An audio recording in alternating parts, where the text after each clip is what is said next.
அஸ்தமனத்துக்கு அப்புறமும் இதை வந்து கலக்க சொல்கிறோம். இப்போ 15 நாள் இதை வச்சுட்டு இப்போ முதல்ல 3 நாள் வச்சாச்சு, அடுத்து 15 நாள். 18வது நாள் வந்து பால், தயிர், அப்புறம் வந்து இளநீர், கரும்பு சக்கரை, வாழைப்பழம் வரிசையாக ஒன்றொன்னா அதில் போட்டு நல்லா நீங்கள் வந்து கலக்கணும். கலக்கிட்டு இப்போ முழுமையாக எல்லாமே போட்டு கலக்கியாச்சு. கலக்கிட்டு ஒரு காடா துணியோ அல்லது ஈரல துண்டு அல்லது வந்து கொசு வலை இருந்துச்சுன்னா அந்த பாத்திரத்தை வந்து மூடி வச்சிடணும். இப்படி மூடி வச்சுட்டு கிட்டத்தட்ட ஒரு 15 நாள் மறுபடியும் நீங்கள் வந்து நிழலில் வைக்கணும். நெல்லில் இந்த 15 நாள் வைக்கும்போதும் அதே மாதிரி முன்னையே சொன்ன மாதிரி காலையிலையும் மாலையிலையும் குறைந்தது 2 முறையாவது இதை வந்து கடிகார சுழற்சி முறையில் கலக்கணும். கடிகார சுழற்சி முறையிலையும் அப்புறம் எதிர்முறையிலையும் நீங்கள் வந்து நல்லா கலக்கணும். சரி, நல்லா வச்சு நல்லா கலக்கலாமா வேகமா அப்படின்னு கேட்டிங்கன்னா அப்படி செய்யக்கூடாது. ஏன்னா வேகமாக கலக்கும்போது வந்து அதில் காற்று வந்து ஏற்படுத்தணும். நம்ம கலக்கிறதுனால உள்ளே வந்து காற்று புகிற அளவுக்கு நம்ம ஒரு சூழல் வந்து ஏற்படுத்தணும். ஏன்னா அதில் இருக்கிற நுண்ணுயிர்களோட நொதிப்புத்தன்மை தான் அந்த பஞ்சகாவியமாக மாறுது.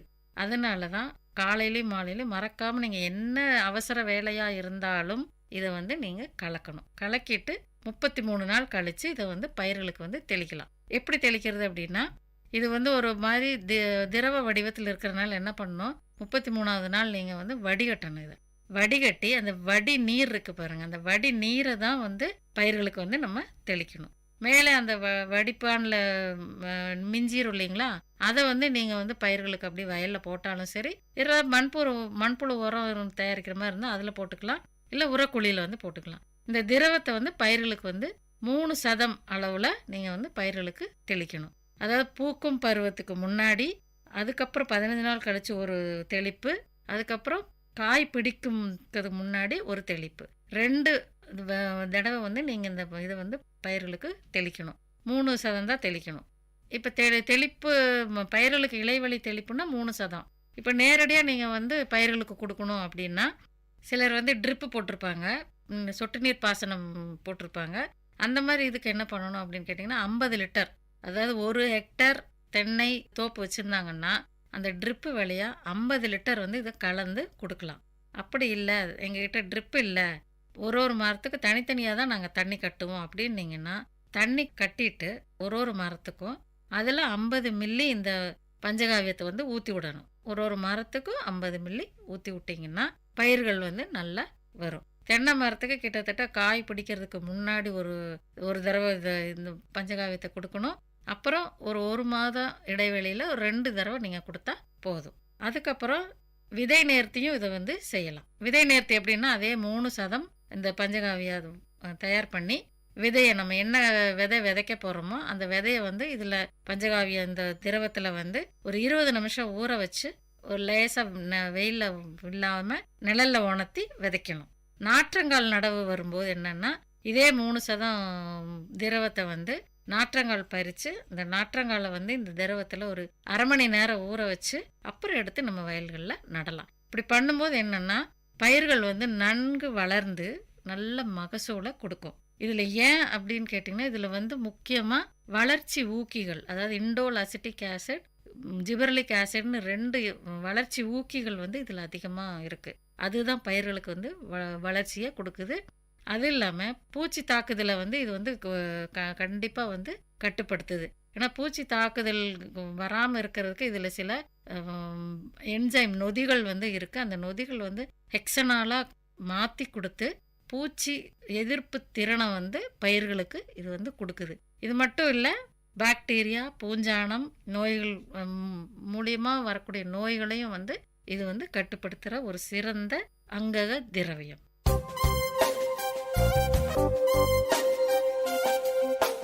நேயர்கள் இதுவரை கேட்டது மண் வாசனை.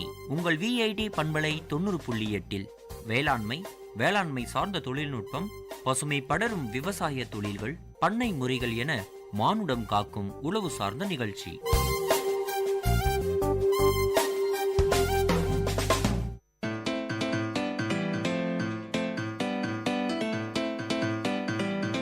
செவிச்செல்வம் VID பண்பலையின் அறிவு களஞ்சியம். அகரம் முதல் ஆகாயம் வரை, தூரிகை முதல் தொழில்நுட்பம் வரை, அறிவுசார் தரவுகளின் பெட்டகம் செவிச்செல்வம்.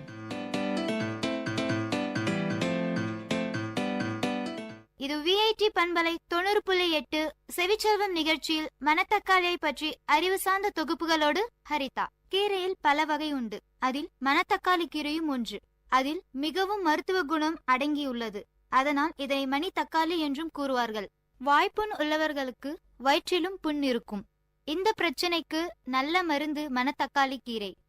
இக்கீரையை தொடர்ந்து சாப்பிட்டு வர வாய்ப்புண்ணும் வயிற்றுப்புண்ணும் குணமாகும். 100 கிராம் கீரையில் ஈரப்பதம் 82%, புரதம் 51%, கொழுப்பு 1% மட்டும், தாது உப்புக்கள் 21%, மாவுச்சத்து 82% உள்ளன. நோயை குணமாக்கி உடலின் கட்டுமான பகுதியை பார்த்து கொள்ள 410 மில்லிகிராம் கால்சியமும், மூளை வளர்ச்சி, மனிதருக்கு சுறுசுறுப்பு ஆகிய அளிக்க 70 மில்லிகிராமும் பாஸ்பரஸ் என்றதும் பயன்படுகின்றது. நோய் எதிர்ப்பு சக்தி அளிக்கும் 11 மில்லிகிராம் வைட்டமின் சியும் இக்கீரையில் உள்ளன. மூல நோய்க்கும் குடல் பிரச்சனைக்கும் இந்த கீரை நல்ல மருந்து. மேடை பேச்சாளர்கள், பாடகர்களுக்கு தொண்டை கட்டி கொள்ளவும் வாய்ப்பு அதிகம்.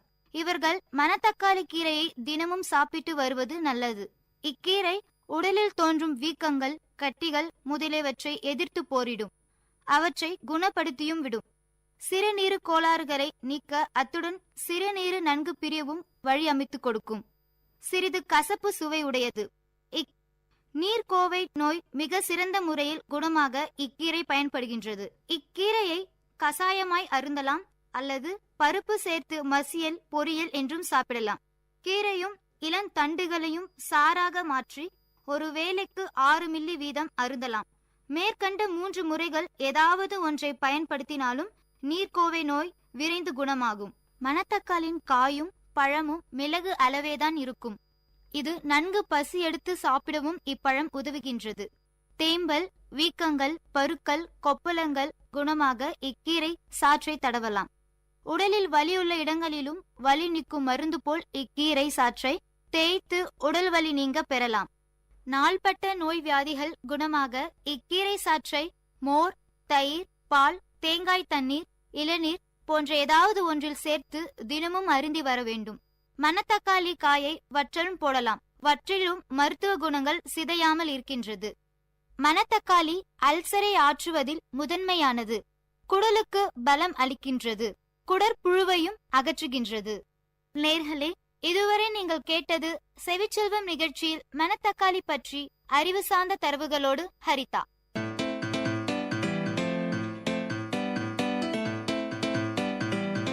செவிச்செல்வம் விஐடி பண்பலையின் அறிவு களஞ்சியம். அகரம் முதல் ஆகாயம் வரை, தூரிகை முதல் தொழில்நுட்பம் வரை, அறிவுசார் தரவுகளின் பெட்டகம் செவிச்செல்வம்.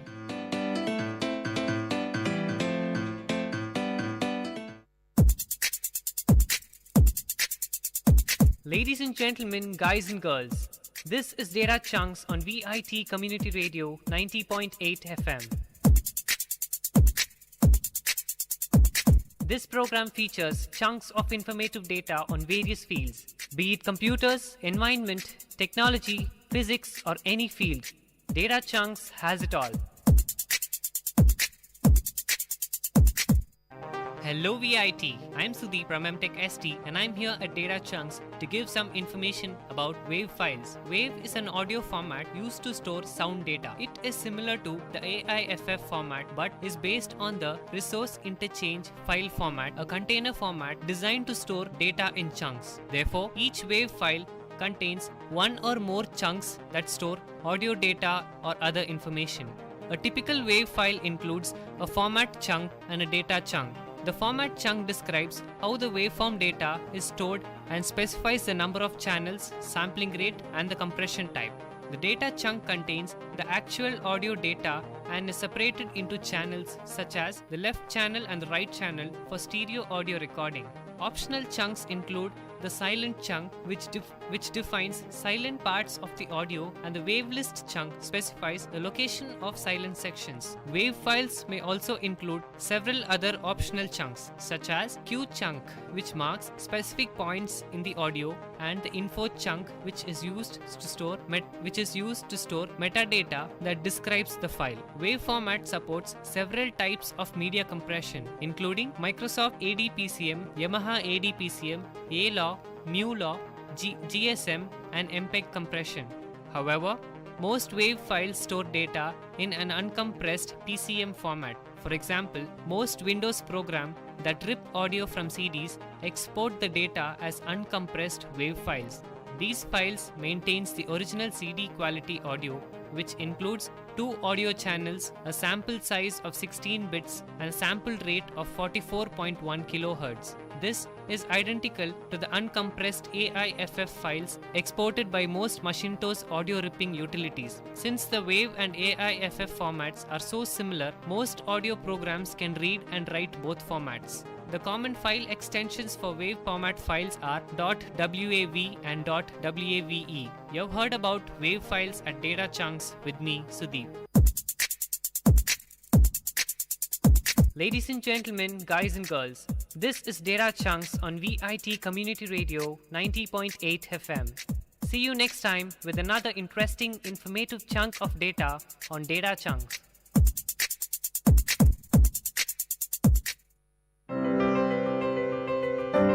This song is presented by SparkX Music Band.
This song is presented by SparkX Music Band.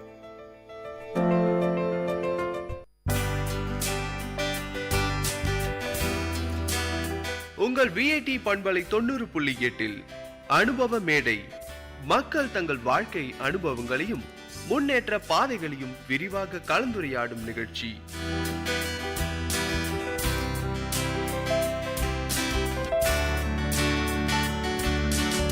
வணக்கம் நேயர்களே, நீங்கள் கேட்டுக்கொண்டிருப்பது விஐடி பண்பலை 90.8 விஐடி பல்கலைக்கழகத்தின் சமுதாய வானொலி. இந்த நிகழ்ச்சி அனுபவ மேடை. அனுபவ மேடை நிகழ்ச்சியில சமுதாய மக்கள் அவங்களுடைய வாழ்க்கை அனுபவங்களை நம்ம கிட்ட பகிர்ந்துக்கிறாங்க. அந்த வகையில இன்னைக்கு நம்ம கூட ஒருத்தர் இருக்காங்க. வாங்க நிகழ்ச்சிக்கு போலாம். வணக்கம் ஐயா, உங்களை அறிமுகப்படுத்திக்கோங்க. நான் வீராவ் நகரில் சரவை தொழில் செய்கிறேங்க. என் பெயர் ராஜி. எனக்கு வயசு 59ங்க. சரவை தொழில் தாங்க செய்கிறேன். உங்களுடைய சொந்த ஊர் எதுங்க? விருதம்பட்டுக்கு பின் பக்கம் உள்ள மோட்டூர். எத்தனை வருஷமா நீங்கள் இந்த சலவை தொழில் செய்கிறீங்க? நான் 30 வருஷமாக இதே விஜயராவ் நகரில் செய்கிறேங்க.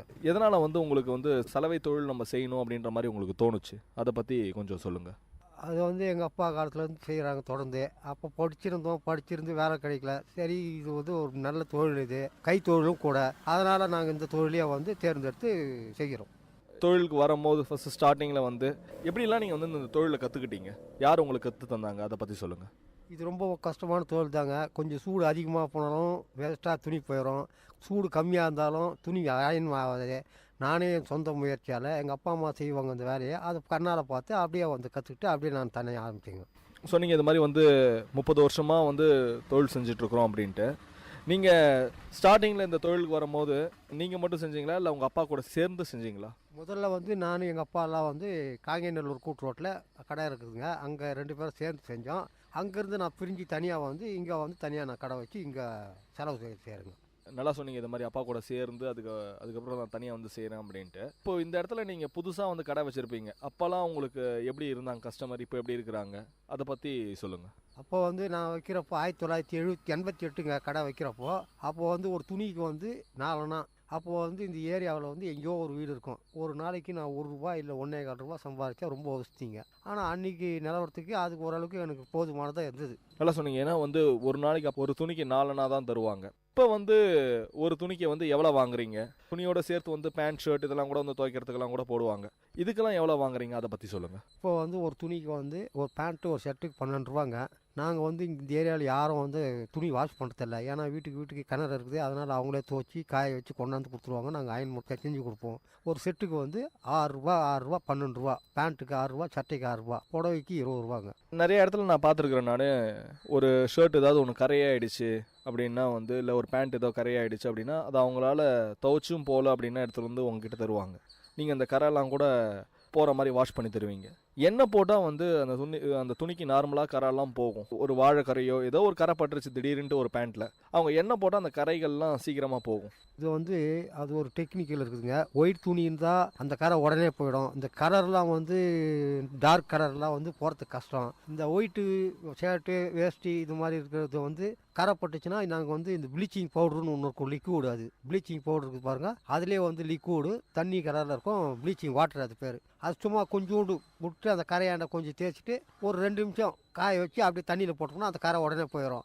ஆனால் கலர் துணியெல்லாம் வந்து ரொம்ப கொஞ்சம் கேர்ஃபுல்லாக பண்ணணும். அது என்ன பண்ணுவோம், ப்ளீச்சிங் பவுட்ரு ஒரு துணியில் கொட்டின்னு நல்ல துணியில் லைட்டாக தேய்ச்சி எடுத்துகிட்டு உடனே தண்ணியில் போட்டுருவோம். இல்லைனா அந்த இடத்துல வந்து கலர் போயிடும், அந்த டார்க் கலர் போயிடும். அதனால் வந்து ஒயிட் துணினா கொஞ்சம் கலர் வந்து சீக்கிரமாக நம்ம போயிடும். ஆனால் டார்க் துணினா கொஞ்சம் லைட்டாக நம்ம பார்த்து செய்யணும் அப்படின்ற மாதிரி சொன்னீங்க. நல்லா சொன்னீங்க ஐயா. அயனிங் பண்ணுறவங்களுக்கு வந்து கண்டிப்பாக வந்து அந்த மடிப்பு எடுத்தோடனே வராது. கொஞ்சம் கஷ்டப்பட்டு தான் நம்ம அந்த மடிப்பை கற்றுக்கணும். இப்போ நீங்கள் செய்யும் போது எப்படி உடனே கற்றுக்கிட்டீங்களா? அதை பற்றி பகிர்ந்துக்கோங்க. அதுதான் நான் முன்னாடியே சொன்னேங்களா, அதாவது லைட் சூட்டில் போட்டு கற்றுக்கணும். ஏன்னா பொட்டிக்கோ துணிக்கோ வந்து போதுமான சூடு இருக்கணும். அப்போ தான் வந்து அந்த மடிப்பு கரெக்டாக இருக்கும், சுருக்கமும் போகும். அதனால் நான் ஆரம்பத்தில் அந்த மடிப்பு எப்படி மடிக்கணும், எப்படி அது அயன் பண்ணணுன்றது முதல்ல கற்றுக்கிட்டு தான் அதுக்கப்புறம் இந்த தொழிலுக்கே வந்துங்க. நிறைய அயரன் பாக்ஸஸ் வந்துருச்சு. இப்போ ஸ்டார்டிங்லாம் வந்து பார்த்தீங்க அப்படின்னா ஒரு பெரிய அயன் பாக்ஸ் இருக்கும், கறி துண்டு அதில் போட்டு ரொம்ப வெயிட்டாக இருக்கும் அப்படின்ற மாதிரி செய்வாங்க.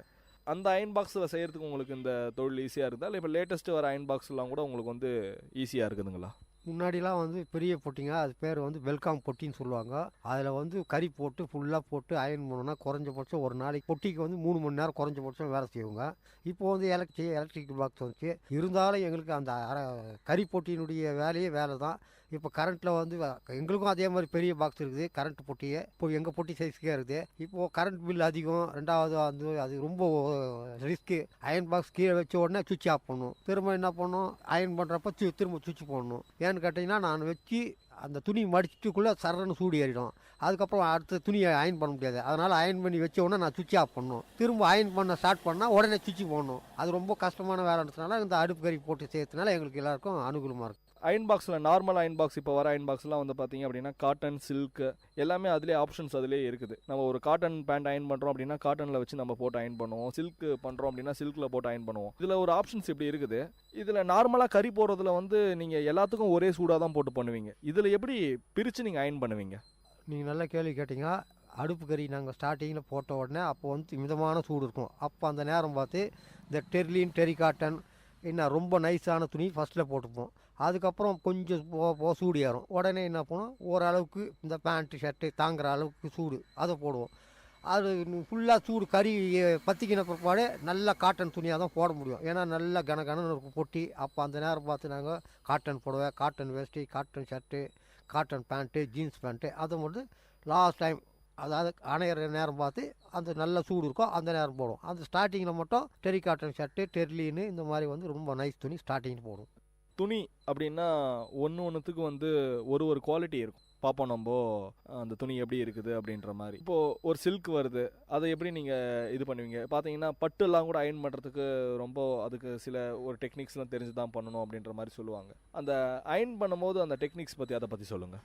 அதுதான் நான் முன்னாடியே சொன்னேங்களே, ஆரம்பத்திலே கொஞ்சமான சூடு இருக்கும். அதை கூட நாங்கள் எடுத்து உடனே இது பண்ண மாட்டோம். பின்னாடி அந்த காலர் பின்னாடி வந்து வச்சு பார்ப்போம். ஏன்னா எதனா ஒன்று ஆனால் கூட காலர் பின்னாடி போனால் கூட எதுவும் தெரியாது மடிச்சோம்னா. அதனால் முன்னாடி டெஸ்ட் பண்ணுவோம். முன்ன வச்சோம்னா இது தாங்க வந்து சூட்டுக்குன்னு உடனே அயன் பண்ணுவோம். அதுக்கப்புறமா என்ன பண்ணுவோம், பட்டு புடவையில் நல்ல சூடு வேணும். சில பேர் சொல்லுவாங்க சரிகை போயிடும், சரிகை தேஞ்சிரும் அப்படின்னு. எவ்வளோ சூடு வைக்கிறோமோ அவ்வளோ வந்து பட்டு புடவைகளும் பலன்னு இருக்கும். அது அயனுக்கு நல்லாயிருக்கும். அது மாதிரி நாங்கள் அயன் பண்ணுவோம். இப்போ இந்த ஏரியாவில் உங்களுக்கு வந்து கஸ்டமர்ஸ் எத்தனை பேர் இருக்கிறாங்க? இப்போ ரெகுலராக வந்து உங்களுக்கு நிறைய பேர் நீங்கள் சொன்னீங்க கிட்டத்தட்ட ஒரு 30 வருஷமாக இதே ஏரியாவில் வந்து நான் இந்த சலவை தொழில் செஞ்சுட்ருக்கிறேன் அப்படின்ற மாதிரி. உங்களுக்கு ஸ்டார்டிங்கில் வந்ததுலேருந்து இப்போ வரையும் எத்தனை கஸ்டமர்ஸ் உங்களுக்கு இருக்காங்க? எனக்கு ஆரம்பத்தில் இருந்த கஸ்டமர்லாம் வருவாங்க போவாங்க. இப்போ வந்து ரெகுலராக ஒரு 100-150 கஸ்டமர் இருக்கிறாங்க. இதில் ஒரு 5-6 பேர் வந்து திடீர்னு வெளியூருக்கு போயிடுவாங்க, அதாவது டிரான்ஸ்ஃபரில் போயிடுவாங்க. திடீர்னு ஒரு 10 பேர் வருவாங்க. அது ரெகுலர்லாம் சொல்ல முடியாது. வருதாக துணி போட்டாங்கன்னா கொடுத்தோம்னா அயன் பண்ணோம் கொடுத்தோம்னா அவ்வளோதான். அதே மாதிரி ரெகுலராக இருக்கிறவங்க ஒரு 30-40 பார்ட்டி இருக்கிறாங்க. அவங்க சொந்த வீடு இங்கேயே இருக்கிறாங்க. அவங்க என்ன தவிர வேறு யாரும் அயனுக்கு கொடுக்க மாட்டாங்க. இதே ஏரியாவில் ஒரு 6-7 கடை இருக்குது. இருந்தாலும் நான் பழைய ஆளுன்றதுனால எங்கிட்ட ரெகுலராக எட்டுன்னு வந்து கொடுக்குறாங்க. அதில் ஒரு 30-40 பேர் இருக்கிறாங்க. அயன் பண்ணுறதுக்கு துணி வந்து அவங்களே அவங்க கடையை தேடி எடுத்துகிட்டு வந்து தந்துடுவாங்களா, இல்லை நீங்களாக போயிட்டு வந்து துணி தாங்க அப்படின்ற மாதிரி வாங்கிட்டு வந்து பண்ணுவீங்களா? முன்னாடிலாம் வந்து எந்த கடையும் இல்லாமல் இருந்தது. அதனால் நான் போய் வீடாக போய்ட்டு வாங்கிட்டு வந்திருந்தேன். இப்போது வந்து தெரு ஒரு கடையாகி போச்சு. அதனால் என்ன பண்ணுறது, நாங்கள் வெளியில் போகிறதுக்கு எனக்கு சான்ஸ் இல்லை. அவங்களே எடுத்துன்னு வந்து கொடுப்பாங்க. நான் காலையில் கொடுத்தாங்கன்னா சாயந்தரமாக போட்டு கொடுப்பேன். அவங்க சாயங்காலமாக ஆஃபீஸ் முடிச்சு வீட்டுக்கு போகிறப்போ வாங்கிப்பாங்க. சில பேருக்கு மறுநாள் கொடுப்பேன். அதை மாதிரி அட்ஜஸ்ட் பண்ணிக்கின்னு தொழில் செய்கிறேன். அவங்களும் அதே மாதிரி அட்ஜஸ்ட் பண்ணிக்குவாங்க. நீங்களாக வீட்டுக்கு போயிட்டு வாங்கிட்டு வரதா இருந்தால் அவங்களுக்கு வந்து கொஞ்சம் எக்ஸ்ட்ரா காசு வச்சு அயன் பண்ணி தருவீங்களா, இல்லை அவங்களாம் இங்கே எடுத்துகிட்டு வந்து போட்டால் ஒரு ரேட் கன்செப்ஷன்ஸ் அது மாதிரி ஏதாவது இருக்குதுங்களா? அதை பற்றி சொல்லுங்கள். அப்படிலாம் இது இல்லைங்க, எல்லாமே ஒரே ரேட் தான். எடுத்துன்னு போய் கொடுத்தாலும் அந்த 6 ரூபா தான். அவங்க எடுத்துன்னு வந்து கொடுத்தாலும் ஒரு 6 ரூபா தான். என்ன ஒன்றுனா அவங்க நிறைய துணி இருந்தால் வர முடியாது, அவங்களால தூக்கிட்டு வர முடியாது. அதனால் கொஞ்சம் தயவு செஞ்சு வீட்டாண்ட வந்து வாங்கிட்டு போயிடுங்க, எங்களால் வெயிட் தூக்கிட்டு வர முடியாதவங்க. அந்த மாதிரி பார்ட்டிக்கும் போயிட்டு நாங்கள் எடுத்துன்னு வந்து கொடுத்துட்டு அயன் பண்ணி எடுத்துன்னு கொடுப்போம். அவங்களும் அதே 6 ரூபா தான் கொடுப்பாங்க, எக்ஸ்ட்ராலாம் தர மாட்டாங்க. 4 நாள் வந்து என்னுடைய வியாபாரத்தை ஆரம்பித்து இன்றைக்கி நல்லா சம்பாதிக்கிறேன் அப்படின்ற மாதிரி சொன்னீங்க. இப்போது இந்த தொழில் செஞ்சு தான் வந்து நீங்கள் உங்களுடைய வீட்டை பார்த்துக்கிறீங்க, எல்லாம் பண்ணுறீங்க. இதில் வர வருமானம் உங்களுக்கு போதுமானதாக இருக்குதுங்களா?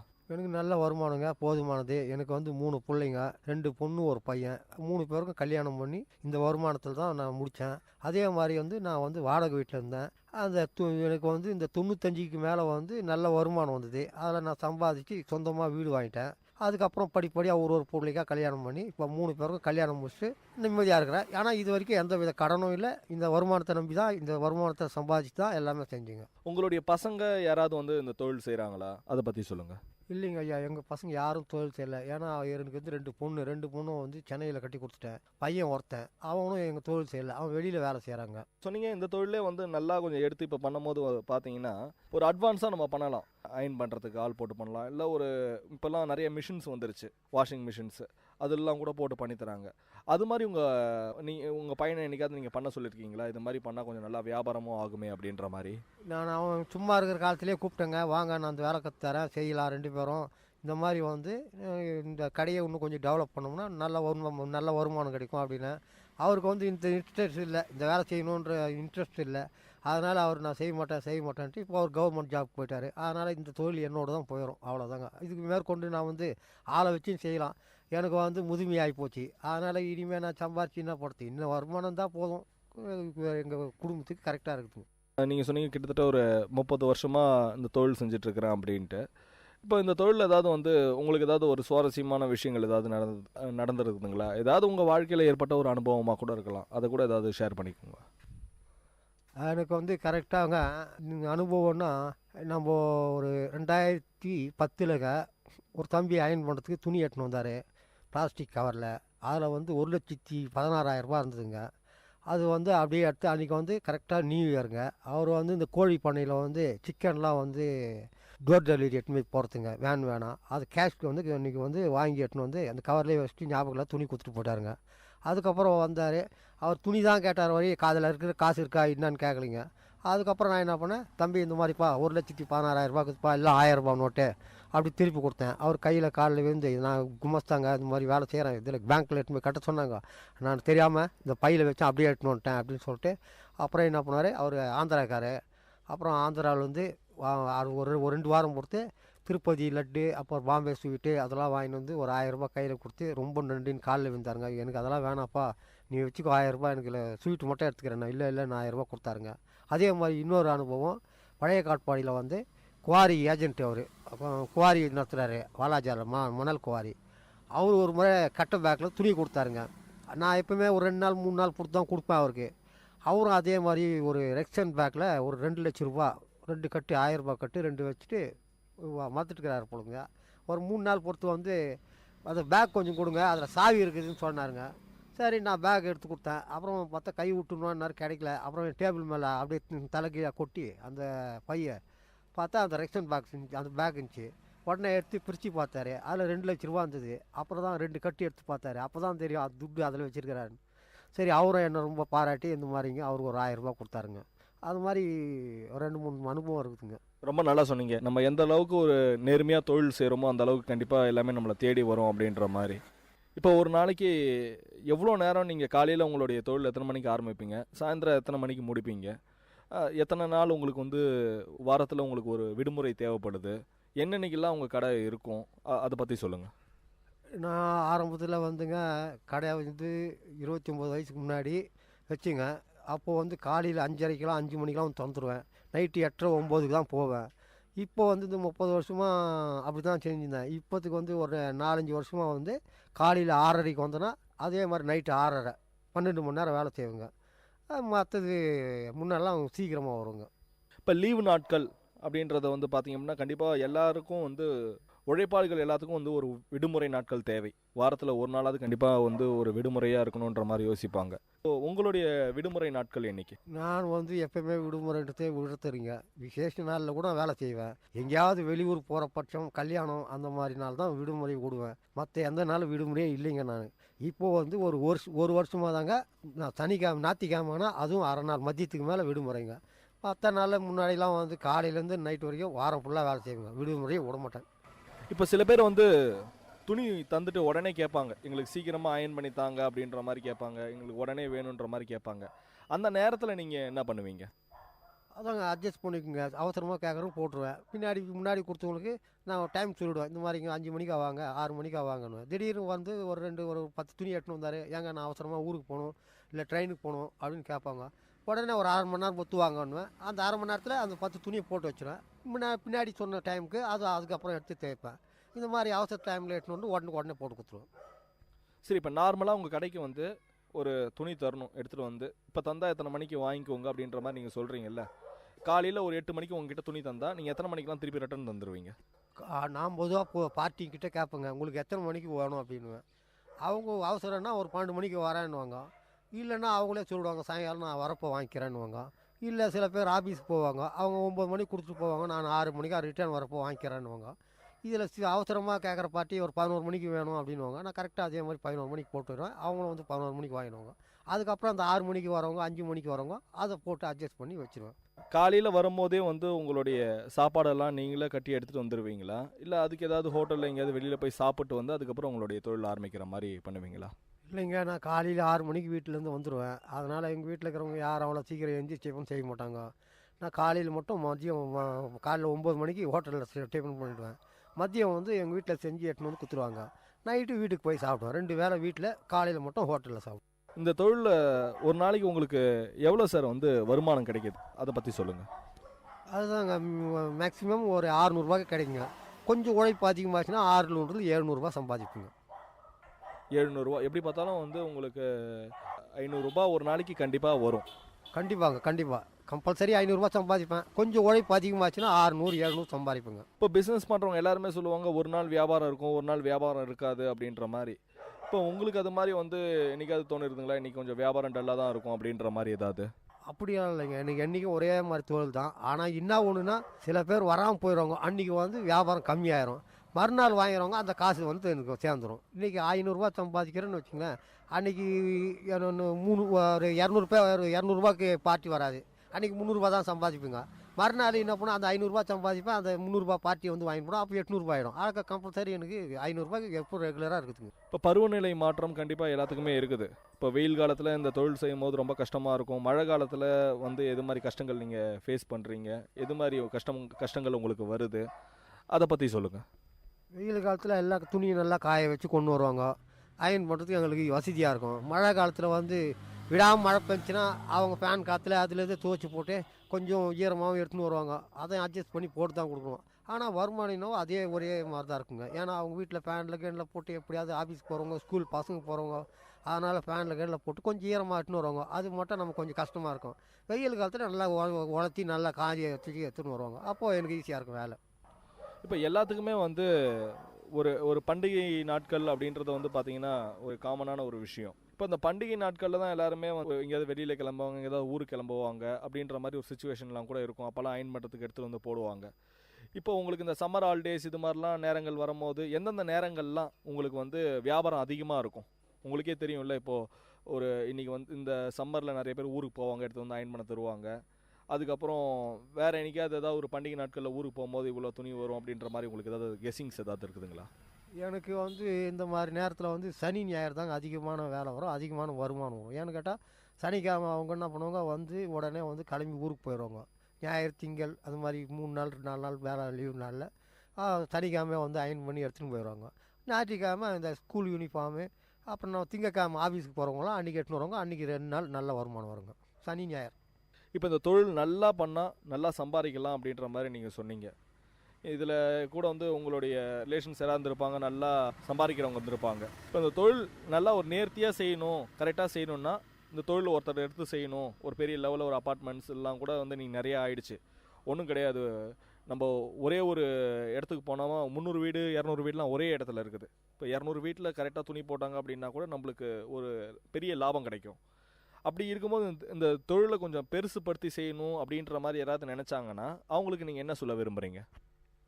அவங்க என்ன பண்ணால் அப்பார்ட்மெண்ட்டுன்னா அவங்க தாராளமாக ஒரு 2 பேர் கூட வச்சுக்கணும். ஏன்னு கேட்டால் 200-300 குடும்பம் இருக்கும், அவங்க ஒரே ஆளால் முடியாது. எப்படி குறைஞ்சபட்சம் ஒரு 3 பேர் செஞ்சால் தான் அந்த எல்லாருக்கும் துணி அயன் பண்ணி கரெக்டாக கொடுக்க முடியும். அவங்க என்ன பண்ணுவாங்க, தள்ளு வண்டி வச்சுவாங்க. தள்ளு வண்டியை வச்சுக்கின்னு அந்த வீட்டு அப்பார்ட்மெண்ட்டில் எடுத்துன்னு போய்ட்டு அங்கேயே ஒரு இடம் ஒதுக்குவாங்க. அங்கே 2 டேபிள் போட்டு 2 ஆளுங்களை வச்சுக்கின்னு இவர் ஒருத்தர் 3 பேராக வந்து செஞ்சாங்கன்னா நல்ல வருமானம் வரும். அதே மாதிரி வந்து அன்னன்னைக்கு துணியை வந்து அன்னன்னைக்கு போட்டு கொடுத்துடலாம். ஏன்னா குறைஞ்சபட்சம் ஒரு அப்பார்ட்மெண்ட்டில் ஒரு 10-20 குடும்பம் இருக்கும். அந்த சுற்று வட்டாரத்தில் பார்த்தீங்கன்னா ஒரு எப்படி 200-300 குடும்பம் இருக்கும். அதனால் ஒரு நாளைக்கு எப்படி பார்த்தாலும் 50-60 குடும்பம் துணி கொடுப்பாங்க. அப்போ ஒரே ஆளால் செய்ய முடியாதுங்க. அதனால் ஒரு 2 ஆள் போட்டுக்கின்னு அவர் 3 பேராக செஞ்சாங்கன்னா வருமானம் கிடைக்கும். அதே மாதிரி அடுத்ததுக்கு வேலை கொடுத்த மாதிரி இருக்கும், வேலையும் சுறுசுறுப்பாக சீக்கிரமாக நடக்கும். ரொம்ப நல்லா சொன்னீங்க. இந்த கடைசி கேள்வி உங்ககிட்ட கேட்டு தான் ஆகணும். என்னென்னு பார்த்தீங்க அப்படின்னா, உழைப்பால் இந்த அளவுக்கு நீங்கள் உயர்ந்து வந்திருக்கிறீங்க. மழையாகட்டும் வெயிலாகட்டும் பல கஷ்டங்கள் கண்டிப்பாக நீங்கள் தாண்டி இந்த லெவலுக்கு நீங்கள் வாழ்க்கையில் முன்னேறி வந்திருக்கிறீங்க. உழைக்கிறவங்களுக்கு நீங்கள் என்ன சொல்ல விரும்புகிறீங்க? உழைப்பு உயர்வு தரும், அது பழமொழியாக இருக்குதுங்க. கண்டிப்பாக நல்லா கஷ்டப்பட்டு உழைச்சா உடலுக்கும் நல்லது, வறுமையும் போயிடும், வருமானத்துக்கு வருமானம் வரும், நோய் நொடியும் வராதுங்க. அதனால் கஷ்டப்படுறது நல்லது. நான் ஆரம்பத்துலேருந்து கஷ்டப்பட்டேன், உயர்ந்தேன். அதே மாதிரி எனக்கு எந்த வித நோய் நொடியும் இல்லைங்க, வேலையும் நல்லா செய்கிறேங்க. அது மாதிரி அடுத்தவங்களும் செஞ்சால் நல்லதுங்க. ரொம்பவே நல்லா சொன்னீங்க. உழைப்பே உயர்வு தரும் அப்படின்ற மாதிரி விஐடி கம்யூனிட்டி ரேடியோ சார்பாக நாங்கள் நன்றியை தெரிவிச்சுக்கிறோங்க. ரொம்ப நன்றிங்க, என்னை பேட்டி காண்றதுக்கு நன்றிங்க. இன்னைக்கு சலவை தொழில் செய்கிற திரு ராஜேந்திரன் ஐயா அவர்கள் நம்மக்கிட்ட நிறைய விஷயங்களை வந்து பகிர்ந்துக்கிட்டாங்க. சலவை தொழிலில் என்ன மாதிரியான கஷ்டங்கள் இருக்கும், என்ன மாதிரியான லாபங்கள் இருக்கும், எல்லாமே நம்மக்கிட்ட நல்லா சுவாரஸ்யமான விஷயங்கள் கூட நிறையா பகிர்ந்துக்கிட்டாங்க. மீண்டும் ஒரு அனுபவ மேடை நிகழ்ச்சியில் உங்களை சந்திக்கும் வரை உங்களிடமிருந்து விடைபெறுவது நான் சரவண கார்த்திக். நீங்கள் கேட்டுக்கொண்டிருப்பது விஐடி பண்பலை 90.8 விஐடி பல்கலைக்கழகத்தின் சமுதாய வானொலி.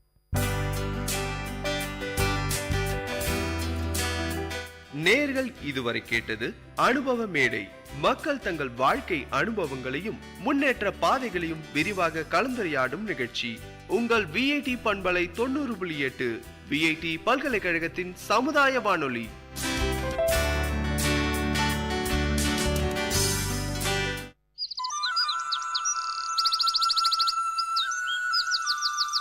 விஐடி பண்பலை 90.8 கவிதை கேளுங்கள்.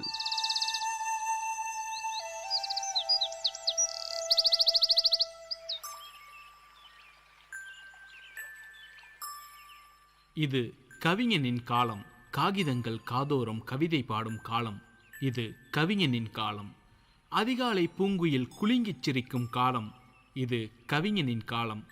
துயிலெழுப்பும் அன்னையின் கையில் தேநீர் கொதிக்கும் காலம். இது கவிஞனின் காலம். விடுமுறை தினத்தின் விடியல் சந்தோஷம் கொண்டு போர்வைக்குள் புரளும் காலம். இது கவிஞனின் காலம். சிறுகுழந்தை சிரிப்பொலியில் சிந்தை மயங்கும் காலம். இது கவிஞனின் காலம். ரயிலோசை ரீங்காரம் நித்திரை களைக்கும் காலம். இது கவிஞனின் காலம். புன்சிரிப்பு பலபெற்ற வாழ்க்கை புலம்பெயரும் காலம். இது கவிஞனின் காலம். ஆத்ம தரிசனம் அருள் பெற்ற கோலம் தருவித்த காலம். இது கவிஞனின் காலம். பல கோடி ஆண்டுகளாய் சிவக்கும் கிழக்கில் உதித்தனர் கவிதை நகரும் காலம். இது கவிஞனின் காலம். ரம்ய கானத்தில் கைத்தாளமிட்டு காதுகள் ஏற்கும் இசை பூபாலம். இது கவிஞனின் காலம்.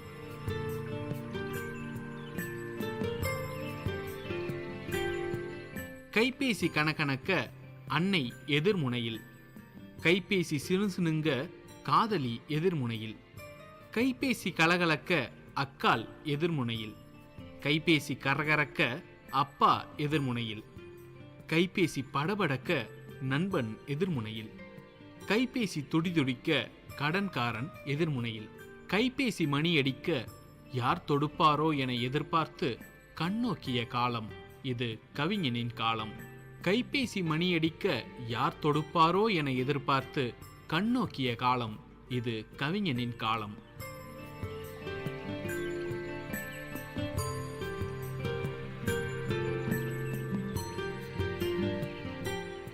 சிந்தனை சிறகுகள் துடுப்பாய் மாற கடல்கள் தாண்டி நெடும்பகல் ஓட. சிந்தனை சிறகுகள் துடுப்பாய் மாற கடல்கள் தாண்டி நெடும்பகல் ஓட. தடாகம் தாண்டி நடக்கையில் நகர்ந்தது நண்பகல் காலம். இது கவிஞனின் காலம். மதிய வெயிலுக்கு மரநிழலை பூசிக்கொண்டு உண்ட சோறு செரிக்கும் வரையில் வேர்வை நீரை துடைத்து கொண்டு. மதிய வெயிலுக்கு மரநிழலை பூசிக்கொண்டு உண்ட சோறு செரிக்கும் வரையில் வேர்வை நீரை துடைத்து கொண்டு. சுட்டெரிக்கும் காலத்தில் பயணப்படும் தூரம் நீண்டு நீண்டு போக நீருக்கு இயங்கும் காலம். இது கவிஞனின் காலம்.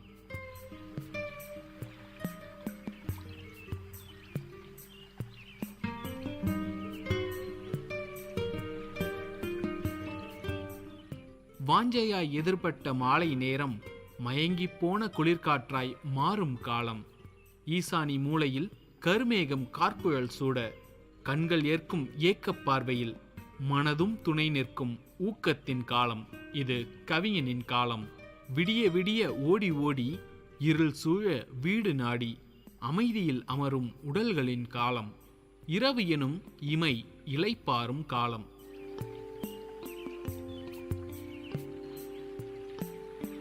இன்னும் ஒரு வெயில் காலம் வரும் வரையில் பூத்திருக்கும் காலம். இன்னும் ஒரு வெயில் காலம் வரும் வரையில் பூத்திருக்கும் காலம். இதுவும் கவிஞனின் காலம்.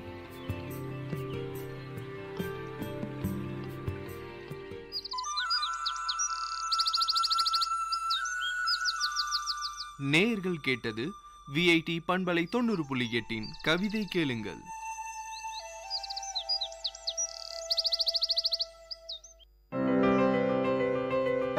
இப்பாடலை வழங்குபவர் இளையகானம் சி. இளையராஜா.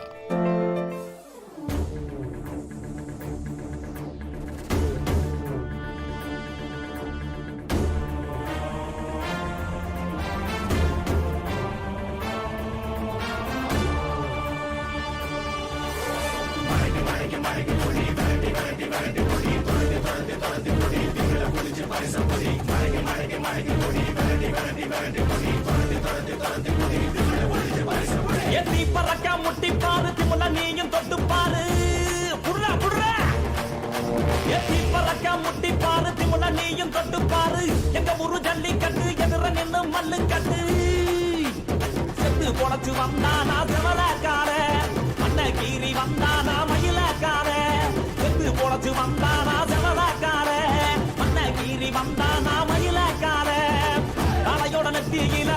சங்கிலி ஜெயிச்சா கண்ணியோட கழுத்துக்கு தான் தாலி சங்கிலி காலையோட நெத்தியில பறக்க சங்கிலி ஜெயிச்சா கண்ணியோட கழுத்துக்கு தான் தாலி சங்கிலி எத்தி பறக்க முட்டி பாரு எத்தி முள்ள நீயும் தொட்டு பாரு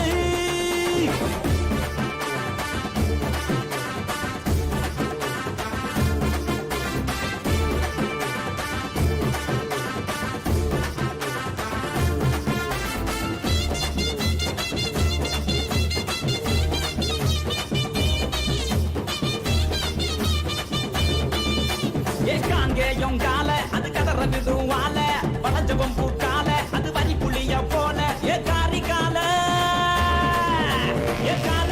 கருத்த கால தெரிய விடும் 100 வால இறங்கி எட்டி பூடி எலவட்ட கால எத்தி பறக்க முட்டி பாரு திமுல நீயும் தொட்டு பாரு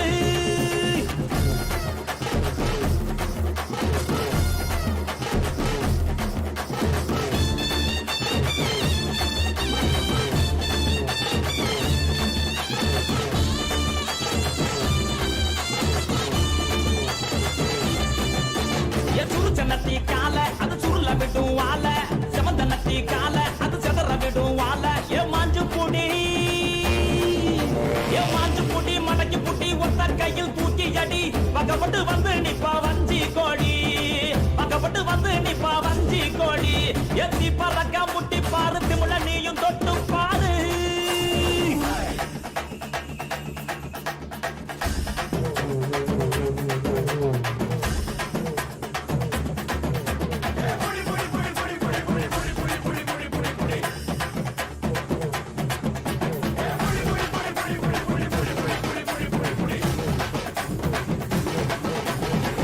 இறங்கி வாடா நீ வீர மகன் தாண்டா சிங்கம் வந்தா கூட நீ சீரிக்கிட்டு போடா ஏ தோல தட்டு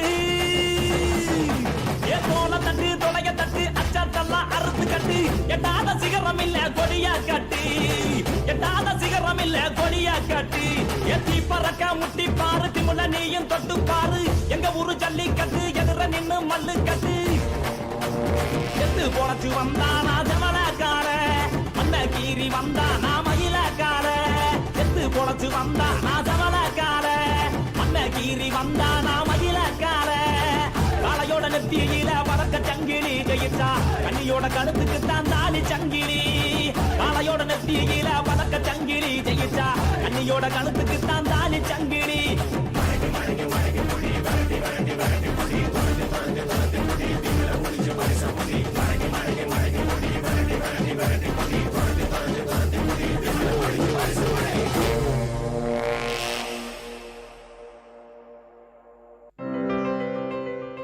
இப்பாடலை வழங்கியவர் Ilaiyaganam C Ilaiyaraaja.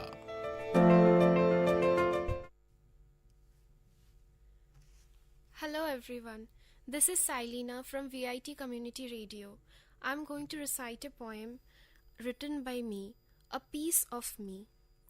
A thoughtless rejection, an incomprehensible pain, a marred laughter, a disguised hope, an unforgettable reminiscence, a faded nostalgia, a shattered dream, 1,000,001 pieces of broken trust, a cosmic longing, a hopeless expectation, an unanswered beacon, an unwrapped attachment, a futile investment, a boastful mistake, an embellished scar, an addictive torture, an unfathomable deep altogether, a piece of me that still breathes in you. Give that back, and down my path I shall walk. Thank you. The story of a soft heart. Everyone has a heart. Every heart has its own language. Every heart has something to speak. Every heart wants its listener. But the irony is dramatic. Every heart knows only its own fine language and fails to interpret the rest. Every heart expects to be listened and never chooses to play the listener. There are hearts which are kind and hearts which are ruthless. Hearts soft and tender, never do they find anything a crooked business. Hearts are as merciful as the nature, embrace one and all. Stones replace some hearts, and every little creature do they appall. And above all, we all know the irony is dramatic, that a soft heart is always destined to be trampled over by a stone, that the softness remains no more, it gets too scarred to expose its scars, and it fortifies itself with high-rise steel bars. It realizes the necessity of protecting itself. It trains itself not to care anymore. It changes and changes until it becomes steel, so the next time no stone dares tread. And thus, apparently, no soft heart does exist. The rest do remain, though, proud and unstirred, the heart, stone and steel. Thank you.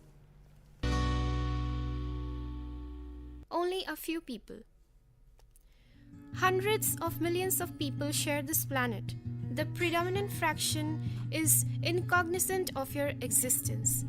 Of the handful of people that you know, are the bulk fraction who don't bother about your existence, followed by the ones who are averse to your existence. Then comes the insignificant count, for whom what matters is only your existence. This insignificant count makes your life really significant and worth living. Don't you ever forget to make them feel special. Don't you ever ignore their existence.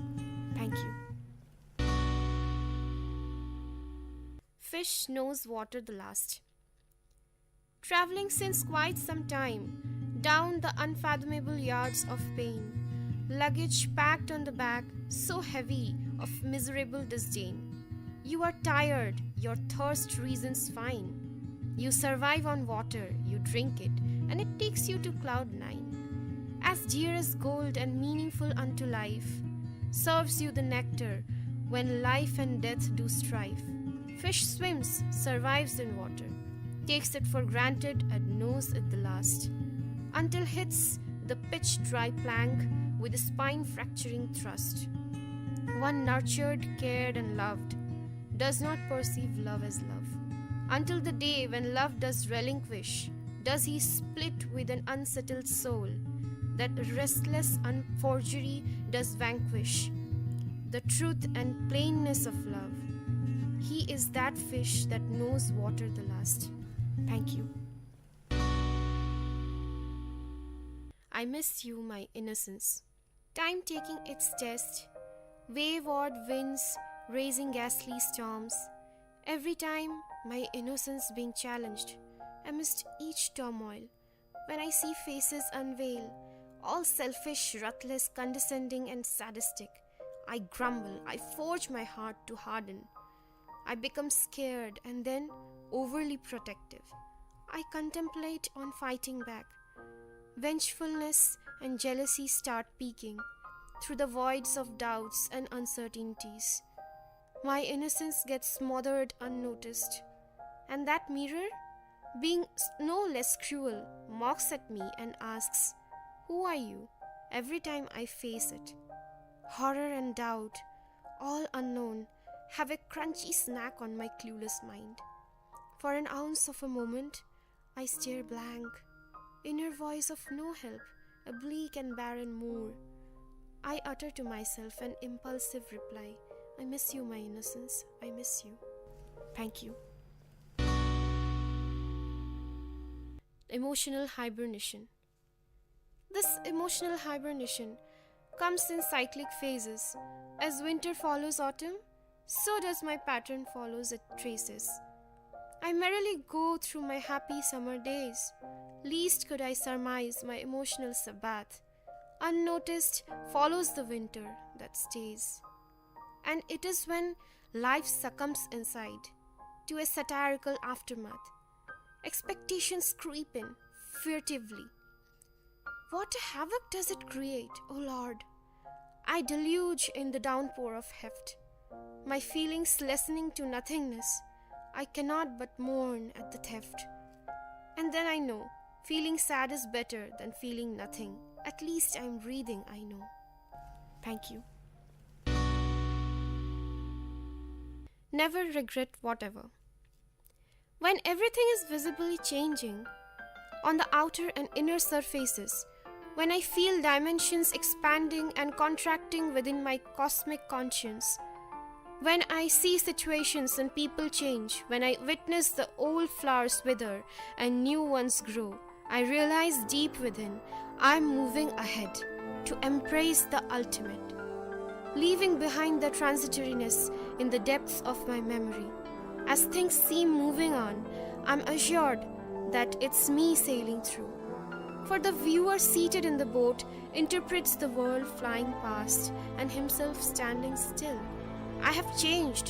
They forgot too. They missed keeping their pace with me and are left behind. I emerge out the victor. Those pinpricks were vaccines. They immuned me against the bigger bitter. Thanking each and never regretting one, I move on. Never do I turn back. Thank you.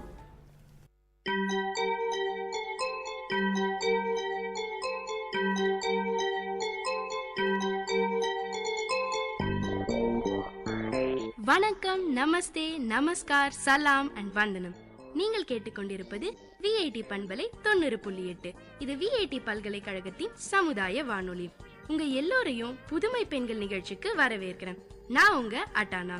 இந்த நிகழ்ச்சியில எவ்வளோ கடினமான சூழ்நிலையும் தனக்குன்னு ஒரு பாதையை அமைச்சுக்கிட்டு அதுல அவங்க பயணத்தை தொடர்ந்து அதுல வெற்றியும் அடைந்த பெண்களை பத்தி தான் நான் உங்களுக்கு சொல்ல போறேன்.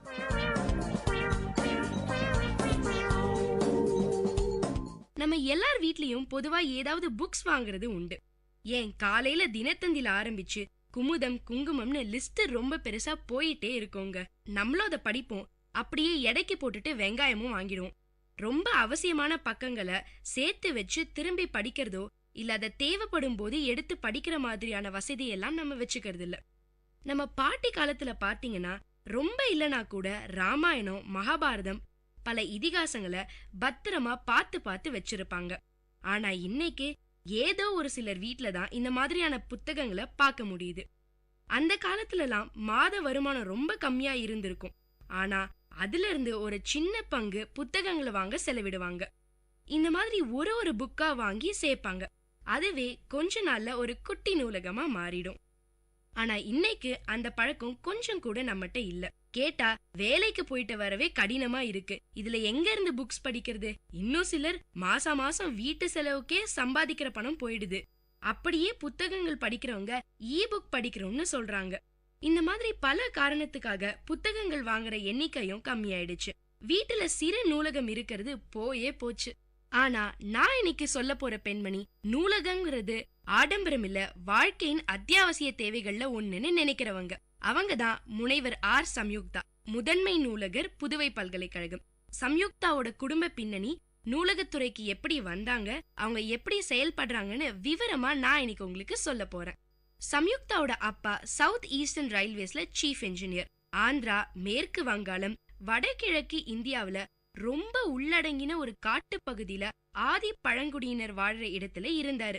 அந்த பகுதியில சம்யுக்தா வளர்ந்தா நல்ல படிப்பு கிடைக்காதுன்னு சென்னையில இருக்கிற அவங்க தாத்தா பாட்டி வீட்டுல விட்டாரு. அங்கதான் சம்யுக்தா வளர்ந்தாங்க.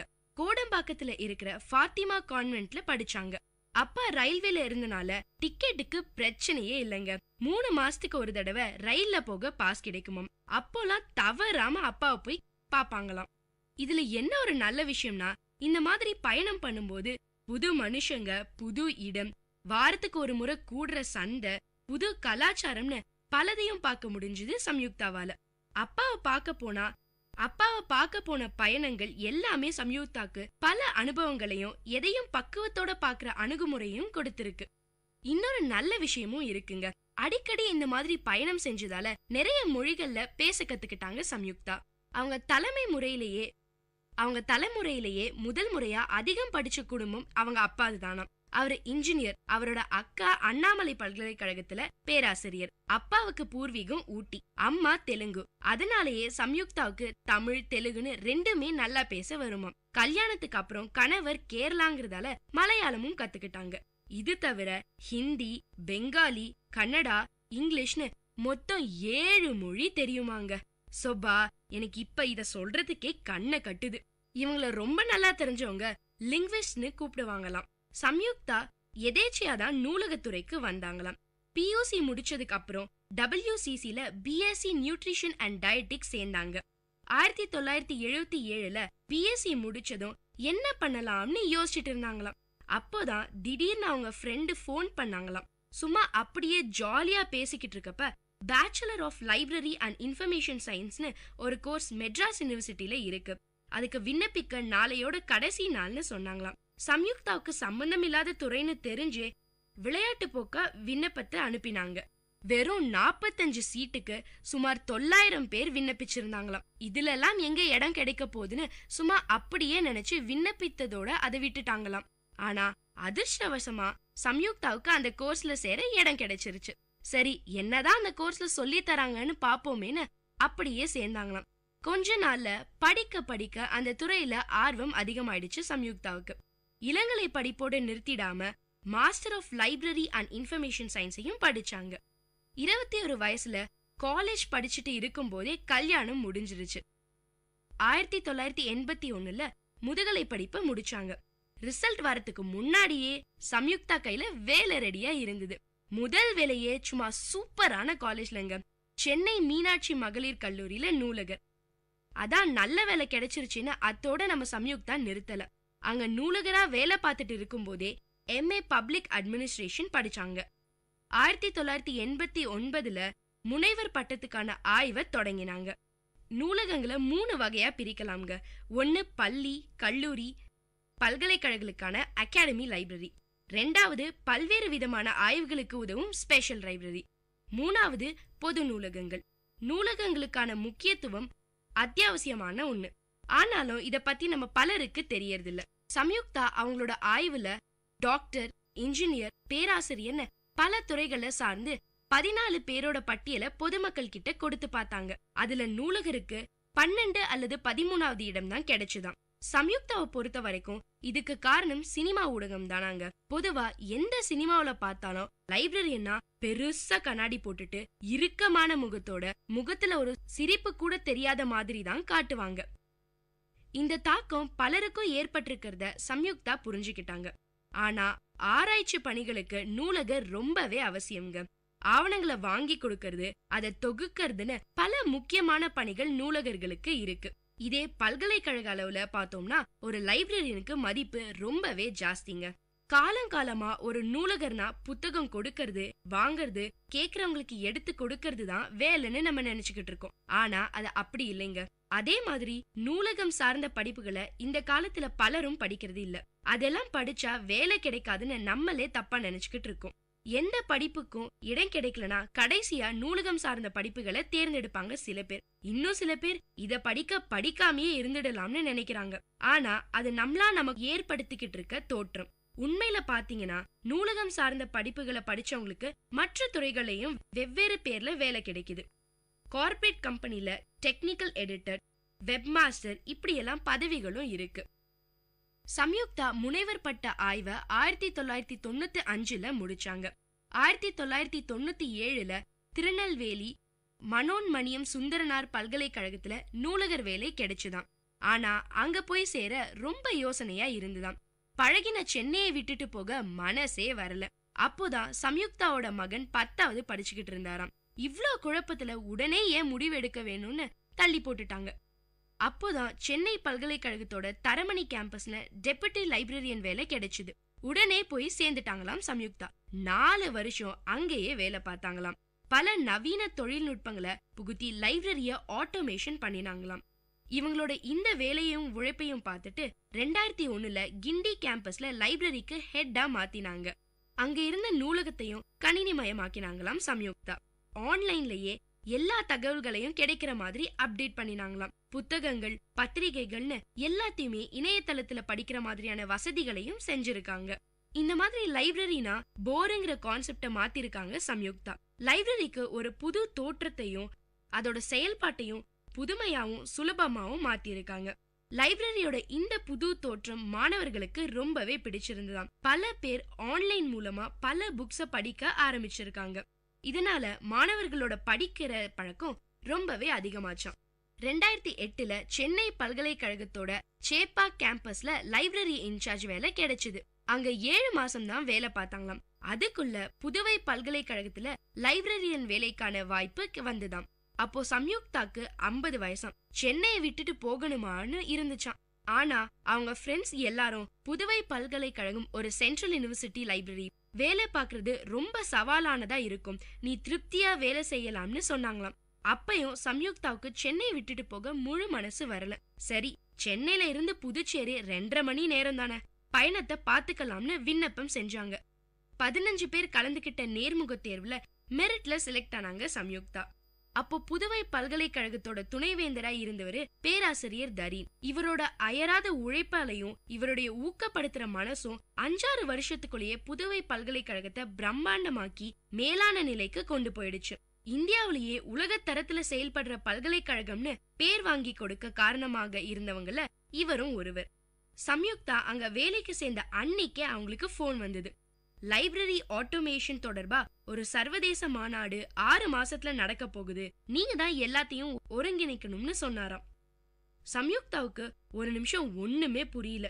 என்னடா இது, இன்னைக்குதான் ஜாயின் பண்ணிருக்கோம், நம்மள பத்தி பெருசா எதுவுமே தெரியாது, ஆனா இவ்வளவு பெரிய வேலையை கையில கொடுக்கறாருன்னு திகச்சு போய் நின்னாங்களாம். ஆனா அவருடைய நம்பிக்கையான வார்த்தைகள் சம்யுக்தா மனசுல தைரியத்தை விதைச்சுது. உங்களுக்கு வேண்டிய எல்லா உதவிகளையும் செய்யறோம்னு அவர் சொன்னதை கேட்ட உடனே நிச்சயமா என்னால இதை செய்ய முடியும்னு சம்யுக்தா மனசுல தோணுச்சாம். முழு வீச்சுல வேலையில இறங்கினாங்களாம் சம்யுக்தா. 25 வருஷம் பழமையான நூலக கட்டிடத்தை புதுப்பிக்கிற பணி 6 மாசத்துக்குள்ள கண்ணாடி மாளிகை மாதிரி மாத்திட்டாங்களாம். துணைவேந்தர் எப்பவுமே சொல்றது, நூலகம்னா உலகத்தரத்துல இருக்கணும், உள்ள வரவங்களுக்கு திரும்பி வெளியே போகணும்னே தோணக்கூடாதுன்னு. செம்ம போரிங்கா தெரிஞ்ச லைப்ரரி 6 மாசத்துல பல மாணவர்களோட பிடிச்ச இடமா மாறிடுச்சு. இவங்க பில்டிங்க மட்டும் மாத்தலங்க, பல புது புது முறைகளையும் அறிமுகப்படுத்தினாங்க. புதுவை பல்கலைக்கழக நூலகத்துக்கான வெப்சைட்குள்ள போனா என்ன புத்தகங்கள் இருக்கு, என்னென்ன பத்திரிகைகள் இருக்குன்னு தெரிஞ்சுக்கிற மாதிரியான வசதிகளையும் செஞ்சிருக்காங்களாம். எலக்ட்ரானிக் ரிசோர்ஸ்னு சொல்லப்படுற இ புக், இ ஜர்னல், இ டேட்டாபேஸ்னு எல்லாம் கிடைக்கிற மாதிரி பண்ணிருக்காங்க. ஆராய்ச்சிக்கு உதவுற எல்லா தகவல்களும் டேட்டாபேஸ்ல இருக்காம். முன்னாடி எல்லாம் பல தகவல்களுக்கு வெளிநாட்டு இணையதளங்கள் பல்கலைக்கழகங்களையும் கேட்க வேண்டியிருந்தாம். ஆனா இப்போ இவங்க கிட்டயே போதுமான அளவுக்கு டேட்டாபேஸ் இருக்காம். பல்கலைக்கழக பணியாளர்கள் வீட்டுல இருந்தபடியே நூலகத்தை தொடர்பு கொள்ள முடியுமாம். தேவையான எல்லாத்தையும் படிக்கவும் முடியுமாம். ரிமோட் லாக்இன்னு ஒரு வசதியும் ஏற்படுத்தியிருக்காங்க. புதுவை பல்கலைக்கழகத்துல பணிபுரியறவங்களுக்கு நூலகத்தோட முக்கியத்துவத்தை ரொம்ப நல்லா உணர வச்சிருக்காங்க.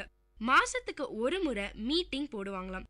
அவங்கள ஊக்குவிக்கிற மாதிரியா பேசுவாங்களாம். இது மட்டும் இல்லாம அவங்களுக்கு ஒர்க் ஷாப், கருத்தரங்குகள், மாநாடுகள்னு பலதையும் நடத்தியிருக்காங்க சம்யுக்தா. புதுவை பல்கலைக்கழகத்தோட நூலகம் ஒரு முன்மாதிரி நூலகம்னு ஆனதுக்கு சம்யுக்தாவும் ஒரு முக்கியமான காரணம்ங்க.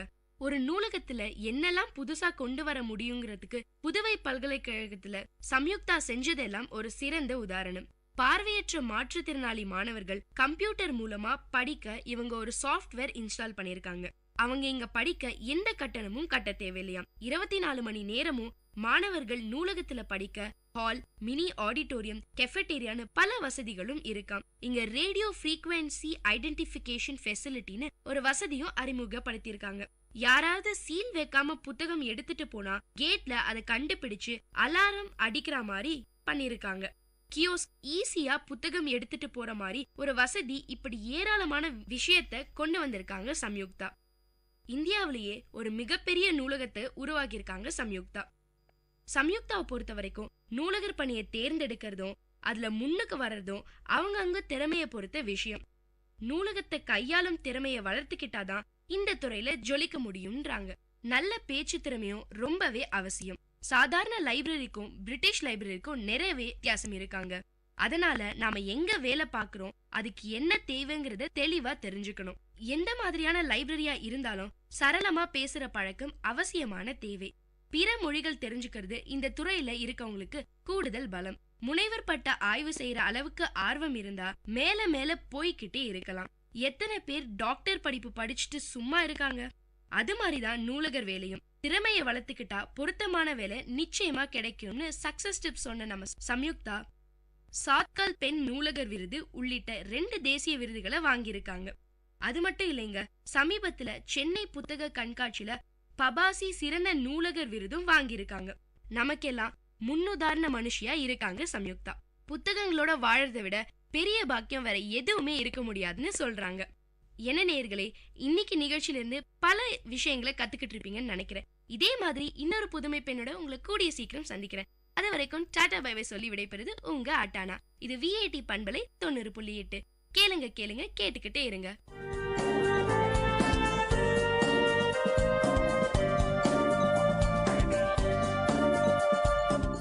இந்த நிகழ்ச்சி உங்க எல்லாருக்கும் ஒரு பெரிய உற்சாகத்தை தந்திருக்கும்னு நம்புறேன். இதே மாதிரி பல விஷயங்களை தெரிஞ்சுக்கணுமா? அப்போ VIT பண்பலை 90.8 கேட்டுக்கிட்டே இருங்க.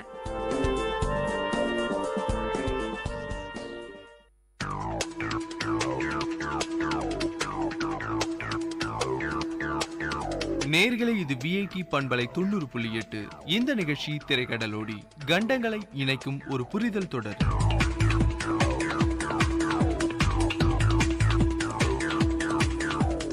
வணக்கம் நேர்களே, இது VIT பண்பலை 90.8 திரைக்கடலோடி. திரைக்கடலோடி நிகழ்ச்சியில இன்னைக்கு எந்த ஊரை பத்தி நம்ம தெரிஞ்சுக்க போறோம் அப்படின்றத பாக்கிறதுக்கு முன்னாடி, தமிழ் திரையுலகின் சிறப்புமிக்க நகைச்சுவை நடிகர் பல பேர் இருக்காங்க. அதுல எனக்கு ரொம்ப பிடிச்சவர் யாருன்னு பாத்தீங்கன்னா கவுண்டமணி சார். கவுண்டமணி சாருக்கும் இந்த திரைக்கடலோடி நிகழ்ச்சிக்கும் என்ன சம்பந்தம்? இப்ப அதான உங்களோட மனசுல ஓடிட்டு இருக்க கேள்வி. சொல்றேன். அதாவது, ஊரை விட்டு ஊர் வந்து அப்படின்னு தமிழ்ல வந்த ஒரு திரைப்படம். அதுல நம்ம கவுண்டமணி சார் ஒரு ஊருக்கு போவாரு. அந்த ஊருக்கு போயிட்டு, இது என்ன ஊர்? சிங்கப்பூர் அப்படின்னு. ஆமாங்க, சிங்கப்பூரை பத்தி தான் இன்னைக்கு தெரிஞ்சுக்க போறோம். இதோட அதிகாரத்துவ பெயர் ரிபப்ளிக் ஆஃப் சிங்கப்பூர். தெற்கு கிழக்காசியாவில் ஒரு தீவு நாடு அப்படின்னு இதை சொல்லலாம். மலேசிய தீபகற்பத்துக்கு நடுவில் அமைந்திருக்கக்கூடிய இந்த சிங்கப்பூரை பத்தி தான் இன்னைக்கு நம்ம திரைக்கடலோடி நிகழ்ச்சியில தெரிஞ்சுக்க போறோம்.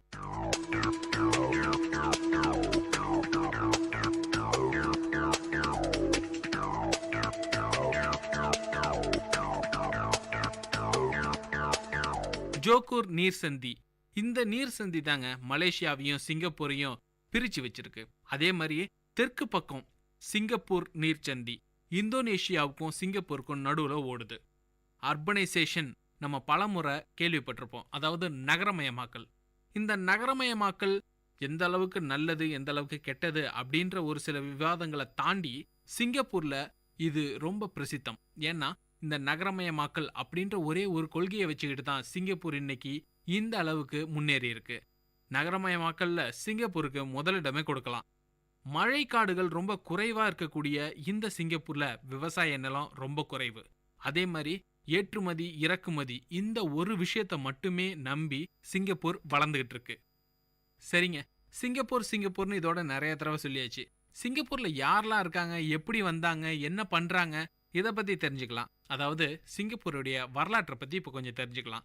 கிபி 2ஆம் நூற்றாண்டுல தான் முதல்ல சிங்கப்பூர்ல ஒரு குடியேற்றம் ஏற்பட்டது அப்படின்னு சிங்கப்பூருடைய வரலாறு நமக்கு சொல்லிக் கொடுக்குது. 1819ஆம் ஆண்டு ஜோகூர் சுல்தானகத்தின் அனுமதியோட பிரிட்டிஷ் கிழக்கிந்திய கம்பெனி சிங்கப்பூரை தனது கட்டுப்பாட்டுக்குள்ள கொண்டு வந்தது. 1824ஆம் ஆண்டு நேரடியான ஆட்சி முறைக்கு கீழே பிரிட்டிஷோடைய ஒரு காலனியா இந்த சிங்கப்பூர் மாறுனுச்சு. 2ஆம் உலகப்போர் காலத்துல ஜப்பானுடைய கையில இந்த சிங்கப்பூர் மாட்டிக்கிட்டு கொஞ்ச நாள் இருந்தது. அதே மாதிரி 1945 இந்த ஆண்டுல மீண்டும் சிங்கப்பூர் பிரிட்டிஷ் ஆதிக்கத்துக்கு கீழே போச்சு. 1963ஆம் ஆண்டு மற்ற காலனி நாடுகளோடையும் மலேசியாவோடையும் சேர்ந்து விடுதலைக்கு போராடி 1965 ஆகஸ்ட் 9ஆம் தேதி விடுதலை பெற்று ரிபப்ளிக் ஆஃப் சிங்கப்பூர் அப்படின்னு இந்த நாடு உதயமானது. இதுதாங்க சிங்கப்பூருடைய ஒரு சுருக்கமான வரலாறு. இதை பத்தி நீண்ட வரலாறு பின்னாடி வரக்கூடிய பகுதிகளில் நம்ம தெரிஞ்சுக்கலாம். நேர்ல இது VIT பண்பலை 90.8. இந்த நிகழ்ச்சி திரைக்கடலோடி நிகழ்ச்சியில ஒரு சிறிய இடைவேளை.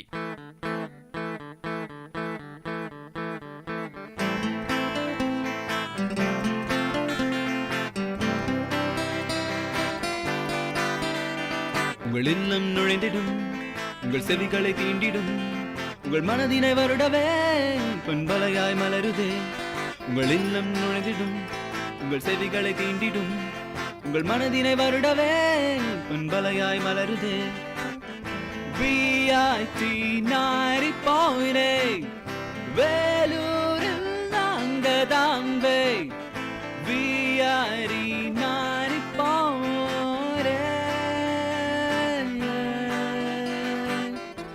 Ladies and gentlemen, you're listening to VIT Community Radio 90.8 FM. Engage, evolve, empower. VIT பண்பலை 90.8 திரைக்கடலோடி நிகழ்ச்சியில இடைவெளிக்கு பிறகு உங்களை சந்திக்கிறதுல ரொம்ப சந்தோஷம். நான் உங்கள் அன்பு தோழன் KP ஆனந்த். 1963 வருஷம் பிற காலனிகளோடையும் மலேசியாவோடையும் சேர்ந்து தன்னுடைய விடுதலைக்காக போராடின சிங்கப்பூருடைய வரலாற்றை பத்தி தான் பார்த்துக்கிட்டு இருக்கோம். அதாவது வெஸ்ட் மினிஸ்டர் மக்களாட்சி முறை. இது ஒரு ஓரங்க நாடாளுமன்ற முறை. இது குடியரசு ஆட்சி முறையா இருக்குது.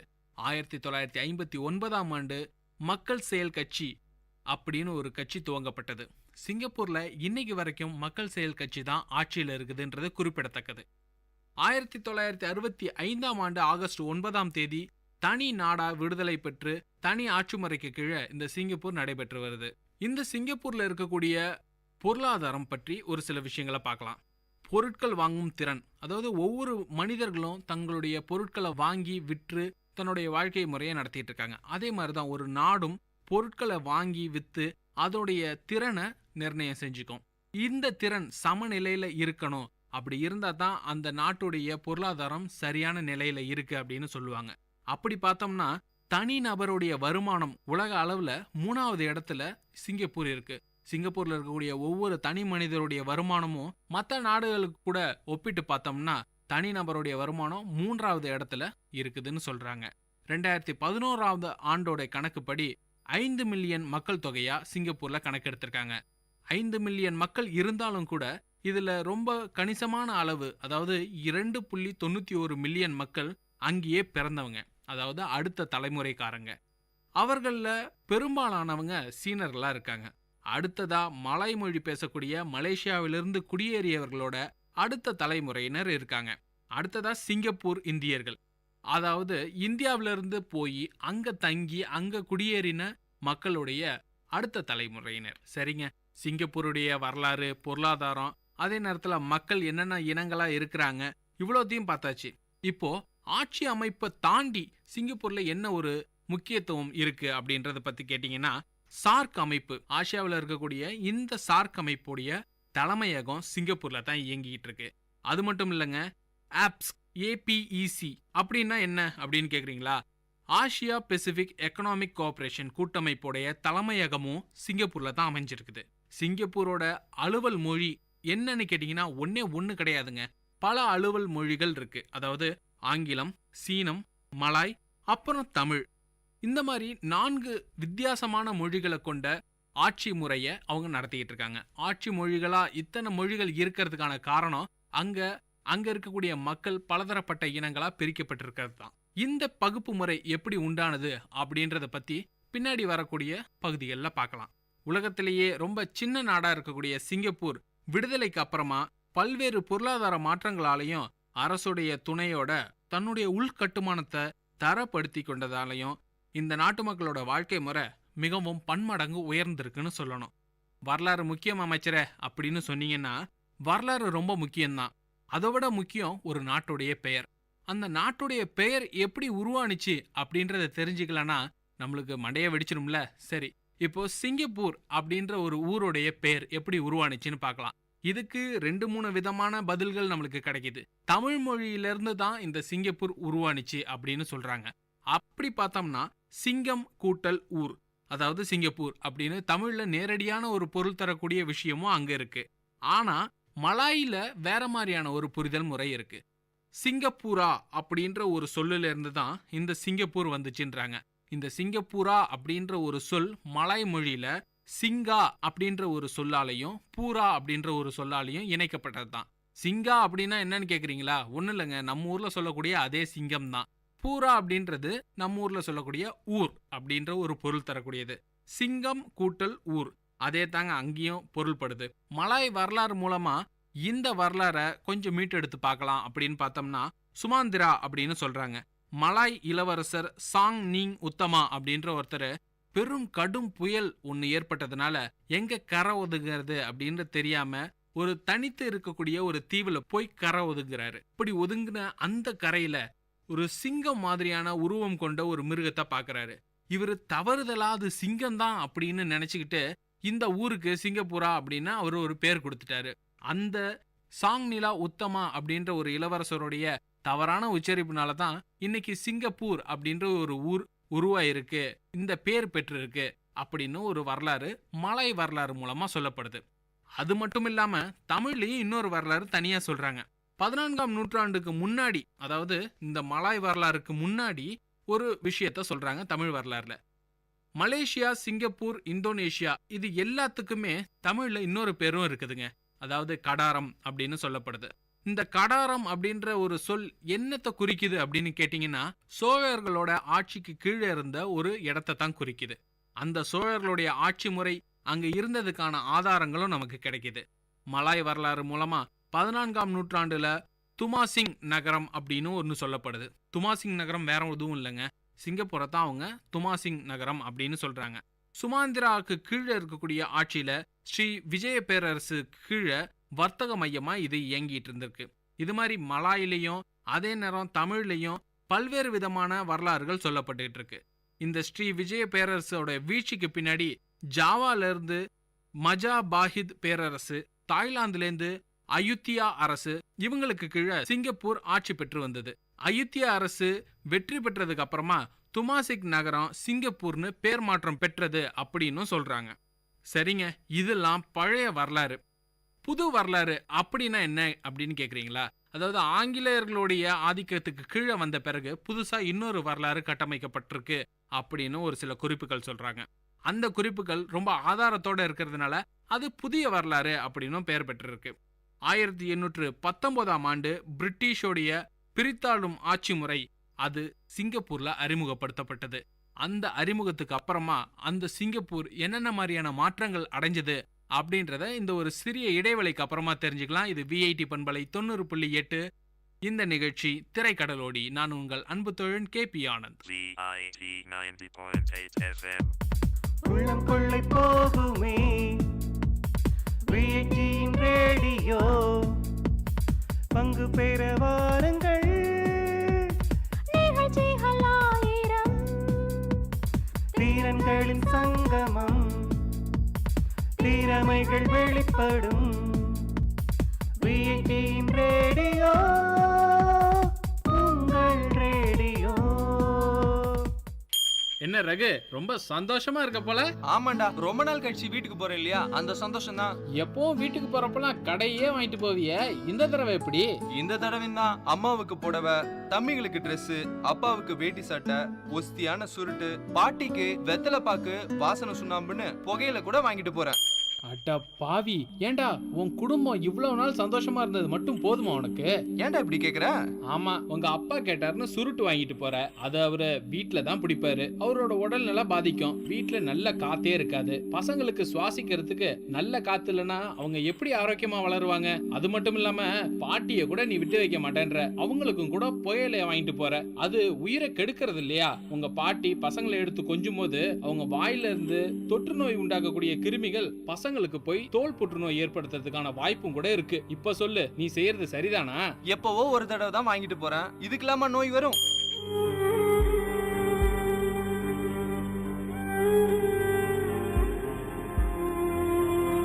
விளையாட்டு வினையாகும். நம் சந்ததியை காக்க வேண்டிய நாமே அதை அழிவுக்கு உட்படுத்தலாமா? புகையிலையை தடுப்போம், புத்துயிர் பெறுவோம்.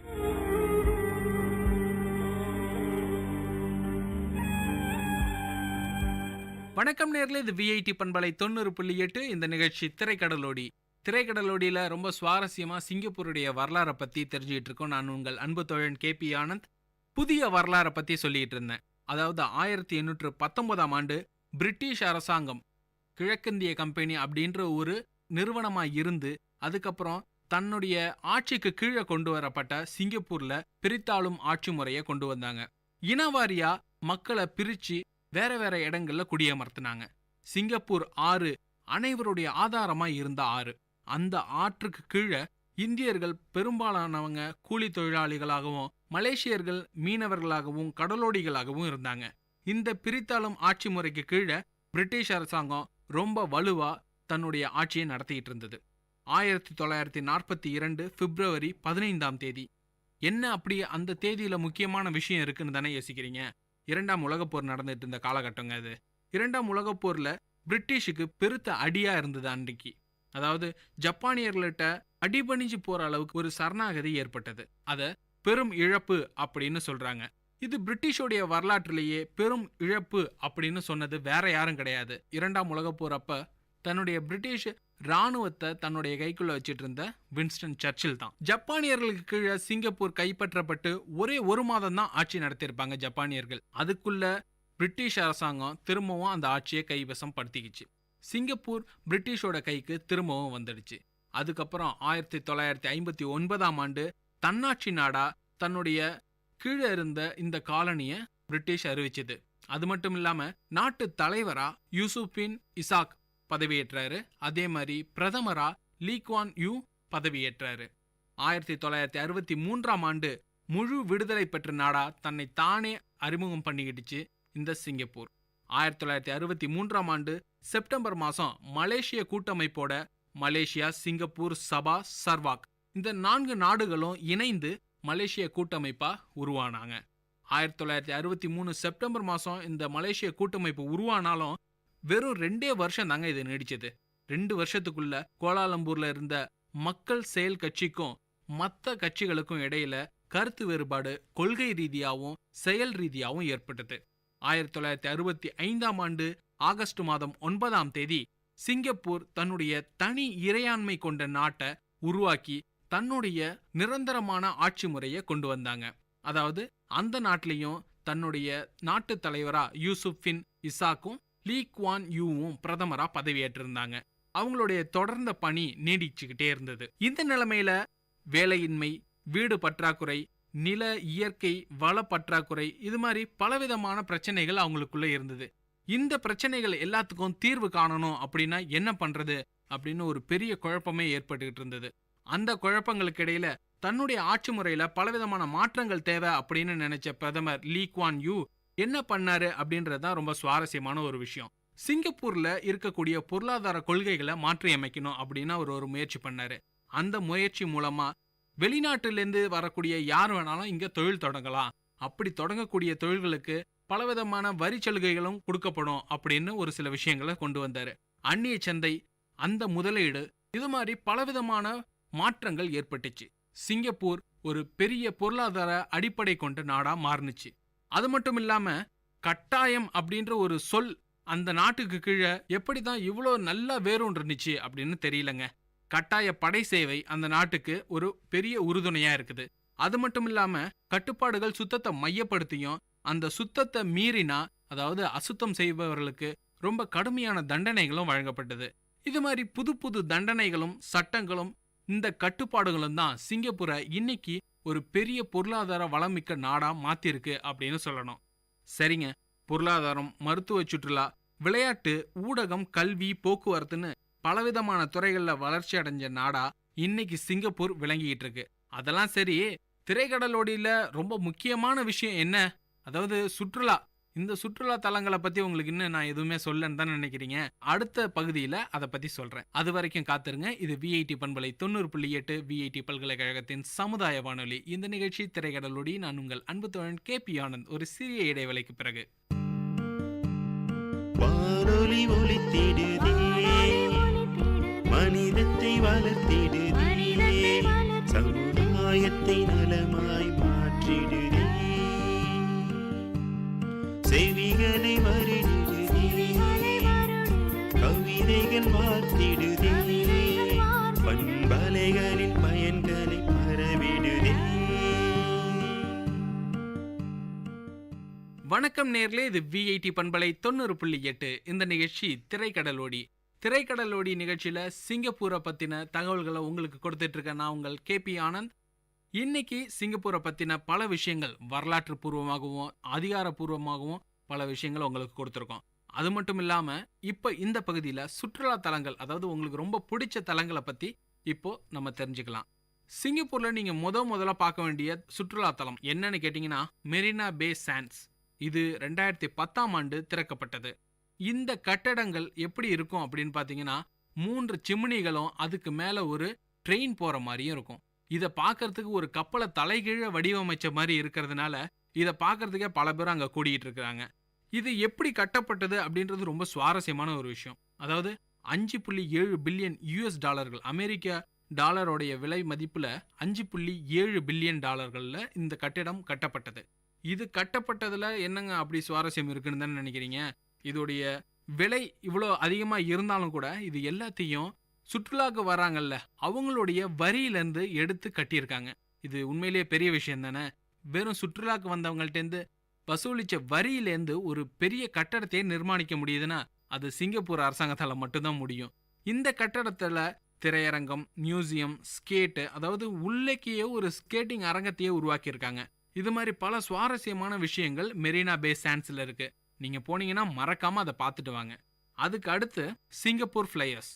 இது ஒரு ஜெயிண்ட் வீலுங்க. நம்ம சாதாரணமாக கண்காட்சி போனோம்னா ஜெயிண்ட் வீல்ல ஏறி சுத்துறது வழக்கமா இருக்கும். ஆனா சிங்கப்பூர் போயிட்டு இந்த ஜெயிண்ட் வீல்ல சுத்தாம வந்துட்டீங்கன்னா நீங்க சிங்கப்பூர் போனதுக்கே அர்த்தம் இல்லைன்னு தான் சொல்லணும். ஏன்னா 2008 திறக்கப்பட்ட இந்த ஜெயிண்ட் வீல் சிங்கப்பூர் ஃப்ளையர் 28 பேரை மட்டுமே தன்னுடைய கொள்ளளவுல கொள்ள முடியும். அது மட்டும் இல்லாம 541 அடிகள் உயரமுள்ள இந்த ஃப்ளையர்ல ஒரு சிறப்பு அம்சம் இருக்கு. என்ன அப்படின்னு கேட்டீங்கன்னா ஒண்ணுமில்லைங்க, மாற்றுத்திறனாளிகளுக்காக ஒரு சலுகை. இது சலுகைன்னு சொல்றதோட அவங்களுடைய உரிமைன்னு தான் சொல்லணும். சிங்கப்பூர் அரசாங்கம் மாற்றுத்திறனாளிகளுக்காக பலவிதமான சேவைகளை செய்யணும் அப்படின்ற ஒரு விஷயத்துல ரொம்ப முனைப்பா இருக்காங்க. அதனால இந்த சிங்கப்பூர் ஃப்ளையர்லையும் மாற்றுத்திறனாளிகள் தங்களுடைய வீல் சேரோட நேரடியா உள்ள போயிட்டு உட்காந்து அந்த ஃப்ளையர்ல, அதாவது அந்த ஜெயிண்ட் வீல்ல முழுசா 541 அடியும் சுத்தி பார்க்க முடியும் அப்படின்னு செஞ்சிருக்காங்க. இது சிறப்பான விஷயம் தானே. அதனால இந்த இடத்தையும் நீங்க மறக்காம போய் பார்க்கணும். அப்புறம் கொஞ்சம் சாமி பக்தி இல்லைன்னா இறையாண்மை இந்த மாதிரியான விஷயங்களுக்கு நம்பிக்கை உடையவங்களா இருந்தீங்கன்னா புத்தருடைய பல் பாதுகாப்பா வைக்கப்பட்டிருக்கக்கூடிய இந்த கோயிலுக்கு நீங்க போயிட்டு வரணும். இது எங்க இருக்கு அப்படின்னு கேட்டீங்கன்னா சைனா டவுன்ல, அதாவது சென்ட்ரல் சைனா டவுன் அப்படின்னு சொல்றாங்க, இந்த இடத்துல இருக்குது. இதை நீங்க கண்டிப்பா போய் பார்த்துட்டு வரணும். சரி, இதெல்லாம் பாத்தீங்கன்னா அப்படியே உங்களுக்கு ராத்திரி ஆயிடும். ராத்திரி ஆன பிறகு என்ன சிங்கப்பூர்ல போய் படுத்து தூங்கிடணும் அப்படின்னு நினைச்சீங்கன்னா அது ரொம்ப ரொம்ப தப்பு. ஏன்னா நைட் சஃபாரி அப்படின்னு ஒன்று இருக்குங்க. 1984லயே இதை கட்டிட்டாங்க. இது என்ன அப்படின்னு கேட்டிங்கன்னா நைட் சஃபாரி பெரிய பார்ட்டி அந்த மாதிரி இருக்கக்கூடிய இடம்னு நினச்சிங்கன்னா இல்லை, கிடையாது. ஏன்னா இது ஒரு மிருக காட்சி சாலை. இங்கே மிருகங்கள் மட்டும் இல்லை, மரங்கள், செடிகள், கொடிகள் எல்லாமே இருக்குது. ராத்திரி பூரா நீங்கள் அந்த நைட் சஃபாரியில் சுற்றிட்டு வந்தீங்கன்னா உங்களுக்கு தூக்கன்றது ஒரு துளி கூட வரவே வராதுன்றது உண்மை. அது மட்டும் இல்லாமல் இப்போ மிருகங்களுக்காக ஒரு இடத்த சொல்லியாச்சு. அடுத்தது என்ன, மரங்களுக்கான ஒரு இடத்த சொல்லணும்ல. சிங்கப்பூர் பொட்டானிக்கல் கார்டன் இது பட்ஜெட்டுக்குள்ள இருக்கக்கூடிய பல இடங்கள்ல ஒன்னா இருக்குது. இங்க போனீங்கன்னா உங்களுக்கு அதிகமா கையில இருந்து காசு செலவாகாது. ஆனா இங்க சுவாரஸ்யமான இன்னொரு விஷயமும் இருக்கு. என்ன அப்படி சுவாரஸ்யம்னு எப்ப பார்த்தாலும் சொல்லிட்டே இருக்கேன். இது உண்மையிலேயே ரொம்ப சுவாரஸ்யங்க. ஏன்னா 60,000 வகையான மரங்களும் விலங்குகளும் இந்த கார்டன்ல இருக்கு. இந்த பொட்டானிக்கல் கார்டன்ல நீங்க போனீங்கன்னா 60,000 வகையான இனங்களை பார்க்க முடியும். மரங்கள் மட்டும் இல்லைங்க, விலங்குகளையும் பார்க்கலாம். சரி, பொட்டானிக்கல் கார்டன் ஒன்று தான் சிங்கப்பூர்ல இருக்கா அப்படின்னு கேட்டிங்கன்னா அது மட்டும் இல்லைங்க. கார்டன்ஸ் ஆஃப் த பே அப்படின்னு சொல்லிட்டு ஒரு இடம் இருக்கு. அங்க மொத்தம் 3 தோட்டங்கள் இருக்கு. சென்ட்ரல் பே அப்படின்ற இடத்துல ஒரு தோட்டம். அங்க வெறும் நீராவே இருக்கும், தண்ணியாவே இருக்கும். அங்க போனீங்கன்னா நீங்க தண்ணியில நடந்து போகலாம். அதுலயே தோட்டமும் அமைச்சிருக்கிறாங்க. அதே மாதிரி பே ஈஸ்ட், பே சவுத் அப்படின்னு 2 இடங்கள் இருக்கு. இந்த பே சவுத்தில் ஒரு முக்கியமான விஷயம் என்னன்னா ஒரு 50 அடி அளவுக்கு மரம் மாதிரியான ஒரு கட்டமைப்பை அவங்க பண்ணியிருக்காங்க. அந்த இடத்த மறக்காம பார்த்துட்டு வாங்க. கார்டன்ஸ் பை த பே கண்டிப்பா பார்க்க வேண்டிய ஒரு இடமா இருக்கும். சரி, இதெல்லாம் பார்த்தாச்சு. எனக்கு இப்போ பொருட்கள் வாங்கணும், நல்ல சாப்பாடு கிடைக்கணும், ஹோட்டல் தங்கறதுக்கு இந்த மாதிரியான இடங்கள்லாம் வேணும். அப்போ எங்க போகலாம் அப்படின்னு கேட்டிங்கன்னா சிங்கப்பூர்ல அதுக்காகவே இருக்குங்க ஆர்ச்சர்ட் ரோடு. ஆர்ச்சர்ட் ரோட்ல நீங்க போனீங்கன்னா உங்களுக்கு மால்ஸ் இருக்கு, ஹோட்டல்ஸ் இருக்கு, கஃபேஸ் இருக்கு, காஃபி ஷாப்ஸ் இருக்கு. இந்த மாதிரி பலவிதமான இன்ட்ரெஸ்டிங்கான இடங்கள் இருக்கு. உங்களுக்கு முழுமையான ஒரு ஷாப்பிங் பண்ண மாதிரியான ஒரு சூழல் அமையும். அது மட்டும் இல்ல, அங்கேயும் கூட ஒரு பார்க்கறதுக்கு முக்கியமான விஷயம் இருக்கு. என்னன்னு கேட்டீங்கன்னா பிரசிடென்ட் ஆஃப் த சிங்கப்பூரோட வீடும் அங்கதான் இருக்கு. அவருக்கு போயிட்டு அப்படியே ஒரு ஹாய் சொல்லிட்டு வந்துருங்க. சிங்கப்பூர்ல எல்லா இடத்தையும் பார்த்துருங்க. இது மாதிரி சிங்கப்பூரை சுத்தி பலவிதமான சுவாரஸ்யமான விஷயங்கள் இருக்கு. வரலாற்று ரீதியாகவும் சரி, இன்னைக்கு பொருளாதார ரீதியாகவும் சரி, அதே நேரத்தில் சுற்றுலா தலங்களை சம்பந்தப்படுத்தியும் சரி, எல்லாத்துலேயும் சிங்கப்பூர் ரொம்ப அருமையான ஒரு இடமா அமைஞ்சிருக்குது. சுற்றுலாவுக்கு மறக்கவே முடியாத ஒரு இடமா அமையக்கூடிய இடம் சிங்கப்பூர்.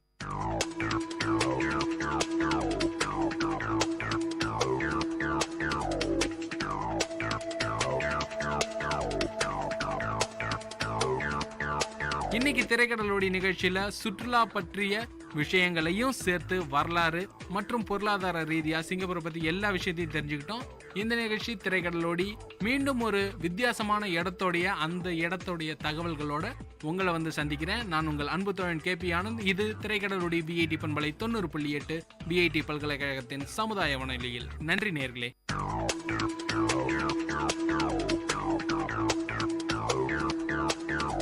நேயர்கள் இதுவரை கேட்டது திரைக்கடலோடி, கண்டங்களை இணைக்கும் ஒரு புரிதல் தொடர்.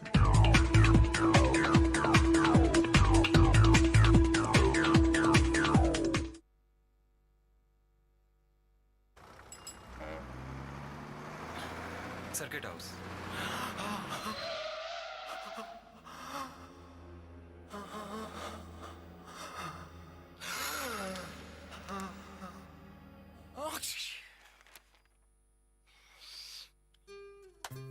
Spread of novel coronavirus can be stopped. Covering your mouth with hanky and tissue while coughing and sneezing could stop spreading it. Help us to help you. Visit your nearest health facility if you have cough, fever or difficulty in breathing, or contact helpline number 9111 2397 8046.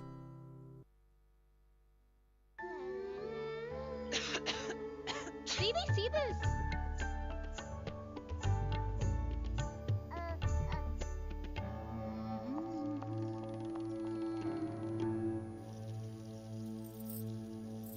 Spread of novel coronavirus disease can be stopped. Washing your hands with soap after coughing and sneezing and before holding your child could stop spreading it. Help us to help you. Visit your nearest health facility if you have cough, fever or difficulty in breathing, or contact helpline number 9111 2397 8046.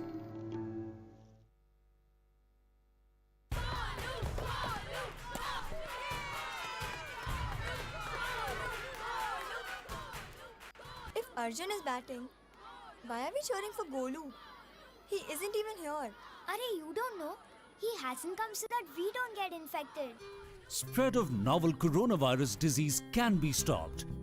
Staying away from public places when you have fever with cold and cough could stop spreading it. Help us to help you. Visit your nearest health facility if you have cough, fever or difficulty in breathing, or contact helpline number 9111 2397 8046. Is the doctor there? Sir? I had fever with cough. Thought I should get it checked.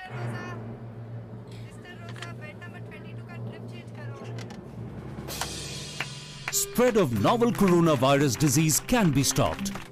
If you are sneezing and have cough with fever, visit your nearest health clinic or center immediately. Help us to help you. Visit your nearest health facility if you have cough, fever or difficulty in breathing, or contact helpline number 9111 2397 8046.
தமிழ்ச்சுடர், வாழ்வும் இலக்கியமும் சங்கமிக்கும் ஒளி ஓவியம்.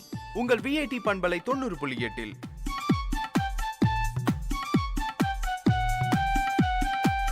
இன்றைய தமிழ் ஓவியம் தீட்டுபவர் ஜெயஸ்ருதி. வணக்கம். ஈத்து உவக்கும் இன்பம் அறியார்கொள் தாம் உடைமை வைத்து இழக்கும் வன்கணவர். செல்வம் என்றாலே பணம் தான்னு நீங்க நினைப்பீங்க. நீங்க மட்டுமா? பொதுவாக எல்லாருமே அப்படிதான் நினைப்போம் இல்லையா? கொஞ்சம் ஆழமா நினைப்பவங்க பொன், வெள்ளி, சொத்து இவை எல்லாத்தையும் செல்வம்னு சொல்வாங்க. ஒரு வகையில பணம், சொத்து இவற்றை செல்வம்னு சொல்றது பொருத்தமானதுதான். இவற்றை உடையவர்கள் தம் வாழ்க்கைக்கு வேண்டியவற்றை வேண்டும் பொழுது பெற்றுக்கொள்ள முடியும். பிறரிடமிருந்து எதையும் எதிர்பார்க்க வேண்டியதில்லை. செல்வம் உடையவர்கள் நல்லவர்களாக இருப்பின் பிறருக்கு கொடுக்கலாம். பிறருக்கு வரும் துன்பங்களை தீர்க்கலாம். அவர்களையும் மகிழ்ச்சியுடன் வாழ செய்யலாம். அறச்செயல்களை செய்யலாம். அதன் மூலம் புகழ் பெறலாம். இதே செல்வம் தீயவர்களிடமிருந்தால் என்ன செய்யும்? அதனால் எத்தனையோ அழிவுகள் ஏற்படவும் வாய்ப்புகள் உள்ளது. ஆகையால் இந்த செல்வமானது நன்மையும் செய்யும், தீமையும் செய்யும். செல்வம் சென்று விடக்கூடியது. அதனாலேயே இதற்கு செல்வம் என்று நம் முன்னோர்கள் பெயரிட்டு உள்ளனர் போலும். கவிஞர் ஒருவர் உருண்டு ஓடிடும் பணம் காசு எனும் உருவமான பொருளே என்று பாடியதன் கருத்து மிகவும் பொருத்தமானதே. செல்வத்தின் பயன் ஈதலே. செல்வத்தை அடையும் பயன் என்ன? வறியவருக்கு கொடுப்பதே. அப்படி செய்வதில் ஓர் இன்பம் உண்டு. ஏழையின் சிரிப்பில் இறைவனை காண்போம்னு கேள்விப்பட்டிருப்போம். அது என்னன்னு கேக்குறீங்களா? ஒரு சின்ன பையன் கடவுளை பார்க்க வீட்டிலிருந்து கிளம்பினான். அதிக தூரம் பயணம் செய்ய வேண்டியிருக்குமே என்று தின்பண்டங்களையும் மதிய உணவையும் பையில் வைத்து கொண்டான். காலையிலிருந்து நடக்க ஆரம்பித்தவன் சிறிது ஓய்வு எடுக்கலாம் என்று அருகிலுள்ள பூங்காவிற்குள் நுழைந்தான். அங்கு வயதான பெண்மணி ஒருவர் புறாக்கள் சாப்பிடுவதை பார்த்து கொண்டே இருந்தார். நடந்து வந்த களைப்பில் தாகம் எடுக்கவே தண்ணீர் பாட்டிலை திறந்து தண்ணீர் குடிக்க ஆரம்பித்தான். அந்த பாட்டி அவனையே பார்த்து கொண்டிருந்தார். ஒருவேளை பாட்டிக்கு தாகமாக இருக்குமோ என்று எண்ணி தண்ணீர் பாட்டிலை நீட்டினான். பாட்டியும் அவனை பார்த்து அழகாக புன்னகைத்துவிட்டு தண்ணீரை வாங்கி குடித்தார். அந்த சிறுவன் இதுவரை அவ்வளவு அழகான புன்னகையை பார்த்ததில்லை. அதனால் திரும்பவும் அவர்கள் புன்னகையை பார்க்க தான் கொண்டு வந்த உணவை பிரித்து கொடுத்தான். அந்த பாட்டியும் மீண்டும் அவனை பார்க்க புன்னகைத்துவிட்டு அவன் கொடுத்த உணவை சாப்பிட ஆரம்பித்தார். 2 பேரும் ஒரு வார்த்தை கூட பேசவில்லை. ஆனால் அடிக்கடி ஒருவரை பார்த்து ஒருவர் புன்னகைத்துக் கொண்டே இருந்தனர். நேரம் ஆக ஆக அம்மா ஞாபகம் வந்தது சிறுவனுக்கு. அதனால் எழுந்து வீட்டிற்கு நடக்க ஆரம்பித்தான். சிறிது தூரம் நடந்தவன் சட்டென திரும்பி குடுகுடுவென்று ஓடி சென்று பாட்டியை கட்டி அணைத்துக் கொண்டான். பாட்டி அவன் செயலை பார்த்ததுமே மிகவும் பிரகாசமாக சிரித்தார். சிறுவன் வீட்டிற்குள் நுழைந்ததும் அவன் மிகுந்த சந்தோஷத்தில் இருப்பதை பார்த்த அவன் அம்மா என்ன நடந்தது என்று கேட்டார்.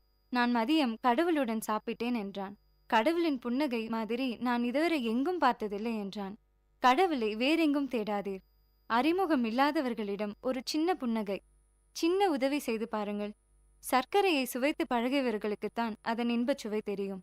அதை பற்றி அறியாதவர்கள், அதை சுவைத்தறியாதவன் அதன் சுவையை அறிவானா? அவ்வாறே பிறருக்கு கொடுத்து மகிழ்ந்து அதனால் பெறும் இன்பத்தை அறியாதவர்களாக நம்மில் பல பேர் இருக்கின்றோம். இதையே வள்ளுவர் செல்வம் அழியும் தன்மையுடையது என்கிறார். நீங்கள் கேட்கலாம், செல்வமே நமக்கு வேண்டாமா என்று. கண்டிப்பாக வேண்டும். செல்வம் இல்லாவிடில் இந்த உலகத்தில் எதுவுமே நடைபெறாது. செல்வம் உலக வாழ்க்கைக்கு மிகவும் இன்றியமையாதது. செல்வம் வாழ்க்கைக்கு தேவை.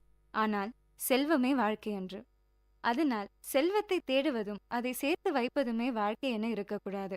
செல்வத்தை பெற்று வாழ்க்கையை வாழ வேண்டும். வாழ்க்கையை வாழ்வது என்றால் தன் பசியை தனித்துக் கொள்வது, தன்னுடைய தேவைகளை பூர்த்தி செய்து கொள்வது மட்டுமே ஆகாது. அதனாலேயே வள்ளுவர் போன்ற பெரியோர்கள் பொருட்செல்வம் மட்டும் குறிப்பிடாமல் வேறு பல செல்வங்களை பற்றியும் கூறியுள்ளனர். வாழ்க்கையை வாழ விரும்புபவன் பொருள் செல்வத்தை மட்டும் பெற்றவனாக இருத்தல் மட்டும் போதாது, வேறு பல செல்வங்களையும் உடையவனாக இருக்க வேண்டும். செல்வத்தை பொருள், உடைமை, ஆக்கம் என்று பல சொற்களால் குறிப்பிடுகின்றார். வாழ்க்கைக்கு வேண்டிய செல்வங்கள் 13 என்று சொல்லலாம். பொருள், கல்வி, கேள்வி, அடக்கம், அருள், அறிவு, அன்பு, ஆழ்வினை அதாவது முயற்சி, ஊக்கம், ஒழுக்கம், அதாவது நாணம், பண்பு, பொறுமை. 13 செல்வங்களும் வாழ்க்கைக்கு தேவையானவை ஆகும். இவை அனைத்தையும் உடையவனே வாழ்க்கையை வாழ்பவன் ஆவான். வாழ்க்கை என்றால் அதற்கு பொருள் மட்டும் போதாது. 13 செல்வங்களும் சேர்ந்ததே செல்வங்களாகும். இதையே வள்ளுவர் ஈத்து உவக்கும் இன்பம் அறியார்கொள் தாமுடைமை வைத்து இழக்கும் வன்கணவர் என்கிறார். இந்த உலகத்திற்கு ஏதாவது ஒரு வகையில் தான் பயனுடையவனாக இருப்பதே வாழ்க்கை. தன்னால் ஆன சிறு செயல்களை செய்து பிறருக்கு உதவியாக இருக்க வேண்டும். செல்வத்தை தேடுவதும் அதை காப்பதையுமே கடமையாக கொள்ளக்கூடாது. பிறருக்கு பயன்படுவதே உண்மையான செல்வமாக கருத வேண்டும். சிந்தியுங்கள், செயல்படுங்கள். நன்றி.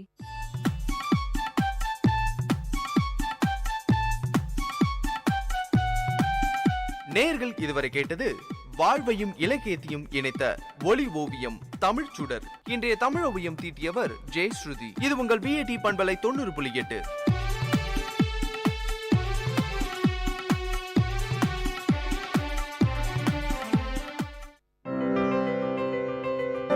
இப்பாடலை வழங்குபவர் இளையகானம் சி இளையராஜா.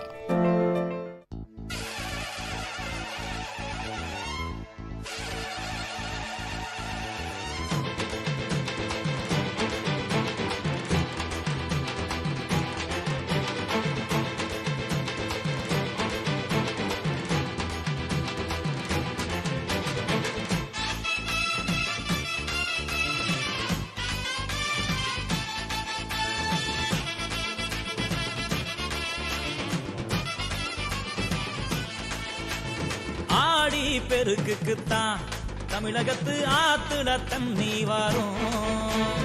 ஆடிப்பட்டம் தேடித்தான் நாங்கள் எல்லாம் விதைக்க ஆரம்பிப்போம். தேர உழுது முடிச்சு ஏத்தம் இறக்கும் போது, தேர உழுது முடிச்சு ஏத்தம் இறக்கும் போது ஏழேலோ மெட்டு கட்டி பாடுவோம். தமிழ நாட்டுப்புற மகிமையத்தான் கூறுவோம். தமிழ நாட்டுப்புற மகிமையத்தான் கூறுவோம். ஆடி பெருக்குத்தான் தமிழகத்து ஆத்துல தண்ணி வரும்.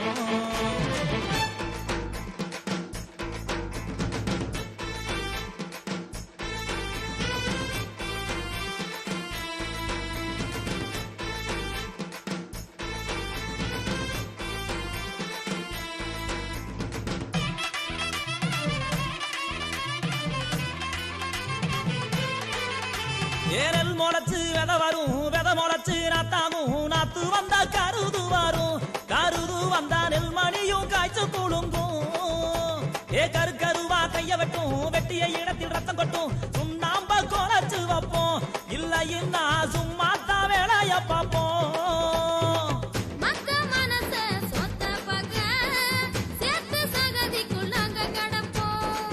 காடு கடனி களத்து மேடை கடைசி வரைக்கும் காத்து இருப்போம்.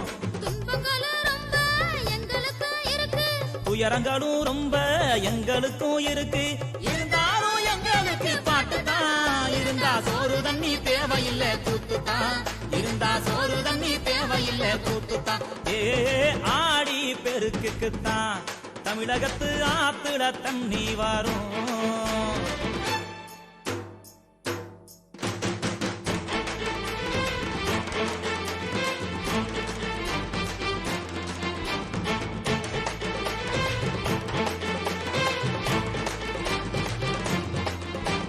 தை மகளும் பிறந்துட்டா புது நெல்லு அவிச்சுட்டா பொங்க வச்சு பூசை செய்வோம். தை மகள கும்பிட்டு தவற வைப்போம். பச்சை அரிசி அச்சு வெல்லம் பொங்க அரிசி நஞ்சையலும் கன்னி பொங்க காணும் பொங்க மாட்டு பொங்க மண் வளத்தின் மகிமை சொல்லும்.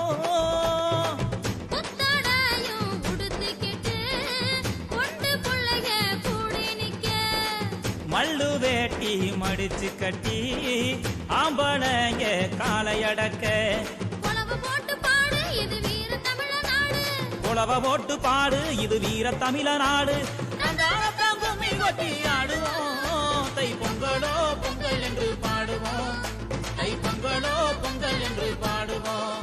தை பொங்கலோ பொங்கல் என்று பாடுவோம். தை பொங்கலோ பொங்கல் என்று பாடுவோம்.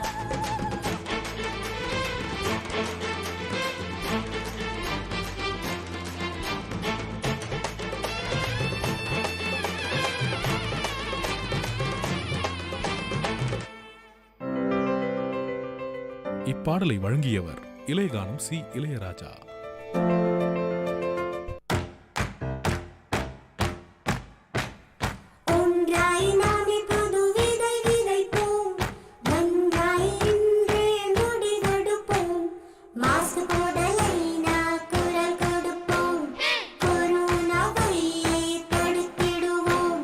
மாஸ்க் போடலைனா குரல்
வல்லுனர் பார்வை. பல்துறை பகிர்வுகள், வல்லுனர் தரவுகள், மக்களின் சந்தேகங்களுக்கான சான்றுகளோடு விஐடி பண்பலை 90.8 வல்லுனர் பார்வை. வணக்கம் நேயர்களே, இது விஐடி பண்பலை 90.8 விஐடியின் சமுதாய வானொலி. இந்த நிகழ்ச்சி வல்லுனர் பார்வை. வல்லுனர் பார்வை நிகழ்ச்சியில ஒவ்வொரு முறையும் ஒரு வல்லுனர் கூட தான் நம்ம பேசிட்டு இருக்கோம். இன்னைக்கு நம்ம வல்லுனர் பார்வையில நம்ம கூட பேச இருக்கிறது யாருன்னு பாத்தீங்கன்னா பேராசிரியர் திருமால் குமார், SPST விஐடியில் பணிபுரிஞ்சுட்டு வராங்க. அவங்க கூட தான் பேச போகிறோம். வணக்கம் சார். வணக்கம் சார். நிகழ்ச்சிக்கு உங்களோட அன்போடு வரவேற்கிறோம். ரொம்ப நன்றி சார். உங்களை பற்றிய மேலும் அறிமுகம் நேயர்களுக்கு கொடுக்க முடியும்? வணக்கம் நேயர்களே, என் பேர் திருமால் குமார். நான் விஐடி பல்கலைக்கழகத்தில் ப்ரொஃபஸராக இருக்கேன். நான் என்னோட MSc விஐடியில் முடிச்சிருக்கேன், பயோடெக் ஃபீல்டில். இப்போது PhD பண்ணிகிட்டு இருக்கேன். சரி சார், இப்போ பார்த்தீங்கன்னா பூமின்னு சொல்லும்போது இப்போ பல பேர் ரொம்ப கேர் எடுத்துக்கிறது இல்லை. நம்ம பூமியை பற்றி பல விஷயங்கள் இருக்குது. ஒவ்வொரு விஷயமும் பண்ணும்போது அதற்கு பல எதிர்வினைகள் வருது. இப்போ நம்ம சரியாக ஒரு எலக்ட்ரானிக் பொருட்களோ இல்லை பிளாஸ்டிக் யூசேஜோ இல்லை வாட்டரை சரிவர பயன்படுத்தாததோ பல வினைகள் நம்ம செய்யும்போது அதுக்கான எதிர்வினைகள் வருது. வாட்டர் ஸ்கேர்சிட்டி இன்க்ரீஸ் ஆகலாம். இல்லை மரங்களை சரியாக பாதுகாக்காமல் இருந்தால், மரம் நடுறதில்ல, மரங்களை மட்டுமே வெட்டிகிட்டு இருக்கோம்னா மழை கிடைக்கிறதில்ல. ஸோ அதனால் வெப்பமாகுது. ரொம்ப பல விஷயங்களால் நம்ம இன்றைக்கி கொஞ்சம் சஃபர் ஆகிட்டு தான் இருக்கோம். இதுக்கான சொல்யூஷன் பார்த்தீங்கன்னா நம்மக்கிட்ட இருந்து தான் ஸ்டார்ட் ஆகுது. ஒரு அவேர்னஸ் வேணும்னு சொல்லிட்டு இப்போ இருக்கிற சுச்சுவேஷனில் வாட்டர் ஸ்கேர்சிட்டின்றது ஒரு பெரிய ஒரு பூதாகாரமான ஒரு விஷயமா இருக்குது. ஸோ அதை பற்றி உங்களோட கருத்து? இன்றைக்கி நீங்கள் சொன்ன எல்லா பிரச்சனைக்குமே ஒரு முக்கிய பிரச்சனையாக இருக்கிறது பார்த்திங்கன்னா மக்களோட இயலாமை, அதாவது நெக்லிஜென்ஸ் சொல்கிற மாதிரி. இப்போ நம்ம பூமியை தாயாக மதிக்கணும். ஃபஸ்ட்டு பூமி நம்மளுக்கு தினம் தினம் நம்மளுக்கு காலையில் எழுந்ததுலேருந்து நைட்டு தூங்குற வரைக்கும் தேவையான ஒவ்வொரு பொருளையும் நம்மளுக்கு கொடுக்குது. அது நம்மளுக்கு கண்ணுக்கு தெரிஞ்ச பொருளாகவும் இருக்கலாம், கண்ணுக்கு தெரியாத பொருளாகவும் இருக்கலாம். நம்ம உயிர் வாழ தேவையான இந்த பூமிக்கு எல்லாமே கொடுத்துருக்கு. அது ஃபஸ்ட்டு நம்ம மதிக்க கற்றுக்கணும். அதை நம்ம மதித்தோன்னா உலகம், அந்த பூமி நம்மளுக்கு திருப்பி மதிக்கும், நம்மளுக்கு தேவையானது கொடுக்கும். இப்போ நம்ம ஃபஸ்ட்டு நம்ம எல்லாருமே பேசக்கூடிய ஒரு இன்றைக்கி முக்கியமாக இருக்க ஒரு ஹாட் டாபிக் அப்படின்னு சொல்கிற பார்த்தீங்கன்னா தண்ணி பிரச்சனை. இப்போ பார்த்தீங்கன்னா ஒரு ஸ்டேட்டுக்கும் தண்ணி பிரச்சனை, ஒரு நாட்டுக்கும் தண்ணி பிரச்சனை. அதாவது இப்போது தெருவடி குழா சண்டை அப்படின்றதே ஒரு கொலைக்கல் இருக்குது. ஏன்னா அங்கே தெருவுலேருந்து ஒரு நாடுலேருந்து எல்லாத்துலேயுமே ஒரு முக்கிய பிரச்சனையாக இருக்குது தண்ணி. அந்த பிரச்சனைக்கெல்லாம் என்ன தான் ஒரு காரணம் அப்படின்னு பார்த்தோம்னா மக்களோட நெக்லிஜென்ஸ், அவங்களுக்கு ஒரு அறியாமை. எல்லாருமே சின்ன வயசில் படிச்சிருப்போம். இப்போது வாட்டர்னால் என்ன பண்ணணும்னா ஒரு ரீயூஸ், ரீசைக்கிள், அப்புறம் ரெடியூஸ் அப்படின்ட்டு ஒரு 3 R பேசியிருப்போம். பட் இதுக்கு மேலே ஒரு R இருக்குது. அது ரெஸ்பான்சிபிலிட்டி. ஒவ்வொரு தனி மனிதனும் தண்ணியை எப்படி சேமிக்கணும். நம்ம 1000 பேர் நம்ம குறை சொல்ல முடியும், அவனால் தான் எனக்கு தண்ணி இல்லை, இவனால் தான் தண்ணி இல்லை அப்படின்னு சொல்லிட்டு. பட் ஒரு இண்டிவிஜுவலாக நான் என்ன பண்ணுறேன், இந்த பூமி மாதா எனக்கு கொடுக்குற தண்ணியை நான் ஒழுங்காக வச்சுக்கிறேன்னா அப்படின்றது. அதேமாதிரி தண்ணியை பற்றி சொல்லணும்னா இப்போ நான் உங்களை ஒரு கேள்வி கேட்குற வச்சுக்கோங்களேன். உங்களுக்கு கண்டு தெரியாத எல்லா இடத்துலையும் இருக்க ஒரு பொருளை சொல்லுங்கள் அப்படின்னும் போது நிறைய பேர் சொல்கிற ஒரு விஷயம் காற்று. ஆனால் காற்றுக்கு அடுத்தபடியாக எல்லா இடத்துலையும் இருக்கிற ஒரு பொருள் தண்ணி. அதாவது எப்படின்றீங்கன்னா, இப்போ நம்ம உட்காந்துட்ருக்கோம் இங்கே, என்கிட்ட இப்போது இந்த நிமிஷத்தில் ஒரு 20,000 லிட்டர் தண்ணி இருக்குது. 1 லிட்டர் 2 லிட்டர் கிடையாது, 20,000 லிட்டர் தண்ணி இருக்குது. அதாவது இது எப்படின்னு பார்த்தீங்கன்னா, இப்போ நான் போட்டிருக்க ஷர்ட், இந்த ஷர்ட் பருத்தியில் செஞ்சுருக்கு. ஸோ இந்த பருத்தியை விளைவிக்கிறது, அது வளர்க்குறது, அதை டிரான்ஸ்போர்ட் பண்ணுறது ஒரு இடத்துல, அப்புறம் அது டை போடுறது, ஃபேப்ரிகேட் பண்ணுறது, இந்த மாதிரி எல்லா இடத்துலையும் தண்ணி தேவைப்படுது. இப்போ ஒரு ஜீன்ஸ் பேண்ட் பார்த்தோன்னா அதுக்கு தேவையான மூலப்பொருட்கள், அதுக்கு செய்யக்கூடிய எல்லா இடத்துலையும் பல ஆயிரம் லிட்டர் ஆஃப் தண்ணி ஒவ்வொரு நாளைக்கும் யூஸ் பண்ணுறாங்க. அதுக்கு என்ன ஒரு பேசிக்காக சொல்கிறேன் அப்படின்னா, ஒவ்வொருத்தரும் ரெஸ்பான்சிபிலிட்டியாக இருக்கணும். இப்போ எனக்கு ஒரு ஷர்ட்டு செய்கிறதுக்கு ஒரு 2000 லிட்டர் தண்ணி தேவைப்படுதுன்னா, இப்போ 2வது ஷர்ட் நான் வாங்குறேன் அப்படின்னும் போது நான் யோசிக்கணும், நான் வாங்க போகிறது வெறும் ஒரு காசு கொடுத்து ஒரு பொருளாக வாங்கலை, நான் ஒரு 2000 லிட்டர் தண்ணியே வாங்குறேன். ஸோ நான் பண்ணும்போது எனக்கு அந்த ஷர்ட்டு தேவையா, எனக்கு இருக்க இந்த ஷர்ட்டு போதுமா, அடுத்த ஷர்ட்டு தேவையா. இப்போ ஷூஸ்லாம் பார்த்தீங்கன்னா கூட லெதரில் பண்ணுறது. இப்போ லெதர்னு சொல்லும் போது அது ஒரு உயிரை கொன்று அதோட தோல்லேருந்து எடுக்கிறது. ஸோ இப்போ அந்த உயிரை பார்க்கும்போது அந்த குட்டியாக இருந்து அது வளர்ந்து அது இறந்து அதோட தோலை எடுத்து அதை நம்ம வேறு ஃபார்ம்லேருந்து ஒரு லெதர் கொண்டு வரும். அதாவது இந்த ஒரு 2 வருஷம் குறைஞ்சது ஒரு உயிரினத்தோட 2 வருஷம் லைஃப்பில் அது எவ்வளோ தண்ணி கன்சியூம் பண்ணியிருக்கோம். அதேமாதிரி இண்டஸ்ட்ரியில் எவ்வளோ கன்சியூம் பண்ணிருப்பாங்க. அது ஒரு ஷூவாவோ ஒரு பெல்ட்டாவோ ஒரு பர்ஸாவோ மாறுது. அப்போ மக்கள் ஒரு ஷூ தானே, அது கிழிஞ்சா என்ன, நான் இந்த ஷர்ட்டுக்கு மேட்ச் தான் ஒரு ஷூ போடுவேன், இந்த ஷர்ட்டுக்கு மேட்ச் தான் பெல்ட் கட்டுவேன் அப்படின்னும் போது ஒரு தேவையே இல்லாமல், அந்த ஒரு ரெஸ்பான்சிபிலிட்டி, எனக்குன்னு ஒரு ரெஸ்பான்சிபிலிட்டி இல்லாமல் என்கிட்ட பணம் இருக்குன்ற ஒரு அலட்சியத்தில் இந்த பூமி மாதா கொடுத்த எல்லாம் தண்ணியை வேஸ்ட் பண்ணி வர ஒரு பொருளை நம்ம ஈஸியாக ஒரு பணம் கொடுத்து, பணம் தான் போதும், பணம் இருந்தால் எல்லாம் வாங்கிடலாம் அப்படின்ற ஒரு மைண்ட் செட்டில் போகும்போது இந்த தண்ணி ஒரு கமாடிட்டியாக மாறிடுது. இது கமாடிட்டி கிடையாது. தண்ணின்றது ஒரு மனிதனுடைய அடிப்படை தேவை. இது கமாடிட்டியாக வந்து நம்ம இன்டெரக்டாக மாறுறதே நம்ம தெரியாமல் நம்மளே வந்து எல்லாரையும் வந்து ஒரு ஃபோர்ஸ் பண்ணிகிட்டு இருக்கோம் இன்றைக்கி நிலமையில். நீ எனக்கு வந்து இப்போது வெளிநாட்டுக்கு ஏற்றுமதி பண்ணுறோம் அப்படின்னு வச்சுக்கோங்களேன். இப்போது இந்தியாவில் வந்து அதிகமாக விளையிறது வந்து அரிசி, கோதுமை. ஒரு அரிசியோ இல்லை கோதுமையோ விளைவிக்கிறதுக்கு வந்து உங்களுக்கு ஒரு தண்ணி, நிலப்பரப்பில் வந்து தண்ணி அதிகமாக தேவை. ஸோ இங்கே நிலத்தடி நீரை நான் என்ன பண்ணுறேன், உறிஞ்சி வெளிநாட்டுக்கு ஈஸியாக ஏற்றுமதி பண்ணிடுறேன் பணத்துக்காக. எல்லாமே பார்த்தீங்கன்னா நம்ம வந்து ஒரு ரெஸ்பான்சிபிலிட்டி அப்படின்ற ஒரு மைண்ட் செட்டுக்குள்ளே வர மாட்டோம். இதை நம்ம வந்து மாற்றிக்கணும். அதே மாதிரி வந்து வீட்டில் அடுத்து வந்து யூஸ் பண்ணுற தண்ணி, இதை நான் இப்போ பேசுனது வந்து கண்ணுக்கு தெரியாத ஒரு தண்ணியை பற்றி பேசிகிட்டு இருந்தேன். அப்புறம் யூஸ் பண்ணுற தண்ணி அதுலேயும் பார்த்தீங்க வச்சுக்கோங்களேன். இப்போது நம்ம வெளியே போகும்போது நம்மளுக்கு வந்து ஒரு பாட்டிலில் தண்ணி எடுத்துகிட்டு போக முடியும். Even though it is not going to be a silver bottle, இல்லை ஒரு செம்போ பித்தளையோ அதில் யூஸ் பண்ணலாம் கூட நீங்கள் வந்து உங்கள் வீட்டில் இருக்க ஒரு பிளாஸ்டிக் பாட்டில் வந்து ரீயூசபிளாக மேபி டப்பர் வேர் அந்த மாதிரியான ரீயூசபிள் பண்ண முடிஞ்ச பாட்டிலை யூஸ் பண்ணலாம். ஏன்னா 1 லிட்டர் பாட்டில் சுத்திகரிக்கப்பட்ட நீரை செய்யறதுக்கு 6 லிட்டர் தண்ணி தேவைப்படுது. அடுத்து நம்ம வந்து பார்க்க போது வெளிநாட்டு சாப்பாடுகள், அதாவது வந்து நூடுல்ஸாக இருக்கட்டும், ஃப்ரைட் ரைஸாக இருக்கட்டும், அந்த மேற்கத்திய கலாச்சாரத்தில் வந்து உணவு பழக்கம் கொண்டு வரும்போது நம்மளுக்கு டேரெக்டாவோ இன்டெரக்டாவோ வந்து ஒரு குளிர்பானம் தான் நல்லா இருக்குமே, இந்த குளிர்பானம் வந்து சாப்பிடலாம் அப்படின்னு தோணுது. அங்கே என்ன ஒரு பெரிய நடக்குதுன்னா, நீங்கள் ஒரு 1/2 லிட்டர் குளிர்பானம் வாங்குறீங்கன்னா அதில் 1/2 லிட்டர் கிடையாது, அதில் இருக்கிறது வந்து 56 லிட்டர் தண்ணி. என்ன நடக்குதுன்னா, அந்த தண்ணியை வந்து எடுக்கிறதுக்கு தண்ணி தேவைப்படுது, அதுக்கு வந்து சுவை ஊட்டுறதுக்கு தண்ணி தேவைப்படுது, அப்புறம் அந்த மிஷின்ஸை க்ளீன் பண்ணுறதுக்கு தண்ணி தேவைப்படுது. அதுலேருந்து வர கழிவு நீர் வந்து திருப்பி நிலத்தடி நீரில் கலக்குது. அந்த நிலத்தடி நீர் வந்து அதாவது 7 லிட்டர் தண்ணி வந்து நிலத்தடியில் கலக்கும் போது நிலத்தடியில் இருக்க 8 லிட்டர் தண்ணி, ஸோ 7 × 8 56 லிட்டர் தண்ணியை வந்து மாசுபடுத்துது. தண்ணி வந்து இருக்க உலகத்தில் வந்து 3 ஃபார்ம் தான். ஒன்று வந்து ப்ளூ வாட்டர்னுவாங்க, நீலநீர். அடுத்து வந்து பச்சை வாட்டர், க்ரீன் வாட்டர். தேர்டு வந்து கிரே வாட்டர், சாம்பல் நிறத்தில். ப்ளூ வாட்டர்ன்றது நம்மளுக்கு கண்ணுக்கு தெரிஞ்ச ஆறு, குளம், குட்டை, இதெல்லாம் வந்து ப்ளூ வாட்டர். இது வந்து நம்ம வந்து யூஸ் பண்ணிக்க முடியும். அடுத்து இருக்கிறது வந்து க்ரீன் வாட்டர். க்ரீன் வாட்டர்ன்றது வந்து டைரெக்டாக மழை பெஞ்சு அந்த மழை வந்து சாயிலில் போய் இறங்கி அதை வந்து மரங்கள் எடுத்துக்கும். ஏன்னா மரங்களுக்கு வந்து வாட்டர் தான் இருக்க ஒரே பெரிய ரிசோர்ஸ். ஸோ அது வந்து வேறு வேறு ப்ராடக்ட்டில் நம்மளுக்கு வந்து மரம் கொடுக்குது. அது வந்து டேபிளாவோ இல்லை சேராவோ நம்ம வந்து அதை யூஸ் பண்ணிக்கிறோம். அடுத்து இருக்கிற கடைசியாக இருக்கிறது கிரே வாட்டர்.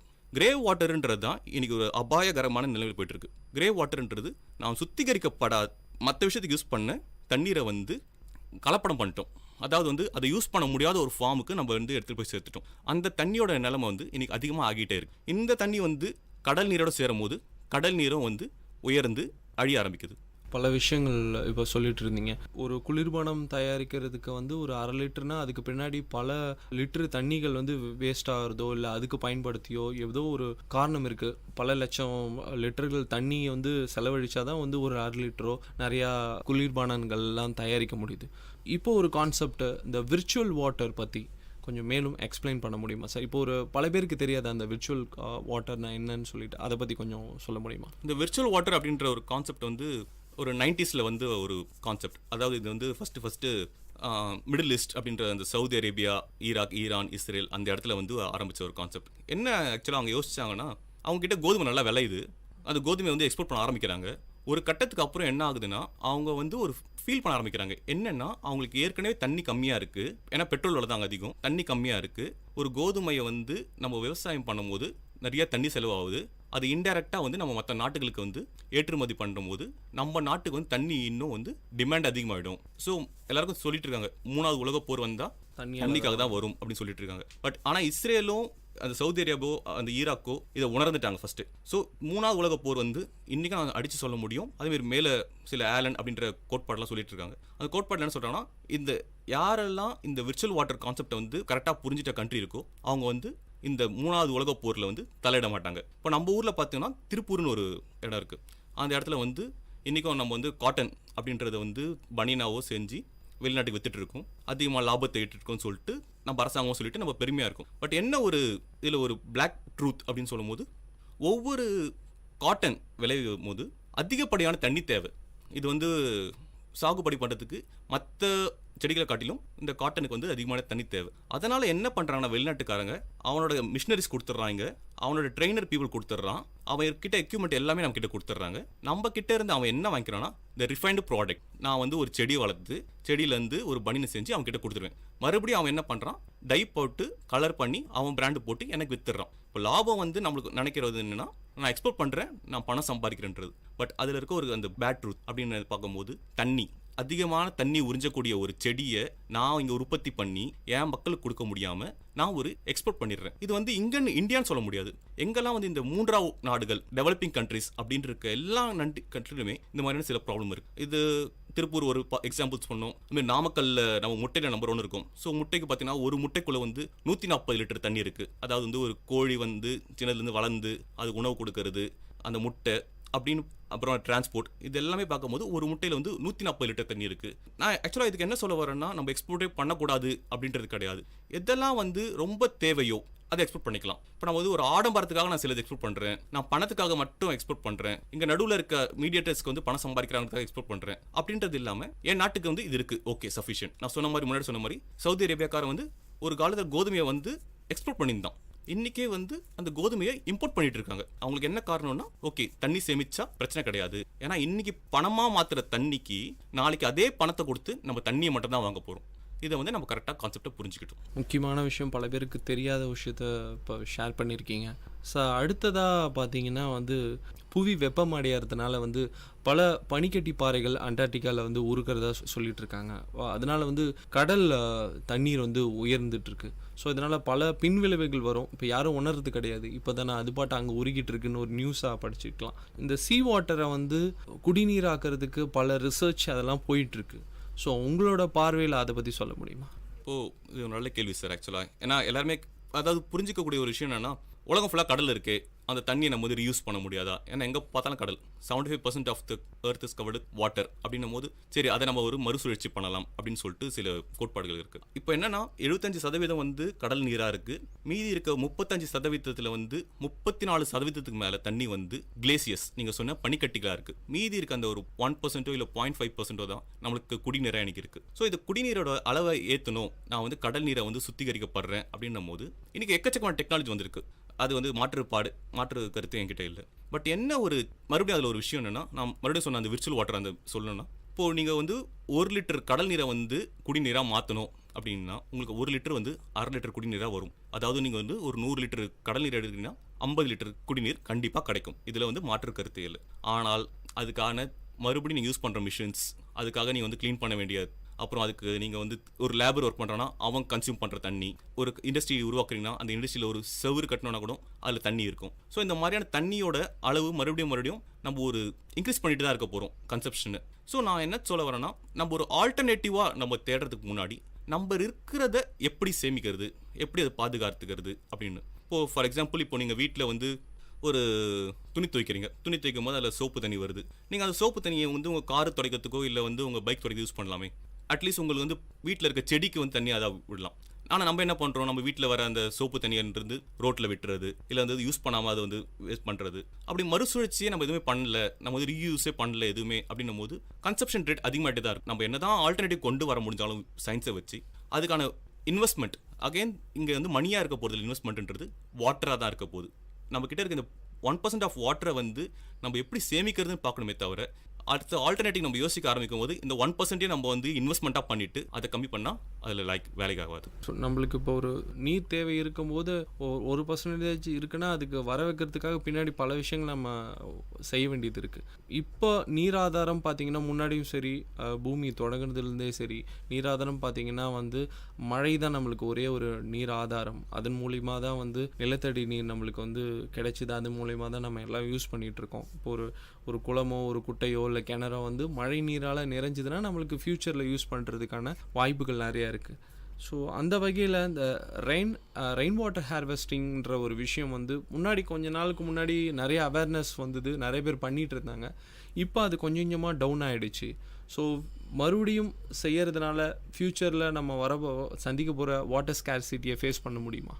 இது கண்டிப்பாக முடியும் தான் சொல்ல முடியும். ஏன்னா வந்து நமக்கு இருக்க ஒரே ஃப்ரெஷ் வாட்டர் சோர்ஸ் அப்படின்னு சொல்லும்போது அது வந்து ரெயின் தான். ஏன்னா ரெயினை தவிர வேறு எந்த இதுவும் ஃப்ரெஷ் வாட்டர் கிடையாது. இப்போ நீங்கள் லேக்ஸ் எடுத்தாலும் சரி, இல்லை ஒரு பாண்ட் எது எடுத்தாலும் அது வந்து மாசுபடுறதுக்கான அதிகப்படியான வாய்ப்புகள் இருக்குது. ஆனால் நம்மளுக்கு வரப்போகிற மழை நீர் வந்து ஒரு சுத்தமான நீர். ஆனால் அந்த நீரை வந்து ஏன் இன்னைக்கு வந்து பாதுகாக்க வந்து மக்கள் தவறுறாங்க அப்படின்னு பார்த்தீங்கன்னா, மறுபடியும் அது வந்து மக்கள் மேலே இருக்க ஒரு கூட பேராசை. அவங்க வந்து ஒரு ரெஸ்பான்சிபிலிட்டி இல்லாமல் நான் வந்து மழை நீரை சேகரிக்க அந்த வழி இல்லை. அதாவது வந்து ஒரு லேக்கோ இல்லை பாண்டோ அந்த இடத்துல வந்து ஒரு பாப்புலேஷன் எக்ஸ்ப்ளோஷன் அப்படின்னு சொல்கிற மக்கள் தொகை பெருக்கம் அவங்க வந்து அந்த இடத்துல வீடு கட்டும் போதோ இல்லை வந்து ஒரு நதிகள் ஓடக்கூடிய பாதையில் வந்து ஒரு வீடு கட்டும் போதோ இல்லை மக்கள் வந்து ஒரு ஆக்கிரமிக்கும் போதோ மழைநீர் சேகரிப்பான வழியே இருக்க மாட்டேங்குது. சரி, இது வந்து வீட்டில் சேமிக்கலாம் அப்படின்றது கொண்டு வரும்போது இன்னைக்கு எல்லாமே வந்து ஒரு அப்பார்ட்மெண்ட்ஸ் கல்ச்சர் அப்படின்ற மாதிரி போயிட்டோம். நம்மளுக்கு வந்து எங்கே பார்த்தாலும் மண் இருந்தால் பிடிக்க மாட்டேங்குது. நம்மளுக்கு வந்து அதில் ஒரு சிமெண்டாவோ இல்லை ஒரு தாராவோ இருந்தால் என் வீடு அழுக்காகாது அப்படின்ற ஒரு மக்கள் வந்து ஒரு மாயத் தோற்றத்தை விரும்புகிறாங்க. மக்கள் வந்து இன்னைக்கு நான் நல்லா இருக்கேன் அது போதும் அப்படின்றாங்க.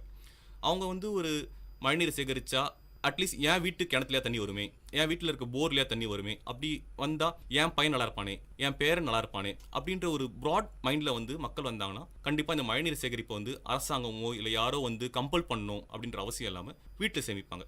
சப்போஸ் உங்களுக்கு எங்குமே வீட்டில் சேமிக்க முடியல அப்படின்னா மேபி முனிசிபாலிட்டி இல்லை கார்பரேஷன் அவங்க என்ன பண்ணலாம்னா இது ஒரு பைப் சர்வீஸ் கொண்டு வரலாம். பைப் சர்வீஸ் கொண்டு வந்து அந்த நீரை வந்து ஒவ்வொரு டிஸ்ட்ரிக்ட்டுக்கோ இல்லை ஒவ்வொரு தாலுக்காலையோ ஒரு ஆறோ இல்லை ஒரு குளமோ இருக்க இடத்துல வந்து அதை லிங்க் பண்ணி விட்டுறலாம் தண்ணியை. இது வந்து நீங்கள் வீட்டில் தான் பண்ணணும் மழைநீர் சேகரிப்பு அப்படின்னு கிடையாது. நீங்கள் வீட்டில் வர தண்ணியை வந்து ஆறுலையும் சேமிக்கலாம், குளத்தையும் சேமிக்கலாம். பட் இது என்னன்னா ஒவ்வொரு தனி மனிதனும் வந்து என் வீட்டில் இருந்தால் இது நல்லா இருக்குமே அப்படின்ற அந்த மைண்ட் செட்டுக்கு வரணும். அந்த மைண்ட் செட் வரலன்னா இது மாற்ற முடியாது. ஸோ நிகழ்ச்சிகளை முன்னாடியே நீங்கள் சொன்னீங்க, அதாவது பல அறிஞர்களும் பல சயின்டிஸ்ட் அந்த மாதிரியான ஆய்வாளர்களும் சொல்கிற ஒரு விஷயம் 3ஆம் உலகப் போர் வருவது கண்டிப்பாக வந்து தண்ணிக்காக தான் இருக்குன்னு சொல்லிட்டு. இப்போ பல நாடுகள் அதை வந்து உணர்ந்து அவங்களுக்கான ஃப்யூச்சருக்கு என்னென்ன தேவைன்ற விஷயங்களை செஞ்சிட்ருக்காங்க. ஸோ இன்னும் நிறைய நாட்டில் வந்து வாட்டர் ஸ்கேசிட்டி வந்து ரொம்ப பீக்கில் இருக்குது. நம்ம இந்தியாவில் கூட பார்த்திங்கன்னா குறிப்பிட்ட ஒரு சதவீதம் தான் வந்து நிலத்தடி நீர் இன்னும் இருக்குது. அதுவும் கொஞ்ச நாளில் கம்மியாயிடுச்சுன்னா கண்டிப்பாக வந்து பெரிய பிரச்சனையில் அது கொண்டு போய் முடியும். ஸோ அதை எப்படி நம்ம தவிர்க்கலாம்ன்ற விஷயத்தை ஆக்சுவலாக எல்லாரும் சொல்கிறது 3ஆம் உலகப் போர் வந்து வரப்போகுதுன்னு அப்படின்னு சொல்கிறோம் தண்ணிக்காக. பட் ஏற்கனவே வந்து ஆரம்பிச்சிடுச்சு. ஏன்னா இன்றைக்கி வந்து இருக்கிற அதிகப்படியான நீர்நிலைகள் எல்லாமே வந்து ஒரு போலீஸ் கண்ட்ரோல்லையோ இல்லை அங்கே இருக்க டிஃபென்ஸ் கண்ட்ரோல்லையோ அது வந்து கொண்டு வந்துட்டாங்க. அதுதான் வந்து ஒரு வேதனைப்பட வேண்டிய விஷயம் இன்றைக்கி இருக்கிறது. ஏன்னா நம்ம வந்து வரப்போகுதுன்னு வந்து ஏதோ ஒரு 50 வருஷம் கழிச்சோ இல்லை 100 வருஷம் கழிச்சு வரப்போகுதுன்னு நினச்சிட்டு இருக்கோம். பட் அது கிடையாது. ஏற்கனவே வந்துடுச்சு. அது நம்ம அண்டை நாட்டிலே இருக்கட்டும், அவங்க வந்து ஒரு தண்ணியை வந்து எனக்கு தான் சொந்தம் அப்படின்னு சொல்லிட்டு ஒவ்வொருத்தரும் சொந்தம் கொண்டாட ஆரம்பிச்சிட்டாங்க. ஸோ சொந்தம் கொண்டாட ஆரம்பிக்கும் போதே நம்மளுக்கு வந்து உள்ளே வந்து இதுதான் வந்து உலகப் போர்ன்றது நம்ம வந்து யாரும் வந்து துப்பாக்கி எடுத்து சுட்டுக்கிட்டோம் அப்படி இருக்க போகிறதில்ல. உள்ள ஒரு வெஞ்சன்ஸ் அப்படின்றதே வந்து வர ஆரம்பிச்சிச்சு. இது காரணம் வந்து தண்ணீர் தட்டுப்பாடு. அதுக்கப்புறம் வந்து இந்த நிலத்தடி நீரில் வந்து முக்கியமான விஷயம் நம்ம வந்து இந்தியாவில் பற்றி பார்த்துட்டு இருக்கோம்.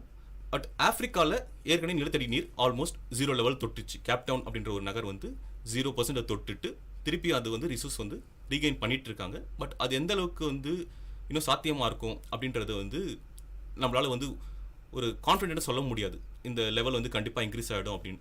என்ன ஒரு நடந்த ஒரு பிரச்சனை அங்கன்னா அங்கே ஒரு பணத்தட்டுப்பாடு. மறுபடியும் அவங்க வந்து ஒரு 50 வருஷத்துக்கு முன்னாடியே அவங்க கிட்ட இருந்த பணத்தை வச்சு அதை வந்து தண்ணியை என்ன பண்ணிருக்கலாம், நீர்நிலை எப்படி சேமிச்சுக்கலாம் அப்படின்ற ஒரு ப்ராப்பர் பிளானிங் இல்லாமல் இப்போ நான் இன்றைக்கும் இந்தியாவில் சொல்கிறது என்னென்னா, இன்றைக்கி நம்ம அந்த வழித்தடங்கள் ஒவ்வொரு நீர்நிலை ஒரு ஆறு ஒரு வழித்தடம் கரெக்டாக போகுதுன்னா அந்த நீர்நிலை எப்படி பாதுகாக்கிறது, அந்த நீர்நிலைன்றதோட அந்த வழித்தடம், அதாவது வந்து ஒரு ஃப்ளோ ஆஃப் வாட்டர். இப்போ டெல்டாஸ் ரீஜனில் வந்து தண்ணி இப்படி தான் போகணும் அப்படின்னா நீங்கள் தண்ணியை போக விடணும். தண்ணின்றது வந்து உங்கள் வீட்டு வேலைக்காரனோ இல்லை வந்து உங்களுக்கு அடிமையோ கிடையாது. அது வந்து ஒரு இயற்கை. அது வந்து உங்களுக்கு தந்திருக்க ஒரு வரப்பிரசாதம். அந்த வரப்பிரசாதம் வந்து அதோட விருப்பத்தை நம்ம விடுறது கிடையாது.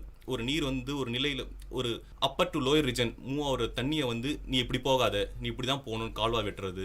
அப்புறம் வந்து அந்த ரீஜனில் வந்து அவங்களுக்கு போகக்கூடாது, நீ வந்து எனக்கு தான் சொந்தம் அப்படின்னு சொல்லிட்டு நம்ம வந்து பண்ணும்போது அந்த நீரோட ப்ராப்பர்ட்டிஸ், அந்த நீரோட தன்மைகள் எல்லாமே மாறும்போது அந்த நீருக்கான ஒரு அதுக்கான வாழ்வதற்கு ஒரு வழியிலம் படுது. இப்போ ஒரு தனி மனிதனாக இப்போ நீங்கள் ஒரு லாஸ்ட்டு ஒரு 10 இயராக இந்த உங்களோட ரிசர்ச் ஃபீல்டோ இல்லை உங்களோட படிப்பு சம்மந்தமாக பல விஷயம் பார்த்துட்ருக்கீங்க. ஸோ இப்போ இருக்கிற யங்ஸ்டர்ஸ் வந்து அதை ரியலைஸ் பண்ணுறாங்களா? ஓகே, வாட்டர் ஸ்கேர்சிட்டி வரப்போகுது, நம்ம ஆல்ரெடி அனுபவிச்சுட்ருக்கோம். ஸோ இப்போ யங்ஸ்டர்ஸ் எந்த அளவில் அவேர்னஸாக இருக்காங்கன்னு நீங்கள் ஃபீல் பண்ணுறீங்க? ஆக்சுவலாக யங்ஸ்டர்ஸ் வந்து நான் அவங்களுக்கு குறை சொல்லணும்னு விரும்பல. ஆக்சுவலாக என்ன சொல்கிறேன்னா, அவங்க வந்து ஒரு அறியாமையில் வந்து அவங்க மூழ்கி இருக்காங்க அப்படின்ற. இன்றைக்கி எல்லாருக்கிட்டையுமே நம்மக்கிட்ட இருக்க ஒரு ஸ்மார்ட் ஃபோன்ஸ், ஒரு கம்ப்யூட்டர், லேப்டாப், இது எல்லாமே அவங்க யூஸ் பண்ணும்போது அவங்க என்ன நினைக்கிறாங்கன்னா அது வந்து ஒரு பெருமை நினைக்கிறாங்க. பட் என்னென்னா ஒரு ஸ்மார்ட் ஃபோனுக்குள்ளே வந்து ஒரு 10,000 லிட்டர் தண்ணி இருக்குது. அவங்க வந்து என்ன நினைக்கிறாங்கன்னா ஒரு ஸ்மார்ட் ஃபோன் வந்து 5,000 ரூபா நினைக்கிறாங்க. அது 5,000 ரூபா கிடையாது, அதுக்குள்ளே ஒரு 10,000 லிட்டர் தண்ணி இருக்குது அப்படின்றத உணர்றது கிடையாது. அதேமாதிரி வந்து ஒரு ஃபேன்சி மாட், அதாவது வந்து நான் வெளியே போனால் தண்ணி எடுத்துன்னு போனால் எனக்கு ஒரு அசிங்கம், அது வந்து கையில் தூக்கின்னு போனால் எனக்கு வந்து ஒரு கௌரவ குறைச்சலாக இருக்குது, நாங்கள் போனால் வாங்கிக்கலாம். அதே மாதிரி வந்து நான் வெளியே போனால் வந்து ஒரு குளிர்பானம் தான் குடிப்பேன், நான் வந்து இளநீரோ இல்லை பதநீரோ இல்லை நுங்கோ அது சாப்பிட்டா வந்து எனக்கு வந்து கௌரவ குறைச்சலாக இருக்குது அப்படின்ற இது ஒரு மாயத்தோற்றம். நான் இது மறுபடியும் சொல்கிறேன், உங்களுக்கு வந்து ஒரு குளிர்பானம்ன்றது வந்து உங்கள் நாக்கை மட்டும்தான் குளிர் ஊட்டும் தவிர உங்கள் உடலை குளிர ஊட்டாது என்றைக்குமே. உங்களுக்கு வந்து இளநீரோ ஒரு பதநீரோ நுங்கோ இந்த மாதிரியான நம்மளோட இயற்கை உணவுகள் அது சாப்பிடும் போது உங்களுக்கு உடம்பும் வந்து குளிராகும். உங்களுக்கு வந்து நீங்கள் ஒரு சொசைட்டிக்கு நல்லது பண்ணுறீங்க. அதாவது வந்து நான் சொன்ன மாதிரி அந்த குளிர்பானத்தினால 56 லிட்டர் தண்ணியை நான் வேஸ்ட் பண்ணுறதை விட இளநீர் வந்து எதுவும் பண்ண போகிறது இல்லை. இது வந்து தேங்கான்றது வந்து தான் உண்ட நீரை தலையாலே தான் தருதலான் அப்படின்ற ஒரு இதுதான் தென்னை மரம். ஸோ அதை நம்ம யூஸ் பண்ணலாம். அதேமாரி நான் முக்கியமாக சொல்ல மறந்த ஒரு விஷயம் வந்து நம்ம அரிசியை பற்றி பார்க்கும்போது நம்ம என்ன நினச்சிட்டு இருக்கோம்னா அரிசி தான் நம்மளோட ஸ்டேபிள் ஃபுட் அப்படின்னு சொல்கிற உணவு பழக்கம் அப்படின்னு சொல்கிறோம். ஆனால் அது கிடையாது. ஒரு 300 வருஷம் ஒரு 200 வருஷத்துக்கு முன்னாடி போனோம்னா நம்மளோட உணவு வகையில் வந்து வரகு சாமை அப்படின்ற சில சிறுதானியங்களாக இருந்தது. இதெல்லாம் நம்ம வந்து அதிகமாக பயன்படுத்தும் போது அதுக்கான செலவிடப்படும் தண்ணீர் அளவு அதை விவசாயம் பண்ணணும் அப்படின்னா அது ரொம்ப கம்மி.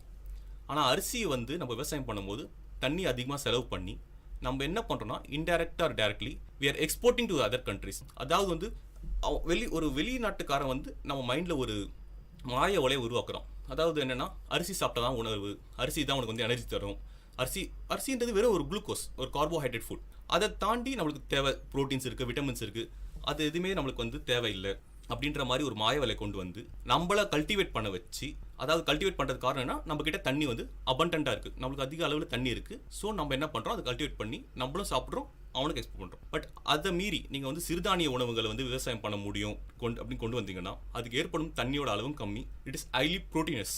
இன்றைக்கி வந்து இந்தியாவில் பார்த்தீங்கன்னா ஒரு டயாபெட்டிஸ் லெவல், சர்க்கரை நீரை அப்படின்ற சர்க்கரை நோயில் இருக்கும் அனைவருக்கும் வந்து நிறைய கஷ்டப்படுறதுக்கு காரணம் வந்து உங்களோட அரிசி உணவு. இந்த அரிசி உணவுக்கு நான் தண்ணியும் அதிகமாக செலவு பண்ணி வெளிநாட்டுக்கு ஏற்றுமதியும் பண்ணி எனக்கு ஒரு வியாதியும் வச்சுக்கிறேன். அதை விட்டுட்டு நீங்கள் ஒரு மாற்று உணவு முறை அப்படின்றது போகும்போது நீங்கள் தண்ணியும் சேமிக்க முடியும், உங்கள் உடல் ஆரோக்கியத்தையும் சேமிக்க முடியும். ஆனால் இளைஞர்களுக்கு மத்தியில் வந்து இது நீங்கள் எப்படி கொண்டு போகிறோம் அப்படின்றது வந்து இன்றைக்கும் ஒரு கேள்விக்குறியாக தான் இருக்குது. அதுதான் சார், நீங்கள் நிகழ்ச்சியின் தொடக்கத்தில் சொன்னீங்க நீங்கள் வந்து லண்டன் ராயல் சொசைட்டியில் ஒரு மெம்பராக இருக்கிறதா சொல்லியிருக்கீங்க. ஸோ அதை பற்றி கொஞ்சம் எக்ஸ்பிளைன் பண்ண முடியுமா? ஆக்சுவலாக இது வந்து ராயல் சொசைட்டி ஆஃப் பயாலஜி அப்படின்ற வந்து ஒரு இயக்கம் பேர். இது ஒரு ஆர்கனைசேஷன், சொசைட்டின்னு சொல்லுவாங்க. இது வந்து ஒன்லி ஃபார் பயாலஜிஸ்ட். ராயல் சொசைட்டின்றது வந்து ஒரு 1700ஸ்லேயே வந்து லண்டனில் ஆரம்பிக்கப்பட்ட ஒரு பெரிய சொசைட்டி. இப்போ நம்ம சார்லஸ் டார்வின் கேள்விப்பட்டிருப்பீங்க, எவல்யூஷன் பரிமாணம் வளர்த்தவர். அவர்லேருந்து எல்லாமே அவங்க ஒரு மெம்பராக இருந்தவங்க. அங்கேருந்து அவங்க தான் வந்து ஒரு நோபல் லாரெட்ஸ் அப்படின்றவங்களை வந்து நாமினேட் பண்ணக்கூடிய அளவுக்கு வல்லுநர்கள் அங்கே இருக்காங்க. அந்த இடத்துல வந்து என்னையே ஒரு மெம்பராக ஒரு உறுப்பினராக வந்து சேர்த்துருக்கிறதுக்கு வந்து நான் வந்து அவங்களுக்கு நன்றி சொல்ல கடமைப்பட்டிருக்கேன். அதேமாதிரி விஐடியிலேருந்து எனக்கு வந்து இந்த மாதிரி வந்து போக வழி வகுத்த வேந்தர் ஐயாவிலேருந்து என் ஆசிரியர் எல்லாருக்கும் வந்து நான் ரொம்ப நன்றி கடன் தெரிவிச்சுக்கிறேன்.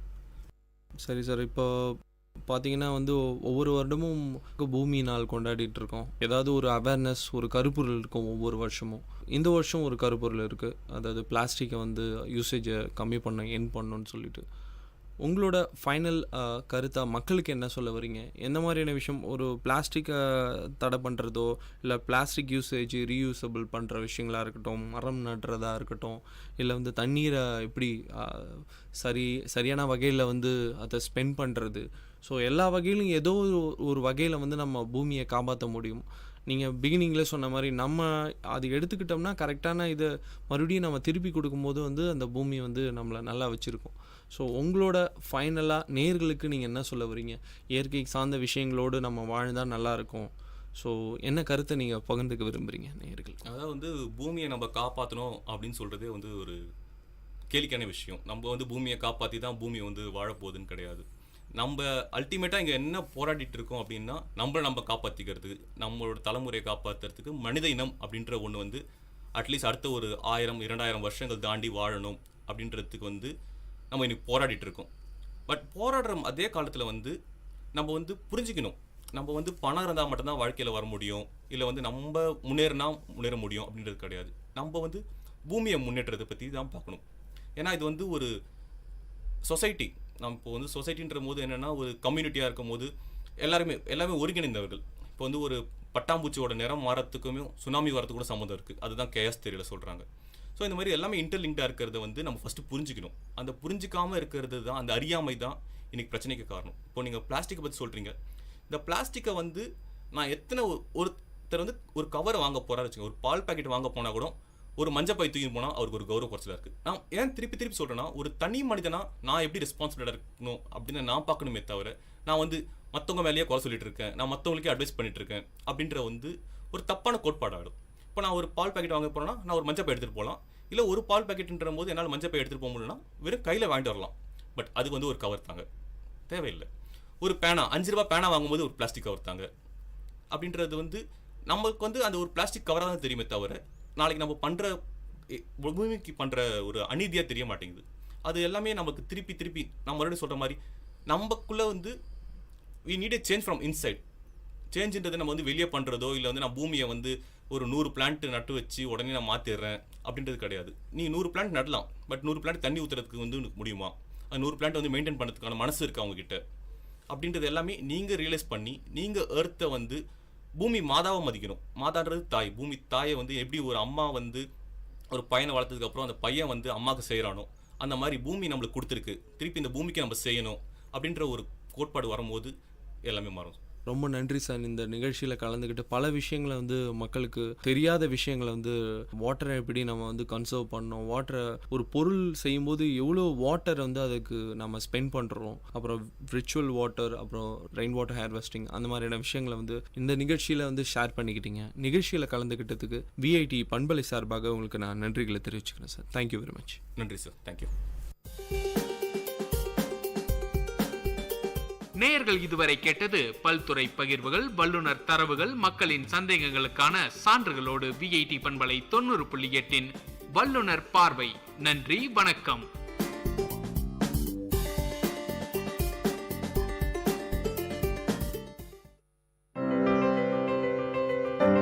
இப்பாடலை வழங்குபவர் இளையகானம் சி. இளையராஜா.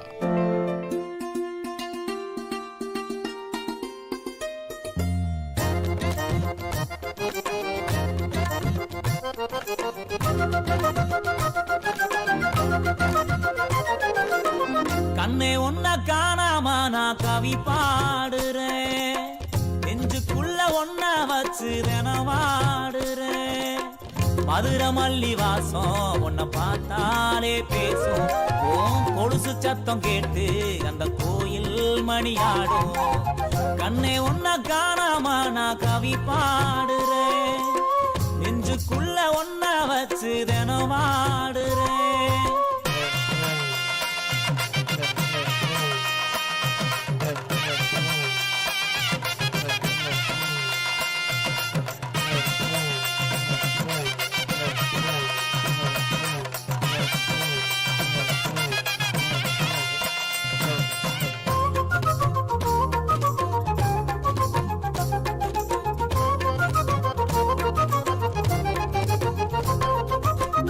ஆத்துக்குள்ள ஊத்து தோண்டி விளையாடினோம், கூட்டாஞ்சோறு ஆக்கி நாம பசியாரினோம்.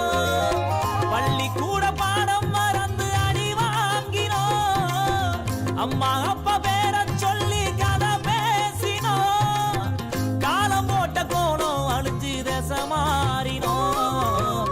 கண்ணே ஒன்ன காணாம நான் கவி பாடுறேன், நெஞ்சுக்குள்ள ஒன்ன வச்சு தினவாடு.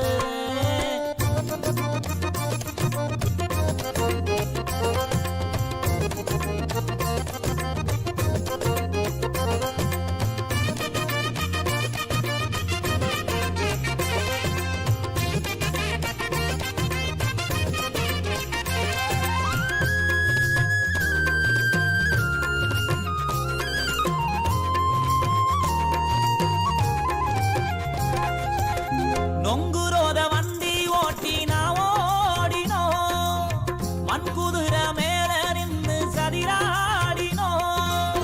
அந்த நாலு நெஞ்சுக்குள்ளே அலப்பாயுதே, நஞ்சு போன ஞாபகங்கள் மனமாடுதே.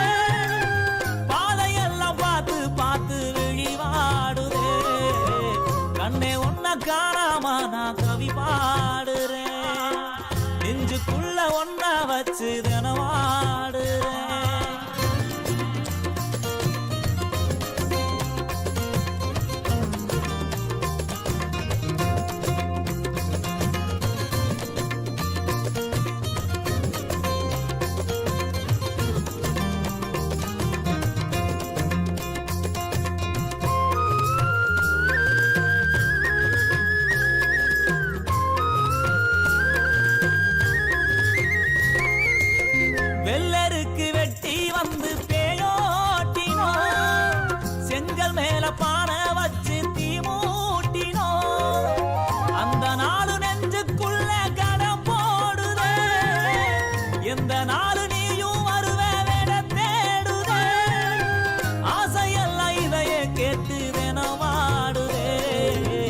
கண்ணே ஒன்ன காணாம நான் கவி பாடுறேன், நெஞ்சுக்குள்ள ஒன்ன வச்சு தினவாடுறேன்.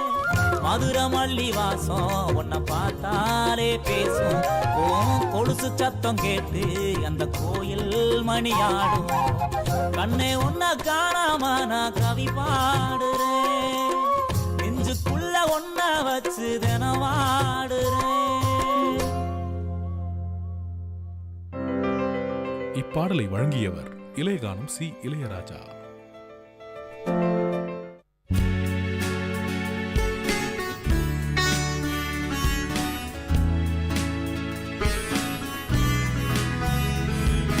விஐடி பண்பலை 90.8 விஐடி பல்கலைக்கழகத்தின் சமுதாய வானொலியில் இது மருத்துவ நேரம்.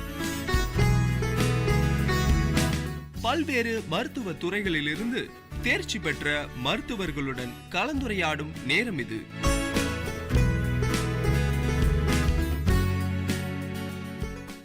வணக்கம் நேயர்களே, இது விஐடி பண்பலை 90.8 விஐடி பல்கலைக்கழகத்தின் சமுதாய வானொலி.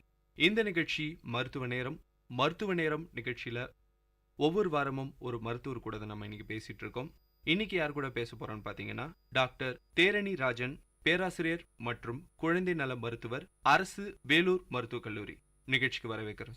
வணக்கம், நான் டாக்டர் தேரணி ராஜன், அரசு வேலூர் மருத்துவக் கல்லூரி அடுக்கும்பாறையில் பணியாற்றி வருகிறேன். சரி சார், இப்போ பார்த்தீங்கன்னா குழந்தை வளர்ப்பு முறை, அதாவது குழந்தையோட நலன், இப்போ எந்த அளவு மக்கள் கிட்ட வந்து இந்த குழந்தை வளர்ப்பு முறை பற்றி அவேர்னஸ் இருக்கு சார்? அவங்களுக்கு தெரியுதா, இல்லை டாக்டர் சொல்றதை ஃபாலோ பண்றாங்களா? எந்த அளவு வந்து மக்கள் இப்போ வந்து அவேர்னஸாக இருக்காங்க இந்த குழந்தை நலன்? இப்போ வந்து சமீப காலத்தில் பார்த்தீங்கன்னா மக்களிடையே நல்ல ஒரு விழிப்புணர்வு இருக்குதுன்னு தான் சொல்ல முடியும். அதனுடைய வெளிப்பாடு வந்து நம்முடைய இன்ஃபேன்ட் மார்ட்டாலிட்டி ரேட், ஒரு வயதுக்கு உட்பட்ட குழந்தைங்களுடைய இறப்பு விகிதத்தை பார்த்தீங்கன்னா தமிழகம் மிகவும் முன்னேறிய நிலையில் இருக்குது. இந்தியாவிலே வந்து பார்த்தீங்கன்னா 21 குழந்தைகள் 1000 குழந்தைகளுக்கு இறப்பு ஏற்படுகின்ற நிலைமைக்கு வந்திருக்கிறது. நம்ம முன்னாடி இருந்த நிலைமையிலிருந்து 3 மடங்கு குறைந்திருக்கிறோம். அதே மாதிரி மக்களிடையே இன்னமும் விழிப்புணர்வு தேவை. 15க்கு குறைவாக கொண்டு வர வேண்டும் என்று தமிழக அரசு முயற்சி செய்து கொண்டிருக்கிறது. அதுக்கு மக்களுடைய ஒத்துழைப்பும் கட்டாயம் தேவை. விழிப்புணர்வு இல்லாமல் இதை நாம் எட்டியிருக்க முடியாது.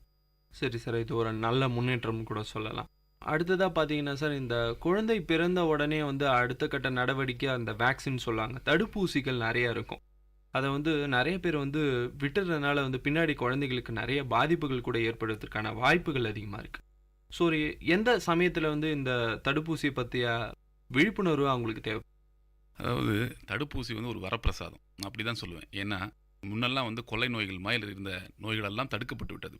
இதுக்கு காரணமே வந்து தடுப்பூசி சரியான நேரத்தில் குழந்தைகளுக்கு அளிக்கின்ற பொழுது இந்த நோய்களிலிருந்து நாம் கட்டாயமாக தடுத்து விடலாம். பிறந்தவுடன் குழந்தைக்கு 0 போலியோ என்று ஒரு சொட்டு மருந்தை நாம் அளிக்கின்றோம். அதனுடைய விளைவு இந்தியாவிலிருந்து போலியோ முழுமையாக ஒழுக்கப்பட்டு விட்டது.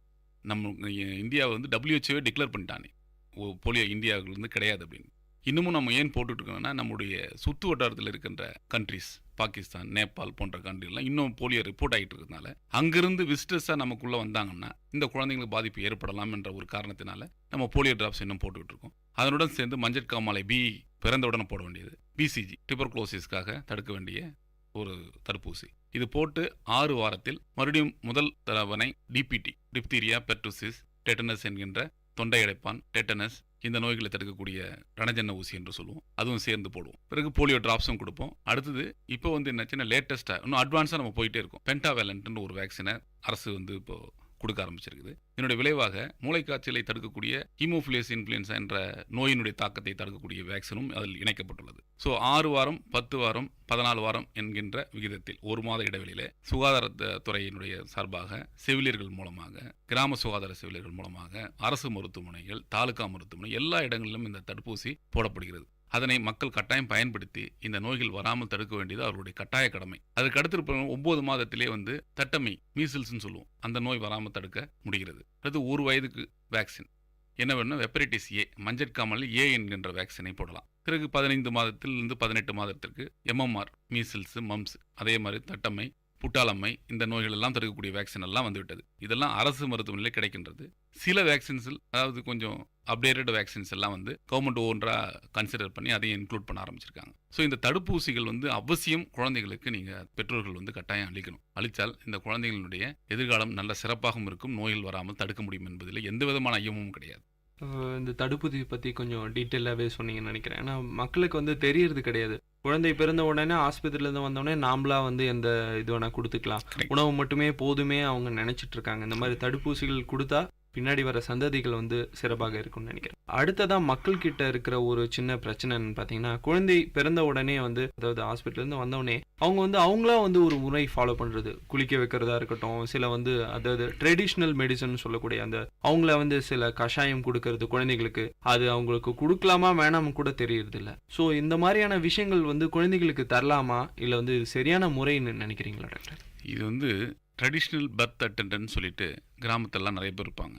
நீங்கள் இப்போ பார்த்தீங்கன்னா நம்ம வீட்டிலே கூட பார்த்தீங்கன்னா சில முன்னோர்கள் என்ன பண்ணுவாங்கன்னா, எனக்கு நான் வளர்த்துருக்கிறேன், என்னுடைய குழந்தைய வளர்த்துருக்கேன், எனக்கு முன்னாடி இருக்க வளர்த்துருக்கேன், இங்கே அந்த ஒரு ஒரு எக்ஸ்பீரியன்ஸை வந்து அவங்க ஒரு கைடன்ஸாகவும் ஒரு அட்வைஸாகவும் கொடுக்க ஆரம்பித்து வாய் வழியாக ஊதி சளி எடுக்கிறது மிகவும் தவறான ஆபத்தான ஒரு முறை. இது வாய் வழியாக ஊதும் போது என்ன ஆகுன்னு கேட்டிங்கன்னா, அவர்கள் வாயில் இருக்கக்கூடிய கிருமிகள் எல்லாம் குழந்தையினுடைய நுரையீரலை தாக்கி மிகவும் ஆபத்தான நிலையில் நிமோனியா என்கின்ற ஒரு பிரச்சனையில் குழந்தை வந்து அட்மிட் ஆகக்கூடிய ஒரு நிலைமை ஏற்படும். பிறகு விளக்கெண்ணெய் வந்து மூக்கில் விடுறது, கண்ணில் விடுறது மிகவும் தவறான ஒரு முறை. அடுத்து வாய் வழியாக ஊதி சளி எடுக்கிறத தவிர்த்து வசம்பு அரைச்சி ஊற்றுறது, காரம் சொல்லிட்டு பூண்டு இதெல்லாம் வந்து நசுக்கி அந்த ஜூஸ் எடுத்து குழந்தை பச்சிலம் குழந்தை அதனுடைய குடல் எவ்வளவு மென்மையானது என்பது என்று எங்களுக்கு தான் தெரியும். அது கொடுத்த பிறகு இரவெல்லாம் குழந்தை வந்து கண்டினியூஸாக அழுது கொண்டே இருக்கும். பிறகு உடனே மருத்துவரிடம் அழைத்து கொண்டு வருவார்கள். ஆனால் அதற்கு முன்பாக அந்த தாயின் மீது குறை சொல்வதையே ஒரு வழக்கமாக, நீங்கள் தண்ணியில் கை வச்சுட்ட, நீ வந்து ஆகாத சாப்பிட்டுட்ட, அதனால இந்த குழந்தைக்கு பாதிப்பு ஏற்பட்டு என்று குடும்ப பிரச்சனையே இதனால் ஏற்படக்கூடிய ஒரு சூழ்நிலையெல்லாம் நான் என்னுடைய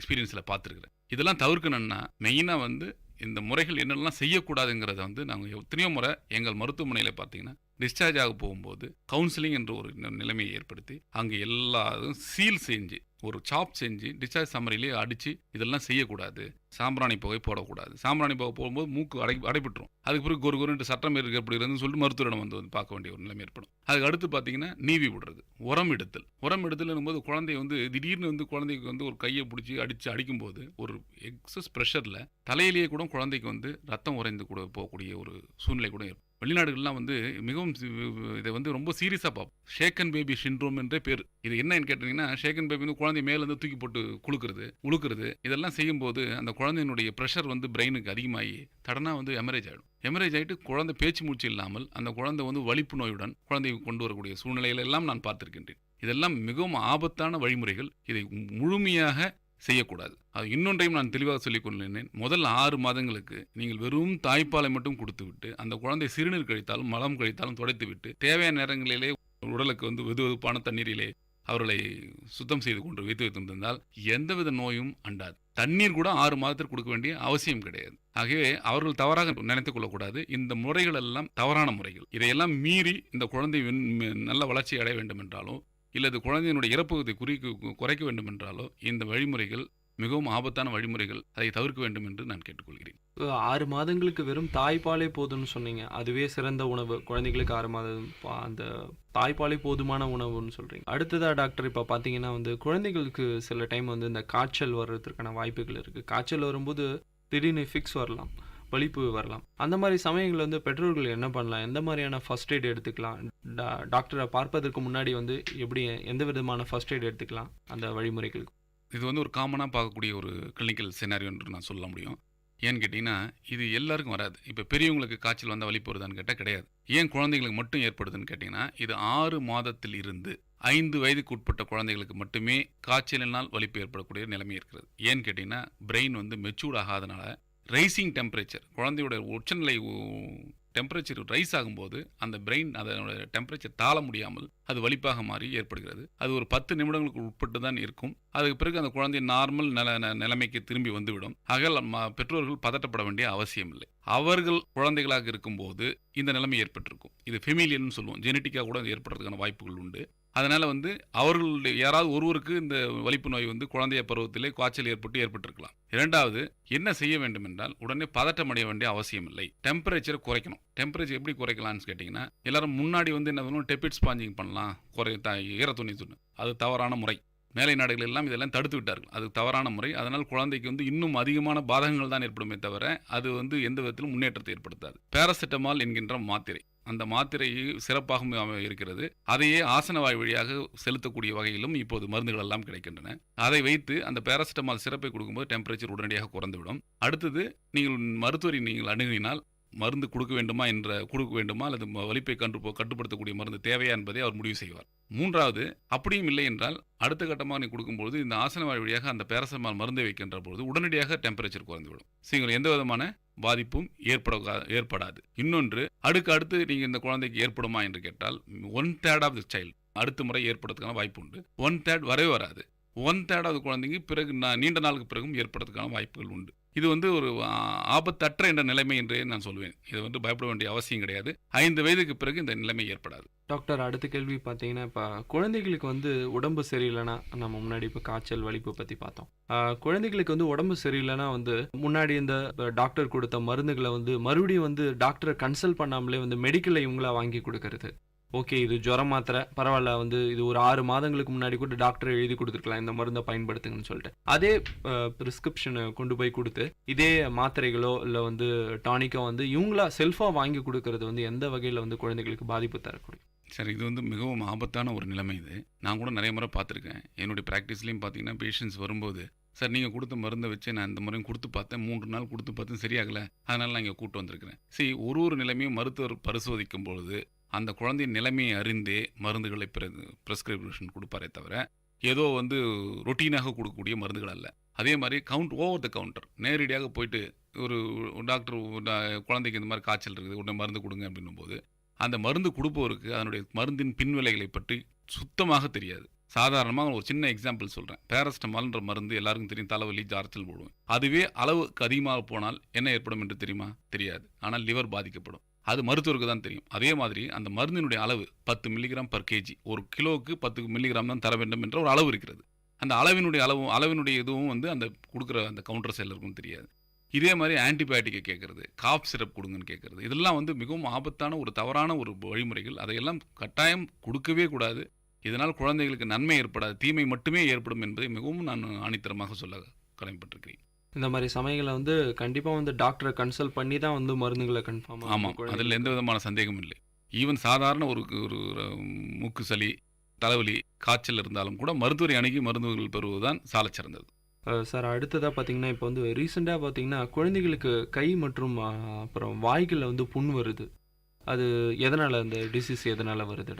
இது நீங்கள் இந்த வின்டர் சீசனில் தான் இதை நீங்கள் பார்க்க முடியும். மேலை நாடுகளில் நான் நிறைய இந்த கேஸ்கள்லாம் பார்த்துருக்கிறேன். இங்கே இது ஏற்படுறதுக்கு காரணம் ஒரு வைரஸ், என்ட்ரோ வைரஸ்ன்னு சொல்லுவோம். அது காக்சாக்கி வைரஸ். இந்த வைரஸ் நோயினால் இது தாக்கம் ஏற்படும். இந்த நோய் தாக்கம் எப்படி வந்தால் ஒரு குழந்தை ஒருத்தருக்கு தான் ஸ்ப்ரெட் ஆகும். இதை நீங்கள் பார்த்த உடனே என்னென்ன அறிகுறிகள் இருக்குன்னு கேட்டிங்கன்னா, கையில் புண்ணு, காலில் புண்ணு, வாயில் புண்ணு, அதுக்கப்புறம் பட்டக்ஸில் போய் இருக்கும். இந்த மாதிரி இடங்களில் இருக்கும். குழந்தை ஜொல்லு ஊற்றிக்கிட்டே இருக்கும், சாப்பிட முடியாது, கஷ்டமான ஒரு நிலைமை இருக்கும். உடனே இந்த நிலைமையை வைத்துக்கொண்டே இந்த குழந்தையை பள்ளிக்கு அனுப்புவது மிக மிக மிக மிக தவறு. இந்த குழந்தை மற்ற ஒரு 10 குழந்தைகளுக்கு ஸ்ப்ரெட் பண்ணிவிடும். ஆகையால் அது மாதிரி எந்த விதமான அறிகுறிகள் இருந்தாலோ இது உடனடியாக அந்த குழந்தை பள்ளிக்கு அனுப்புவதை நிறுத்த வேண்டும். பள்ளி நிர்வாகத்திடம் தெரிவிக்க வேண்டும். எனவே அந்த பள்ளியும் உடனடியாக அதுக்கான தடுப்பு நடவடிக்கைகள் எடுப்பார்கள். மூன்றாவதாக, இந்த குழந்தைக்கு மிகவும் எளிமையான சிகிச்சை முறைகள் இருக்கின்றன. அந்த புண்ணுக்கு தடவிருக்கிற ஒரு சில லோஷன்ஸ், சப்போர்ட்டிவ் ட்ரீட்மெண்ட் சொல்லுவோம். பேராசிட்டமால் என்ற மருந்தை கொடுத்து குழந்தையினுடைய டெம்பரேச்சர் குறைக்கலாம். ஒரு 3 நாள் ஓய்வு கொடுத்தாலே இந்த குழந்தை முழுமையாக குணமடைவதற்கான வாய்ப்பு உண்டு. அடுத்ததா டாக்டர், இப்போ ஒரு சின்ன விஷயம் என்னன்னா, இந்த தாய்மார்கள் தாய்ப்பால் கொடுக்குறாங்கன்னா இந்த குழந்தைகளுக்கு ஜுரம் வருது, இப்போ இல்லாது ரொம்ப ஹீட் ஆயிடுச்சுன்னா அந்த தாயை சொல்றாங்க, நீ இந்த மாதிரியான உணவு தான் எடுத்துக்கணும், நீ காரம் அதிகமாக சேர்க்கக்கூடாது, ஆயில் அதிகமாக சேர்க்கக்கூடாது, பச்சை தண்ணி குடிக்கக்கூடாது. அந்த மாதிரி விஷயங்கள் எந்த வகையில் சரி டாக்டர்? அது குழந்தைகளை கன்ஃபார்மாக பாதிக்குமா அந்த மாதிரி தாய்கள் உணவு எடுக்கும் பொழுது? அதாவது ஒவ்வாமை இருக்குதுன்னு வச்சிங்களேன், குழந்தை அம்மாவுக்கு அலர்ஜி இருக்குது. அலர்ஜி இருக்கிற மதர்ஸ்க்கு நாங்கள் என்ன சொன்னோம், சீ ஃபுட் அவாய்ட் பண்ணிவிடுங்க, குளுமையான பொருட்களை சாப்பிடாதீர்கள் என்று சொல்வது ஒவ்வாமை இருக்கிற மதருக்கு தான். இதுவே எதுவும் பொதுவான கருத்து அல்ல. இப்போ இந்த குழந்தை அந்த தாய்க்கு ஒரு குழந்தை பிறகுன்னா அதுக்கும் அந்த ஒவ்வாமை இருப்பதற்கான வாய்ப்புகள் அதிகம். ஆகையால் தான் அதை நம்ம வேண்டான்னு சொல்கிறோம். இதில் சில பாசிட்டிவும் இருக்குது, நெகட்டிவும் இருக்குது. பாசிட்டிவ் என்னன்னு சொல்லணும்னா, இதை அவாய்ட் பண்ணுறது நல்லது. எப்பவுமே எந்த ஒரு அலர்ஜி இருந்தாலும் என்ன, அவாய்டன்ஸ் ஆஃப் அலர்ஜன், அதான் ட்ரீட்மெண்ட்டே. ஸோ அதனால தான் அதை சாப்பிட வேண்டாம்னு சொல்கிறோம். இதுவும் பொதுவாக இதை சாப்பிடாது அதை சாப்பிடாதுன்றதுலாம் சுத்தமாக கிடையாது. ஒவ்வாமை இல்லாதவர்கள் வந்து எதை வேண்டுமானாலும் சாப்பிடலாம், எந்த விதமான கட்டுப்பாடும் தேவையில்லை. நான் பிரசவித்த தாய்மார்களுக்கெல்லாம் நான் அட்வைஸ் பண்ணும்போது என்ன சொல்லுவேன்னா, நீங்கள் என்ன வேணாலும் சாப்பிடுங்க, இதை சாப்பிட வேண்டாம் அதை சாப்பிட வேண்டாம் என்ற காரணமே கிடையாது. எல்லாமே சாப்பிட்டு நீங்கள் எனர்ஜியாக இருந்தால்தான் உங்களுடைய குழந்தைக்கு நீங்கள் நல்ல முறையில் தாய்ப்பால் கொடுக்க முடியும். இல்லை என்றால் தாய்ப்பால் குறைந்து விட்டது என்று நீங்கள் வந்து நிற்பீர்கள் என்று நான் அறிவுறுத்தி அனுப்புவேன். ஆகையால் அதில் வந்து சில கட்டுப்பாடுகள் ஒவ்வாமை உள்ளவர்களுக்கு மட்டுமே தவிர மற்ற எல்லாருக்கும் பொருந்தாது. சரி சார், இவ்வளோ நேரம் நிறைய விஷயம் பேசணும். நிகழ்ச்சியில் ஒரு சிறிய இடைவேளை. புதிய ஆரம்பம், இது புதிய ஆரம்பம், கல்வியோடு தேசம் வளரும் புதிய ஆரம்பம், இது இனிய ஆரம்பம். காற்றின் அலைகளில் ஒரு கவிதை தவழுமே, விழிகள் உறங்கி மனதின் கருத்தை விழிக்கச் செய்யுமே, உண்மை உறக்க சொல்லுமே, புதிய ஆரம்பம். வணக்கம் நேயர்களே, இது விஐடி பண்பலை 90.8 விஐடி பல்கலைக்கழகத்தின் சமுதாய வானொலி மருத்துவ நேரம் நிகழ்ச்சி. விளம்பரத்துக்கு முன்னாடி நிறைய விஷயங்கள், அதாவது குழந்தை நல மருத்துவர் டாக்டர் தேரணி ராஜன் அவங்க கிட்ட தான் நம்ம இன்னைக்கு பேசிட்டு இருந்தோம். பல விஷயங்கள் வந்து மக்கள் கிட்ட வந்து ஷேர் பண்ணிக்கிட்டாங்க. சார், அடுத்ததா பாத்தீங்கன்னா வந்து இந்த 6 மாதங்கள் வரைக்கும் வந்து குழந்தைகளுக்கு தாய்ப்பால் கொடுக்குறோம். அதுக்கப்புறம் வந்து எந்த மாதிரியான உணவுகளை வந்து குழந்தைகளுக்கு கொஞ்சம் கொஞ்சமா கொடுக்க ஆரம்பிக்கும்? அதாவது முதல் 6 மாதம் வந்து தண்ணீர் கூட கொடுக்க வேண்டிய அவசியம் இல்லை, வெறும் தாய்ப்பால் மட்டுமே போதும். அதிலே எல்லா விதமான சத்துக்களும் இருக்கிறது, அதுக்கு தேவையான அளவு கலோரி, புரோட்டீன் அனைத்தும் இருக்கிறது, விட்டமின்ஸ் எல்லாம் இருக்குது. 6 மாதத்துக்கு பிறகு ஏன் நம்ம கொடுக்க ஆரம்பிக்கிறோன்னு சொன்னால், அந்த குழந்தை வந்து நீங்கள் பார்த்தீங்கன்னா எச்சில் சுருக்க ஆரம்பிக்கும். எச்சில் சுருக்க ஆரம்பிக்குதுன்னு சொன்னாவே அந்த குழந்தை மற்ற உணவுகளை ஏற்றுக்கொள்ள தயாராகி விட்டது என்பதை நம்ம வந்து இன்டைரக்டாக நம்ம தெரிஞ்சுக்கலாம். இப்போ பார்த்தீங்கன்னா அந்த குழந்தை வந்து எச்சில் சுருக்கும் பொழுது அந்த குழந்தை தயாராகி விட்டது என்பதை நாம் உணரலாம். ஆகையால் தான் வந்து 6 மாதத்திற்கு பிறகு திட உணவுகளை ஒன்றின் பின் ஒன்றாக அந்த குழந்தைக்கு கொடுக்கும்பொழுது அந்த குழந்தை ஏற்றுக்கொள்ள நிலைமைக்கு ஏற்பட்டு 1 வயதுக்கு பிறகு வீட்டில் சமைக்கக்கூடிய அனைத்து பொருட்களையும் சாப்பிடக்கூடிய ஒரு நிலைமைக்கு வந்துவிடும். ஸோ முதல்ல என்ன கொடுக்கலான்னு பார்த்தீங்கன்னா, அரிசியை நல்லா வறுத்துட்டு அதை வந்து பவுடர் மாதிரி வந்துட்டு அதில் வந்து நீங்கள் ஒரு 1/4 சிட்டிகை ஒரு உப்பும் ஒரு சர்க்கரையும் இணைத்து அதை ஒரு திட உணவாக முதல்ல ஆரம்பிக்கலாம். அதாவது பாலினுடைய கன்சிஸ்டன்சி அதிலிருந்து இன்னும் கொஞ்சம் அதிகமான திக்கான ஒரு நிலைமைக்கு ஒரு 15 நாட்கள் அது மாதிரி கொடுத்துட்டு கேழ்வரகை அடுத்து ஆட் பண்ணலாம். இந்த ரேஷியோ என்னன்னு கேட்டிங்கன்னா 2:1. புரதம் 2 பாகமும் அரிசி வந்து கார்போஹைட்ரேட் 1 பாகம் என்ற கணக்கிலே, இந்த விகிதத்திலே ஒவ்வொன்றாக நீங்கள் வந்து சேர்த்துக்கொண்டு இந்த கஞ்சியை வந்து நவதானிய கஞ்சியை 11 மணி அளவிலும் 3 மணி அளவிலும் கொடுக்கும் பொழுது அந்த குழந்தைக்கு வந்து அதுக்கு தேவையான அளவு ஏற்றுக்கொண்டு இதனுடன் நீங்கள் உங்கள் தாய்ப்பாலையும் சேர்த்து கொண்டு கொடுக்க வரலாம். அதற்கு அடுத்தபடியாக ஒரு 7 மாதம், 1 மாதம் இந்த மாதிரி போன பிறகு அடுத்து ஒரு 7 மாதத்தில்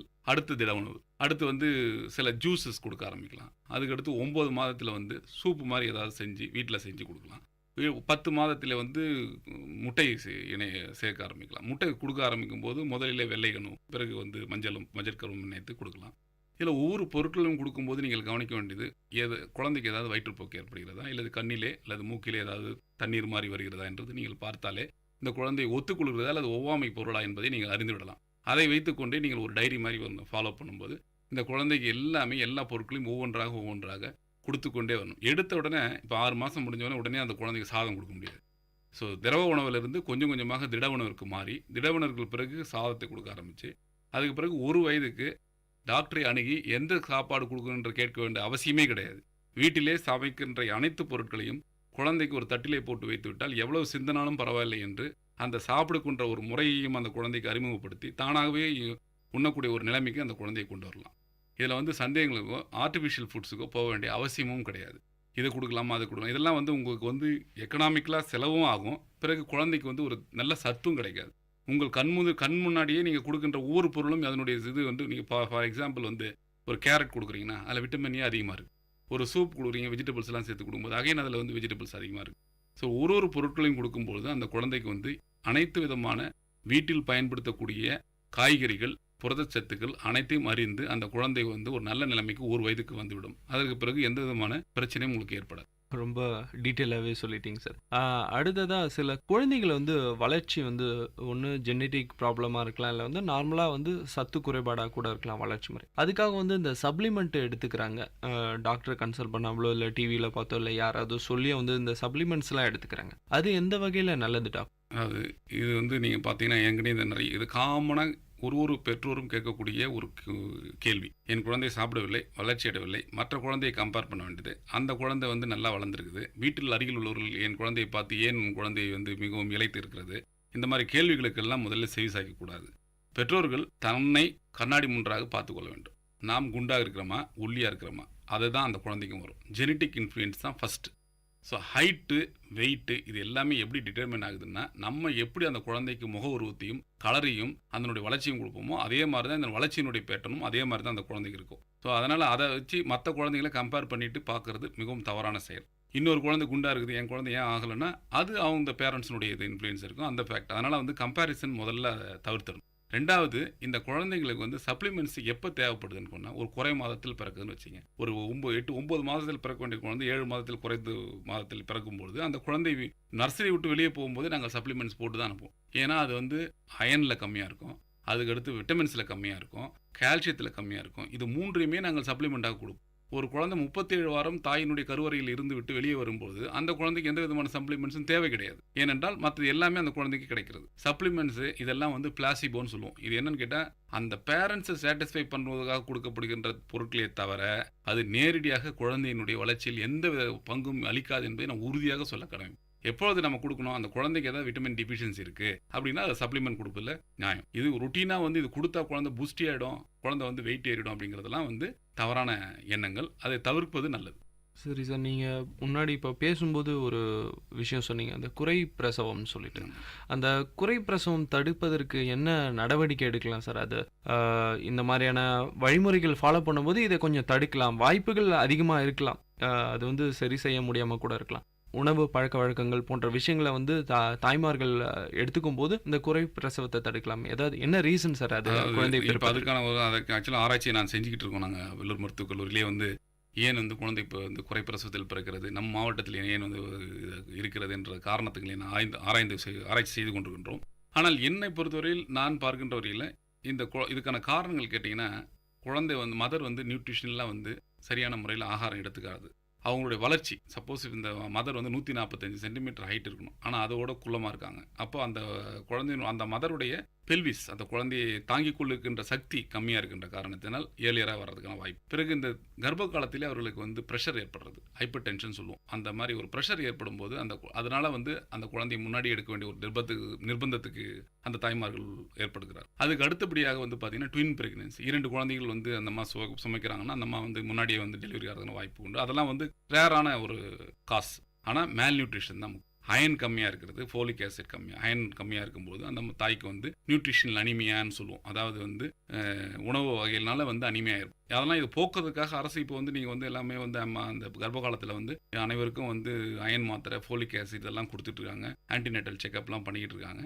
பட் அதெல்லாம் வந்து தவிர்த்தா இந்த குறை பிரசவத்தை கட்டாயமாக தவிர்க்க முடியும். இதே மீறி ஏற்படுகின்றது வந்து தவிர்க்க முடியாத காரணங்களை வந்து மெடிக்கல் ரீசன்ஸில் வந்து நம்ம ஒன்றும் பண்ண முடியாதுங்க.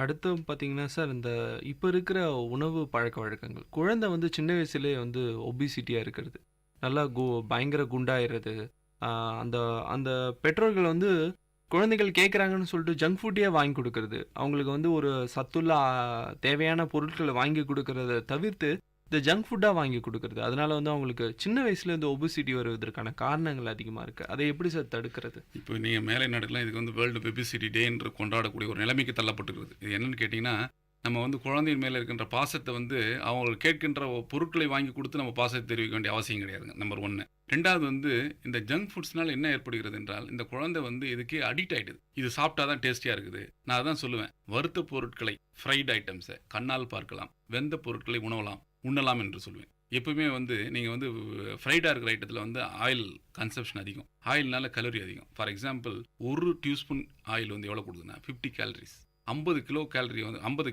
கேலரி வந்து அது கொடுக்குது. அதுவே ஒரு வெந்த இட்லி எடுத்துக்கிட்டிங்கன்னா ஒரு முழு இட்லி தான் வந்து 50 கேலரி தரும். ஸோ இது வந்து நீங்கள் 2 டியூஸ்பூன் வந்து ஃப்ரை பண்ணும்போது எக்ஸஸ் கன்சம்ஷன் ஆஃப் ஆயில் இருக்கும். அதனால் அந்த குழந்தை வந்து தன்னையே அறியாமல் எடையை கூட்டிகிட்டு போகும். பிறகு வந்து இந்த நிறைய வந்து சிறு பொருட்கள்லாம், இந்த சின்ன சின்ன பொருட்கள்லாம் வாங்கி வச்சுக்கிட்டு, நொறுவு தீனுன்னு சொல்லுவோம், அதை வச்சுக்கிட்டு இந்த குழந்தை என்ன பண்ணிட்டு இருக்குன்னா, சாப்பிடும்போது டிவி பார்க்க ஆரம்பிக்கும். மிகப்பெரிய ஒரு ஆபத்தான செயல் என்னன்னு கேட்டிங்கன்னா, எந்த ஒரு குழந்தை அந்த குழந்தை சாப்பிட்டா போதும்னு சொல்லி டிவியை போட்டுட்டு நம்ம சாப்பாடு ஊட்ட ஆரம்பிச்சோம்னா, அந்த குழந்தை எவ்வளவு எடுத்து உட்கொள்கிறது என்பது அந்த குழந்தைக்கும் தெரியாது. நீங்கள் எவ்வளவு கொடுக்கிறீர்கள் என்று உங்களுக்கும் தெரியாது.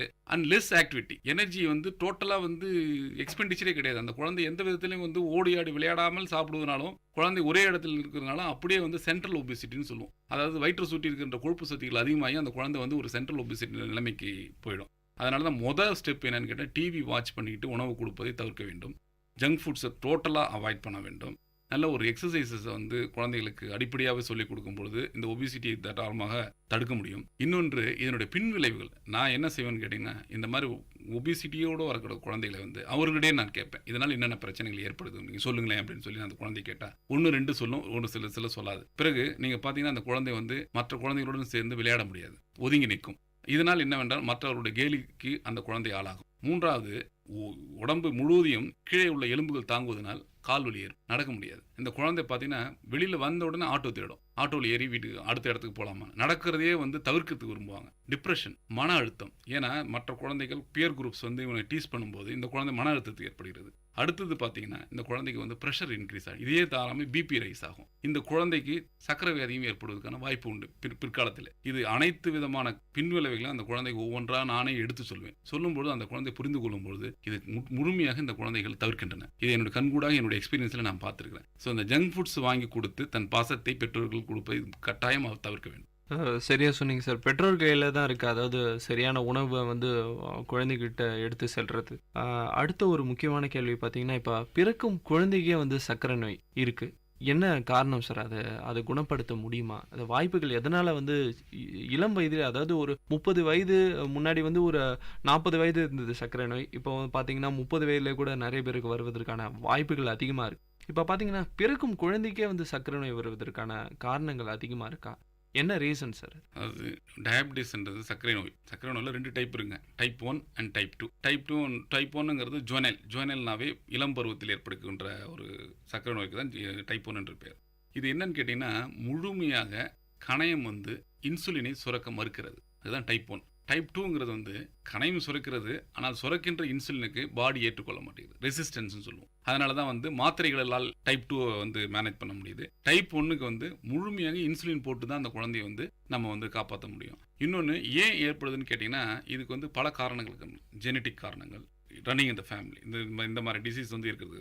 ஆட்டோஇம்யூன் ப்ராப்ளம், அதாவது அந்த உடலில் இருக்கக்கூடிய ஆன்டிபாடிஸ் கணையத்தை பாதிப்பு, இதனால் இந்த குழந்தைக்கு வந்து சர்க்கரை நோய் ஏற்படுறதுக்கான வாய்ப்பு உண்டு. இது எப்படி வந்து ப்ரெசென்ட் பண்ணணும்னு கேட்டிங்கன்னா, இந்த குழந்தை வந்து அதிகமான அளவு சிறுநீர் கழிப்பது, திடீரென்று எடை குறைவது, மயங்கிய நிலையில் குழந்தை விழுந்திருப்பது, இல்லது மூச்சு திணறலுடன் குழந்தையை கொண்டு வருவார்கள். அப்பொழுது அவருடைய சுகரை செக் பண்ணும்போது தான் இந்த குழந்தைக்கு சர்க்கரை வியாதி இருக்கிறது என்பதை கண்டுபிடிக்க முடியும். கண்டுபிடித்து விட்டால் இதற்காக வந்து என்ன நான் சொல்ல வேணும்னா, பயந்து விட்டு என்ன ஜுவனைல் டயபிட்டிஸ் வந்து விட்டது இந்த குழந்தைக்கு என்னவென்று நீங்கள் நினைக்க வேண்டாம். இப்போ நம்ம எப்படி 3 வேளை சாப்பாடு உயிர் வாழ முடியுமா, அதே மாதிரி இந்த குழந்தைக்கு இன்சுலின் என்கின்ற மருந்து உடலிலே சுரக்கவில்லை. அதை வந்து 3 வேளை 2 வேளையோ 3 வேளையோ எடுத்துக்கொள்ள வேண்டிய ஒரு நிர்பந்தம் ஏற்படும். இதை சரியான முறையிலே கொண்டு போட்டுக்கிட்டு அந்த குழந்தையை மானிட்டரிங், சரியான முறையில் பிளட் குளுக்கோஸ்லாம் செக் பண்ணிக்கிட்டு அந்த குழந்தைக்கு வந்து இன்ஃபெக்ஷன் வராமல் பார்த்துருந்து அந்த குழந்தை வந்து ஒரு முறையும் இந்த இன்சுலின் கொடுத்தோ இல்லது இந்த இன்சுலினால் ஹைப்போகிளைசிமியான்னு சொல்லுவோம், அதாவது சுகர்னுடைய அளவு வந்து மிகவும் குறைவாக போயிட்டு போகாமலும் பார்த்து கொண்டால்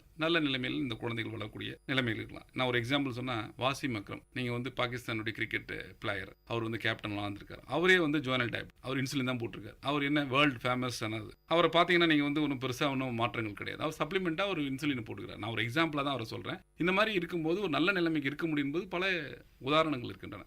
இதற்காக பயப்பட வேண்டிய அவசியம் இல்லை, ஆனால் பயப்படாமலும் இருக்கக்கூடாது. சரியான முறையில் சரியான சிகிச்சை முறைகளும் அதனுடைய காம்ப்ளிகேஷன்ஸும் பெற்றோர்கள் தெரிந்திருந்தாலோ அந்த குழந்தைகளையே வந்து ரொம்ப ஸ்மார்ட்டாக இதெல்லாம் தெரிஞ்சுக்கும். இப்போ ரொம்ப அட்வான்ஸ் ஆகிடுச்சிங்க ட்ரீட்மெண்ட்டை பொறுத்தவரையில். அதை வந்து பயன்படுத்தி கொண்டு ஒரு நல்ல ஒரு மருத்துவமனையுடைய ஃபாலோ அப் கொண்டு வரும்போது இந்த குழந்தையோட வளர்ச்சியில் எந்த விதத்திலும் பாதிப்பு ஏற்படாது, நல்ல நிலைமையில் வளர முடியும். அடுத்ததாக பார்த்தீங்கன்னா சார், இது ஒரு பொதுவான கேள்வி தான்.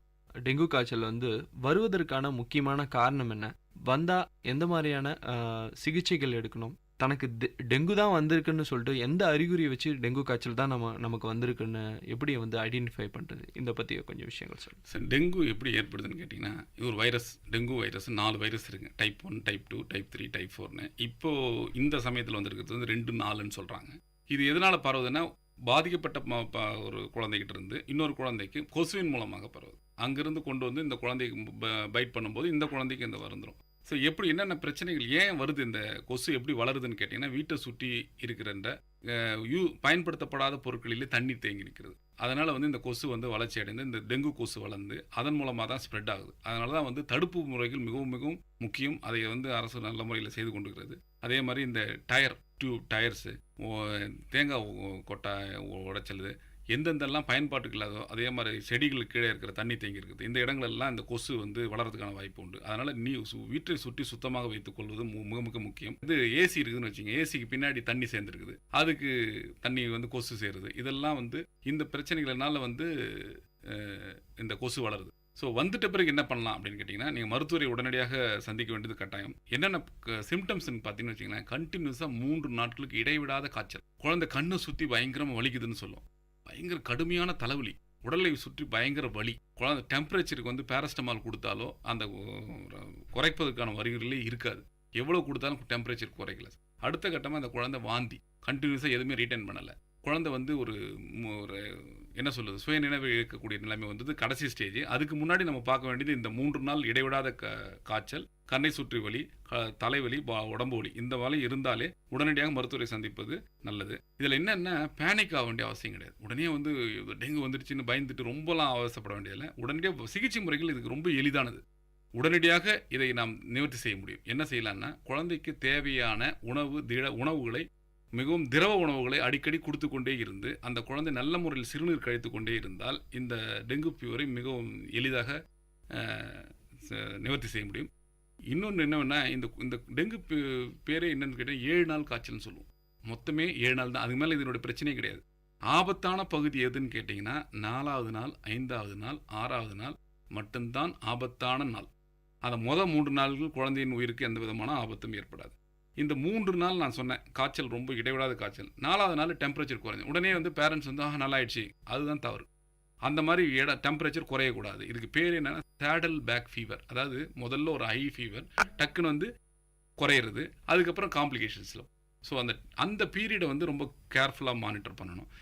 பிளட் டெஸ்ட்லாம் வந்து ஒரு சப்போர்ட்டிவ் எவிடன்ஸ். இதுதான் அந்த டெஸ்ட்டை வச்சுட்டு உடனே இப்போ ரொம்ப பயந்துக்கிட்டு சார் டெங்கு பாசிட்டிவ்னு சொல்லிட்டாங்க, எனக்கு வந்து NS1 பாசிட்டிவ்னு சொல்லிட்டாங்க, அது பண்ணிட்டாங்க. நீங்கள் மருத்துவரை சந்தித்து அதற்கான சிகிச்சை முறைகள், இந்த குழந்தை ஆஸ்பத்திரியில் அனுமதிக்கப்பட்டு சிகிச்சை பெற வேண்டுமா, வீட்டிலிருந்து சிகிச்சை அளிக்கும், இந்த 2 விதத்தை வந்து முதல்ல தெளிவுபடுத்தி கொண்டு வீட்டில் இருந்தால் என்னென்ன செய்ய வேண்டும், எந்தெந்த அறிகுறிகள் இருந்தால் மருத்துவமனையை மீண்டும் அணுக வேண்டும், இதெல்லாம் அபாயகரமான சயின்ஸு, அதை தெரிந்து கொண்டு பெற்றோர்கள் சென்று அதற்கான சிகிச்சை முறைகளை பயன்படுத்தி கொண்டு வந்தார்கள் என்றால் இந்த குழந்தைகளை முழுமையாக டெங்குலேருந்து காப்பாற்றி விடலாம். எந்த விதமான ஆபத்தான நிலைமைக்கு போக வேண்டிய அவசியம் இல்லை. ஆகவே சிகிச்சை முறை மிகவும் எளிது, பயன்படுத்த வேண்டியது பெற்றோர்களின் கடமை. ஓகே சார், இன்னைக்கு மருத்துவ நேரம் நிகழ்ச்சியில் வந்து பல விஷயங்களை நீங்கள் ஷேர் பண்ணிட்டீங்க. அதாவது குழந்தை வளர்ப்பாக இருக்கட்டும், குழந்தைகளுக்கு எந்த மாதிரியான உணவு வகையை எடுத்துக்கலாம், டெங்கு காய்ச்சல் பற்றிய விஷயங்களாக கூட இருக்கலாம், பல விஷயங்களை இன்னைக்கு ஷேர் பண்ணிட்டீங்க. பண்பலை சார்பாக உங்களுக்கு நாங்கள் நன்றியை தெரிவிச்சுக்கிறோம் சார். நானும் உங்களுக்கு மிகவும் நன்றி தெரிவிக்கிறேன். இந்த ஒரு வாய்ப்பை, அருமையான வாய்ப்பை எனக்கு நல்கி என்னுடைய நேயர்களும் இதன் மூலமாக கட்டாயம் பயன்பெறுவார்கள் என்ற நம்பிக்கையுடன் நன்றி, வணக்கம். நேயர்கள் இதுவரை கேட்டது பல்வேறு மருத்துவ துறைகளிலிருந்து தேர்ச்சி பெற்ற மருத்துவர்களுடன் கலந்துரையாடல்.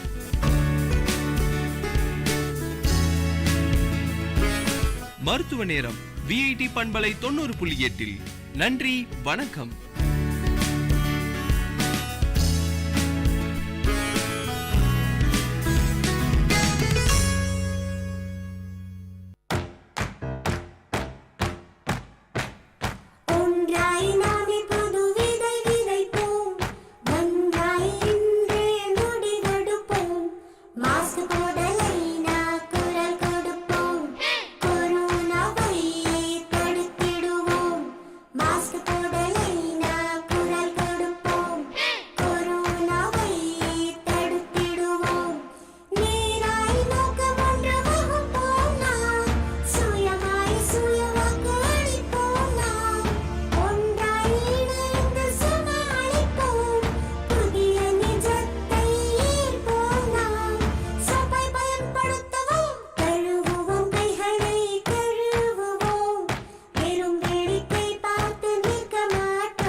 இப்பாடலை வழங்குபவர் இளையகானம் சி இளையராஜா.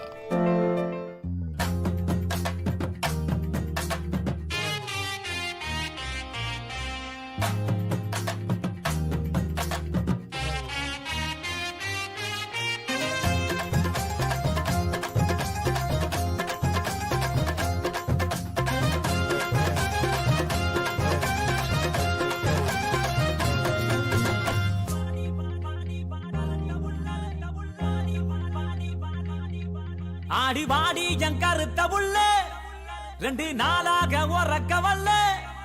ஆடி வாடி என் கருத்த உள்ள 2 நாளாக உறக்க வல்ல. அடி அள்ளி போல தள்ளி நான் வந்த போற தள்ளி ஒன்பதில சொல்லிட்டு போடி. அடி அள்ளி போல தள்ளி நான் வந்த போற தள்ளி ஒன்பதில சொல்லிட்டு போடி. ஆடி வாடி வாடி வாடி வாடி என் கருத்த உள்ள 2 நாளாக உறக்க வல்ல.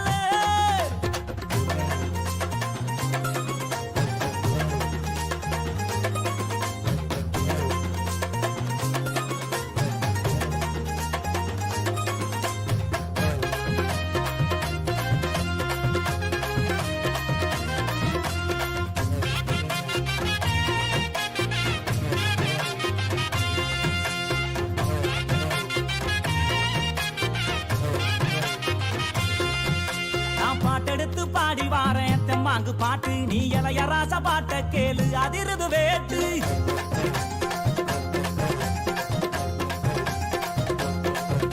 நான் பாட்டெடுத்து பாடி வாரேன் தெம்மாங்கு பாட்டு. நீ இளையராசா பாட்ட கேளு அதிருது வேட்டு.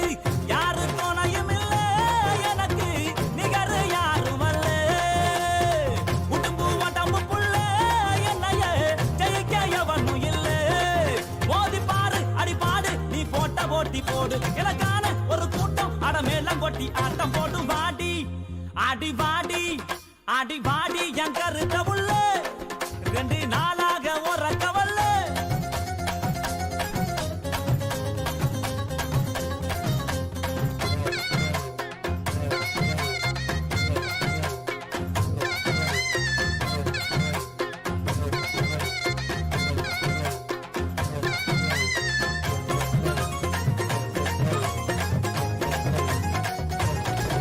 ஆடி கண்ட மீனு கண்ணு 2 இழுக்குது என்ன. உன் பல்வரிச முத்துச்சாரம் மயக்குவது என்ன.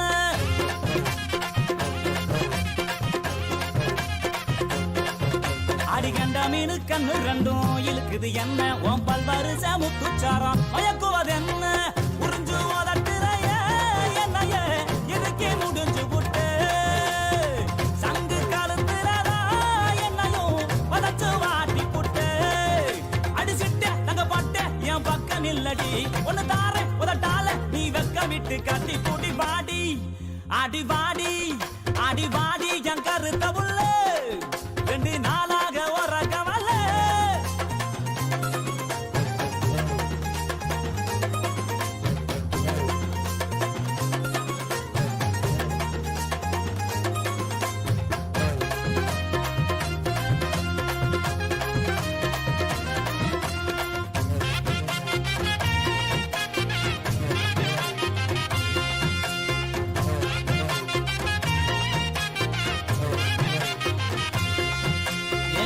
பத்த ரத்தினமே மச்சான பாரு. என் மாமா வீட்டு மத்தாலாமே அதரவு கூறு.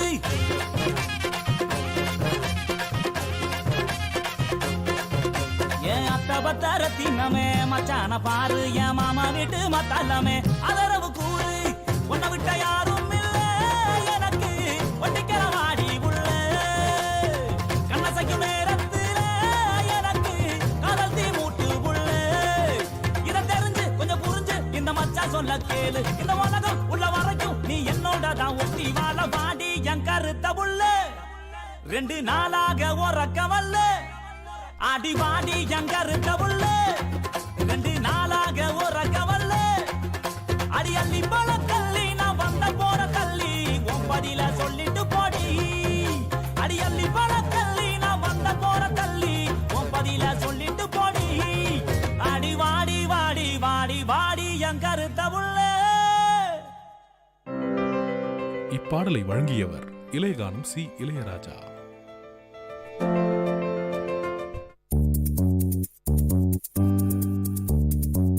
மழலைகளின் மொழிகளோடும் மாணவர்களின் திறன்களோடும் வாராவாரம் ஆர்ப்பாட்டம், பள்ளி பிள்ளைகளின் கொண்டாட்டம். உங்கள் விஐடி பண்பலை 90.8 பள்ளிக்கூடம், வேலூர் நகரின் பள்ளிகளில் இருந்து மாணவர்களின் பல்சுவை நிகழ்ச்சி.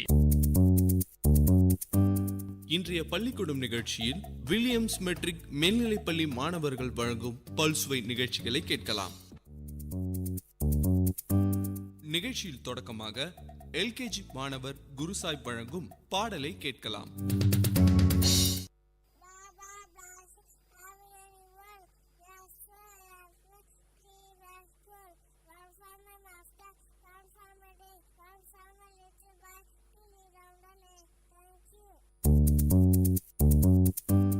நிகழ்ச்சியில் அடுத்ததாக எல்கேஜி மாணவர் ஹரிஹரன் வழங்கும் பாடலை கேட்கலாம்.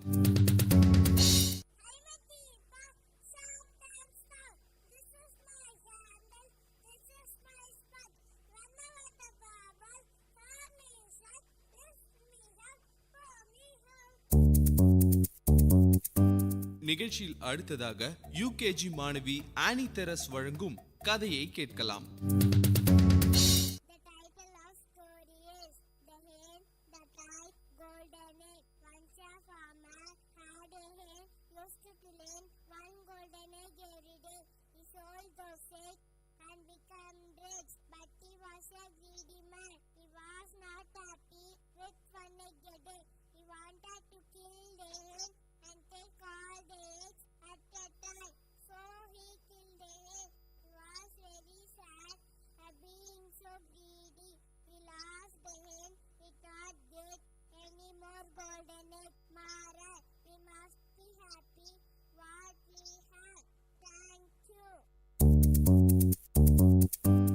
நிகழ்ச்சியில் அடுத்ததாக 1ஆம் வகுப்பு மாணவர் ஹரிஷ் வழங்கும் திருக்குறளை கேட்கலாம். அனைவருக்கும் வணக்கம். நான் இப்பொழுது திருக்குறள் சொல்ல போகிறேன். அகர முதல எழுத்தெல்லாம் ஆதி பகவன் முதற்றே உலகு இனிய உளவாக இந்நாட கூடல் கனி இருப்ப காய்கவண்டற்று எல்லா விளக்கும் விளக்கல்ல சான்றோர்க்கு பொய்யா விளக்கே விளக்கு.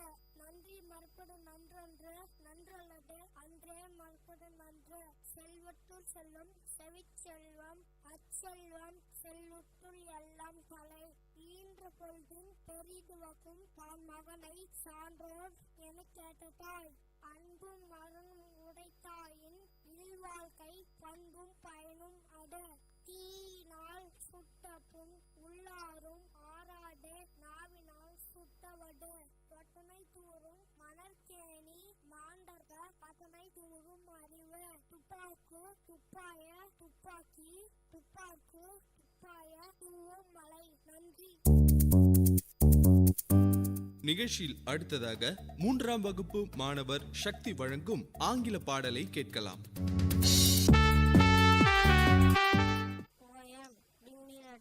Bring me a letter, postman. Bring me a letter, book. Tomorrow at the garden gate, I will wait for you. Bring me one from the fairy who says she will come to tea. Then I will put on my party dress. How lovely that will be! And please show Mr. Postman if fairies you know none. Write me a letter yours well and bring it just for fun. Written by Ariston. Thank you.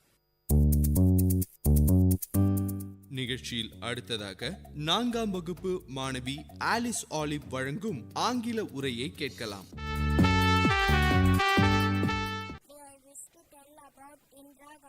Indira Gandhi was born on 19 November 1917. Indira Gandhi was the daughter of India's first Prime Minister Pandit Jawaharlal Nehru. She was an Indian politician and central figure of Indian National Congress Party. She was the only female Prime Minister of India. She was awarded the Bharat Ratna Award in 1971. Indira was elected as the Congress President in 1959. As the Prime Minister of India, Gandhi was known for her potential ruthlessness and unparalleled civilization of power. In 1999, Indira was rewarded with the title Woman of the Millennium in a poll organized by the body. நிகழ்ச்சியில் அடுத்ததாக 4ஆம் வகுப்பு மாணவி R Jayashree வழங்கும் ஆங்கில பாடலை கேட்கலாம்.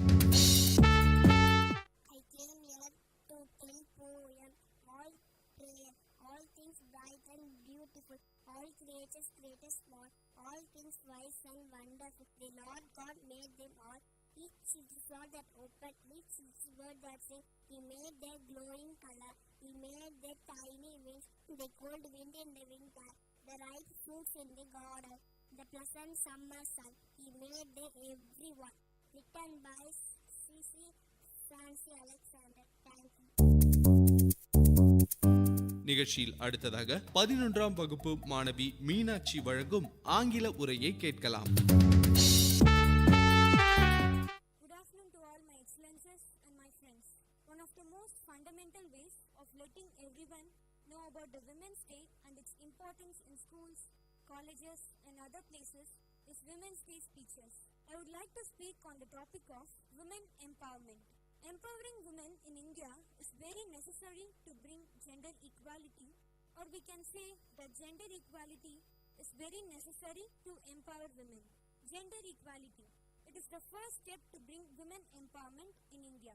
Appreciating women's political, economic and social achievements over the decades, Women's Day was first observed in 1909 in United States, and in 1977 it was officially declared as International Women's Day on March 8. Men should not understand that women are made only to handle household chores or take responsibility of home and family. Instead, both men and women are responsible for everything of daily routine. Men too need to understand their responsibility of home and family and all other works women do, so that women can get some time to think about themselves and their career. It is really nice to have a special day for women, where they are glorified to a point of being honored, awarded and appreciated. Then why is that after so much awareness and acknowledgement of women's contribution to life, society, family and work, saluting her strength, resilience, sacrifice, she is still considered only second to men and treated like a second-rate citizen? This is because for generations it has been ingrained among women that they are not capable of doing most things. But today, in this present world, 30 women in power carries the inimitable voices of Indian women who have been pioneers and led large organizations in banking, law, the media, advertising, government services, healthcare, consulting, the fast-moving consumer goods sector, and not-for-profit space. There are many powerful women in India, like Mother Teresa or former Chief Minister Jayalalitha. Like here, I would like to say about Kirtika Reddy. She is Managing Director of Facebook India and was the first employee of the company in the country in 2010. She was born to a middle-class family. When she was born, her grandparents refused to come to the hospital to see her because she wasn't a boy. As her mother wept, her dad consoled her. But now, after a lot of hard work and inspiration, she is one of the Fortune, India's top 50 most powerful women in India. Her sayings are, dream big, be aware of gender differences and consciously make the necessary adjustments. Make most of the opportunities given to you and create opportunities whenever possible. Don't forget to enjoy the journey along the way. Even a father of our nation, Mahatma Gandhi, likened women's power in an ancestral treasure like be lying buried in a corner of the house unknown to the members of the family. India's top women achievers are a source of inspiration to all of us. Women empowerment lies in honoring yourself and treating yourself with respect. No one can put you down without your permission. This was said by Eleanor Roosevelt. We should endeavor building a better world where men and women live harmoniously, free of violence and discrimination. Let us all promise to create a better world to live in. I would like to conclude my speech by wishing a happy International Women's Day on March 8th. Thank you.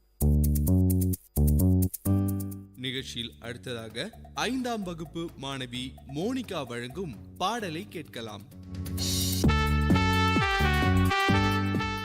Murugar பாடலை நாம் நிறைய கேட்டிருப்போம். ஆனால் நாங்கள் அகரவரிசையில் முருகன் பாடலை பாட வந்துள்ளோம்.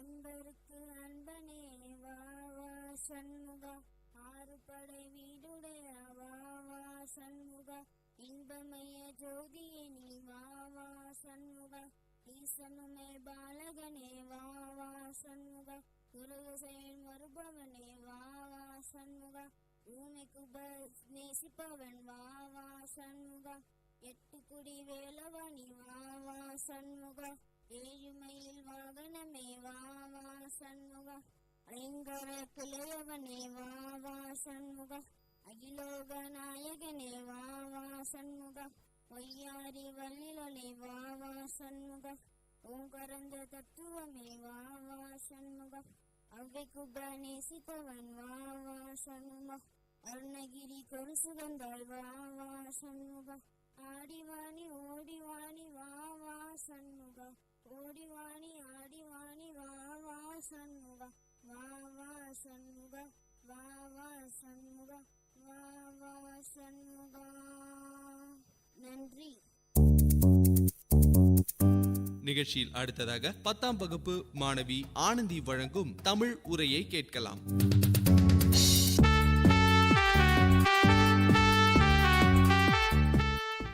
அனைவருக்கும் வணக்கம். நான் கல்வி கண் திறந்த முதல்வர் காமராசர் அவர்களை பற்றி சில வார்த்தைகள் உங்களுடன் பகிர்ந்து கொள்ள வந்துள்ளேன். தன்னலமற்ற தலைவர், கர்ம வீரர், கல்வி கண் திறந்த முதல்வர், ஏழை பங்காளன் என்னும் புகழுரைக்குரியவர் யார் என்று உங்களுக்கு தெரியுமா? அவர்தான் காமராசர். காமராசர் 1903ஆம் ஆண்டு ஜூலை திங்கள் 15ஆம் நாள் பிறந்தார். இவருடைய தந்தை குமாரசாமி, தாயார் சிவகாமி அம்மையார் ஆவார். காமராசர் 5ஆம் வயதில் தம் பள்ளி படிப்பை தொடங்கினார். 6வது வயதில் தந்தையை இழந்தார். இதனால் காமராசர் தம் பள்ளி வாழ்க்கையில் நடுநிலை பள்ளியை கூட தாண்ட இயலவில்லை. 1954ஆம் ஆண்டு அவர் முதலமைச்சர் ஆன போது காமராசர் நாள்தோறும் செய்தித்தாள்களை படித்தும் அரசியல் தலைவர்களின் சொற்பொழிவுகளை கேட்டும் தம் அரசியல் அறிவை வளர்த்து கொண்டார். மெய்கண்டான் புத்தகசாலைக்கு சென்று லெனின், கிரிபால்டி, நெப்போலியன் ஆகியோரின் வாழ்க்கை வரலாறுகளை படித்து திறமையாய் பேசவும் வாதாடவும் தொடங்கினார். பின் காங்கிரஸ் அணியில் சேர்ந்து தொண்டராக தம் அரசியல் வாழ்க்கையை தொடங்கினார். கட்சி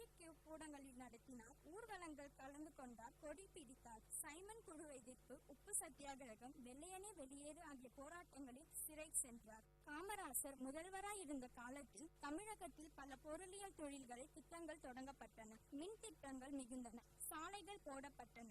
நகரங்களில் பெரிய தொழில்பேட்டைகளும் மாவட்டந்தோறும் சிறிய தொழில்பேட்டைகளும் அமைக்கப்பட்டது. வேளாண்மைக்கென பாசன வசதிகள் செய்யப்பட்டன. அணைகள் கட்டப்பட்டன. இவர் காலத்தில் கட்டுரை இயக்கம் வேரூன்றியது. காமராசர் காலத்தில் கட்டாய கல்வி நடைமுறைப்பட்டது. தெருதோறும் தொடக்க பள்ளிகளும் ஊர்தோறும் உயர்நிலை பள்ளிகளும் ஏற்பட்டன. மதிய உணவு திட்டம் இவரால் கொண்டு வரப்பட்டது. உயர்நிலை பள்ளி வரை இலவச கல்வி திட்டத்தை உருவாக்கினார். நேருவின் மறைவிற்கு பின் லால் பகதூர் சாஸ்திரியும் அவர் மறைவுக்கு பின் இந்திரா காந்தியையும் முதன்மை அமைச்சர் ஆக்குவதில் பெரும் பங்காற்றினார். இதனால் அவர் தலைவர்களை உருவாக்குபவர் என்று அழைக்கப்பட்டார். காமராசர் அவர்கள் எளிமைக்கும் நேர்மைக்கும் பெயர் பெற்றவர். இத்தகைய சிறப்புகள் கொண்ட இவர் அக்டோபர் 2ஆம் தேதி காந்தி பிறந்த நாள் அன்று இவ்வுலக வாழ்க்கையை விட்டு பிரிந்தார். அவர் மறைந்தாலும் அவர் நினைவுகள் நம்மை விட்டு மறைவதில்லை. தமிழக அரசு காமராசர் பெயரை மதுரை பல்கலைக்கழகத்திற்கு சூட்டியது. கன்னியாகுமரியில் ஒரு மணிமண்டபமும் கட்டியது. மெரினா கடற்கரையில் அவர் உருவச் சிலை நிறுவியது. சென்னையிலும் விருதுநகரிலும் அவர் வாழ்ந்த இல்லங்கள் நினைவு இல்லங்களாய் ஆக்கப்பட்டன. அவர் பிறந்த நாளை கல்வி வளர்ச்சி நாளாய் இன்று வரை நாம் கொண்டாடுகின்றோம். எளிமைக்கும் பேர் போன்ற காமராசர் அவர்களை நாம் மனதில் வைத்து மனதார போற்றுவோம். நன்றி. நிகழ்ச்சியில் அடுத்ததாக 8ஆம் வகுப்பு மாணவி ரேகா வழங்கும் ஆங்கில உரையை கேட்கலாம்.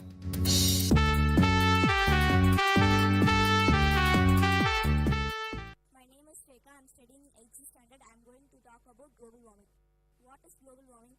Global warming is the average temperature of Earth has increased since 1915 until now. The temperature continuing increasing global warming can also refers to climate change that cause and increase the average temperature, and the consequent increase the global warming mean temperature due to greenhouse gases is called global warming. Causes of global warming. Global warming is a serious issue and is not an issue but a number of environmental issues of global warming. It's a rise in the surface the temperature of Earth has changed various life form on the Earth. Natural causes of global warming. The climate has continuously for centuries. The global warming happened because natural rotation for sun changes intensity of sunlight and moving closer to the Earth. Another cause of global warming is greenhouse gases. Greenhouse gases called carbon monoxide and sulfur dioxide. It traps solar heaters rays and prevents from escaping from the surface of the Earth. This has caused the temperature of the Earth increase. Volcanic eruptions are another issue that cause global warming. For intense single volcanic eruption will release amount of carbon dioxide, and that as the temperature, once carbon dioxide increase the temperature of Earth, increase and greenhouse trap the solar radiation of the Earth. The gas of carbon dioxide absorbs burning of coal, timber, it leads to global warming. How to stop the global warming? Now there are solutions that we can stop global warming. However, human and governments need to move forward to implement the global warming solution. To reduce global warming, we can reduce global warming. The contribution of greenhouse gases to atmosphere, therefore the solution that we can reduce global warming are reducing gas oil and electricity and our activities that cause global warming. To reduce gas oil means we have a choice to choose a hybrid car that reduces using gas oil. Besides, petrol price are increasing. If a person every day drives to work, they need to pump petrol after 3 days and causes carbon dioxide. Another way to reduce gas oil is take public transport or carpool to work. Another way to reduce global warming is recycle can reduce garbage, plastic bags, bottles, paper or glass. When we buy food, we can use own containers instead of plastic bags. Another example is after finish drinking the water from bottle, we can reuse it and help save environment. Finally, humans should stop open burning such as burning dry leaves or burning garbage. It will release carbon dioxide and toxic in burning garbage. With plastic beside, government should reduce deforestation because the earth temperature are increasing. Trees will help to improve the temperature on earth. Conclusion. Over all of this assignment, I have understood that earth is sick. The human need to heal the earth. Global warming causes many problems for human, but the human who make global warming happens, many people have died because of disaster or disease. Our generation should start take care of the earth, because in the next generation they will suffer if we do not reduce global warming. Therefore, the global warming is a serious issue now. Once again, global warming is a bad for farming. Thank you. நிகழ்ச்சியில் அடுத்ததாக 6ஆம் வகுப்பு மாணவி Monica வழங்கும் ஆங்கில பாடலை கேட்கலாம். Poem with a friend. I can talk with a friend and walk with a friend and share my umbrella in the rain. I can play with a friend and stay with a friend and learn with a friend and explain. I can eat with a friend and compete with a friend and even sometimes disagree. I can ride with a friend and take pride with a friend. A friend can mean so much to me. Written by Vit. Thank you. பள்ளிக்கூடம் நிகழ்ச்சியில் அடுத்ததாக 2ஆம் வகுப்பு மாணவி ஹேம பிரீத்தி வழங்கும் கதையை கேட்கலாம்.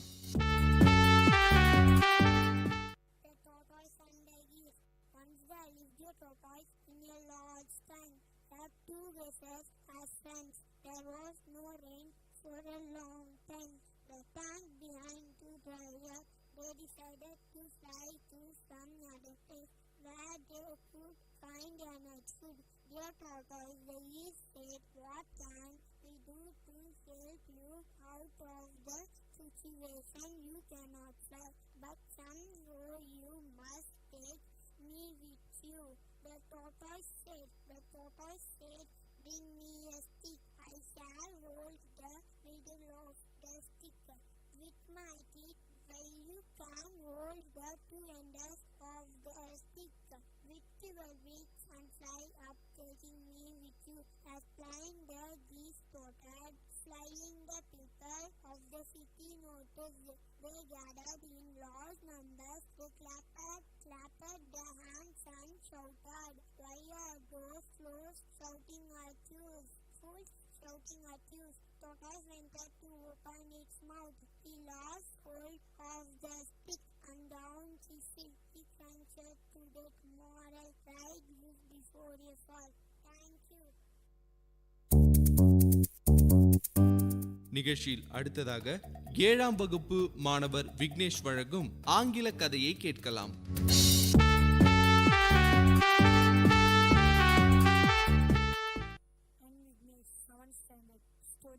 An invaluable gift of love. Sweta was the only daughter of her parents. She was 6 years old girl. Her father, Mr. Arun, was a businessman.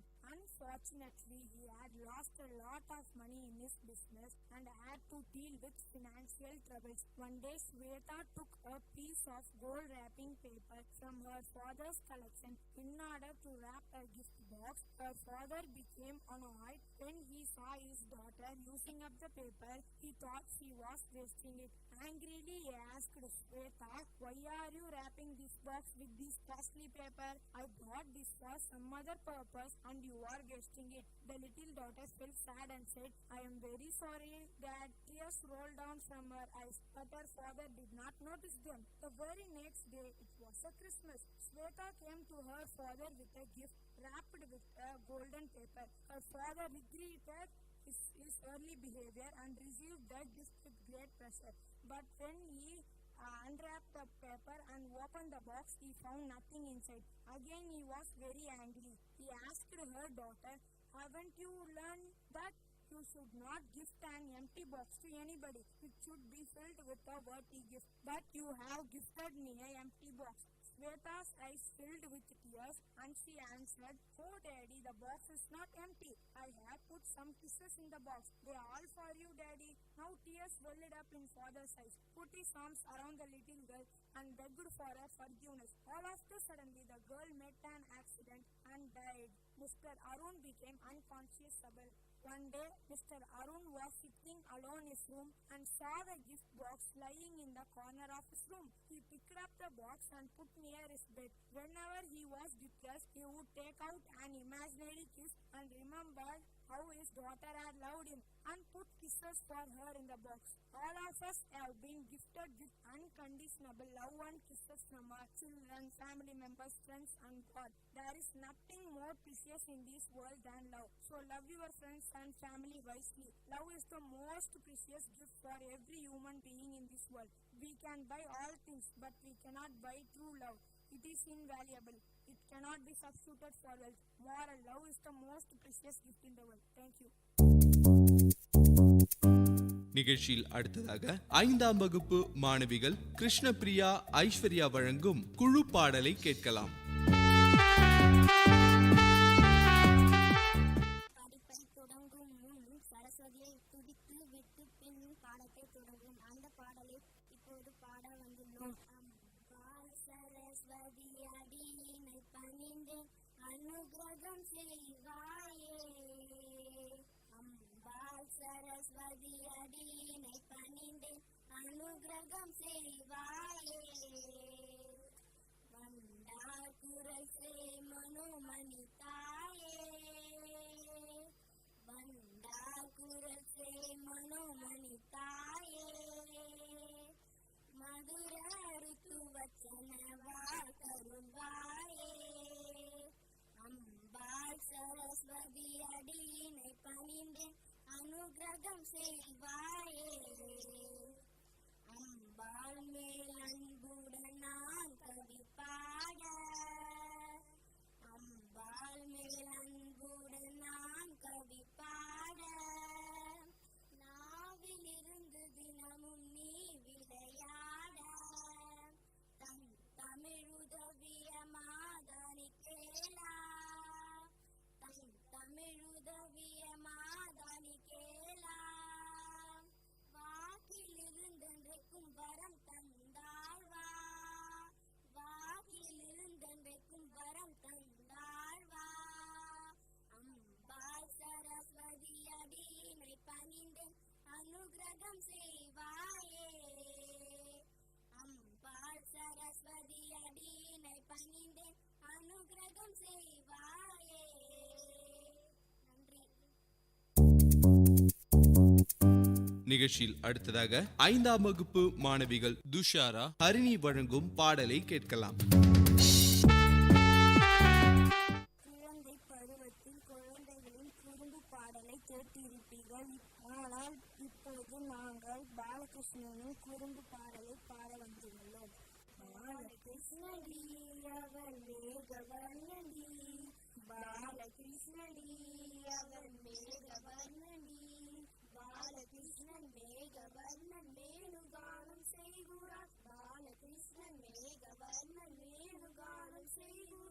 செய்குறார் செய்குறார் வேணுகானம் செய்குறார் செய்குறார் செய்குறார் வேணுகானம் செய்குறார் பாலகிருஷ்ணண்டி அவன் மேகவர்ணண்டி புன்னை மரத்தில் ஏறிக்கொண்டு புல்லாங்குழலை ஊதுறார் புன்னை மரத்தில் ஏறிக்கொண்டு புல்லாங்குழலை ஊதுறார் ஊதுறார் ஊதுறார் புல்லாங்குழலை ஊதுறார் ஊதுறார் ஊதுறார் புல்லாங்குழலை ஊதுறார் பாலகிருஷ்ணண்டி அவன் மேகவர்ணண்டி ஊரில் உள்ள வெண்ணையெல்லாம் உருட்டி உருட்டி திங்குறார் ஊரில் உள்ள வெண்ணையெல்லாம் உருட்டி உருட்டி திங்குறார் திங்குறார் திங்குறார் உருட்டி உருட்டி திங்குறார் திங்குறார் திங்குறார் உருட்டி உருட்டி திங்குறார் பாலகிருஷ்ணண்டி அவன் மேகவர்ணண்டி பாலகிருஷ்ணண்டி அவன் மேகவர்ணண்டி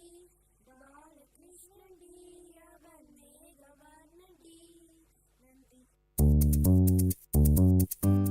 நிகழ்ச்சியில் அடுத்ததாக 5ஆம் வகுப்பு மாணவிகள் கீர்த்தனா யுவராணி வழங்கும் பாடலை கேட்கலாம்.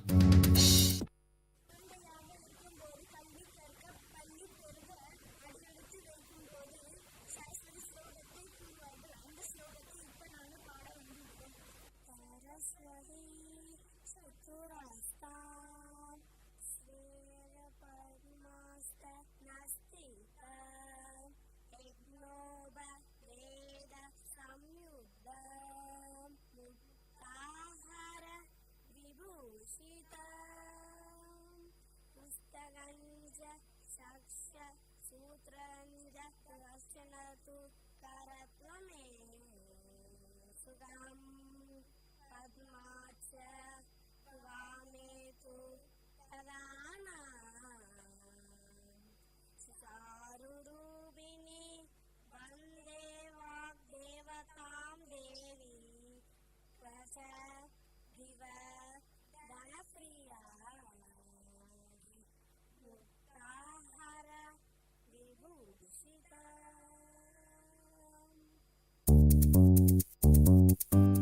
நிகழ்ச்சியில் அடுத்ததாக 6ஆம் வகுப்பு மற்றும் 7ஆம் வகுப்பு மாணவிகள் அபிநயா, லக்ஷ்மி பிரியா, ஹேமா, மோனிகா வழங்கும் தமிழ் நாடகத்தை கேட்கலாம். எல்லோருக்கும் வணக்கம். பட்டிமன்றம். நிலைத்த செல்வம் பொருள் செல்வமா கல்வி செல்வமா? இப்பொழுது நிலைத்த செல்வம் பொருள் செல்வம் என்னும் தலைப்பில் வாதாட பொற்செல்வியும் நிலைத்த செல்வம் கல்வி செல்வமே என்னும் தலைப்பில் வாதாட கலை செல்வியும் முன் வந்துள்ளனர். இருவரும் தம் கருத்துக்களை எடுத்துரைத்த பின் என் கருத்தினை இறுதியில் கூறுகிறேன். முதலில் நிலைத்த செல்வம் பொற்செல்வமே என்னும் தலைப்பில் தம் கருத்துக்களை எடுத்துரைக்க பொற்செல்வியை அழைக்கிறேன். அனைவருக்கும் வணக்கம். நான் நிலைத்த செல்வம் பொற்செல்வம் என்னும் தலைப்பில் வாதாட வந்திருக்கிறேன். என் பெயர் பொற்செல்வி. பொற்செல்வமே நிலைத்த செல்வம் என்பதில் எவருக்கும் ஐயம் ஈராது. மற்றவரால் ஒரு பொருட்டால் மதிக்கப்படாதவரையும் சிறப்பாய் மதிக்க செய்வது எது? செல்வமேயாம். அதனால்தான் செய்க பொருளை என்றார் வள்ளுவர். அவ்வாறு ஒருவன் பொருளை ஈட்டினால் அப்பொருள் அவனுக்கு அறத்தையும் கொடுக்கும் இன்பத்தையும் கொடுக்கும். ஒருவன் தன் குடும்பத்தார் நண்பர் ஆகியோர் மீது கொள்வது அன்பு. தொடர்பே இல்லாத ஏழை வறியோர் மீது கொள்வது அருள். அந்த அருள் பொருள் இல்லாதவரிடம் இருப்பதால் யாது பயன்? அவனால் அவர் உயர களைய இயலுமா? இயலாது. பொருள் என்று உயர்த்தி சொல்லப்படும் செல்வத்தை உடையவனால் ஏழை வறியோர் ஆகியோர் மீது அருள் கொண்டு அவர் உயரத்தை களைய முடியும். இதையே வள்ளுவர் அருள் என்னும் அன்பின் குலவி பொருள் என்னும் செல்வ சொல்லியால் ஒன்று என்று கூறினார். ஆகவே செல்வமே நிலைத்த செல்வம் என கூறுகின்றேன். நான் இப்பொழுது நிலைத்த செல்வம் கல்வி செல்வமே என்னும் தலைப்பில் வாதாட வந்திருக்கிறேன். என் பெயர் கலைச்செல்வி. எனக்கு முன் பேசிய தோழியை திருக்குறளை முற்றிலும் சரியாக படிக்காமல் ஏதேதோ கூறி அமர்ந்துவிட்டார். தலைப்பு என்ன? நிலைத்த செல்வம் பொது செல்வமா கல்வியா என்பதாகும். இதற்கு அன்றே வள்ளுவர் தீர்ப்பு சொல்லிவிட்டார். எப்படி? அழிவில்லாத அதாவது நிலைத்த செல்வம் கல்வியாகும் என்று. அது மட்டுமா? பிற செல்வங்கள் எல்லாம் செல்வங்கள் அல்ல என்று உறுதிப்பட சொல்லிவிட்டார். கேடில் விழிச்சலும் கல்வி ஒருவருக்கு மாடல்ல மற்றையவை. இவ்வாறு வள்ளுவர் சொல்ல காரணம் இல்லை. ஒருவன் இருந்த பின் அவனீட்டிய பணம், வைரம், மாடு, மணி முதலியவற்று எதுவும் உடன் வராது. பின் இதுவுடன் ஒரு ஒருமைக்கண் தன் கற்ற கல்வி ஒருவருக்கு எளிமையும் ஏமாற்று பிடித்து என்கிறார். ஆம், ஒருவரின் பிறப்பில் கற்ற கல்வியானது 7 பிறப்பிலும் உடன் வந்துவிடும்.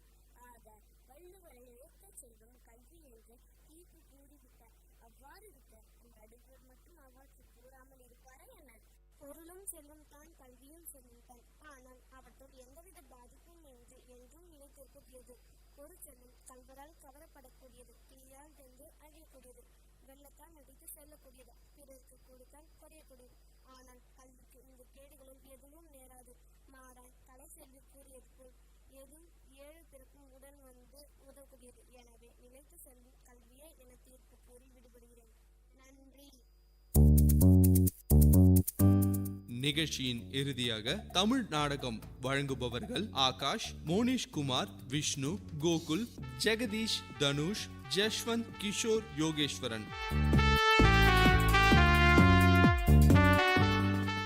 வணக்கம். நாடகம் புதிய பூமி. காட்சி 1. பங்கு பெறுபவர்கள்: ராஜாவாக இந்திரவர்மா, சிப்பாய்களாக மணி மற்றும் தனுஷ், ஒற்றனாக சிவா, மந்திரியாக சண்முகம். ஒரு ஊரில் ஒரு அரண்மனை இருந்தது. அந்த அரண்மனையில் ராஜா, மந்திரி, ஒற்றன், சிப்பாய்கள் இருந்தனர். ஒற்றன் வேகமாக வந்தான். இப்பொழுது நாடகம் துவங்குகிறது. சிப்பாயாக மணி: எதற்கு அரண்மனைக்கு வந்தாய்? நீ யார்? நான் மகாராஜாவின் ஒற்றன். எதற்காக இங்கு வந்தாய்? நான் மகாராஜாவிடம் ஒரு செய்தி கூற வந்தேன். இது நான் மகாராஜாவிடம் போய் உத்தரவு கேட்டு வருகிறேன். மகாராஜா, உங்களை பார்க்க ஒற்றன் வந்திருக்கிறான். உள்ளே அழைக்கலாமா? சரி சிப்பாய், உள்ளே அழைத்து வா. உன்னை மகாராஜா அழைக்கிறார். வணக்கம் மகாராஜா. என்ன செய்தி கொண்டு வந்தாய்? நம் ஊரில் மக்கள் சிலர் முட்டாள்களாகவே இருக்கிறார்கள். மகாராஜா, நம் ஊரில் எல்லா மக்களுமே முட்டாளாகத்தான் இருக்கிறார்கள்.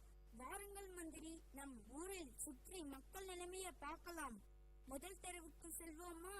வா, போகலாம். காட்சி 2. பங்கு பெறுபவர்கள்: தந்தையாக வரதன், மகன் ராமு, ராஜா இந்திரவர்மா, மந்திரி சண்முகம் மற்றும் பிச்சைக்காரன். என்ன மந்திரி, ஊரை சுற்றி பார்க்கலாம் என்று வந்தேன். இங்கே என் குழந்தை அழுது கொண்டிருக்குது. ஏன் மகனே அழுகிறாய்? அப்பா, எனக்கு காகிதம் வேண்டும். அதில் நான் ஒரு கப்பல் செய்வேன். மகனே, இதை வைத்துக்கொள். நன்றி அப்பா. என்ன மந்திரி இது? மகன் காகிதம் கேட்டான், தந்தை ரூபாய் நோட்டு எடுத்து கொடுக்கிறாரே. பணத்துக்கும் காகிதத்துக்கும் வேறுபாடு தெரியவில்லையா நம் நாட்டு மக்களுக்கு? மகாராஜா, நீங்கள் கூறுவது சரிதான். சரியான முட்டாள்களாகவே இருக்கிறார்கள். சரி, இன்னும் சற்று தொலைவுக்கு செல்வோமா? ஐயா, சாமி, அம்மா, பிச்சை போடுங்க தாயே. என்ன மந்திரி இது? நம் கஜானாவில் எவ்வளவு பொற்காசுகள் இருக்குது. அதுவும் இருந்து வாரம் வாரம் கொடுத்து கொண்டுதான் இருக்கிறோம். பின்பு ஏன் இவர்கள் பிச்சை கேட்கிறார்கள்? அதெல்லாம் போடவில்லை மகாராஜா. பிச்சை கேட்டா பிச்சை போடாமல் பேசிக்கொண்டே இருக்கிறார்களே. இனி இந்த ஊரில் நான் பிச்சை எடுக்க போவதே இல்லை. காட்சி 3. பங்கு பெறுபவர்கள்: ராஜாவாக இந்திரவர்மா, மந்திரியாக சண்முகம் மற்றும் வைத்தியராக சுப்பு. மந்திரி அவர்களே, பக்கத்து கிராமத்தில் போய் வைத்தியரை அழைத்து வா. சரி மன்னா. வணக்கம் மந்திரி அவர்களே. வணக்கம் வைத்தியரே. நம் ஊரில் எல்லாரும் முட்டாளாகவே இருக்கிறார்கள். அதற்கு ஏதாவது உங்களிடம் இருக்கிறதா? ஆம், இருக்கிறது மந்திரி அவர்களே. வெளிநாட்டு உணவுகள் சாப்பிடுவதால் தான் நம் ஊரில் எல்லா மக்களுமே முட்டாளாக இருக்கிறார்கள். விளக்கமாக கூறுங்கள் வைத்தியரே. அது என்னவென்றால், ஆரோக்கியமான தூய்மையான காய்கறிகள் சாப்பிட வேண்டும். அவ்வாறு சாப்பிட்டால் உடல் நலம் பெருகும், அறிவும் வளரும். மிக்க நன்றி வைத்தியரே. உடனே இதை நான் ராஜாவிடம் போய் கூறுகிறேன். காட்சி 4. பங்கு பெறுபவர்கள்: ராஜாவாக இந்திரவர்மா, மந்திரியாக சண்முகம் மற்றும் முரசு அறிவிப்பவர். மந்திரி அவர்களே, வைத்தியர் என்ன கூறினார்? நம் ஊரில் கிடைக்கும் நல்ல ஆரோக்கியமான காய்கறிகளை உண்ண வேண்டும். அதனால் வெளிநாட்டு உணவுகளை தவிர்க்க வேண்டும். அப்போது நம் ஊரில் உள்ள மக்கள் அனைவரும் ஆரோக்கியமான உடல் நலம் பெற்று அறிவாளியாக விளங்குவார். ஆஹா, அருமையான வைத்தியம். இந்த வைத்தியத்தை ஊர் முழுவதும் முரசறைந்து அறிவித்துவார்கள். இதனால் நம் ஊர் மக்களுக்கு தெரிவிப்பது என்னவென்றால், நம் ஊர் புத்திசாலிகள் நிறைந்த அறிவான ஊராக மாறப்போகிறது. வெளிநாட்டு உணவுகளை தவிர்ப்போம். சத்து நிறைந்த ஆரோக்கியமான உணவை உட்கொள்வோம். அறிவான உலகத்தை படைப்போம். நன்றி.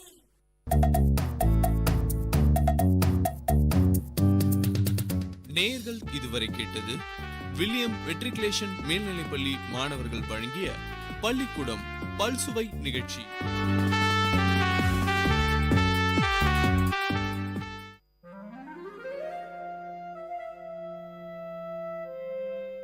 It's story time. In Vit Community Radio 90.8, you're going to listen to a short story written and narrated by Professor Pranesh Kumar, Vit University. Title of the story: The Changes of Time. Time, the fastest and cruelest magician, did not spare her. I gazed at her for a long time. Mashing beetle leaf, preparing pan, she did not notice me. With great seriousness and much care, she opened a small box lying beside her. From it, she took a polythene bag and carefully unwinded it, took out a pinch of tobacco, and crushed it along with other ingredients. 70% of her hair has lost its color. My curiosity about her grew more and more. As I sat there, inhaling the fresh smell of pan, I must talk to her, I said to myself. I got up and found a suitable place beside her. She smiled at me with her toothless gums, while her hands were busy rearranging the contents in the pan box. The skin of her arm seemed coarse like the epidermis of an old tamarind tree. She herself was like an old tree that had witnessed many springs and summers. Dressed in a white saree and without a blouse, she looked like a typical old woman from South Tamil Nadu. Each time she moved her head, her heavy pampadums, these are nothing but ornaments meant for the ear, moved to and fro rhythmically. She must not have felt the unease, used as she was to those two pampadums from her early teens. They were huge pieces of gold ornament, different shapes, cubes, circles, triangles, and horseshoes closely packed with the usual wax stuffing. She could often be seen seated on the veranda of that old house with tiled roof. Nobody knew her name. People called her member's wife, since her husband became a panchayat member. Being the senior most person in the area, people from the surrounding area called her great grandma in respect. She lived with her younger son's family. We both gazed at each other until I broke the ice by asking her about the tattoo on her arms. She had tattooed the picture of a peacock across her biceps. The peacock had lost its vigor as the skin that supported it has withered. For a fraction of a second flashed across my mind the modern tattoos that movie artists and DJs have on them. I asked her the intention behind her tattooing and why a peacock. She opened her mouth carefully, holding her head upwards so that the pan from her mouth did not spill. Son, while we live, we earn many things and lose many things. But we can never take anything to the grave except this tattoo. She stressed that none could snatch it away from her. Saying this, she carefully spat out the pan juice. I was taken aback by the philosophical attitude she had for a simple tattoo. Her immediate and sharp answer was impressive, but her reply to my next question was only a stale smile. It was about her age. Might be she did not know her exact age, or she did not wish to reveal it.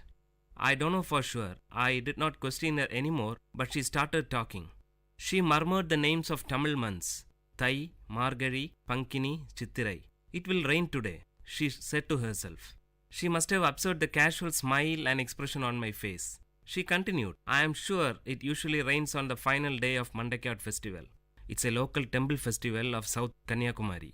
But only if the deity is pleased. She seemed to have memorized the dates of local festivals and the names of local deities. Soon she was interrupted by her daughter-in-law approaching her with a tumbler of tea. Placing the tea beside her mother-in-law, she disappeared into the house. Spitting out the remaining pan from her mouth, the great-grandma stared into the tea for a while. With a deep sigh, she lowered her voice to speak again. Today's women are indolent. They don't know the pleasure of working. They enjoy only staring at the television for hours together. When we were young, we never had the time to stare at anything. We took great pleasure in working for the family. During harvest season, my husband and I used to join the workers to make things easy. He worked hard till his end. There was a great pause. We used to work in full swing throughout the season. During the tamarind season, I buried myself in hectic work. Shelling the tamarind was my prime job then. My daughter and younger brother shared the work with me. We used to divide the heap of tamarind among ourselves and were confined to labor even till after midnight until our share of work was totally completed. Piercing out the seed from the ripe tamarind was the next task. Our happiness knew no bounds since the work was completed in the midst of the heaps of mangoes and jackfruit and other festive eatings. Hearing this from her, I said to myself that she is not aware of the multi-dimensional task that today's women handle. So much for the joys of an uncluttered childhood, she continued. Apart from all this, I had the regular task of preparing palm jaggery from palm juice.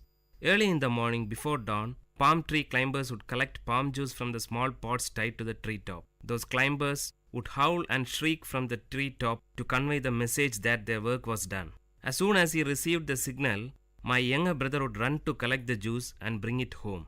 It would be brought ice cold. I boiled it using dried leaves and finally prepared palm jaggery. During the peak season, we might even get 30 cakes a day. That was our prime source of income. Now all those things have become a matter of past. She sighed nostalgically. When great-grandma narrated these mundane events, I could visualize them in my mind. I said to myself, she is grieving over a lost culture. This culture must have been prevailed some 75 to 80 years back, roughly in the 1930s. Today, her granddaughter is working for a leading multinational IT company in Chennai. The sharp contrast from palm jaggery to an IT company shouts out loud that change is inevitable. Before she could continue, someone called out to me from behind. It was my friend for whom I had been waiting. We usually played cricket with a few others in a large ground behind the great-grandma's house. The match must have begun and I had to join them. I shook my head to her, telling that I had to leave. Her eyes wore a pathetic expression to convey, "Wait, I have more to say." But her lips remained silent. I left her to join my friends, and from a far distance, I turned back to get a glimpse of her. I could hardly see her. She sat there sipping her tea. By that time, it must have gone cold. Currents of thought about the giant running wheel called time and the disability and helplessness of man or any other mighty power to stop or alter it flashed over my inner mind.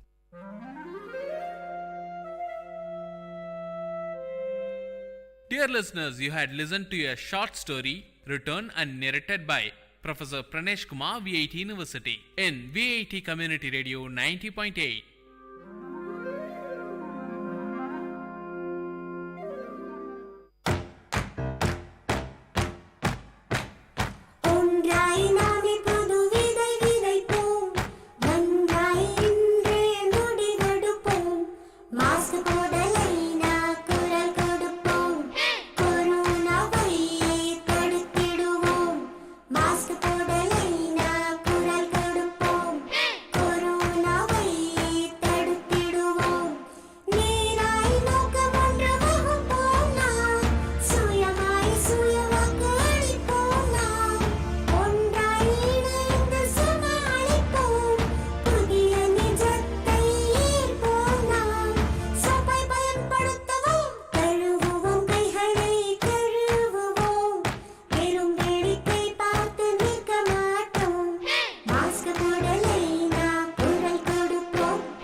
This song is presented by SparkX Music Band.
மேகம் என்மேல் நீயும் பூவை பொழிந்தாய், அதிலே என்னை கொஞ்சம் நனைய விட்டு மோகம் கொண்டாய்.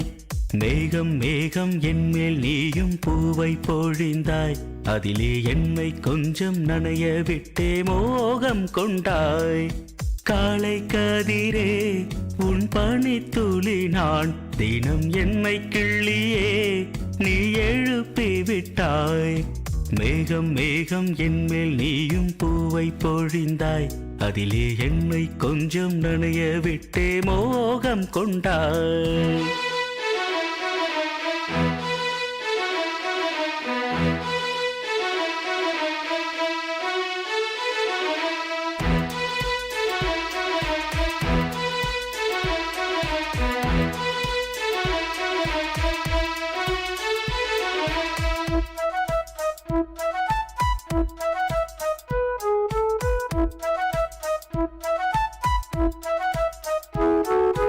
தூரிகை கொண்டு தீண்டியே தூக்கங்கள் குறைத்தாய்.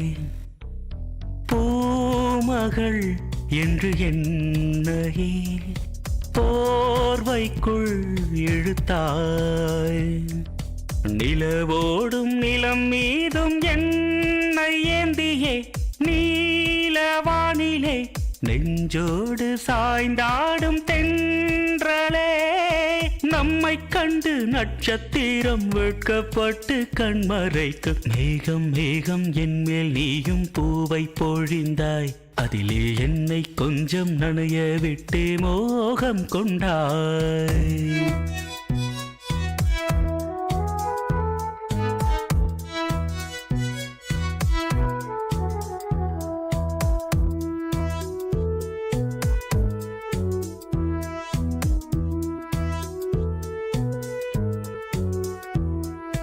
வானவில் வண்ணம் கூட்டியே வார்த்தைகள் வரைந்தாய். தேன் துளி என்று என்னையே நாக்கினுள் ஒளித்தாய். விழியோரம் நடை போடும் ஆசை மேகமே எந்தன் ஜீவனே, கரம் சேர்த்து நடமாடும் சொந்தமே. உன்னை போல மின்னல் கூட மின்னி மின்னி முத்தம் போடும். மேகம் மேகம் என்மேல் நீயும் பூவை பொழிந்தாய், அதிலே என்னை கொஞ்சம் நனைய விட்டே மோகம் கொண்டாய். மேகம் மேகம் என்மேல் நீயும் பூவை பொழிந்தாய், அதிலே என்னை கொஞ்சம் நனைய விட்டே மோகம் கொண்டாய். காலை கதிரே உன் பனித்துளி நான், தினம் என்னை கிள்ளியே நீ எழுப்பி விட்டாய். மேகம் மேகம் என்மேல் நீயும் பூவை பொழிந்தாய், அதிலே என்னை கொஞ்சம் நனைய விட்டு மோகம் கொண்டாய். கேட்ட பாடலை இசையமைத்து பாடியவர் முருகானந்தம். பாடல் வரிகள் பவித்ரா. தயாரிப்பு விஐடி பண்பலை 90.8.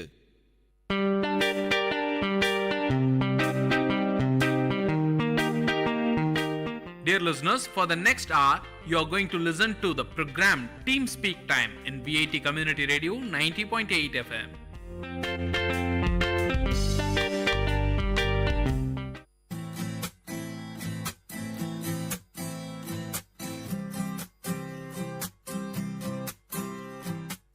नमस्कार और हालो दोस्तों. हालो का मतलब जर्मन में हेलो. सो नमस्कार एंड हालो दोस्तों, आप सुन रहे हैं वीआईटी कम्युनिटी रेडियो 90.8 FM और ये है आपका शो लर्निंग जर्मन.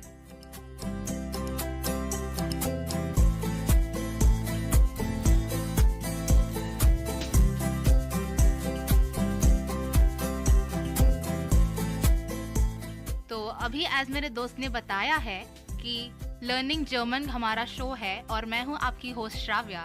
और हालो एवरीबॉडी, तो हालो का मतलब है हेलो. और मैं हूँ आपका होस्ट एंड दोस्त हिमांशु मंघानी. तो आज हम जानते हैं कि प्रीपोजिशंस को किस तरह से जर्मन में बोला जाता है. पर हमने स्टार्टिंग में एक शब्द बोला है हालो. तो हालो का मतलब श्राव्या हेलो. हेलो. सो आज से अब हम बोलेंगे हालो एवरीबॉडी. तो हालो एवरीबॉडी.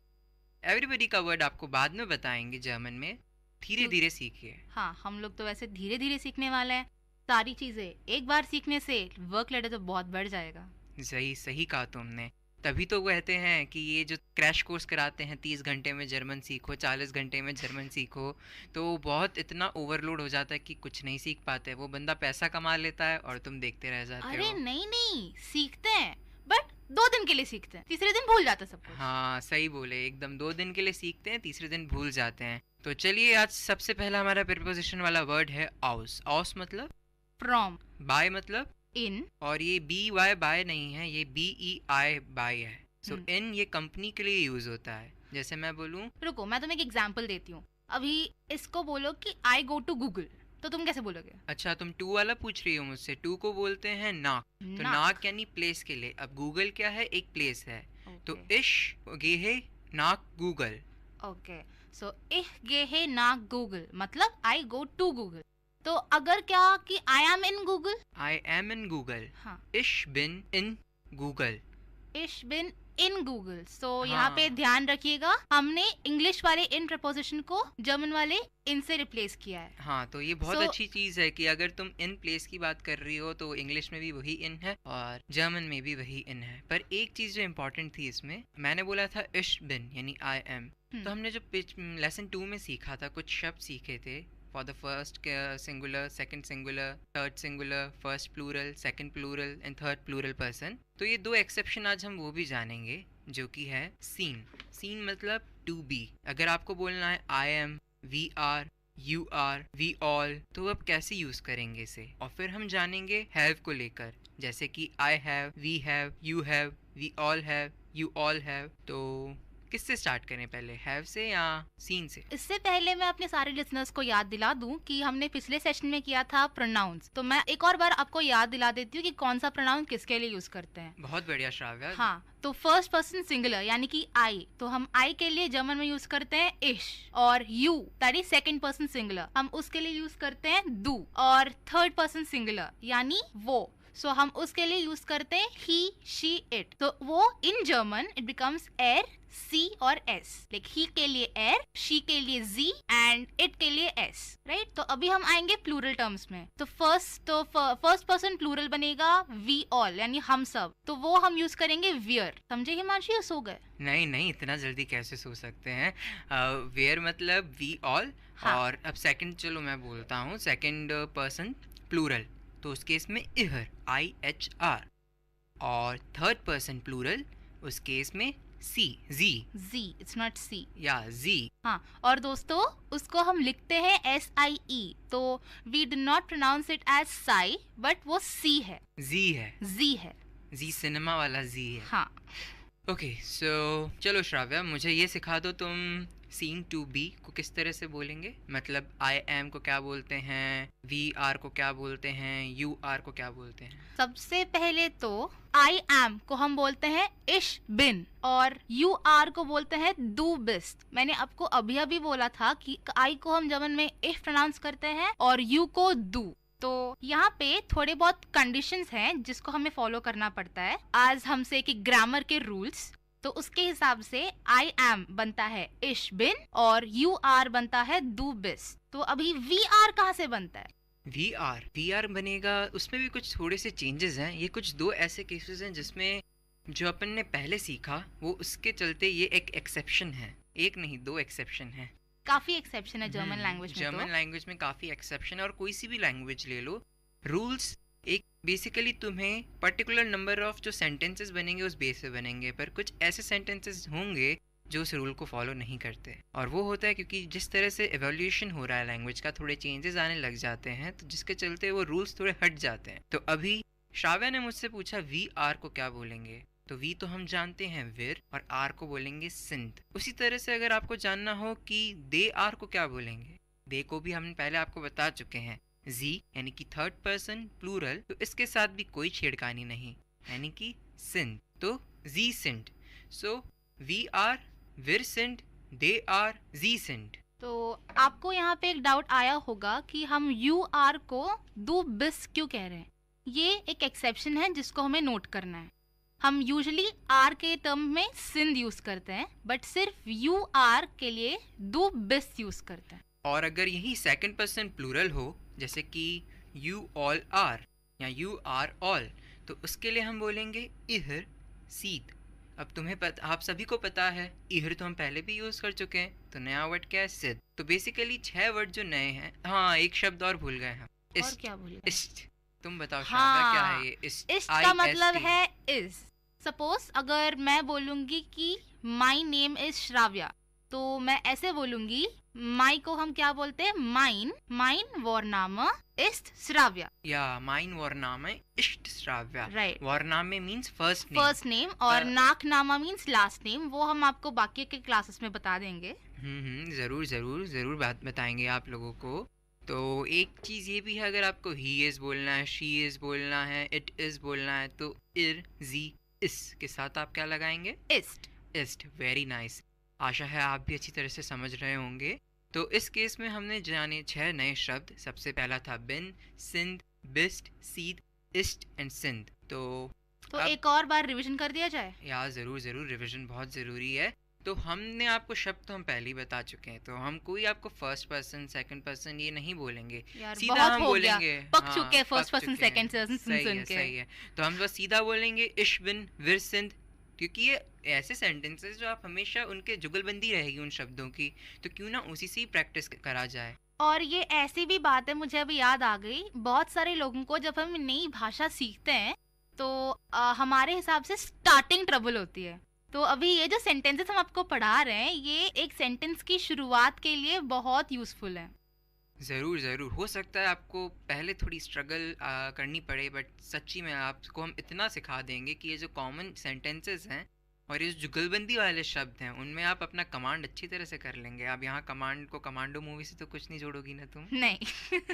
ठीक है, चलो फिर तो हम स्टार्ट करते हैं हमारी एक पोइट्री, समझ लो, क्योंकि हम जुगलबंदी कर रहे हैं। एक शब्द मैं बोलूँगा, दो शब्द मैं बोलूँगा, 2 शब्द श्राव्या बोलेगी, और फिर हम उसका मीनिंग भी बता देंगे। ठीक है, तो मैं शुरू करती हूँ। इह बिन, I am. Right. We are का मतलब क्या है? विर सिंध। एग्जैक्टली। डू बिस्ट इज यू आर। इहर सीत। Here is we, right? No, you all in the plural form. You are all. So you all are. You all are. S ist. S माने third person singular, that is it. So it is. Sai Sindh. C, it's not Sai. Oh my God, मैं इतना Sai बोलता हूँ, I don't know कि मैं खुद भी जी बोलना चाह रहा हूँ, पर मेरे मुंह से Sai क्यों निकल रहा है। ठीक है, हो जाता है। बहुत इंग्लिश पढ़ ली तुमने, अभी थोड़े जर्मन भी पढ़ लो हिमांशु। हाँ, वो तो कितने टाइम से कर रहे हैं। हाँ, तुम्हारा क्वेश्चन था जी जिंद।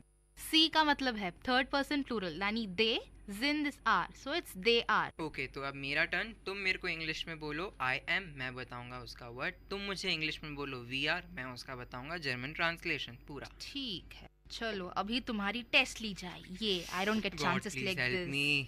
प्लीज लिसनर्स मत हंसिएगा, हम भी सीख रहे हैं. तो अब ये बताओ यू आर को क्या बोल. एक कंटिन्यूशन में चलें आई एम, ताकि मतलब एक कंफ्यूजन ना हो, फिर बीच बीच में से. अच्छा ठीक है, तो वापस से पहले से शुरू कर. आई एम को क्या बोलते हैं. इश बिन. इट्स वेरी कॉमन वर्ड, इश बिन. ओ. You are. डू बेस्ट. We are. We are means वेयर सीद. वेयर सिंध. वेयर सिंध. ओके. हम WIR उसको हम विर भी बोलते हैं, वियर भी बोलते हैं. तो वो प्रोनाउंसिएशंस हम एक क्लास स्पेशली प्रोनाउंसिएशंस के लिए लेंगे. ठीक है, क्योंकि हमें भी काफी सारे डाउट्स हैं. हम लोग यहाँ पे प्रोफेसर्स तो बैठे नहीं हैं, तो हम लोग भी आपके साथ हमेशा बोलते हैं कि हम लोग प्रोफेसर तो बैठे नहीं हैं, हम भी स्टूडेंट्स हैं, हम भी सीख रहे हैं. आपको सिखाने के लिए हम थोड़ी और ज्यादा सीख रहे हैं. हाँ, और दूसरी बात यह है कि अगर हम प्रोफेसर बन जाएंगे तो आप इतने बोर हो जाएंगे कि आप अपना रेडियो बंद कर सीधा सोने लगेंगे या फिर कोई मूवी देखने लगेंगे. मैं खुद बोलते बोलते सो जाऊंगी. हाँ, सही बोली तुम शाबिया. तो चलो वील कैरी ऑन. ईयर सिंध. इंग्लिश में बोलो, जर्मन मैं बोलूंगा. हाँ, ईयर सिंध का क्या मतलब है. ईयर सिंध मतलब दे ऑल आर. राइट. तो अभी अगर मैं बोलना चाहूँ ही इज, तो एस इस्ट. एर इस्ट. एर इस्ट. क्योंकि एस हम थिंग्स के लिए यूज करते हैं. इट इज, तब वो मैंने बोला ही इज, तो एर इस्ट ऐसा. एंड सीजन इज फॉर, अभी मैंने बोला था सिंध और सी सिंध. अरे दे ऑल आर. हाँ यार, बादाम खाया करो यार, बहुत भूल जाते हो तुम. अच्छा, तुम कितना बादाम खाती हो. मेरे तो मैं हुई इंटेलिजेंट. ओहो. देखो एटीट्यूड तो देखो, इतना एटीट्यूड. पॉजिटिव एटीट्यूड होना चाहिए इंसान में. ओके. तो चलो ठीक है, मैंने भी कल्पना में बादाम खाए हैं. अब देखता हूँ कि कितना याद आ रहा है. अभी एक खाया है मैंने. चलो ठीक है, खा लिया. चलो देखता हूँ अब कितना याद रहता है मुझे. वापस से मेरा एग्जाम लो. वापस से आपका एग्जाम. तो अभी मैं इंग्लिश में पूछूं कि जर्मन में पूछूं. इंग्लिश में पूछती हूँ. तो अब ये एग्जाम की तरह लूं.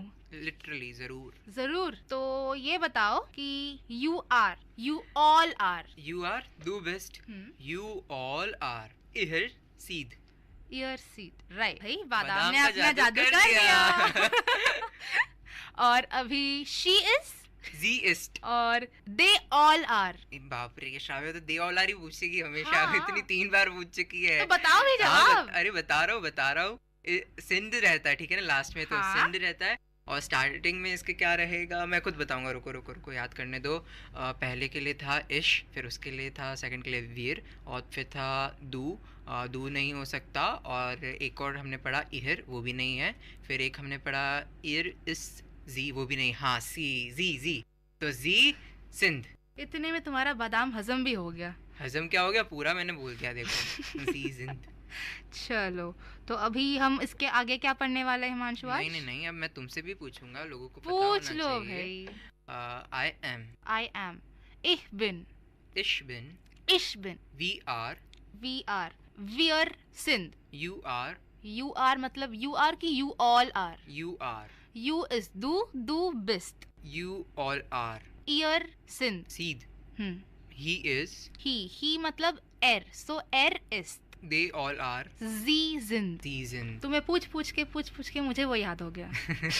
ऐसा ही होता है दोस्तों. आप भी अपने लोगों से, अपने जो आपके करीब लोग हैं उनसे बात करिए जर्मन में, क्योंकि आप पक्का जर्मन सीख सकते हैं. और इसके लिए 3 चीज़ें जो हम बोलते आए हैं. पहला वोकैबुलरी, सेकंड ग्रामर, और थर्ड प्रैक्टिस. और प्रैक्टिस तभी होगी जब आप अपने दोस्तों से थोड़ा जर्मन में बोलना सीखेंगे. और लिटरली जर्मन इतनी लैंग्वेज सीखना इतना क्रिएटिव है कि आप कभी बोर नहीं होंगे लैंग्वेज सीखने में. इवन आपको थोड़ा फन भी आएगा, और इवन टोटल आपका इंफोटेनमेंट होगा. वो information plus as well as an entertainment. तो होता क्या है, जब हम एक नई भाषा सीखते हैं तो हम एक छोटी सी मिस्टेक कर देते हैं, जिसकी वजह से सेंटेंस बदल जाता है और वो एक बहुत हंसी मजाक बन जाता है. सही बोली तुम, हंसी मजाक बन जाता तो है. सबसे बेहतर पार्ट ये है कि जब हम सब दोस्त एक साथ बैठ के जब ये लैंग्वेज प्रैक्टिस करते हैं, हम सीखते के साथ इतनी मस्ती करते हैं, हम इतने मजेदार पल बना देते हैं. जैसे कि हम मस्ती कर रहे हैं. हाँ, और आशा है कि आप भी वहाँ मस्ती कर रहे होंगे, कुछ सीख रहे होंगे, कुछ समझ रहे होंगे, कुछ लोग अपना रहे होंगे, तो कुछ लोग उसे अभी हमारे साथ भी बोल रहे होंगे। तो अब हमने वो तो देख लिया कि नॉर्मल जो था साइन यानी टू बी। अब देखेंगे कि हैवन, हैवन का मतलब क्या होता है? हैव। तो ये दो केसेस थे, हमने एक केस तो कवर कर लिया है, तो अब ये केस कवर करेंगे। तो स्टार्ट हो जाइए श्रव्या। तो सबसे पहले आई हैव अ बुक। सो अगर मेरा एग्जाम्पल मैं बोलूँ तो ich habe ओके इश हैबर को क्या बोलते हैं? वो हम बाद में पढ़ाएंगे, वो हम बाद में पढ़ लेते हैं। आईने होता है उस केस में, हम वो बाद में पढ़ाएंगे। अभी हमारा कंसिडरेशन सिर्फ आप लोगों को ये पहले दो शब्द सिखाना है कि I have, you have, they all have, we all have, we have, it has या ही हैज, शी हैज और इट हैज और दे ऑल हैव। तो सबसे पहले हम स्टार्ट करते हैं। आई हैव बनेगा ich habe, इश हैव और you have, du hast, and then he has बनेगा he, she या it, यानी er, c, s के लिए हम ये यूज करेंगे कि hat, hat, टोपी वाला हैट नहीं, हैट है या हैस्ट है? हैट है, हैस्ट नहीं, हैट ही होगा। हाँ, तो he, she, it, so er hat, z has, s hat, ऐसा। और फिर wear haben, यहाँ पे हमने पिछले क्लास में पढ़ा था ना कि no more जुगलबंदी कुछ नहीं करेंगे और उसको छेड़खानी भी नहीं करेंगे। किसको? यूनिटी को। यूनिटी को। तो वियर यानी कि हम सब, तो इसलिए वियर हैवन बनेगा। ईयर हैव और जी हैवन। वापस से जी इज थर्ड पर्सन प्लूरल यानी कि दे ऑल। तो दे ऑल, बाप रे बहुत सारे लोग हैं भाई, तो नो छेड़खानी, तो वो बनेगा जी हैवन। Thank you Shravya, thank you Shravya, बहुत अच्छा समझाया। और अब मेरी टर्न है। अब मैं एक बार वापस से आपको समझाऊंगा इस बारे में। तो सबसे पहले आई हैव, इश हाबे। आई हैव मतलब इश हाबे, और वी हैव मतलब विर हाबेन। यू हैव, दू हास्ट। यू ऑल हैव, इहर हाप्ट। ही हैज, इर हैट। दे ऑल हैव, जी हैवन। जी सिनेमा, जी टीवी कर लो, स्मरण कर लो जी चेन का, तब तो थोड़ा बहुत जी बोल दोगे तुम। अरे यार कब से इतना जी बोले जा रहा हूँ, पर सी में ही अटका हुआ हूँ। आशा है कि अब जी बोलूंगा और सी छोड़ूंगा। ठीक है, साई से सी तक आ गए हो, साई सी से अभी जी भी आ जाओगे। आऊंगा जरूर आऊंगा। बी पॉजिटिव, किसी मान की B positive, so I will be positive. और लिटरली मेरा ब्लड ग्रुप भी बी पॉजिटिव ही है। तुम्हारा क्या है? मेरा तो शायद मेरा भी बी पॉजिटिव है। शायद? हाँ, यू शुड बी पॉजिटिव कि तुम्हारा बी पॉजिटिव है। ठीक है, तो मैं बहुत पॉजिटिव हूँ अभी, तो चलो आगे बढ़ते हैं शो में। हाँ चलो आगे बढ़ते हैं, एक बार वापस से हो जाए। अब मैं तुमसे पूछता हूँ। आई हैव, इश हैव, वी हैव। वी यानी कि वियर। वी इज बहुत सारे लोग हैं, तो हमें नौटंकी नहीं करनी चाहिए वहाँ पे, तो वियर हैवन। गुड। और यू हैव, डू हैस्ट। मेरे साथ 3 बार बोलो। Do heist. अब 3 बार बोलते हैं, हाँ ठीक है ना, हर चीज को। अब बोलते हैं you all have, ear happed, 1 2 3 go, ear happed, he has, he is air, so air hat,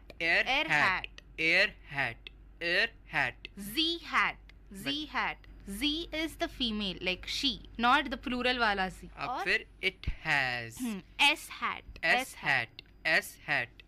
hat और they all have। हाँ, that is z haben, no more छेड़खानी। ओके, तो अब हम आपको लिटरली एक अच्छा सा क्रंची चीज बताने जा रहे हैं।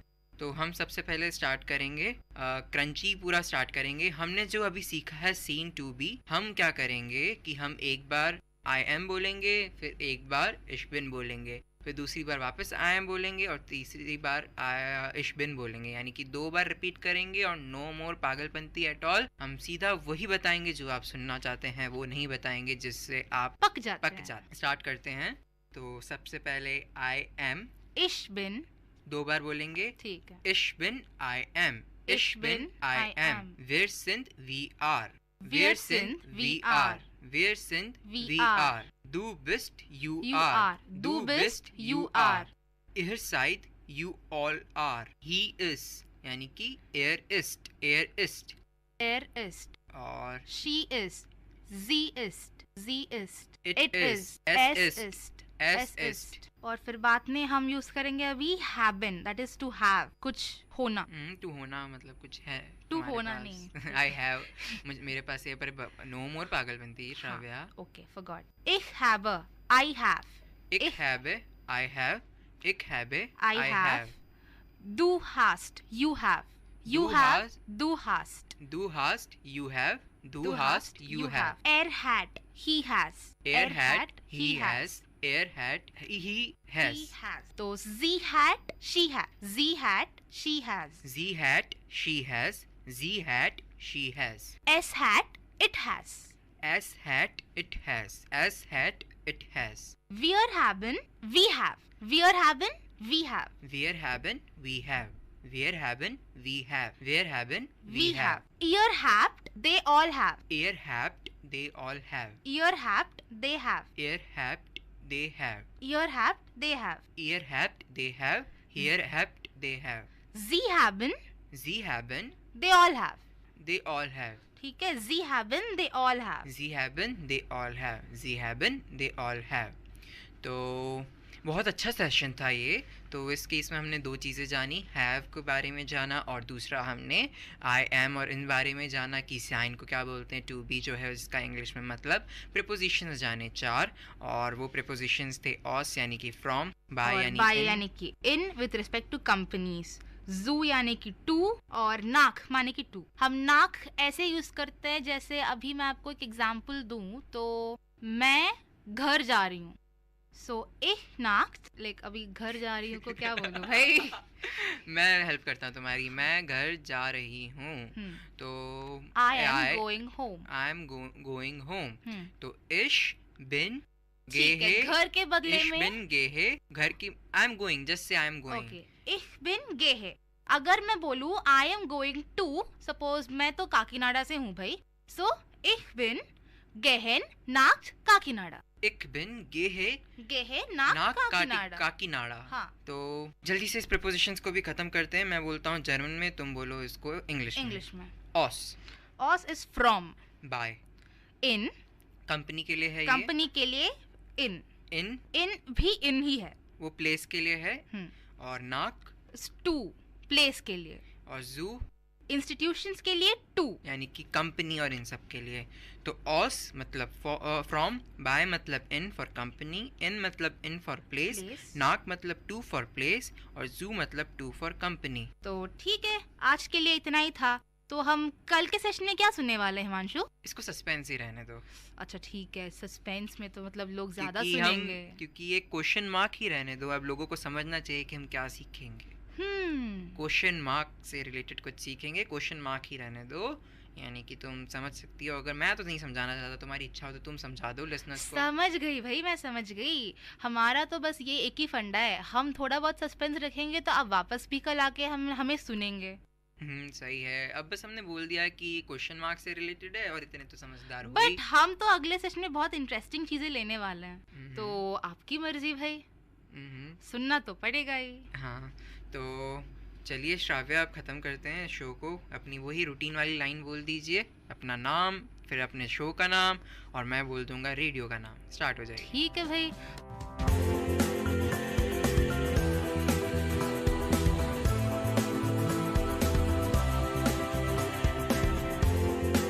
मैं थी श्राव्या, आपकी होस्ट, और आप सुन रहे थे हमारी favourite show that is learning German. और मैं हूँ आपका होस्ट एंड दोस्त Himanshu मंघानी. And keep listening to VIT Community Radio 90.8 FM.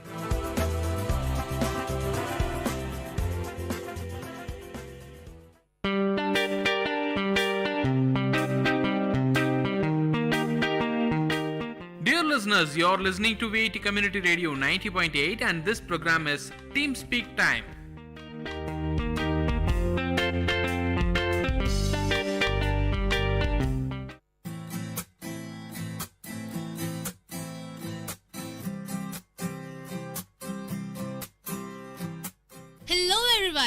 Hello everybody, आप सुन रहे हैं VIT कम्युनिटी रेडियो 90.8 FM और ये है आपका brand new show learning German.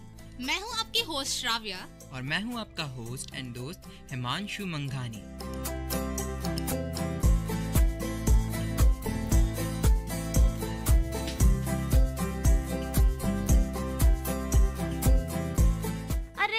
ये क्या हो रहा है? हम लोग यहाँ पे जर्मन सीखने आ रहे हैं और हम क्या नॉर्मल भाषा में बात कर रहे हैं? तो ठीक है, चलो मैं शुरू करती हूँ। इश बिन श्राव्या। ओह, तुमने अगर जर्मन में खुद को इंट्रोड्यूस किया है तो मैं भी अपने आप को जर्मन में इंट्रोड्यूस करता हूँ। इश बिन हिमांशु मंघानी और मैं हूँ हिमांशु मंघानी। तो श्राव्या, आज हम क्या करने वाले हैं? भाई हमने तो लास्ट शो में बोला था कि हम बहुत सस्पेंस लाने वाले हैं, तो इस शो तो बहुत थ्रिलिंग होने वाला है। तो आई गेस हम सीधा जाएंगे WH सेंटेंसेस पर। WH क्वेश्चन में ऐसा क्या थ्रिल है? अरे तुम्हें कुछ पूछना है किसी से या कुछ बताना है तो तुम कैसे बताओगे? WH बिना यूज करके बताओ मुझे। WH बिना यूज करे कौन बता सकता है श्राव्या, बट इसमें ऐसा थ्रिलिंग क्या है? अरे कुछ सीखना है, सीखने को मिलेगा, वही थ्रिल है। ओके, हम अप्रिशिएट करते हैं श्राव्या की पॉजिटिविटी को। लगता है लिसनर्स भी अच्छी तरह से इसको सुनेंगे, समझेंगे। और हमारा ये एपिसोड 4 जो कि क्वेश्चन टैग के ऊपर है, तो शुरू करते हैं। सबसे पहले हम छोटे छोटे शब्द, छोटे छोटे वर्ड्स आपको जर्मन में बोलना सिखाएंगे, जैसे कि where, from where, to where, why और ऑल, ये सारी चीजें। तो सबसे पहले वेयर। वेयर को क्या बोलते हैं श्राव्या? वेयर को बोलते हैं वो, WO, वो। राइट। सो वेयर को बोलते हैं वो। और फ्रॉम वेयर को? Where you're coming from, मतलब उसको हम बोलते हैं वोहर, WOHRE, वोहर। और टू वेयर को? वोहिन। वोहिन। अच्छा, ये थोड़ा मतलब पोएटिक टाइप है। वो जैसे वोयर था, फ्रॉम वेयर यानी वो हर, वो ही है, पर उसमें हमने हर और जोड़ दिया। It's WOHER। HRE Himanshu, HRE। अच्छा, तो मैंने गलत लिख रखी है स्पेलिंग। नहीं, वोहर। वोहर है। ओके, मैंने स्पेलिंग गलत लिख रखी है। कोई बात चूक नहीं, हो जाती है। सही। और जैसा कि हम हमेशा बोलते हैं कि आप अगर बोलेंगे गलतियां करेंगे, बट गलतियों से ही आप सीखेंगे। और सच्ची जो गलती करके सीखता है इंसान, उसको जल्दी से जल्दी वो चीज ज्यादा समझ आती है और याद भी अच्छी तरह रहती है। हाँ, जैसे कि हम बोल रहे हैं, हमें याद हो रही है कि मैंने जैसे गलती अभी वो हर बोला। वो हर मतलब कुछ नहीं होता, वो हर। यही अब सही बोला मैं? हाँ, सही बोला। ओके, तो इसका मतलब है फ्रॉम वेयर। हाँ, और देखिए गलती से मुझे याद आ गया हिमांशु का साई सी वाला मिस्टेक, मुझे अभी तक याद है। सही है। साई और सी, जी है वो, ना ही साई है। हाँ, जी। ना ही साई है, ना ही सी है, वो जी है। बढ़िया, काफी अच्छा चल रहा है। गुड। तो चलिए अभी वेयर टू को हम वोहिन बोलते। वेयर टू को वोहिन, जैसे कि ये पूरा पीरियोडिक है। वेयर यानी वो, फ्रॉम वेयर वोहर, और वोयर इन to where. Right. Okay, cool. 3 शब्द सीख गए, बढ़िया। अरे यार 3 से क्या, हम काफी नहीं है, और बहुत कुछ सीखना है हमें। हाँ, जरूर। चलो, अब वॉट को क्या बोलते हैं श्राव्या? वॉट को बोलते हैं वॉस। अरे ये तो बहुत इजी है, बस थोड़ा वॉट है और ये वॉज है। वॉज भी इंग्लिश वर्ड है, ऐसे ही सोच लो। इंग्लिश में जो वॉज है वो जर्मन का वॉट है। बट भाई हम लोग ना इंग्लिश और जर्मन को कंपेयर ना करें, वही बेहतर है, क्योंकि हम बहुत कंफ्यूज हो जाएंगे। सही है, बहुत कंफ्यूज हो जाएंगे, क्योंकि लैंग्वेज बहुत कंफ्यूजिंग होती है अगर तुम उसे एज इट इज रिलेट करोगे। इससे बेहतर है कि हम कुछ रियल लाइफ का कुछ एक्सपीरियंस लें और उससे रिलेट कर लें, तब हमारी काम बहुत आसान हो जाएगा। ओके, तो अगर मेरे को बोलना हो कि व्हाट आर यू डूइंग, उसको कैसे बोलेंगे?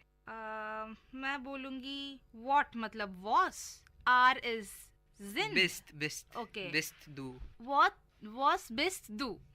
तो इश बिन, आई एम इश बिन। रिकॉर्डिंग ही बोल दो भाई, रिकॉर्डिंग बाद में सीखेंगे इसका जर्मन वर्ड क्या है। रिकॉर्डिंग, रेडियो तो रेडियो ही रहेगा जर्मन में। हाँ, सही है, क्योंकि जर्मन में एक ऐसा क्लॉज है कि जैसे कि रेडियो, होटल, पार्क और कैमरा, ऐसे जो सारे इंग्लिश वर्ब्स हैं वो ऐसे ही उन्होंने अडेप्ट कर लिया, ताकि हमें अभी देखिए संस्कृत से हमने हिंदी में बहुत सारे शब्द अडेप्ट किए हैं, ऐसे ही जर्मन में उसने इंग्लिश के वर्ड्स अडेप्ट कर। अडॉप्शन चलता रहता है जिंदगी में। हाँ। चाहे वो वर्ड्स का हो या किसी और चीज का। ओके।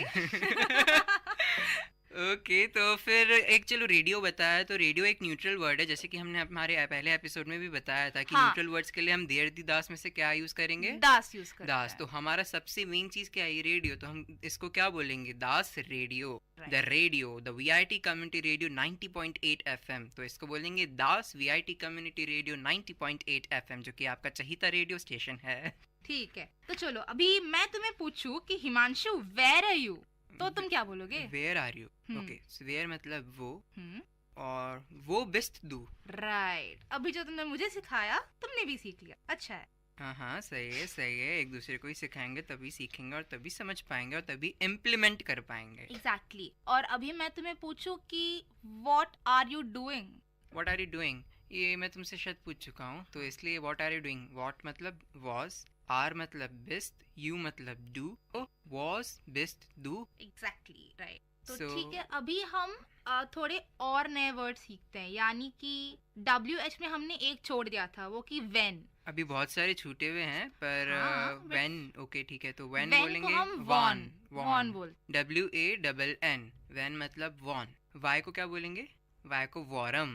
ओके। स्पीक श्राव्य, 2 बार बोल। वाई को हम बोलते हैं वॉरन। वॉरम। वॉरम। ओके। वाई को मतलब वॉरम। वाई इज वॉरम। वाई इज वॉरम, ओके। और विच को विच को बोलते हैं वेल्शे। वो क्या था? वेल्शे। वेल्शे। WELSCHE। ओके, तो विच बन गया वेल्शे। या विच वेल्शे, थोड़ा सा उससे मिलता जुलता है, जैसे विच का वेल्शे। हालांकि बहुत इमेजिनेशन करना मुश्किल है, अगर मैं बोलूँ बिल्कुल इंग्लिश से सेम है, पर थोड़ा कुछ आप प्रिडिक्ट कर सकते हो कि विच मतलब वेल्शे। यार इस सबसे बढ़िया तकनीक है इसको याद करने का, दोस्तों के साथ सीखो। हाँ, जैसा कि मैं और श्राव्य इस समय कर रहे हैं, हम आपस में बोल रहे हैं, बातचीत कर रहे हैं, और जितना हो सके हम इन वर्ड्स को यूज कर रहे हैं। तो आशा जब आप सुन रहे होंगे तो आप भी अपने दोस्तों के साथ थोड़ा फन लीजिए, थोड़ा मजा कीजिए, क्योंकि लैंग्वेज एक मजा करने का भी जरिया बन सकता है अगर उसको सीखे सही तरीके से, क्योंकि कुछ कुछ ऐसी गलतियां हो जाती है। हम तो पहले दिन से बोल रहे हैं कि भाई मजे करो, दोस्तों के साथ सीखो। हाँ, क्योंकि क्लास में तो समझ आने वाला है नहीं, वही बोरिंग लेक्चर्स होंगे, तो क्यों ना साथ में सीख लो। लेक्चर्स होते ही बोरिंग है, but it depends upon you कि तुम उसको कितना इंटरेस्टिंग बनाते हो। हाँ, जैसे कि हम अभी लेक्चर्स ही ले रहे हैं, बट थोड़ा इंटरेस्टिंग ले रहे हैं। ये लेक्चर नहीं है, मैं इसको लेक्चर नहीं बोलूंगी। ओके, चलो तुम्हारी जो डेफिनेशन श्राव्या, चलो वापस से मैं तुम्हारा रिवीजन कराता हूँ, और हो सकता है शायद लिसनर्स जो सुन रहे हो वो भी रिवीजन करें। तो वॉरम मतलब क्या था? वॉरम मतलब कि वाई। गुड। वेल्शे? वेल्शे इज विच। वो इज वेयर। वो हर? वोहरा। वोहरा इज वोहरा। Where from. वोहरिन? वोहिन। इट्स नॉट वोहरिन, इट्स वोहिन। ओके, वोहिन। वोहिन इज वेयर टू। वॉस? वॉस मतलब व्हाट। और ये मैंने अभी शब्द नहीं बताया है, वी को क्या बोलेंगे? WIE। WI को हाउ बोलेंगे। मतलब हाउ का मतलब हो गया वी, WIE वी। इसका एक नॉर्मल सेंटेंस तो मैं अभी बोलूंगी हाउ आर यू। हाँ, वी गेट्स। वी गेट्स, ये एक मतलब टैगलाइन समझ लीजिए। अब मैं अगर अपने रिस्पेक्टफुल पर्सन से बात करूंगा जो मुझसे बड़ा है, तो आई विल नॉट यूज वी गेट्स, मैं नॉर्मली यूज करूंगा कुछ दूसरा शब्द। उसके लिए हम नेक्स्ट एपिसोड में देखेंगे, बट आज के लिए अगर आपको अपने दोस्तों से या आपके जो नॉर्मल एज वाले, आपके जो एज वाले ग्रुप हैं उनसे बात करोगे, तो आप क्या बोलोगे हाउ आर यू को श्राव्या? वी गेट्स। वी गेट्स। तो अभी वी गेट्स। अच्छा, मैंने तुमसे क्वेश्चन पूछा, वी गेट्स। I am fine. तो इश बिन गुड। Okay, I am good. I am fine के लिए तभी हमें वर्ब नहीं पता, तो हम आई एम गुड बोलेंगे। तो इश बिन गुड। ओके, मैं और श्राव्य भी व्हाट्सएप पे बात कर रहे थे, तो फाइन का मतलब भी नहीं होता है, बट उसकी स्पेलिंग में थोड़ा डिफरेंस है। FIEN, right? या ग्रेट गुड श्राव्या। अरे नहीं, मैं कल जर्मन ऐसे कुछ वर्ड सीखने की कोशिश कर रही थी, तो मुझे ये सेंटेंस आ गया कि वी हाइस्ट डू। So how are you called? सही है बोला मैं? How are you called? Heiz. That's nothing but what's your name? Yeah, what's your name in short? But Heizen का एग्जैक्ट मतलब होता है call. How you called means एक तरह से Heizen. बट अभी अपन मतलब बेसिक जर्मन सीख रहे हैं, तो अपन इतना टिपिकल नहीं जाएंगे, तो हम बोलते हैं वी हेज डू means how are you called. तो इश बिन हिमांशु, आई एम हिमांशु। और अगर आपको बिल्कुल उसकी टोन में रखना है जिस तरह से आप क्वेश्चन पूछा गया है, तो आप बोलेंगे आई हेज ए हिमांशु। सॉरी इश हेज ए हिमांशु। हो जाता है। ओके, जैसे कि श्राव्या भी बोल चुकी, एक मूवी से आता है इश सॉन्ग, बट इतना मूवी नहीं जाना है क्योंकि it's basically community radio. So next हम एक और शब्द है हु को क्या बोलेंगे? हु को हम बोलते हैं वेर। WER। वेर या वर? वेर। पक्का? हाँ। लॉक कर दिया जाए? हाँ। फ्रीज कर दिया जाए? कर दो। अभी तुमने बोला कि हम कम्युनिटी रेडियो में हैं, तो केबीसी क्यों ला रहे हो बीच में? केबीसी अब क्या करे, लोग तभी जुड़ पाएंगे जब उनको उनसे जुड़ी चीज के बारे में थोड़ा बताएंगे, और केबीसी भी उनसे जुड़ी हुई चीज है। तो फ्रीज, लॉक्ड ऐसे शब्द है जो वो कुछ ज्यादा जल्दी सुन पाएंगे, समझ पाएंगे, और हमें भी अप्रिशिएट करेंगे, आई बिलीव। कंग्रेचुलेशंस, आपने 1 करोड़ जीत लिया। आय हाय छोड़ो ये इंजीनियरिंग, कौन करे अब ये इंजीनियरिंग? 1 करोड़ आ गया, बस छोड़ो इंजीनियरिंग। हाँ, मैं बस फैक्ट्री सेट कर लूंगा, अब क्या, फिर कोई जर्मन सीख रहे हैं, जर्मन कंपनी में ही चले जाएंगे। बस मुझे पार्टनर बनाना मत भूलना। जरूर जरूर यार, तुमसे ही तो मैं ज्यादा सीख पाया था जर्मन। चलो So- ठीक है, वापस आते हैं काम पे। चलो अब तुम मुझसे क्वेश्चन पूछो। ये कुछ शायद 9 वर्ड्स सीखे हैं अपन ने, तुम मुझसे पूछो क्या बोलते हैं उनको जर्मन में। अच्छा हिमांशु, अब ये बताओ कि वो को क्या बोलते हैं? वो को इंग्लिश में हम क्या बोलते हैं? वेयर। Okay, from where? वोर। वोर, ओके। To where? वोन। वोहिन, राइट। अभी व्हाट? वॉस। राइट। हु? हु मींस वर, WER। फाइन, इट्स वो वर नहीं, इट्स वेयर। वेर। राइट वेर। राइट। हाउ? वी गेट्स, ये कैसे भूल सकते हैं? ये तो ठीक टैगलाइन है, है हाउ आर भाई, यू, वी हाँ। गेट्स। और वाई? वाई मींस वॉरम तो वेन होता है, वाई मैं भूल गया यार, वापस नहीं, बताओ। नहीं नहीं नहीं, वॉरम वाई ही होता है। ओके। और वॉन वेन होता है। अच्छा, तो इसको ऐसे कर सकते हैं, वेन पहले W और N है, तो वॉन में भी W और N है लास्ट में, तो इसलिए वॉन इक्वल टू वेन, और वॉरम मींस वाई। अब ये बोल दो कि विच का क्या है? वेल्शे। वेरी गुड, वेल्शे। ये कैसे याद रख सकते हैं इसको, वेल्शे? विच पता नहीं यार, बहुत बार देख लिया तो याद है, तुम बताओ कोई ट्रिक हो तो। ठीक है, अब तक तो कोई ट्रिक याद नहीं है, अगर कुछ याद आ जाएगा तो अगले शो में बता दूंगी। जरूर जरूर। तो चलो अब थोड़े सेंटेंस से पूछ लेते हैं, मैं तुमसे कुछ क्वेश्चन पूछता हूँ और तुम बताओ इसका इंग्लिश में क्या मीनिंग है। ठीक है, स्टार्ट करें। हाँ। वी हेस्ट डू। वी हेस्ट डू, वी का मतलब है हाउ। गेस, so it's nothing but how are you. No, तो वी हेस्ट डू, हाउ आर यू कॉल्ड। अच्छा हाँ, सॉरी भूल गई। हाउ आर यू इज वी गेस, या सो हमने यू ऐड कर दिया, तो वी हेस्ट डू, how are you called. How are you मतलब वी गेट्स, स्पेलिंग इसमें Okay. GEHTS है, पर H, मैंने we तुम्हें gates. बोला तुमने वी बोला? हेस्ट डू। हेस्ट मैंने यूज किया है इस केस में, यानी HEI और फिर SS और फिर T। अरे वो हेस्ट नहीं है, वो हाइस्ट है। ओके, तो वी हाइस्ट। हाइस्ट डू। ओके, सो इट्स वी हाइस्ट डू, माय बैड। Your bad. और तुम मुझे अभी डांट रहे थे। मैं डांट नहीं रहा था यार, मैं तुम्हें समझा रहा था यार, डांटना अलग होता है। मुझे बहुत सुबह डांट पिटी थी। ओ क्यों? पता नहीं, लेट हो गया था, टीचर ने बाहर निकाल दिया और फिर बाद में मेरे को बस हर बहुत रोज डांट की पड़ी कहानी है भाई, हर रोज की कहानी हो तो। तो वी हेज डू, इसको मैं चाहूंगा तुम जर्मन में बोलो। ओके, मतलब इसका आंसर जर्मन में बोलो। वी हाइज डू मतलब हाउ आर यू कॉल्ड। तो I am called Shravya, so my name is Shravya, तो इश बिन श्राव्या, या फिर इश हाइजे श्राव्या। इश हाइजे श्राव्या।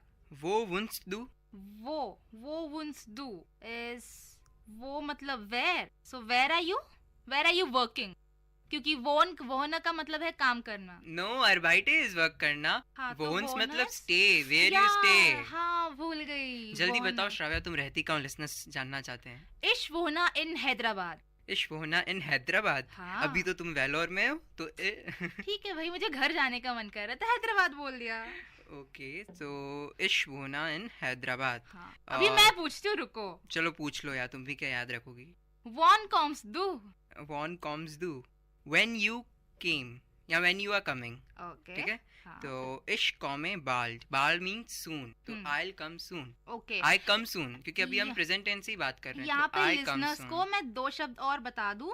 बाल्ड का मतलब है सून, नॉट टकला, सून जल्दी आना। और स्पार्ट का मतलब है लेट। स्पार्ट का मतलब है लेट। स्पेलिंग बोलो। SPA उमलाउट T।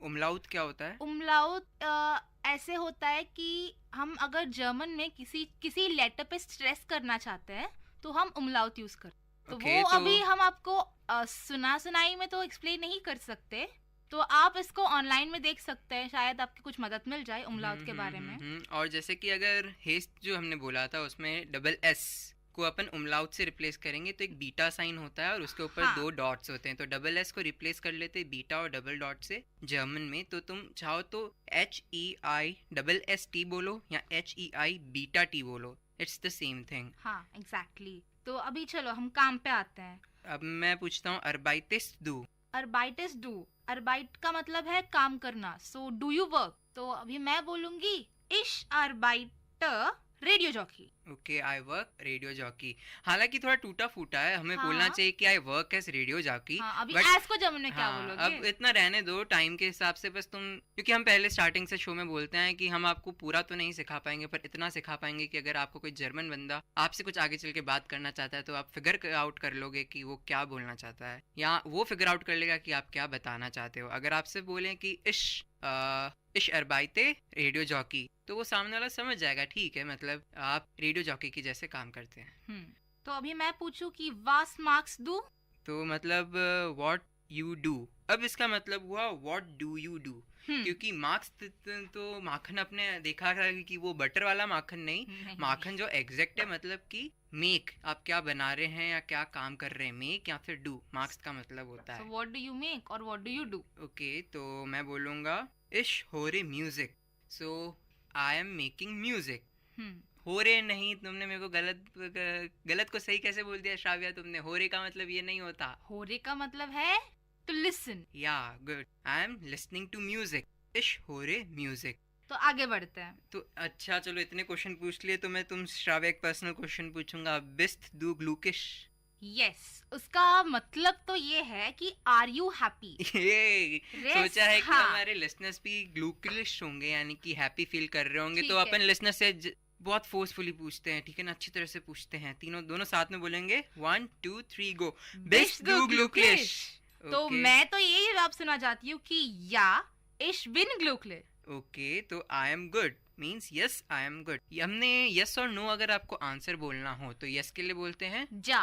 जा नहीं, जा मतलब तो इसकी स्पेलिंग होती है जे ए, बट हम बोलते हैं या मीन्स यहाँ से गले से निकलना चाहिए, एपिग्लॉटिस या। और तो या इश बिन ग्लूकलिश मीन्स आई एम हैप्पी। और नो को हम बोलते हैं 9। थोड़ा ध्यान रखिए, 9 इंग्लिश में है नंबर 9 हिंदी का, नंबर 9 को बोलेंगे जर्मन में 9, पर वही अगर आपको नहीं बोलना है तो जर्मन में 9, इंग्लिश वाला 9। चलो वापस से रिवीजन करवाते हैं। वी हिस दू, इसको पहले इंग्लिश में बताओ क्या है इसका मतलब। वी हिस दू, इट्स नॉट हिस हिमांशु, तो वापस बोल रही हूँ हाइस दू। Okay, so what are you called, so इश how are you called, sorry how are you called और व्हाट आर यू कॉल्ड, तुम्हारा जवाब तो एक ही होगा कि तुम्हारा नाम क्या है। पर हम जर्मन स्पीकिंग सीख रहे हैं, यहाँ पे ट्रांसलेशन बहुत मायने रखता है। अगर तुमने बोला है वी हिस दू, तो वी का मतलब यहाँ हाउ होगा। अगर तुम बोलना चाहती हो कि व्हाट आर यू कॉल्ड, तो इसके लिए व्हाट के लिए यूज करेंगे वॉज, तो वॉज हिस दू, पर हम बोलेंगे वी हिस दू। मान ली हार, मैंने मान ली। इश बिन ग्लूकलिश, आई एम हैप्पी। तो ठीक है, तुम्हारा जवाब मैं दे देती हूँ, इश हाइसर श्राव्या। इश हाइसर श्राव्या, डांके श्राव्या। बाइटर हिमांशु। ओके, सो वो वोंट्स डू, वो वोंट्स डू, where do you live, where do you stay और वेयर डू यू लिव। तो इश वोना इन हैदराबाद। ओके, वॉन कोम्स डू, when are you coming, right. और व्हेन यू कम, और व्हेन डू यू, हमने आपको पहले ही बोल दिया हम प्रेजेंट टेंस पे रह रहे हैं, तो हम प्रेजेंट या प्रेजेंट कंटिन्यू सिंपल प्रेजेंट में हम कंसीडर करेंगे एज ऑफ नाउ। तो अभी मेरा जवाब होना चाहिए इश कॉमा स्पार्ट, स्पार्ट इज लेट, या इश कॉमा बाल, बाल मतलब सून। ऐसे सुनाई देता है कि इश्क में बाल मतलब मैं कुछ बाल दूं मैं। ओ नहीं, अपनी सोच अपने पास रखो। ओके, इश्क में बाल।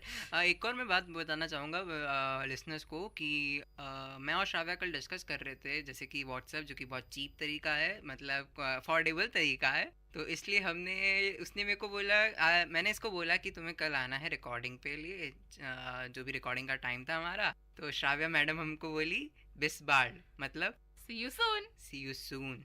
तो क्यों ना हम अपनी कभी भी अगर बंद करेंगे शो तो ऐसे बोलते हैं, ऐसे बोलेंगे बिस बाल लिसनर्स। हालांकि जर्मन वर्ड नहीं रहेगा, पर तो भी हम बोलेंगे ताकि आपको मेन वो 2 शब्द याद रखें जो हम आपको याद करवाना चाहते हैं। और वो कौन से शब्द हैं? बिस बाल, बिस बाल। ये भी पोएटिक है थोड़ा।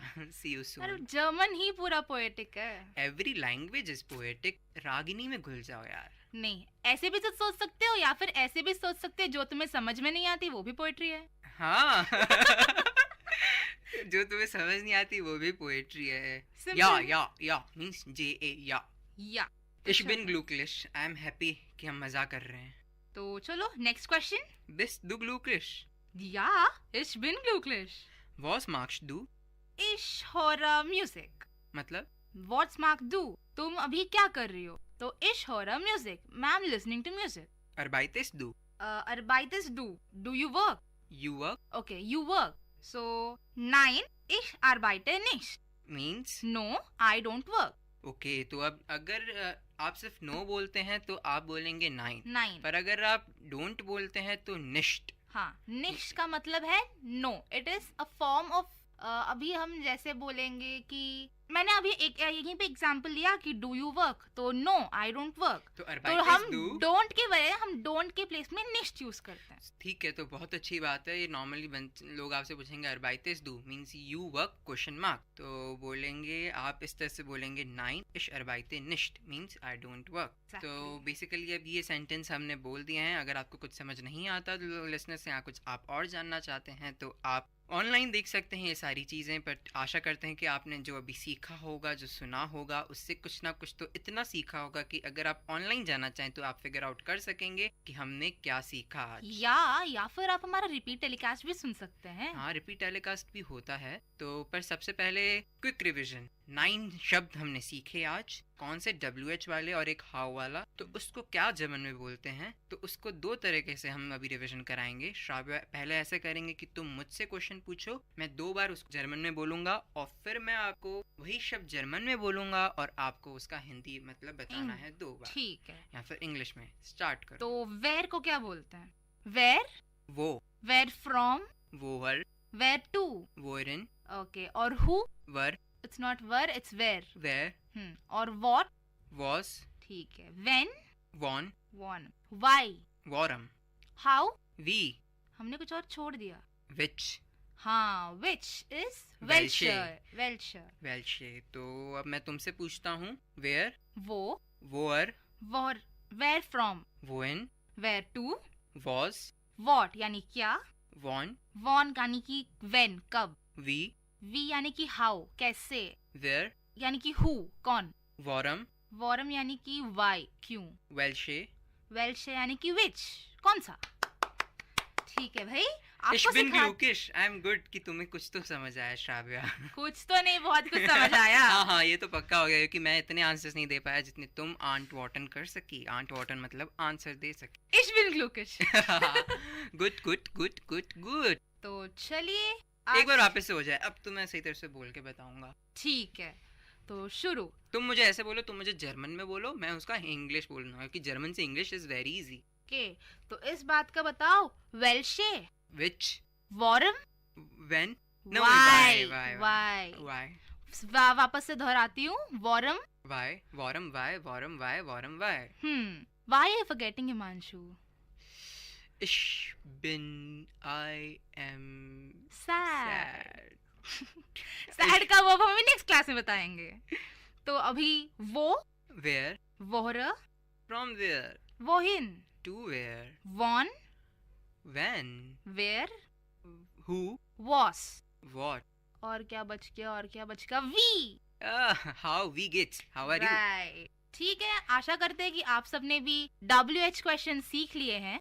और ठीक है, दिस इश बिन श्राव्या एंड इश बिन हिमांशु मंघानी, और मैं हूँ आपका होस्ट एंड दोस्त हिमांशु मंघानी, और आप सुन रहे थे हमारा brand new show learning German. और प्लीज प्लीज प्लीज सुनते रहिए VIT कम्युनिटी रेडियो 90.8 FM।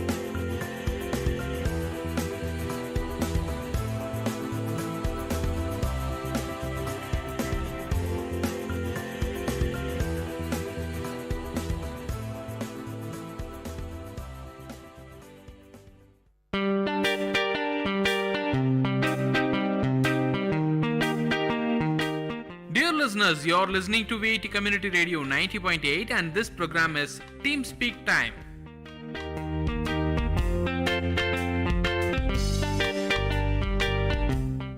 नमस्कार दोस्तों, आप सुन रहे हैं VIT कम्युनिटी रेडियो 90.8 FM।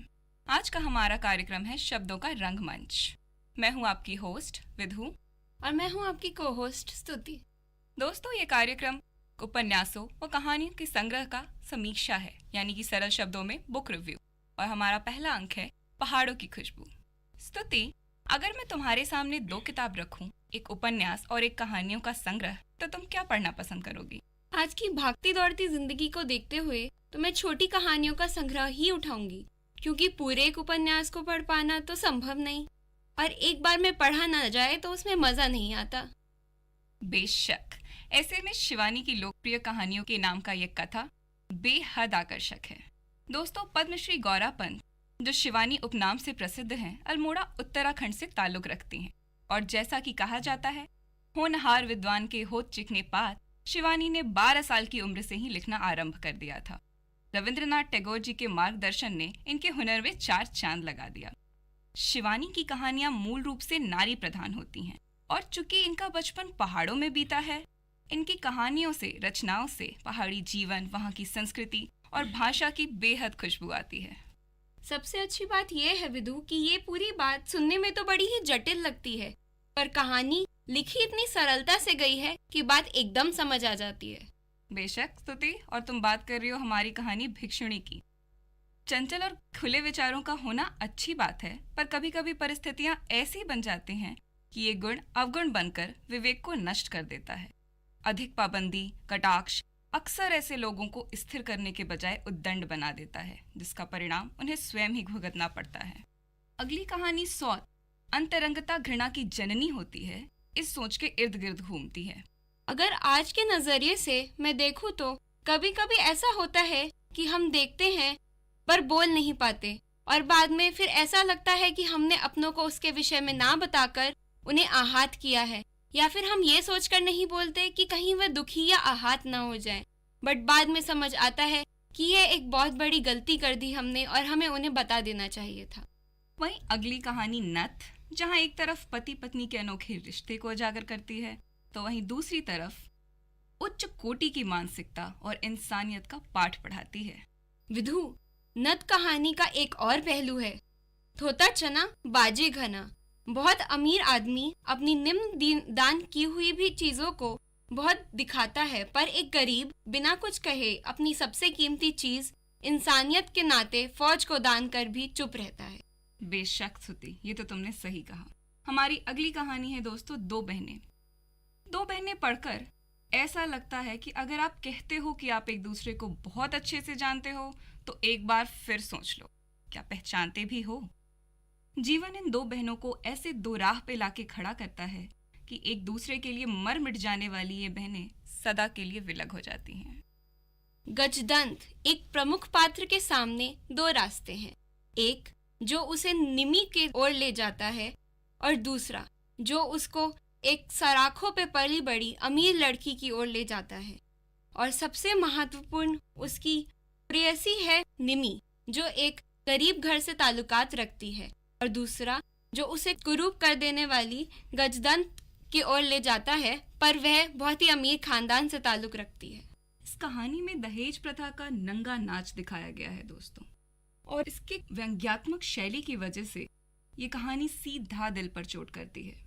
घोर व्यथा तो ये है कि ये पुरानी और कुत्सित प्रथा आज भी हमारे समाज में व्याप्त है, और सिर्फ छोटे ही घरों में नहीं, कहे जाने वाले बड़े घरानों में भी ये उतनी ही व्याप्त है। स्तुति, मैंने बहुत सी प्रेम कहानियां पढ़ी हैं, पर अक्सर ऐसी कहानियां किसी सपने की दुनिया जैसी लगती हैं। ये पहली कहानी है जो वास्तविकता के इतने करीब है, और मैं बात कर रही हूँ चलोगी चंद्रिका, हमारी आखिरी कहानी। बिल्कुल सही कहा विदु तुमने, मुझे भी ऐसा ही लगता है। कभी कभी इंसान किसी की छवि अपने मन में ऐसे बसा लेता है और वर्ष तक उसी छवि पर इतना विश्वास कर लेता है कि वास्तविकता जब सामने आती है तो ऐसा लगता है कि मानो उसकी दुनिया ही लुट गई हो। तो कुल मिला के कह सकते हैं दोस्तों कि ये कहानियां बड़े ही सरल भाव से आपके मन को झकझोर देंगी। मुद्दा गंभीर होने के बावजूद व्यंग्यात्मक शैली के इस्तेमाल से जिंदगी के अनोखे पहलुओं को बड़े ही दिलचस्प ढंग से पेश किया गया है।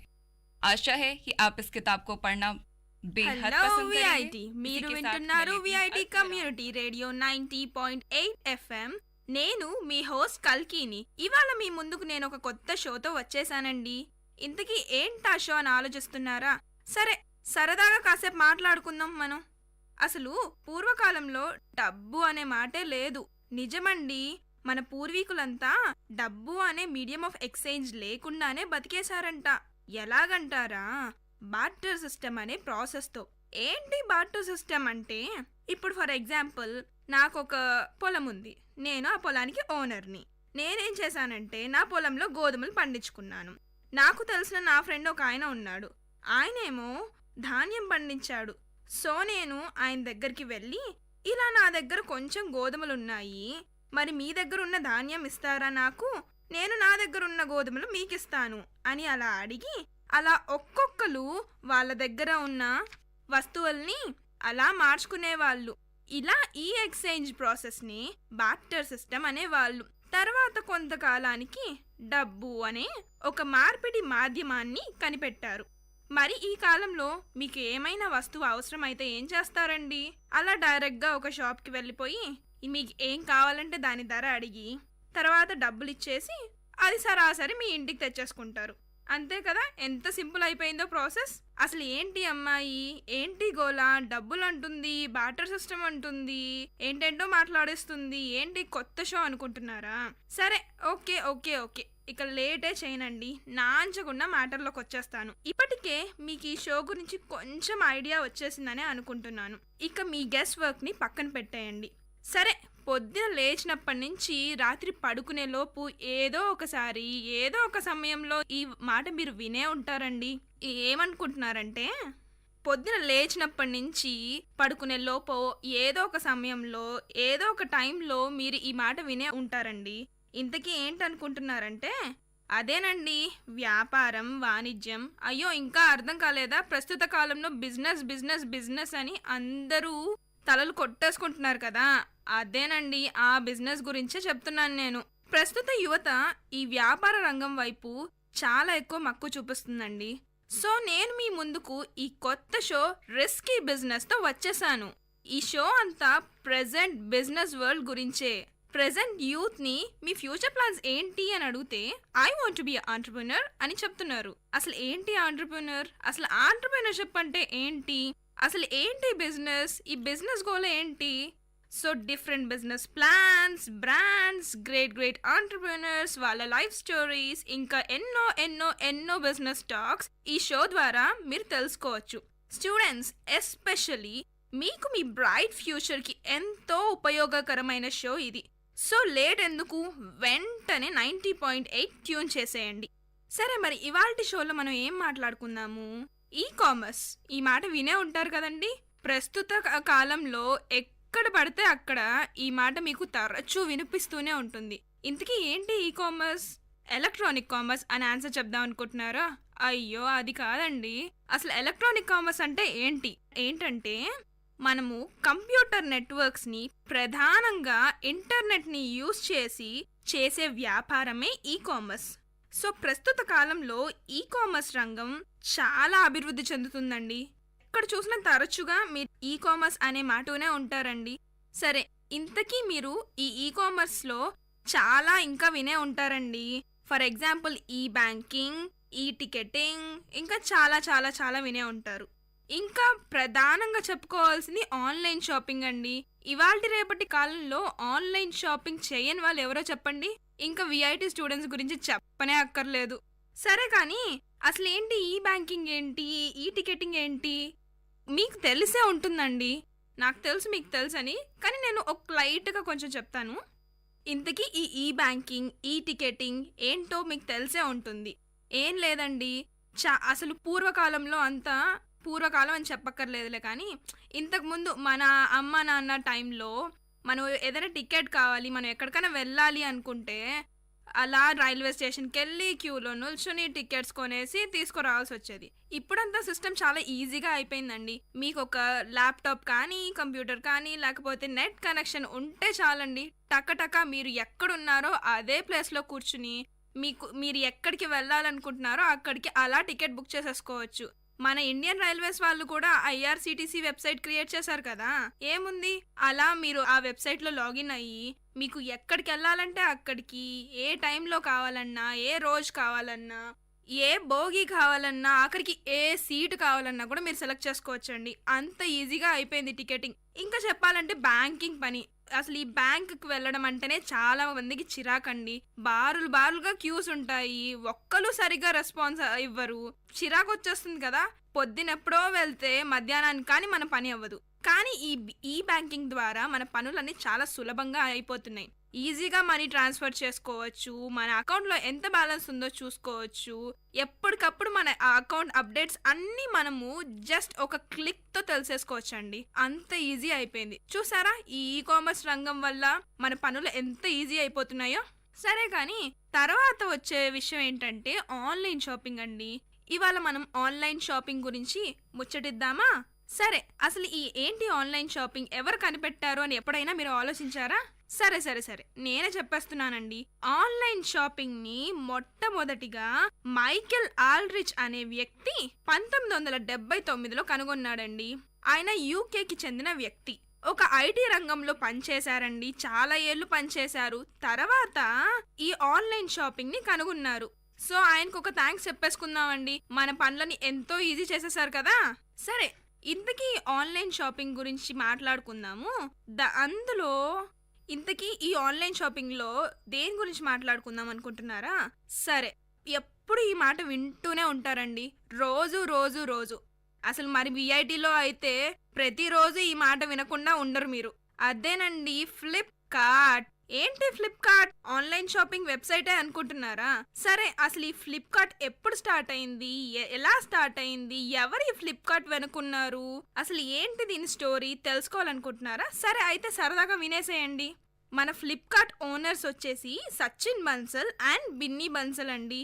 వీళ్ళిద్దరూ ఐఐటి ఢిల్లీలో చదువుకున్నారండి. తర్వాత అమెజాన్లో కొన్నాళ్ళు వర్క్ చేశారండి. October 2007 Flipkart online services private limited అని మొదటిగా లాంచ్ చేశారండి వీళ్ళు. ఇద్దరూ కలిసి సింగపూర్లో కంపెనీని రిజిస్టర్ చేయించి తర్వాత దాని హెడ్ క్వార్టర్స్ ని మన బెంగళూరులో స్థాపించారండి. తర్వాత ఇంక చెప్పాల్సిన అవసరమే లేదు. అలా అలా అలా మన ఫ్లిప్కార్ట్ అభివృద్ధి ఇప్పటికీ మన కళ్ళెదురుగా తెలుస్తూనే ఉందండి. ప్రస్తుతం ఫ్లిప్కార్ట్లో 33,000 మంది పనిచేస్తున్నారంటే మీకే అర్థమవుతుంది. ఒక 8 ఏళ్ల టైంలో ఇంతగా అభివృద్ధి చెందిన ఒక సంస్థ అంటూ ఏమీ ఉండదండి. నాకు తెలిసి హ్యాట్స్ ఆఫ్ చెప్పేయచ్చు కట్కి. అంతగా అభివృద్ధి చెందింది జస్ట్ ఒక 8 ఇయర్స్ టైంలో. ఫ్లిప్కార్ట్ వాళ్ళు ఫస్ట్గా ఏం అమ్మారో తెలుసా? వాళ్ళ వెబ్సైట్తో ఫస్ట్గా బుక్స్నే అమ్మారట అండి. ఇనీషియల్గా సచిన్ బన్సల్ మరియు బిన్నీ బన్సల్ ఇద్దరు కలిసి ఒక 4 lakhs స్పెండ్ చేసి వాళ్ళ వెబ్సైట్ని క్రియేట్ చేశారంట. తర్వాత వెంచర్ క్యాపిటల్స్ ద్వారా వాళ్ళ ఫండ్స్ని రైజ్ చేసుకున్నారు. ఏంటి వెంచర్ క్యాపిటల్స్ అనుకుంటున్నారా?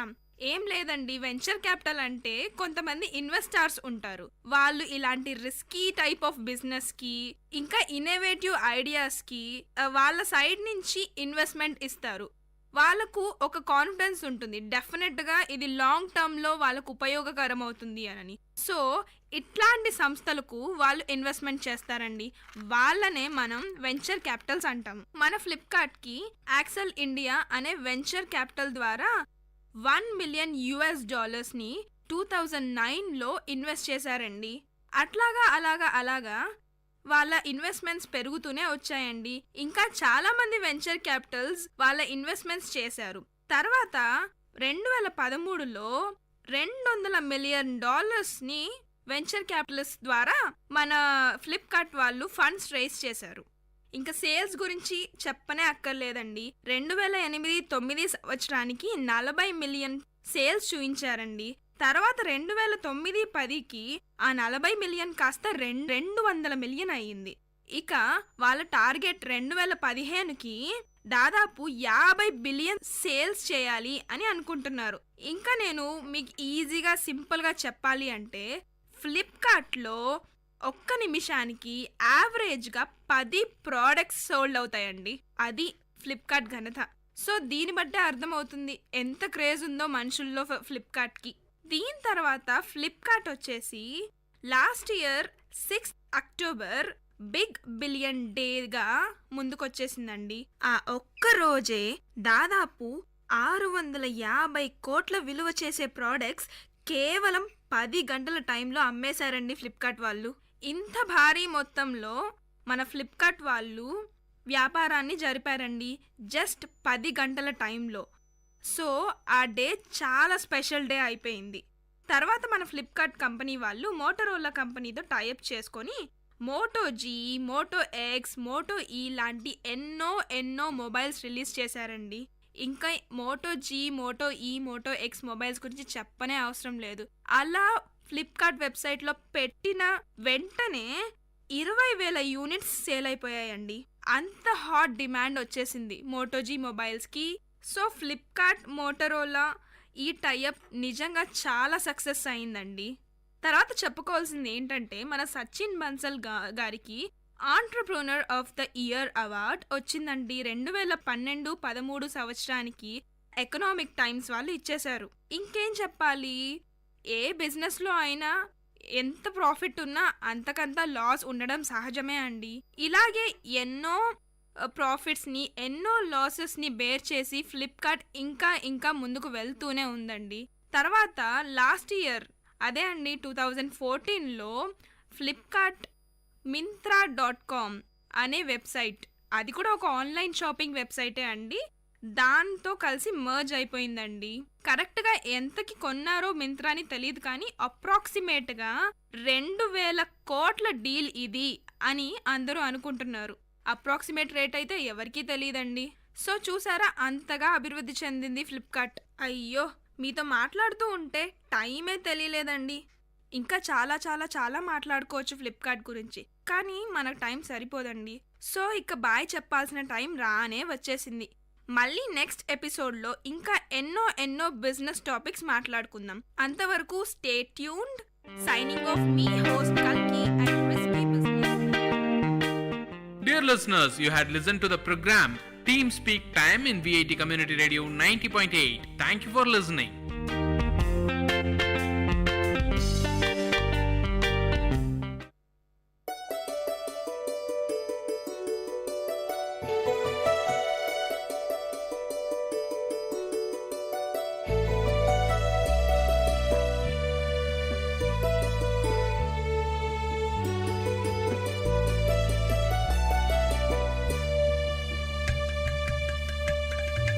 வண்ணமய குதூகலம் வானதிரும் கொண்டாட்டம் கலைகளின் சங்கமம் கவிஞர்களின் கைவண்ணம் வண்ணமய குதூகலம் வானதிரும் கொண்டாட்டம் கலைகளின் சங்கமம் கவிஞர்களின் கைவண்ணம் எண்ணங்கள் தொடும் உயரம் விண்ணளவு நாம் அறிவோம் ஒன்று கூடி எல்லோரும் கொண்டாடுவோம் festivity festivity இதுவே VIT festivity festivity oh festivity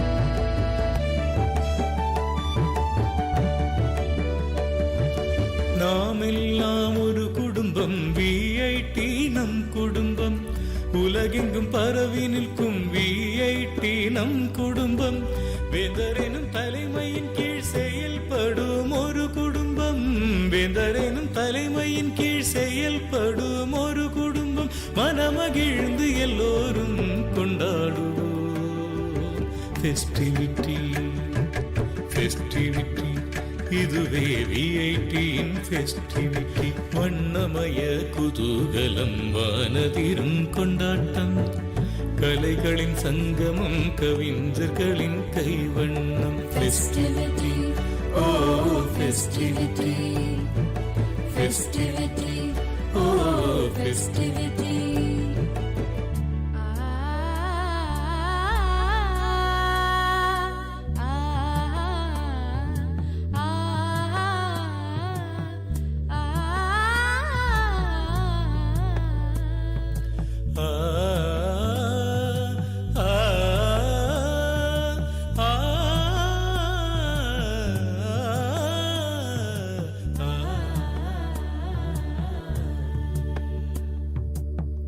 பல வண்ண பாடல்கள் மயிலாடும் மாட்டங்கள் பளிச்சிடும் திறமைகள் ஒளிர்விடும் சிகரங்கள் அதுதொடும் உயரங்கள் என்றென்றும் நிலைத்திடும் அதுதொடும் உயரங்கள் என்றென்றும் நிலைத்திடும் விண்வியக்கும் ஒரு சொர்க்கம் இனி இங்கே அமைந்திடும் ஃபெஸ்டிவிட்டி இதுவே VITயின் ஃபெஸ்டிவிட்டி வண்ணமய குதூகலம் வானதிரும் கொண்டாட்டம் கலைகளின் சங்கமம் கவிஞர்களின் கைவண்ணம் வண்ணமய குதூகலம் வானதிரும் கொண்டாட்டம்.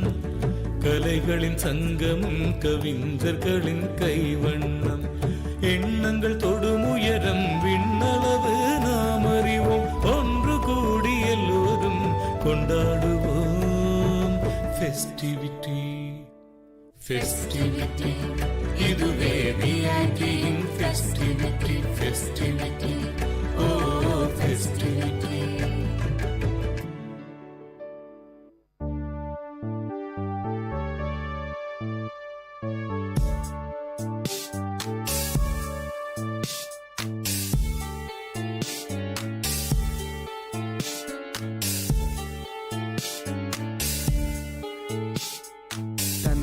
எனும் மந்திர சொல் தாலாட்டுமே என்னை என்றும். தந்தை போல தோழன் இல்லை, என் தந்தை இன்றி தெய்வம் இல்லை. வரமாய் வந்த தெய்வம் நீ, தவமாய் கிடைத்த செல்வம் நீ. என்னென்னம் நீ வந்தம் நீ, என்ன தந்தை நீ.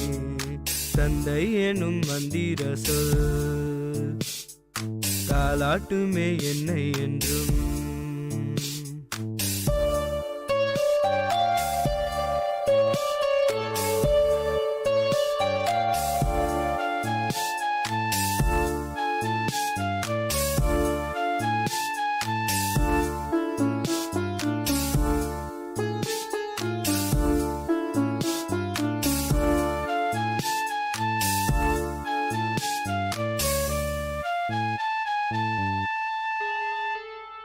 கரம் பிடித்து நடைபயின்றேன், நீ தோள் சுமந்தாய் உலகை ரசித்தேன்.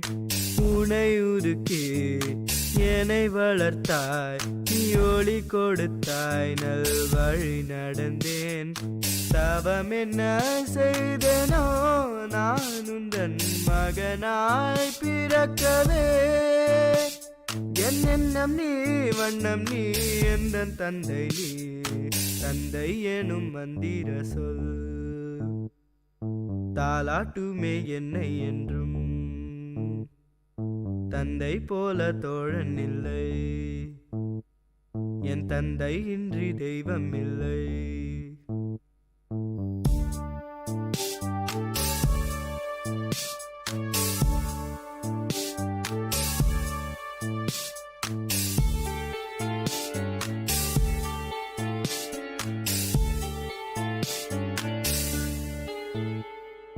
காதல் கொண்டேன் காத்திருந்தேன், நீ கரம் கொடுக்க நான் கரை சேர்ந்தேன். சோர்ந்திருந்தேன் சேர்ந்து நின்றாய், வீழும் முன்னே நீ தாங்கிக் கொண்டாய். இனி வரும் பிறவியும் நான் உந்தன் மகனாய் பிறக்கவே.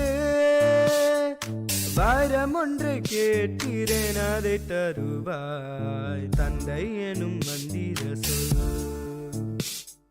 தாலாட்டுமே என்னை என்றும். தந்தை போல தோழன் இல்லை, என் தந்தை இன்றி தெய்வம் இல்லை. வரமாய் வந்த தெய்வம் நீ, தவமாய் கிடைத்த செல்வம் நீ. என்னென்னம் நீ வண்ணம் நீ, எந்த தந்தை நீ. கேட்ட பாடலை பாடியவர் அஜய் ரமணா, இசை முருகானந்தம். பாடல் வரிகள் முனைவர் மோகன ஸ்ரீனிவாசன். தயாரிப்பு விஐடி பண்பலை 90.8.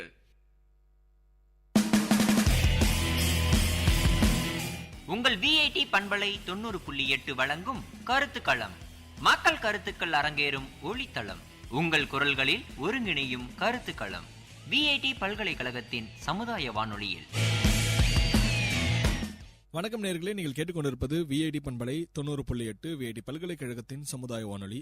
இந்த நிகழ்ச்சி கருத்துக்களம். இன்னைக்கு நம்ம கருத்துக்களம் நிகழ்ச்சியில இன்னைக்கு இருக்கிற இயந்திரத்தனமான உலக வாழ்க்கையில சமுதாய மக்கள் அவங்களுடைய உடல் ஆரோக்கியத்துக்காக என்ன வகையான பழக்க வழக்கங்களை மேற்கொள்றாங்கன்றது தான் இன்னைக்கு நம்ம பார்க்க போறோம். வாங்க நிகழ்ச்சிக்கு போலாம். இன்னைக்கு கருத்துக்களம் நிகழ்ச்சியில நம்ம கூட பேசுறதுக்காக வணக்கங்க. வணக்கம். எத்தனை வருஷமா செய்றீங்க மேஸ்திரி வேலை? நீங்க 30 வருஷமா செய்றேன். இந்த கருத்துக்களம் நிகழ்ச்சியில உடல் ஆரோக்கியத்தை பத்தி தான் ஒரு சில கேள்விகள் கேட்க போறோம். உடல் ஆரோக்கியத்துக்கு எவ்வளவு முக்கியத்துவம் தரீங்க? அதுக்காக நீங்க வந்து என்னெல்லாம் பண்றீங்க? கரெக்டான ஃபுட் எடுத்துக்கலாம், எக்ஸசைஸ் பண்ணலாம், யோகா பயிற்சி பண்ணலாம், இன்னும் பண்ணால் உடம்பு கொஞ்சம் ஆரோக்கியமா இருக்கும். உங்களுடைய உணவு முறை பழக்கத்தை பற்றி கொஞ்சம் சொல்லுங்க. காலையில் டிஃபன், மத்தியானம் சாப்பாடு, நைட்டு சப்பாத்தி. மக்கள் வந்து பாரம்பரிய உணவு முறையை மறந்துட்டாங்கன்னு கூட சொல்லலாம். ஒரு 10 வருஷத்துக்கு முன்னாடி உணவு முறை எப்படி இருந்துச்சு, இன்னைக்கு எதெல்லாம் நம்மளுடைய உணவு பட்டியல இருந்து எடுத்திருக்கிறாங்க? கேவரு ரொட்டி சாப்பிட்டுருக்கோம், சோள தோசை சாப்பிட்டுருக்கோம், என்னென்ன விஷயம்லாம் மறந்துட்டாங்க, எப்படி உணவு பழக்கம் இருந்துச்சுன்றத கொஞ்சம் சொல்லுங்க. களி, அந்த கோதுமை ரொட்டி, கோதுமை ரொட்டி இதெல்லாம் மறந்துட்டாங்க. எல்லாம் யூஸ்வலாக பர்கர் அப்படி இதுன்னு கண்டது சாப்பிட்றதுனால உடம்பு நல்லா கெட்டு தான் போயிடும். நார்மலாக அதெல்லாம் வந்து அப்பப்போ வாரத்துக்கு ஒரு டைம் எடுத்துக்கிட்டா கொஞ்சம் உடம்பு வந்து ஆரோக்கியமாக இருக்கும். அது எடுக்கிறதுனால உடம்பு ப்ராப்ளம். உணவு முறை பழக்கத்தோடு சேர்த்து கண்டிப்பாக நம்ம உடற்பயிற்சியும் செய்யணும்னு சொல்லுவாங்க. நீங்கள் இது மாதிரி உடற்பயிற்சின்னு ஏதாவது செய்கிறீங்களா? நைட்டாலாம் நடப்பேன், காலையில் கொஞ்சம் நடப்பேன், கொஞ்சம் எக்ஸசைஸ் பண்ணுவேன், கொஞ்சம் யோகா மாதிரி கொஞ்சம் பண்ணுவேன். இது மட்டும் கண்டிப்பாக பண்ணுவேன். நேச்சுரல் செய்யறதுனால டெய்லியும் ஒவ்வொரு நாளாவுக்கும் ஒவ்வொரு பொழுது குஞ்சு நம்ம படிக்கட்டு ஏறோம், நடக்கிறோம். ஆனால் அதுவும் ஒரு எக்ஸசைஸ் தான். அதனால் வந்து நம்ம உடம்பு வந்து அந்த அளவுக்கு ப்ராப்ளம் நார்மலாகவே இருக்குது. 40 வயசு தாண்டினாலே ஒரு மெடிக்கல் செக்அப் பண்ணணும்னு சொல்கிறாங்க. நீங்கள் வந்து ஏதாவது மெடிக்கல் செக்அப் ஏதாவது பண்ணீங்களா? பண்ணதுக்கு பிபி அதிகமாக இருக்குது, கரெக்டாக மெடிசன் எடுத்துக்கணுன்னாங்க. ஆனால் இது வரலும் பண்ணலை. அதுக்கு தகுந்த கொஞ்சம் எக்ஸசைஸ் பண்ணினா கொஞ்சம் கோவத்தில் கொஞ்சம் கண்ட்ரோல் பண்ணி நார்மலாக இருக்கும். இல்லைன்னா தலை சுற்ற ஆரம்பிச்சிருக்கு. அதனால் கண்டிப்பாக நான் போகும்போது எல்லாருமே அது வந்து எடுத்துக்கிட்டே ஒன்றும் தப்பே கிடையாது. செக் பண்ணிங்கன்னா என்ன ப்ராப்ளம் தெரிஞ்சுக்கலாம். இப்போது இந்தந்த செயல்களால் தான் என்னுடைய வந்து உடல் ஆரோக்கியம் கெட்டு போகுது அப்படின்றது வந்து நீங்கள் எதெல்லாம் நினைக்கிறீங்க? எல்லாம் சரக்கு அடிக்கிறது அறவே தவிர்க்கணும். தேவையில்லாத ஃபுட்டு சாப்பிடவே கூடாது. உங்க மேலே இருக்க அக்கறையால் நம்ம சொல்லுவோம், உடலை பார்த்துக்கோங்க, உடம்பு நல்லா வச்சுக்கோங்க, உடல் ஆரோக்கியமாக இருக்கணும் அப்படின்ட்டு. நீங்கள் வந்து மக்களுக்கு என்ன சொல்ல விரும்புறீங்க உடல் ஆரோக்கியத்தை பற்றி? எக்ஸசைஸ் பண்ணால் உடம்பு ஆரோக்கியமாக இருக்கும். அதே மாதிரி ஃபுட்டு வந்து பார்த்தீங்கன்னா கீரை வகையில் எல்லாமே எடுத்துக்கலாம். மெயினாக வந்து முருங்கீரை எடுத்துகிட்டு இன்னும் நல்லாவே இருக்கும். உடம்பு கொஞ்சம் ஃப்ரீயாகவே இருக்கும். உடம்பு கொஞ்சம் ப்ராப்ளம் பண்ணிக்கலாம், இன்னும் நல்லாவே இருக்கும். அது எதுவும் எக்ஸசைஸ் பண்ணணும், அதெல்லாம் முன்னாலும் நல்லா இருக்கும். இந்த கம்ப்யூட்டரில் உட்காந்து ஏந்து போகிற மாதிரிலாம் இருக்கக்கூடாது. அவங்களும் கொஞ்சம் எக்ஸசைஸ் பண்ணலாம், நல்லாவே இருக்கும். அவங்க உட்காந்து எடுத்துக்கிட்டு நவர மாட்டாங்க. நாங்கள் வேலை செய்யறதுக்கு நாங்களும் ஏறி இறங்குறோம், குஞ்சு நம்புறோம், அதெல்லாம் பண்ணுறதுனால எங்களுக்கு கொஞ்சம் உடம்பு ஃப்ரீயாக இருக்குது. அந்த மாதிரி இருந்தால் எல்லாருமே உடம்பு ஆரோக்கியமாக இருக்கும். இன்னைக்கு இருக்கிற எந்திரத்தனமான உலக வாழ்க்கையில மக்கள் உடல் ஆரோக்கியத்துக்காக என்ன வகையான பழக்க வழக்கங்களை மேற்கொள்றாங்கன்றது தான் இன்னைக்கு நம்ம விஐடி பண்பலை 90.8 விஐடி பல்கலைக்கழகத்தின் சமுதாய வானொலியின் கருத்துக்கள் நிகழ்ச்சியில பேச போறோம். வணக்கங்க. வணக்கம். உங்க பேருங்க? பிரகாஷ். என்ன பண்றீங்க நீங்க? பில்டிங் செக்ஷன் பண்றேன். எத்தனை வருஷமா பண்ணிட்டு இருக்கீங்க? 15 வருஷமா பண்றேன். உடல் ஆரோக்கியத்துக்கு எவ்வளவு முக்கியத்துவம் கொடுக்குறீங்க? அதுக்காக என்னெல்லாம் நீங்க பண்றீங்க? தண்ணி நிறைய குடிக்கணும். நம்ம வெயிட்டுக்கு ஏற்ற மாதிரி தண்ணி எவ்வளவு குடிக்கிறோமோ அவ்வளவு நல்லது. 80 கிலோ இருக்கனாங்க, குறைஞ்சது வந்து ஒரு 20 கிலோக்கு வந்து 1 லிட்டர் தண்ணி, 80 கிலோக்கு வந்து 4 லிட்டர் தண்ணி கம்பல்சரி குடிச்சாலே நம்ம வந்து உடம்பு மெயின்டைன் பண்ணலாம் கரெக்டா. உங்களுடைய உணவு முறை பழக்கத்தை பற்றி கொஞ்சம் சொல்லுங்க. மதியத்தில் வந்து நார்மலாக சாப்பிட்றத விட கொஞ்சம் குறைவா 2 கப்பு சாப்பிட்டு 1 கப்பு சாப்பிடுவேன். நைட் வந்து சப்பாத்தி, இட்லி அந்த மாதிரி தான். பரோட்டா சாப்பிட்றது கிடையாது. பாரம்பரிய உணவு முறை வந்து மக்கள் மறந்துட்டாங்கன்னு கூட சொல்லலாம். ஒரு 10 வருஷத்துக்கு முன்னாடி ஒரு சில உணவு முறையெல்லாம் இருந்துச்சு. நம்மளுக்கே தெரியும், கூழ் இருந்துச்சு, எல்லாமே இருந்துச்சு. இன்னைக்கு அதெல்லாம் வந்து நம்மளுடைய உணவு பட்டியலிருந்து சுத்தமாக போயிடுச்சு. நீங்கள் என்னென்னலாம் சாப்பிட்டீங்க? இன்னைக்கு இதெல்லாம் வந்து மக்கள் விட்டுட்டாங்க சாப்பிட்றது. களி சார், கூழ், கீரை வகைகள்லாம் எதுவுமே இல்லை. தண்டு வகைகள்லாம் வந்து பார்த்தீங்கன்னு வச்சுங்க, அதெல்லாம் கம்பல்சரி டோட்டலாகவே மறந்துட்டாங்க. அதை பற்றியே கொஞ்சம் கூட இது இல்லை. பொரியல் ஐட்டம்ன்றது பார்த்தீங்கன்னா இந்த மாதிரி எண்ணெயெல்லாம் போட்ட ஐட்டம் தான் வந்து நிறைய சாப்பிட்றாங்க. எண்ணெய் அப்போல்லாம் வந்து எண்ணெய் ஐட்டம்ன்றதே கிடையாது, இப்போ தான் அதிகமாகிடுச்சு. உடல் ஆரோக்கியமாக இருக்குன்னா உணவு முறை பழக்கத்தோடு சேர்த்து வந்து உடற்பயிற்சி செய்யணும். நீங்கள் எது மாதிரிலாம் உடற்பயிற்சி செய்கிறீங்க? நாங்கள் செய்கிற ஒர்க்கே வந்து ஒரு எக்ஸசைஸ் தான். பில்டிங் கன்ஸ்ட்ரக்ஷன் கொஞ்சம் நேரம் சும்மா இருக்க மாட்டோம். கூட மாட்டோம், எதனா ஒரு ஒர்க் எடுத்து கொடுப்போம், கல் எடுத்து கொடுப்போம், எதனா ஹெல்ப் பண்ணிகிட்டே இருப்போம். அவங்க வேலை செய்கிறவங்களுக்கு ஹெல்ப் பண்ணுறதுனால அதுவே எங்களுக்கு ஒரு எக்ஸசைஸ் மாதிரி இருக்குது. நாங்கள் பண்ணுறது அவ்வளோதான். இந்தந்த செயல்கள்லாம் செஞ்சால் நம்மளுடைய உடல்நலம் பாதிக்குன்றது நம்மளுக்கு தெரியும். அது மாதிரி என்ன செயல்கள்லாம் செஞ்சால் நம்மளுடைய உடல்நலம் பாதிக்குதுன்னு நீங்கள் நினைக்கிறீங்க? தண்ணி அடிக்கிறது, தம் அடிக்கிறது, ஃப்ரெண்ட்ஸுக்கெல்லாம் கூட சொல்லுவோம், எப்பவுமே வந்து உடம்பு சரியில்லை கூட உடம்பை பார்த்துக்கோ, உடல் ஆரோக்கியமாக இருக்கணும் அப்படின்ட்டு. நீங்கள் மக்களுக்கு வந்து உடல் ஆரோக்கியமாக இருக்கிறதுக்கு என்ன சொல்ல போறீங்க? தண்ணி குடிங்க சார், நல்லா தண்ணி குடிங்க. தண்ணி குடிங்க, ஃப்ரூட்ஸ் ஐட்டம் நல்லா சாப்பிடுங்க. அது எதுவுமே தேவையில்லை. வாக்கிங் போங்க, அது ஒன்று இருந்தாவே போதும். நிகழ்ச்சியில நம்ம கூட பேசுறதுக்காக வணக்கம். வணக்கம். வெள்ளூர்ல இருந்து செந்தில் பேசுறேன். நான் வெல்டர் ஒர்க்கிங் பண்றேன். அதனால தினமும் சமைச்சு எடுக்கிறது, இந்த ஃப்ரூட்ஸ் எடுக்கிறது, இந்த வேலையை உடல் ஆரோக்கியத்துக்கான எக்ஸசைஸ் போதுமானதான் இருக்கு எனக்கு. உங்களுடைய உணவு பழக்கத்தை பத்தி கொஞ்சம் சொல்லுங்க. காலையில 2 இட்லி, ஒரு நாள் சப்பாத்தி, பூரி அப்படி மாற்றி எடுத்துக்குவோம் காலையில. மதியம் நார்மலா சாப்பாடு தான். அது வாரத்தில் 2 டைம் கவுச்சு வேணாம், இட்லி, மட்டன், சிக்கன் அது மாதிரி வேணா எடுத்துக்கோம். நைட்டு கம்பல்சரி சப்பாத்தி 2, கொஞ்சம் சாதம் கம்பல்சரி அதை எடுத்துக்கிறது. மெயின் பார்த்தீங்கன்னா ஆயில் கொஞ்சம் கம்மியாக எடுத்துக்கிறோம். பாரம்பரிய உணவு முறை மக்கள் இன்னைக்கு மறந்துட்டாங்கன்னு கூட சொல்லலாம். ஒரு 10 வருஷத்துக்கு முன்னாடி இருந்த உணவு முறை பழக்கம் இன்னைக்கு கிடையாது. நம்ம எதெல்லாம் இன்னைக்கு மிஸ் பண்றோம். கேழ்வரகு களி செய்வாங்க, அது இப்போ மிஸ்ஸிங். நெக்ஸ்ட் கேழ்வரகு கூழ் இப்போ யாரும் வீட்டில் செய்யறதே கிடையாது. குழந்தைங்க அதை எடுத்து காமிச்சா கூட அது பெரும்பாலும் விரும்பதில்லை. ஏன்னா இப்படி இருக்கு அப்படின்னு கேட்குறாங்க. அதனாலே வீட்டில் இருக்கிறவங்க அவாய்ட் பண்ணிட்டு ஆரம்பிச்சிட்டாங்க. அப்படியே கம்பல் பண்ணி எதனா ஒரு மாதத்துக்கு ஒரு முறை செஞ்சு கொடுங்க நாங்களாக கேட்டு வாங்கி இப்போ செஞ்சு சாப்பிட்டு தான் இருக்கோம். நெக்ஸ்ட் இன்னொன்னா ஆயிலுங்க. ஆயில் பார்த்தீங்கன்னா இப்போ அப்பெல்லாம் பார்த்தீங்கன்னா அந்த காலத்தில் கடலை எண்ணெய் தான் செக்காடி தான் ஆயிலை இது பண்ணி அதை தான் சமையலுக்கு யூஸ் பண்ணுவாங்க. இப்போ பெரும்பாலும் பார்த்தீங்கன்னா சன்ஃப்ளவர் ஆயில், இந்த ஆயில், அந்த ஆயிலுன்ட்டு மொத்தம் விளம்பரம் பண்ணுறாங்க. சன்ஃப்ளவர் ஆயிலும் போடுறான். சன்ஃப்ளவர் ஆயிலுன்ட்டு எத்தனை ஏக்கர் அவன் பயிர் வச்சு எவ்வளோ சன்ஃப்ளவர் ஆயில் குத்துற முடியும்?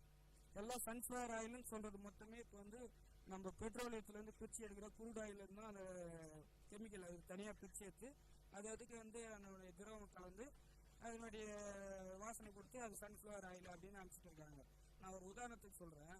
1,00,000 ஏக்கரில் பயிர் வச்சா கூட அதுலேருந்து சன்ஃப்ளவர் பூவெல்லாம் அறுவடை பண்ணி இன்னைக்கு அது எண்ணெய் இது பண்ணா கூட சென்னை ஒரு சிட்டிக்கு மட்டும் சப்ளை பண்ண முடியாது ஒரு நாளைக்கு. இது எப்படி இந்தியா ஃபுல்லாக அவங்க சன்ஃப்ளவர் ஆயில் சப்ளை பண்ண முடியும்? எப்படி வரும் அது உற்பத்தி? அது யாரும் ஜனங்க இது வரைக்கும் யோசிக்கிட்டே கிடையாது. கேட்டால் அட்வர்டைஸ்மெண்ட் பண்ணிட்டாங்க, ஹீரோனி வந்துட்டாங்க, சன்ஃப்ளவர் ஆயில் போட்டுட்டாங்க, ஆரோக்கியமாக இருக்குதுன்ட்டாங்க, அதனால நாங்கள் யூஸ் பண்ணின்னு இருக்காங்க. இது மொத்தத்தில் அவாய்ட் பண்ணோம்.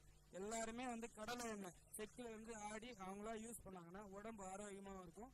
அதே மாதிரி கேழ்வரகுலாம் அப்பப்போ வீக்லி 2 முறை 3 முறை சேர்த்து எடுத்துக்கினாங்கன்னா ரொம்ப நல்லா இருக்கும். கேழ்வரகு, கம்பு, கொள்ளு இந்த மாதிரி லைட்டாக வறுத்து குழந்தைங்களாச்சும் கொஞ்சம் கொஞ்சம் கொடுக்கலாம். அந்த கோல்டுக்கெல்லாம் நல்லா எடுக்கும். அதே மாதிரி தானிய வகையை எவ்வளோ எடுத்துக்கிறாங்களோ அவ்வளோ உடம்புக்கு ஆரோக்கியமாக இருக்கும். என்னதான் உணவு பழக்கத்தை நம்ம கடைபிடிச்சா கூட உடற்பயிற்சின்றது கண்டிப்பா நம்ம செய்யணும். நீங்க உங்களோட உடற்பயிற்சி எப்படி செய்றீங்க? என்னெல்லாம் பண்றீங்க உடற்பயிற்சிக்காக? கம்பல்சரி ஒரு நாளைக்கு 4 கிலோமீட்டர் நடப்பாங்க. நார்மலா காலையில எழுந்து உடனே ப்ரஷ் பண்ணிட்டு ஒரு சொம்பு தண்ணி, வெறும் வயத்துல ஒரு சொம்பு தண்ணி குடிச்சிட்டு வாக்கிங் முடிச்சுட்டு டைம் இருந்தால் என்ன டிப்ஸ் அடிக்கிறது, இதெல்லாம் ஜிம் இது பண்றது அந்த மாதிரி பண்ணுவாங்க. நார்மலா எடுத்தது ஒர்க் முடிச்சுட்டு ஈவினிங் டைம் இருந்தா உடற்பயிற்சி ஒரு 1 hour. ஏன் இந்தந்த செயல்கள் தான் உடல் ஆரோக்கியத்தை கெட்டு போகுது, கெடுக்குது அப்படின்னு நீங்க எதெல்லாம் நினைக்கிறீங்க? பாத்தீங்கன்னா சம்பாதிக்கிற மொத்தம் பாத்தீங்கன்னா எந்த தொழில எங்க ஆளுங்க இருக்காங்களே, ஒயின் ஷாப் பாத்தீங்கன்னா ஒரு 100 பேர்லாம் நின்று இருக்காங்க. அந்த அளவுக்கு குடிமகன் உற்பத்தி ஆயிட்டாங்க. அதே மாதிரி தம்மு, இந்த பீடி, சிகரெட்டு அது விட்டீங்கன்னா இப்போ பான் பிராக், ஆன்ஸு இது மாதிரி பல விஷயத்துல போயிட்டு ஜனங்க அவங்களோட ஆரோக்கியத்தையும் கற்றுக்கிறது இல்லாத குடும்பத்தையும் ரொம்ப வறுமையில எடுத்து போய் விட்டுறாங்க. எப்பயுமே மற்றவங்க மேல அதுக்கு அக்கறையில சொல்லுவோம், உடம்பு கவனிச்சுக்கோங்க, உடல் ஆரோக்கியமா இருங்க அப்படின்ட்டு. நீங்க மக்களுக்கு என்ன சொல்ல போறீங்க? முடிஞ்ச வரைக்கும் ரொம்ப ஆரோக்கியமான உணவு எடுத்துங்க. தேவையில்லாத இந்த தீங்கான இது விளைவுகளை உண்டாக்கக்கூடிய அந்த குடிப்பழக்கம், அந்த தம்மு பழக்கம், பான் பிராக் இதெல்லாம் அவாய்ட் பண்ணுங்க. முடிஞ்ச வரைக்கும் ஃப்ரூட்ஸ் இது மாதிரி ஐட்டம் நல்ல ஐட்டமா சாப்பிட்டு நீங்களும் ஆரோக்கியமா இருங்க, குடும்பமும் ஆரோக்கியமா வச்சுக்கோங்க. இன்னைக்கு கருத்துக்களம் நிகழ்ச்சியில நம்ம கூட வணக்கங்க. வணக்கம். பிரியா, செவிலியா ஒர்க் பண்றீங்க, அரசு மருத்துவமனை. உடல் ஆரோக்கியத்தை பற்றி தான் ஒரு சில கேள்விகள் உங்ககிட்ட நான் கேட்க போறோம். உடல் ஆரோக்கியத்துக்கு எவ்வளவு முக்கியத்துவம் நீங்க கொடுக்குறீங்க? அதுக்காக நீங்க என்னெல்லாம் செய்றீங்க? உடல் ஆரோக்கியத்துக்கு முக்கியத்துவம் கண்டிப்பா கொடுக்கணும். ஏன்னா உடல் ஆரோக்கியமா இருந்தா மட்டும்தான் நம்ம என்ன செய்யணும்னு நினைக்கிறோமோ அதை முழுமையா நம்மளால செய்ய முடியும். ஒரு நேரம் ஒரு நாள் உடல் ஆரோக்கியம் தப்பி போச்சுன்னா நம்மளோட எல்லா விதமான பணிகளுமே தடைப்படுதுன்றது எல்லாருக்குமே தெரிஞ்ச விஷயம். அதனால நல்ல உடல் கட்டுப்பாடு இருந்தா மட்டும்தான் நம்மளோட வாழ்க்கையை செவ்வனையா நடத்தவே முடியும். முதல்ல நான் செய்யறது என்னன்னு சொன்னீங்கன்னாக்கா, முடிஞ்ச அளவு பணிகள் நிறைய எடுத்துக்கணும். அதே மாதிரி தண்ணீர் வந்து ஒரு நாளைக்கு எந்த அளவு ஒரு குறைந்தபட்சமாவது 3 லிட்டராவது தண்ணி குடிக்கணும். அப்ப நம்மளோட ரத்த ஓட்டம் வந்து நல்லபடியா இருக்கும்ன்றது வந்து புக்ஸ் மூலமாவும் தெரிஞ்சுக்கும். அடிப்படையில அதுவும் மருத்துவர் சொல்ற கருத்தும் கூட. மற்றபடி நம்ம வந்து ஆயில் வந்து சமையல்ல கொஞ்சம் அவாய்ட் பண்றது நல்லது. அரிசி உணவுகள் வந்து தவிர்க்கிறேன் நான். ஒருவேளை மட்டும் அரிசி உணவுகள், 2 நேரம் வந்து டிஃபன் எடுத்துக்கிறேன். அதே மாதிரி ஃபாலோ பண்ணுறேன். இந்த உடல் ஆரோக்கியத்துக்காக நீங்க எவ்வளவு முக்கியத்துவம் கொடுக்குறீங்க? அதுக்காக என்னெல்லாம் பண்றீங்க? டெய்லி காலையில வந்து சீக்கிரம் எழுந்துப்பேன். என்னோட ஒர்க்கு படி பார்த்தனாலும் நான் சீக்கிரம் எழுந்துக்க வேண்டிய சூழ்நிலை, அதனால சீக்கிரமா எழுந்துக்கிறோம். அதே நேரம் வந்து நடைப்பயிற்சி வந்து செய்ய முடியலனாலும் என்னோட வேலை நிமித்தமாக வந்து நடைப்பயிற்சி நிறைய இருக்கிறதுனால அதை வந்து இது பண்றதில்ல. நேரம் இருக்கிறப்ப அதை செய்யறேன். அதே மாதிரி முடிந்த அளவு வந்து உணவுகள் வந்து பச்சையாவோ இல்லாட்டி ஆயில் இல்லாமலும் எடுத்துக்கிறதுக்கு ட்ரை பண்ணிட்டு இருக்கேன். அதே நேரம் வந்து 2 வேளை வந்து டிஃபன் ஐட்டமா சாப்பிட்டு 1 நேரம் மட்டும் வந்து அரிசி உணவா சாதம் மட்டும் எடுத்துக்கிறேன். உங்களுடைய உணவு முறை பத்தி கொஞ்சம் சொல்றீங்களா? உணவு முறைகள்ன்ற பட்சத்துல பார்க்கும்போது இப்போ சமீபமா வந்து நான் உணவு முறையில வந்து ஒரு திருப்பத்தை வந்து ஏற்படுத்தணுன்ற மாதிரி தான் யோசிச்சு பண்ணிட்டு இருக்கேன்.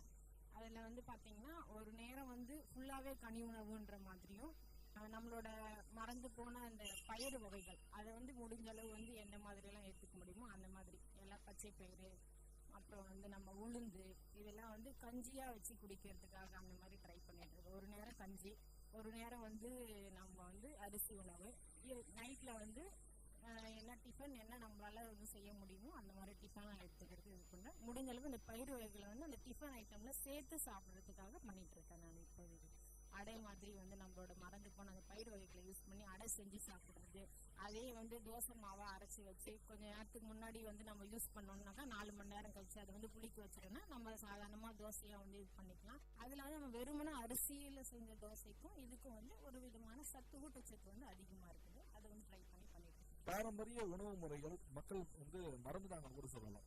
ஒரு 10 வருஷத்துக்கு முன்னாடி என்னென்னலாம் உணவு முறை எப்படி எல்லாம் இருந்துச்சு, இப்போ என்னன்னா அந்த உணவு முறை வந்து நம்மளுடைய பட்டியல இருந்து நீக்கப்பட்டிருக்குன்னு கொஞ்சம் சொல்றீங்களா? இது வந்து இப்போதைய வந்து விழிப்புணர்வு வந்து இப்போ கொஞ்சம் அதிகமா கிடைச்சிட்டு தான் இருக்கு. முன்னாடியே நம்ம முன்னோர்கள் வந்து எந்த வயசு வரைக்கும் ஆரோக்கியமா இருந்தாலும் அதுல பாதி வயசு வரைக்கும் கூட வந்து நம்மளோட ஆயுள் வந்து இப்போ வந்து தக்க வைக்க முடியும் நம்மளால. அதை வந்து இப்போ யோசிச்சு பார்த்துதான் வந்து இப்போ வந்து அதுல வந்து ஒரு திருப்பம் வந்து வந்துட்டு இருக்கு. நம்ம முன்னோர்கள் யூஸ் பண்ண கேழ்வரகு, ராகி, கம்பு இதெல்லாம் வந்து சாதாரணமா வந்து எந்த மருந்தும் இல்லாம பயிரிட்டு அவங்க வந்து தினம் அதை யூஸ் பண்ணி அவங்களோட வாழ்க்கை முறையில வந்து 3 வேளையுமே கூட பின்பற்றி வந்தாங்க. அதனாலதான் அவங்களோட உடல்நிலை வந்து நல்லபடியா இருந்தது. அவங்க அந்த வயசு வரைக்கும் வந்து நல்ல கடினமான உழைப்பு கொடுக்குற அளவுக்கு அவங்க உடம்பு இருந்தது. நாகரிகம்ன்ற பெயர்ல வந்து எல்லாத்தையும் மாத்தி ஃபாஸ்ட் ஃபுட்டுக்கு வந்ததுல வந்து இளம் வயது நிறைய வந்து இப்போ வந்து எதையும் செய்ய முடியாத அளவுக்கு வந்து நம்மளோட உடல் ஆரோக்கியம் கெட்டுதான் போயிருக்கு. அது வந்து நிதர்சனமான உண்மை. அதனால முடிஞ்ச அளவுக்கு வந்து நம்மளோட பழமையான அந்த சிறுதானிய வகைகள் வந்து இப்போ சேர்த்துக்கிட்டாக்கா வந்து நம்ம உடல் ஆரோக்கியம் திரும்புன்றது வந்து முக்கியமான ஒரு கருத்து தான். அதை வந்து நம்ம செய்ய முயற்சிக்கணும். சரிங்க, உடல் ஆரோக்கியமா இருக்கணும் அப்படின்னா உணவு முறை பழக்கத்தோடு சேர்த்து உடற்பயிற்சியும் செய்யணும்னு சொல்லுவாங்க. நீங்க எது மாதிரி உடற்பயிற்சி நீங்க செய்றீங்க?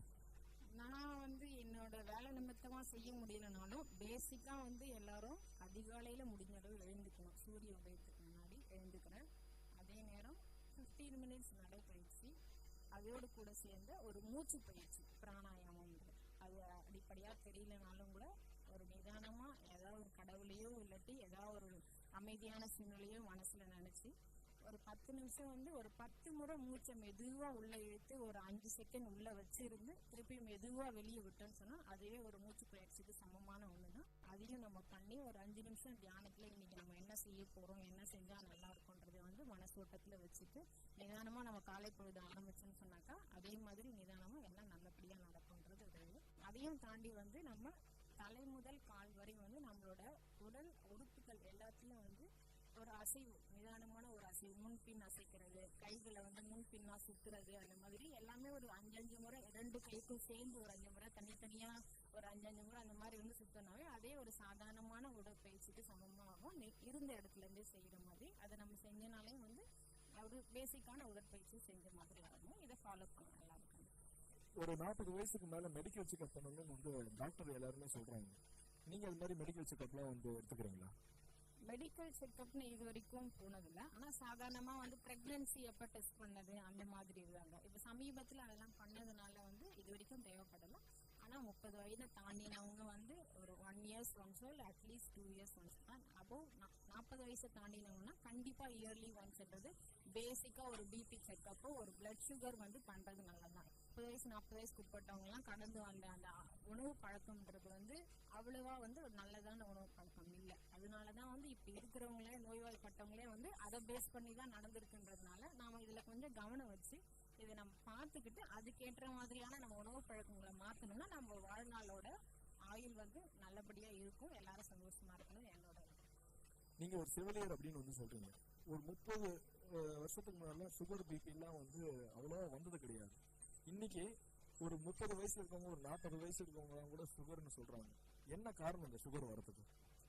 சர்க்கரை வியாதிக்கு வந்து முக்கியமான காரணம்னு சொல்லி நம்ம பரவலா இப்ப தெரிஞ்சுக்கிட்டோம்னா நம்மளோட உணவு பழக்கம் ஒண்ணு, அப்புறம் அதிகப்படியான மன உளைச்சல், உடற்பயிற்சி இல்லாத வாழ்க்கை முறை, இது 3 தான் முக்கியமான காரணமாக. இது 3த்தையும் வந்து நம்ம மாற்றி அமைக்கிற மாதிரி ஒரு வாழ்க்கை நடைமுறை வந்து பின்பற்றணும். இதுல இருந்து கண்டிப்பா வந்து விலகி இருக்க முடியும். இந்த செயல்களால என்னுடைய உடல் ஆரோக்கியம் பாதிக்கப்படுதுன்னு நீங்க எதை சொல்றீங்க? கண்டிப்பா நம்மளோட வாழ்க்கை முறையில வந்து சம்பாதிக்கணும்ன்றதுக்காக நிறைய ஓடுறோம், நிறைய பிரச்சனைகளை வந்து ஃபேஸ் பண்ண வேண்டியிருக்கு. அதுல எல்லாருக்குமே வந்து பிரச்சனைகளை ஃபேஸ் பண்ற உறுதி வந்து ஒரே மாதிரி இருக்கிறது இல்லை. அது எல்லாமே வந்து முன்ன பின்ன மாறி இருக்கிறதுனால அதோட அக்செப்டன்ஸ் வந்து நம்ம மனசு ஏற்றுக்கணும். அதுக்கு முக்கியமா வந்து நம்ம தியானம் பண்ணணும். அட்லீஸ்ட் வந்து இது நிதர்சனமான உண்மைகளை வந்து ஓரளவுக்கு புரிஞ்சுக்கணும். நம்ம அந்த வாழ்க்கையோட இருந்து ஏற்றுக்கொள்ளக்கூடிய மனப்பான்மை, எல்லாத்தையும் சகிக்கக்கூடிய மனப்பான்மை இருந்ததுன்னா எல்லாத்தையும் தாண்டி வர முடியும்ன்ற நம்பிக்கை இருந்ததுன்னு சொன்னாக்கா எதையுமே நம்ம வந்து நம்மள மன அழுத்தத்துக்கு உண்டு பண்ணாது. அதுவே வந்து பாதி வந்து நம்மளோட செம்பா வச்சுக்கணும். எந்த பிரச்சனையும் எப்பயுமே வந்து மற்றவங்க மேல இருக்க அக்கறையில சொல்லுவோம், உடம்ப நல்லா கவனிச்சுக்கோங்க, ஆரோக்கியமா இருங்க அப்படின்ட்டு. நீங்க வந்து ஒரு செவிலியர் வேற, நீங்க வந்து மக்களுக்கு உடல் ஆரோக்கியத்தை பத்தி என்ன உங்ககிட்ட இருந்து கருத்து சொல்ல போறீங்க? எல்லாரும் வந்து முடிஞ்ச அளவு வந்து நம்ம அரிசி உணவுன்றத வந்து 3 வேளையும்ன்றத ஓரளவுக்கு மாத்திக்கிட்டு ஒரு நேரம் பச்சை உணவாவே எடுத்துக்கலாம். காய்கறிகள் முடிஞ்ச அளவு எதெல்லாம் பச்சையா சாப்பிடணுமோ பச்சையா சாப்பிடணும். எண்ணெயை முடிஞ்ச அளவுக்கு தவிர்க்கணும். சமையல இருந்து சமைச்ச உணவே வந்து ஒரு வேளையாவோ இல்லை 2 வேளையாவோ மாத்திக்கிட்டு ஒரு வேளை உணவு வந்து இயற்கை உணவா, அதாவது கனிகள், பச்சையா சாப்பிட்ற காய்கறிகள், முளை கட்டிய தானியங்கள், இதை ஒரு வேளையா முதல்ல மாத்தி அதுக்கப்புறம் கொஞ்சம் கொஞ்சமா வந்து 2 வேளையா மாத்திக்கிட்டு நம்ம உணவு பழக்கத்தை மாத்தி தண்ணி வந்து ஒரு நாளைக்கு 3 லிட்டராவது குறைஞ்சபட்சம் நம்ம வந்து எடுத்துக்கிறோம். கூடவே சேர்ந்த உடற்பயிற்சி, மனதை அமைதியா வைத்துக் கொள்கிற தியானம், இவற்றை வந்து முடிஞ்ச அளவு நம்ம வாழ்க்கையில வந்து அதிக நேரம் இல்லைன்னாலும் கொஞ்ச நேரமா அதிகப்படுத்தி வந்து இதெல்லாம் நம்ம வாழ்க்கையில தொடர்ச்சியா செய்ய ஆரம்பிச்ச ஒரு வாழ்க்கையை நம்ம வந்து வாழ ஆரம்பிச்சோம்னு சொன்னாக்கா எல்லாமே வந்து சரியா இருக்கிறது என்னோட நம்பிக்கை. விட் கம்யூனிட்டி ரேடியோ சார்பாக ரொம்ப நன்றி. நன்றி. இன்னைக்கு நம்ம கருத்துக்களம் நிகழ்ச்சியில சமுதாய மக்கள் அவங்களுடைய உடல் ஆரோக்கியத்துக்காக என்ன மாதிரியான பழக்க வழக்கங்களை மேற்கொள்றாங்கன்றத பத்தி நிறைய விஷயங்களை கேட்டு தெரிஞ்சுக்கிட்டோம். மீண்டும் ஒரு கருத்துக்களம் நிகழ்ச்சியில உங்களை சந்திக்கும் வரை உங்களிடமிருந்து விடைபெறுவது நான் சரவண கார்த்திக். நீங்கள் கேட்டுக்கொண்டிருப்பது விஐடி பண்பலை 90.8 விஐடி பல்கலைக்கழகத்தின் சமுதாய வானொலி. நேயர்கள் இதுவரை கேட்டது மக்கள் கருத்துக்கள் அரங்கேறிய கருத்துக்களம் உங்கள் விஐடி பண்பலை 90.8. நன்றி, வணக்கம்.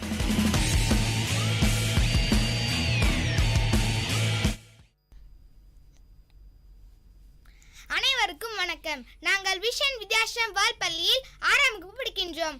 என் பேர் பா நிஷாந்தி. என் பேர் பா ஜோஷிதா. என் பேர் மா பவ்யஸ்ரீ. நாங்கள் இந்தியாவின் சிறப்பை பற்றி பாட வந்துள்ளோம்.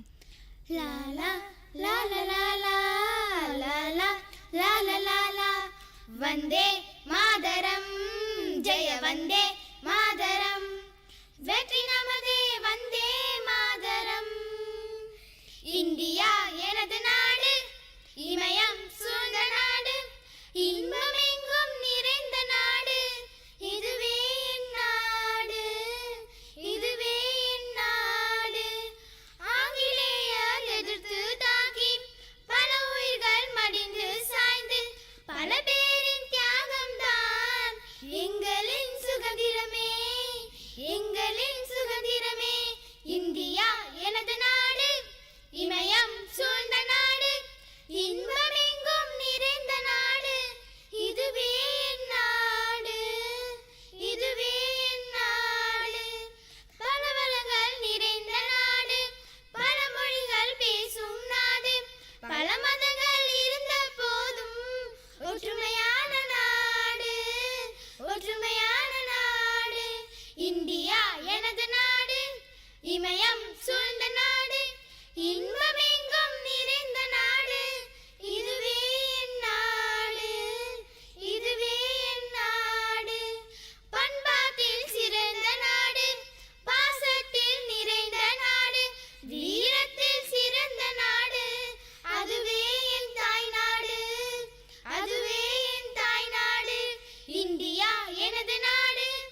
இமயம் சூழ்ந்த நாடு, இன்பமெங்கும் நிறைந்த நாடு, இதுவே என் நாடு, இதுவே என் நாடு. லாலா லாலா லாலா லாலா லாலா லாலா லாலா லாலா லாலா லாலா லாலா லாலா. நன்றி. Hi, I am coming from M. Krishnasamy Mudalya Higher Secondary School. My name is M. Nivedita. I am going to song agriculture song. பயிர் வளர்த்து வளம் பெருக்கி புரிய வேணும் சாதனை, அந்த நிலத்தின் வளத்தை நிலக்க வைக்க மண் பரிசோதனை. பயிர் வளர்த்து வளம் பெருக்கி புரிய வேணும் சாதனை, அந்த நிலத்தின் வளத்தை நிலக்க வைக்க மண் பரிசோதனை. ஓரத்தின் செலவை குறைச்சி மண் தரத்தின் அளவை தெரிஞ்சு, ஓரத்தின் செலவை குறைச்சி மண் தரத்தின் அளவை தெரிஞ்சு. பயிர் வளர்த்து வளம் பெருக்கி புரிய வேணும் சாதனை, அந்த நிலத்தின் வளத்தை நிலக்க வைக்க மண் பரிசோதனை. பயிர் இல்லாத காலத்தில் தான் மண் மாதிரி எடுக்கணும், பத்தி எடுத்து உலர்த்தி துலக்கி வைக்கணும்.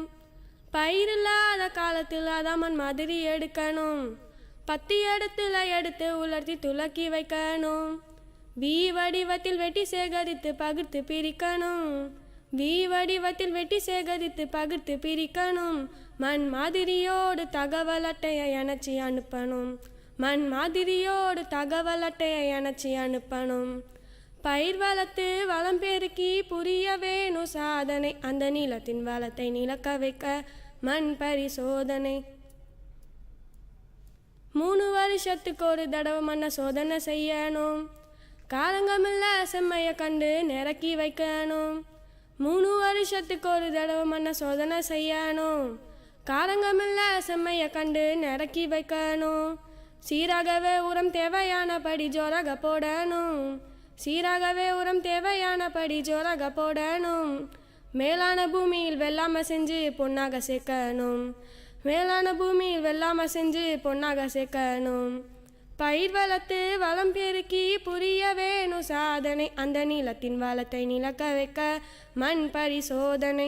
பயிர் வளர்த்து வளம் பெருக்கி புரிய வேணும் சாதனை, அந்த நிலத்தின் வளத்தை நிலக்க வைக்க மண் பரிசோதனை, அந்த நிலத்தின் வளத்தை நிலக்க வைக்க மண் பரிசோதனை, அந்த நிலத்தின் வளத்தை நிலக்க வைக்க மண் பரிசோதனை. My name is Hor Sahana Priya. I'm studying 9th standard. I'm coming from NKM Higher Secondary School.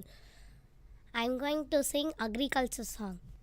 நல உழுதி நீர் பாய்ச்சோம் சின்ன தம்பி, இந்த சோலை கோயில் சொல்லுறத கேளு தம்பி. காலங்காலமா மகசூல் எடுக்க சின்ன தம்பி, வயலுக்கு கொலமா தண்ணி வேண்டாம் கேளு தம்பி. காலங்காலமா மகசூல் எடுக்க சின்ன தம்பி, வயலுக்கு கொலமா தண்ணி வேண்டாம் கேளு தம்பி, கேளு தம்பி. நல உழுதி நீர் பாய்ச்சோம் சின்ன தம்பி, இந்த சோலை கோயில் சொல்லுறத கேளு தம்பி. இருக்கும் அளவு நீரை கொண்டு சின்ன தம்பி, பெருக்க வேணும் மகசூலை கேளு தம்பி. இருக்கும் அளவு நீரை கொண்டு சின்ன தம்பி, நாம பெருக்க வேணும் மகசூலை கேளு தம்பி. உருப்படியா விஞ்ஞான முறை கைப்பிடி, உருப்படியா விஞ்ஞான முறை கைப்பிடி. கருத்தான பெரியவங்க சொல்படி சொல்படி, நல உழுதி நீர் பாய்ச்சோம் சின்ன தம்பி, இந்த சோலை கோயில் சொல்லுறத கேளு தம்பி. இந்த உரங்கள் எல்லாம் இடம் பெயர்ந்திடும் சேராது, பரவலாக நோய் பரவிடக்கூடாது, பரவலாக நோய் பரவிடக்கூடாது. நல்ல விரகமில்லா சொட்டு நீர் பாசனும் இவ்வாறு, நல்ல விரகமில்லா சொட்டு நீர் பாசனும் இவ்வாறு, இவ்வாறு. நல உழுதி நீர் பாய்ச்சோம் சின்ன தம்பி, இந்த சோலை கோயில் சொல்லுறத கேளு தம்பி. வயல்வெளி பாசன முறையால் பயனில்ல, வயல்வெளி பாசன முறையால் பயனில்ல. நல்லா செயல்படணும் சுழற்சி முறையால் மிகையில, நல்லா செயல்படணும் சுழற்சி முறையால் மிகையில. பயிர் வளர தண்ணீர் பாய்ச்சி காலத்திலே, பயிர் வளர தண்ணீர் பாய்ச்சி காலத்திலே. உன்ன உயிர்கள் எல்லாம் நம்பி இருக்கு ஞாலத்திலே ஞாலத்திலே நல்ல உழுதி நீர் பாய்ச்சும் சின்ன தம்பி இந்த சோலை குயில் சொல்லுறத கேளு தம்பி காலங்காலமா மகசூல் எடுக்க சீன தம்பி வயலுக்கு கொல கொலமா தண்ணி வேண்டாம் கேளு தம்பி நல்ல உழுதி நீர் பாய்ச்சும் சின்ன தம்பி இந்த சோலை குயில் சொல்லுறத கேளு தம்பி கேளு தம்பி.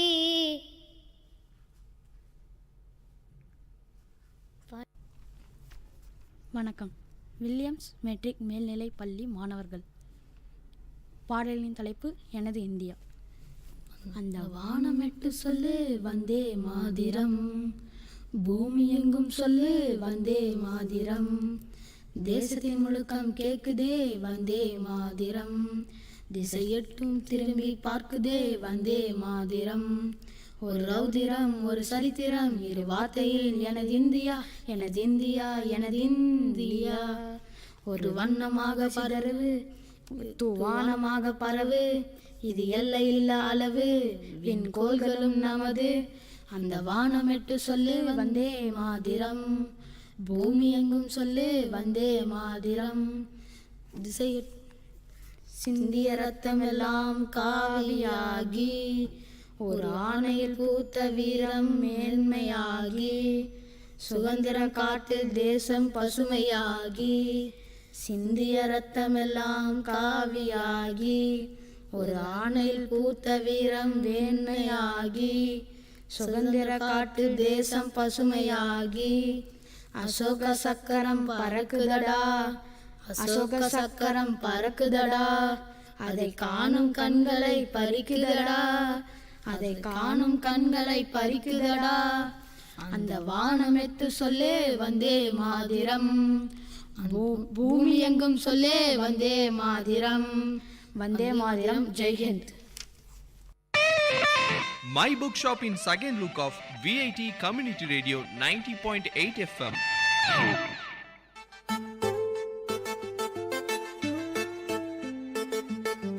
Hello VIT, you are listening to VIT Community Radio 90.8.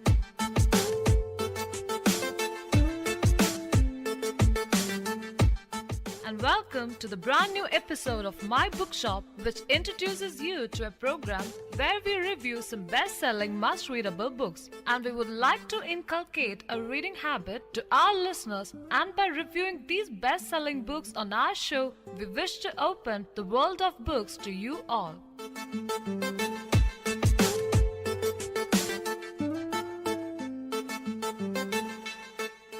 This is Anne. And this is Sanjana. Today we have the books Lord of the Flies by William Golding and To the Lighthouse by Virginia Woolf. Talking more about A Lord of the Flies. Lord of the Flies tells the story of a group of English schoolboys marooned on a tropical island after their plane is shot down during a war. In the midst of a raging war, a plane evacuating a group of schoolboys from Britain is shot down over a deserted tropical island. Two of the boys, Ralph and Piggy, discover a conch shell on the beach, and Piggy realizes it could be used at home to summon the other boys. Once assembled, the boys set about electing a leader and devising a way to be rescued. They choose Ralph as their leader, and Ralph appoints another boy, Jack, to be in charge of the boys who will hunt food for the entire group. Ralph, Jack, and another boy, Simon, set off an expedition to explore the island. When they return, Ralph declares that they must light a signal fire to attract the attention of passing ships. The boys succeed in igniting some dead wood by focusing sunlight through the lenses of Piggy's eyeglasses. However, the boys pay more attention to playing than to monitoring the fire, and the flames quickly engulf the forest. A large swath of dead wood burns out of control, and one of the youngest boys in the group disappears, presumably having burned to death. At first, the boys enjoy their life without grown-ups and spend much of their time splashing in the water and playing games. Ralph, however, complains that they should be maintaining the signal fire and building huts for shelter. The hunters fail in their attempt to catch a wild pig, but their leader Jack becomes increasingly preoccupied with the act of hunting. When a ship passes by on the horizon one day, Ralph and Piggy notice, to their horror, that the signal fire which had been the hunters' responsibility to maintain has burnt out. Furious, Ralph accosts Jack. But the hunter has just returned with his first kill, and all the hunters seem gripped with a strange frenzy, reenacting the chase in a kind of wild dance. Piggy criticizes Jack, who hits Piggy across the face. Ralph blows the conch shell and reprimands the boys in a speech intended to restore order. At the meeting, it quickly becomes clear that some of the boys have started to become afraid. The littlest boys, known as little uns, have been troubled by nightmares from the beginning, and more boys now believe that there is some sort of beast or monster lurking on the island. The older boys try to convince the others at the meeting to think rationally, asking where such a monster could possibly hide during the daytime. One of the little uns suggests that it hides in the sea, a proposition that terrifies the entire group. Not long after the meeting, some military planes engage in a battle high above the island. The boys asleep below do not notice the flashing lights and explosions in the clouds. A parachutist drifts to earth on the signal fire mountain dead. Sam and Eric, the twins responsible for watching the fire at night, are asleep and do not see the parachutist land. When the twins wake up, they see the enormous silhouette of his parachute and hear the strange flapping noises it makes. Thinking the island beast is at hand, they rush back to the camp in terror and report that the beast has attacked them. The boys organize a hunting expedition to search for the monster. Jack and Ralph, who are increasingly at odds, travel up the mountain. They see the silhouette of the parachute from a distance and think that it looks like a huge deformed ape. The group holds a meeting at which Jack and Ralph tell the others of the sighting. Jack says that Ralph is a coward and that he should be removed from office, but the other boys refuse to vote Ralph out of power. Jack angrily runs away down the beach, calling all the hunters to join him. Ralph rallies the remaining boys to build a new signal fire, this time on the beach rather than on the mountain. They obey, but before they have finished the task, most of them have slipped away to join Jack. Jack declares himself the leader of the new tribe of hunters and organizes a hunt and a violent ritual slaughter of a sow to solemnize the occasion. The hunters then decapitate the sow and place its head on a sharpened stake in the jungle as an offering to the beast. Later, encountering the bloody fly-covered head, Simon has a terrible vision, during which it seems to him that the head is speaking.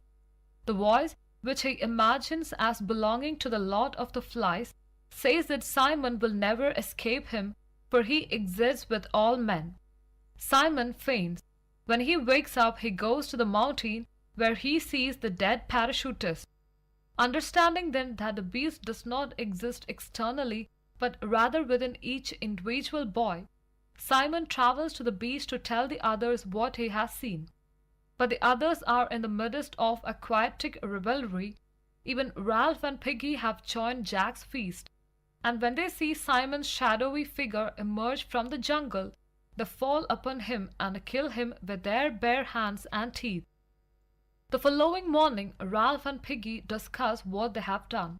Jack's hunters attack them and their few followers and steal Piggy's glasses in the process. Ralph's group travels to Jack's stronghold in an attempt to make Jack see reason, but Jack orders Sam and Eric tied up and fights with Ralph.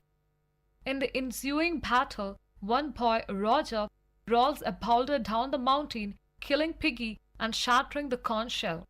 Ralph barely manages to escape a torrent of spears. Ralph hides for the rest of the night and the following day, while the others hunt him like an animal. Jack has the other boys ignite the forest in order to smoke Ralph out of his hiding place. Ralph stays in the forest where he discards and destroys the soul's head, but eventually he is forced out onto the beach where he knows the other boys will soon arrive to kill him.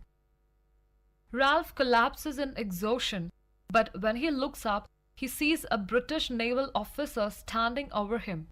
The officer's ship noticed the fire raging in the jungle. The other boys reach the beach and stop in their tracks at the sight of the officer. Amazed at the spectacle of this group of bloodthirsty, savage children, the officer asks Ralph to explain. Ralph is overwhelmed by the knowledge that he is safe, but thinking about what has happened on the island, he begins to weep. The other boys begin to sob as well. The officer turns his back so that the boys may regain their composure. So, Anne, can you tell us something about the author of The Lord of the Flies? William Golding was born on September 19, 1911 in Cornwall, England. Although he tried to write a novel as early as age 12, his parents urged him to study the natural sciences.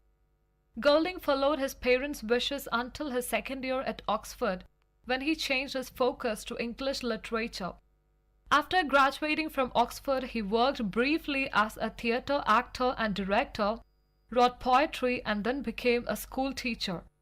In 1940, a year after England entered World War II, Golding joined the Royal Navy, where he served in command of a rocket launcher and participated in the invasion of Normandy. Golding's experience in World War II had a profound effect on his view of humanity and the evils of which it was capable. After the war, Golding resumed teaching and started to write novels. His first and greatest success came with A Lord of the Flies in 1954, which ultimately became a bestseller in both Britain and the United States after more than 20 publishers rejected it.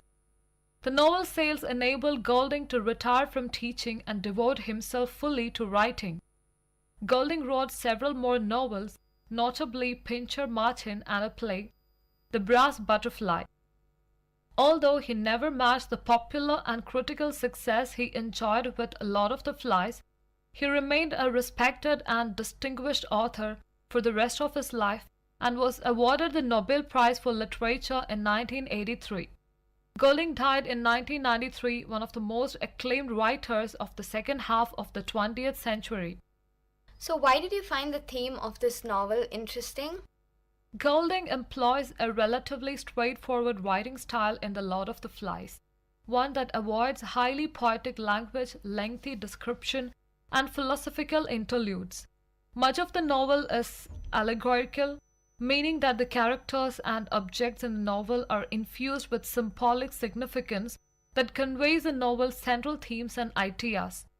In portraying the various ways in which the boys on the island adapt to their new surroundings and react to their new freedom, Golding explores the broad spectrum of ways in which humans respond to stress, change, and tension. The central concern of Lord of the Flies is the conflict between two competing impulses that exist within all human beings: the instinct to live by rules, act peacefully, follow moral commands, and value the good of the group against the instinct to gratify one's immediate desires, act violently to obtain supremacy over others, and enforce one's will. This conflict might be expressed in a number of ways: civilization versus savagery, order versus chaos, reason versus impulse, law versus anarchy, or the broader heading of good versus evil. Throughout the novel, Golding associates the instinct of civilization with the good and the instinct of savagery with evil. The conflict between the two instincts is the driving force of the novel, explored through the dissolution of the young English boys' civilized, moral, disciplined behavior as they accustom themselves to a wild, brutal, barbaric life in the jungle. Lord of the Flies is an allegorical novel, which means that Golding conveys many of his main ideas and themes through symbolic characters and objects. He represents the conflict between civilization and savagery and the conflict between the novel's two main characters, Ralph the protagonist, who represents order and leadership, and Jack the antagonist, who represents savagery and the desire for power. As the novel progresses, Golding shows how different people feel the influences of the instincts of civilization and savagery to different degrees. Piggy, for instance, has no savage feelings, while Roger seems barely capable of comprehending the rules of civilization. Generally, however, Golding implies that the instinct of savagery is far more primal and fundamental to the human psyche than the instinct of civilization. Golding sees moral behavior in many cases as something that civilization forces upon the individual rather than a natural expression of human individuality. When left to other devices, Golding implies people naturally revert to cruelty, savagery, and barbarism.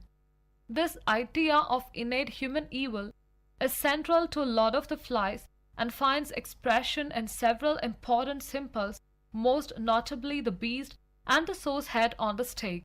Among all the characters, only Simon seems to possess anything like a natural innate goodness. So, Anne, could you tell us something about the important characters of the book? The main two characters are Jack and Ralph. Ralph is the novel's protagonist, the 12-year-old English boy who is elected leader of the group of boys marooned on the island. Ralph attempts to coordinate the boys' efforts to build a miniature civilization on the island until they can be rescued. Ralph represents human beings' civilizing instinct as opposed to the savage instinct that Jack embodies. Now Jack, the novel's antagonist, one of the older boys stranded on the island. Jack becomes the leader of the hunters but longs for total power and becomes increasingly wild, barbaric, and cruel as the novel progresses. Jack, adept at manipulating the other boys, represents the instinct of savagery within human beings as opposed to the civilizing instinct Ralph represents. So, what was the response of the critics and readers of this book? Readers and critics have interpreted Lord of the Flies in widely varying ways over the years since its publication. During the 1950s and 1960s, many readings of the novel claimed that A Lord of the Flies dramatizes the history of civilization. Some believe that the novel explores fundamental religious issues such as original sin and the nature of good and evil. Others approach Lord of the Flies through the theories of the psychoanalyst Sigmund Freud, who taught that the human mind was the site of a constant battle among different impulses, the ego and the superego. Still others maintain that Golding wrote the novel as a criticism of the political and social institutions of the West. Ultimately, there is some validity to each of these different readings and interpretations of Lord of the Flies. Although Golding's story is confined to the microcosm of a group of boys, it resounds with implications far beyond the bounds of the small island and explores problems and questions universal to the human experience. Alright, so I will now move on to the review of the book To the Lighthouse by Virginia Woolf. To the Lighthouse is a 1927 novel by Virginia Woolf. In 1998, the Modern Library named To the Lighthouse number 15 on its list of the 100 best English language novels of the 20th century. In 2005, the novel was chosen by Time magazine as one of the 100 best English language novels from 1923 to the present. A landmark of high modernism, the novel centers on the Ramsays and their visits to the Isle of Skye in Scotland between 1910 and 1920. To the Lighthouse is divided into 3 sections: the window, time passes, and the lighthouse. Each section is fragmented into stream of consciousness contributions from various narrators. The window opens just before the start of World War I. Mr. Ramsay and Mrs. Ramsay bring their 8 children to their summer home in the Hebrides, a group of islands west of Scotland. Across the bay from their house stands a large lighthouse. 6-year-old James Ramsay wants desperately to go to the lighthouse, and Mrs. Ramsay tells him that they will go the next day if the weather permits. James reacts gleefully But Mr. Ramsay tells him coldly that the weather looks to be foul. James resents his father and believes that he enjoys being cruel to James and his siblings. The Ramsays host a number of guests, including the doer Charles Tansley, who admires Mr. Ramsay's work as a metaphysical philosopher. Also at the house is Lily Briscoe, a young painter who begins a portrait of Mrs. Ramsay. Mrs. Ramsay wants Lily to marry William Banks, an old friend of the Ramsays, but Lily resolves to remain single. Mrs. Ramsay does manage to arrange another marriage, however, between Paul Rayleigh and Minta Doyle, two of their acquaintances. During the course of the afternoon, Paul proposes to Minta. Lily begins her painting, and Mrs. Ramsay soothes the resentful James, and Mr. Ramsay frets over his shortcomings as a philosopher, periodically turning to Mrs. Ramsay for comfort. That evening, the Ramsays host a seemingly ill-fated dinner party. Paul and Minta are late, returning from their walk on the beach with two of the Ramsays' children. Lily bristles at outspoken comments made by Charles Tansley, who suggests that women can neither paint nor write. Mr. Ramsay reacts rudely when Augustus Carmichael, a poet, asks for a second plate of soup. As the night draws on, however, these missteps right themselves and the guests come together to make a memorable evening. The joy, however, like the party itself, cannot last, and as Mrs. Ramsay leaves her guests in the dining room, she reflects that the event has already slipped into the past. Later, she joins her husband in the parlor. The couple sits quietly together until Mr. Ramsay's characteristic insecurities interrupt their peace. He wants his wife to tell him that she loves him. Mrs. Ramsay is not one to make such pronouncements, but she concedes to his point made earlier in the day that the weather will be too rough for a trip to the lighthouse the next day. Mr. Ramsay thus knows that Mrs. Ramsay loves him. Night falls, and one night quickly becomes another. Time passes more quickly as the novel enters the Time Passes segment. War breaks out across Europe. Mrs. Ramsay dies suddenly one night. Andrew Ramsay, her oldest son, is killed in battle, and his sister Prue dies from an illness related to childbirth. The family no longer vacations at its summer house, which falls into a state of disrepair. Weeds take over the garden, and spiders nest in the house. 10 years pass before the family returns. Mrs. McNabb, the housekeeper, employs a few other women to help set the house in order. They rescue the house from oblivion and decay, and everything is in order when Lily Briscoe returns. In the lighthouse section, time returns to the slow detail of shifting points of view, similar in style to the window. Mr. Ramsay declares that he and James and Cam, one of his daughters, will journey to the lighthouse. On the morning of the voyage, delays throw him into a fit of temper. He appeals to Lily for sympathy, but unlike Mrs. Ramsay, she is unable to provide him with what he needs. The Ramsays set off, and Lily takes her place on the lawn, determined to complete a painting she started but abandoned on her last visit. James and Cam bristle at their father's blustery behavior and are embarrassed by his constant self-pity.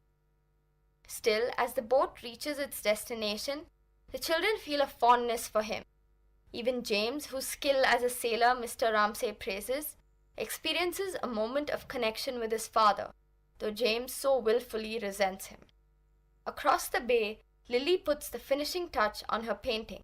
She makes a definitive stroke on the canvas and puts her brush down, finally having achieved her vision. So, Sanjana, can you tell us something about the author of this book?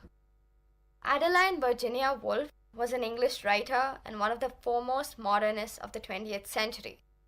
During the interwar period, Woolf was a significant figure in London literary society and a central figure in the influential Bloomsbury group of intellectuals. Her most famous works include the novels Mrs. Dalloway, To the Lighthouse, and Orlando, and the book-length essay A Room of One's Own, with its famous dictum, "A woman must have money and a room of her own if she is to write fiction." Woolf suffered from severe bouts of mental illness throughout her life thought to have been the result of what is now termed bipolar disorder, and committed suicide by drowning in 1941 at the age of 59. And what did you like more about this book? The major themes of the novel are complexity in human relationships and the complexity of experience. In this novel, the plot unfolds through shifting perspectives of each character's stream of consciousness. Shifts can occur even mid-sentence, and in some sense, they resemble the rotating beam of the lighthouse itself. Unlike James Joyce, however, Woolf does not tend to use abrupt fragments to represent characters' thought processes. Her method is more one of lyrical paraphrase.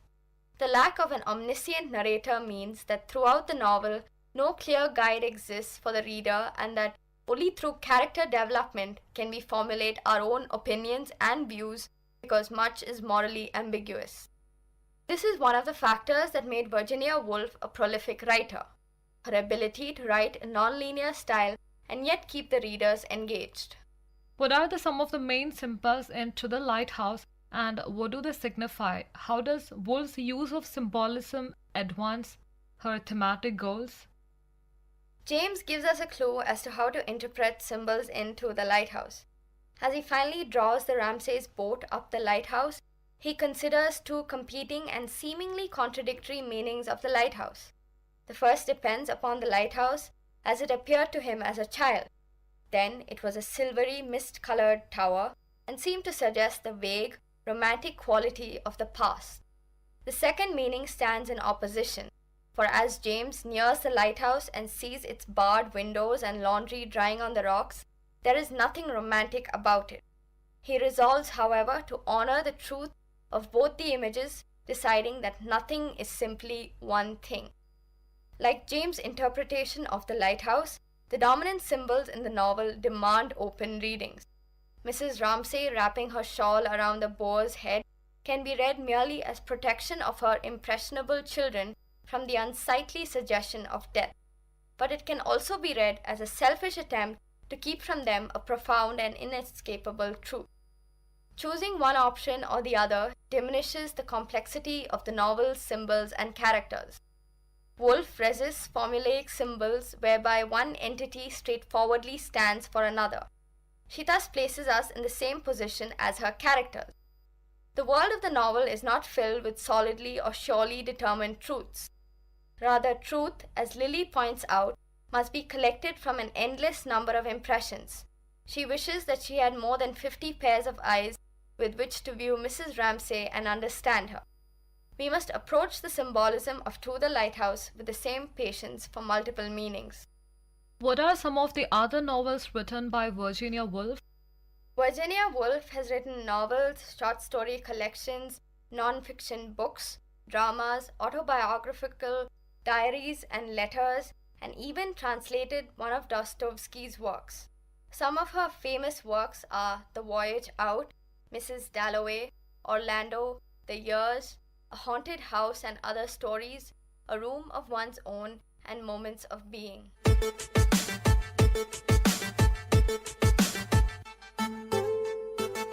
So I guess this is enough for today's episode. Next week again, and we'll catch you up with another 2 interesting, lovely books picked up from my bookshop.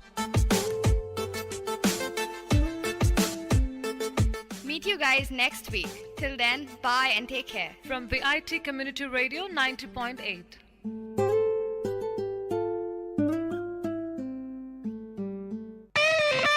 My Bookshop in second look of VIT Community Radio 90.8 FM.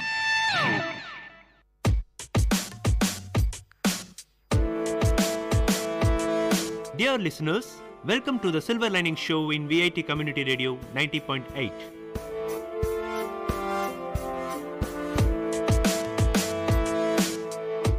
The program to reach heights, a motivation to enhance the positivity in you.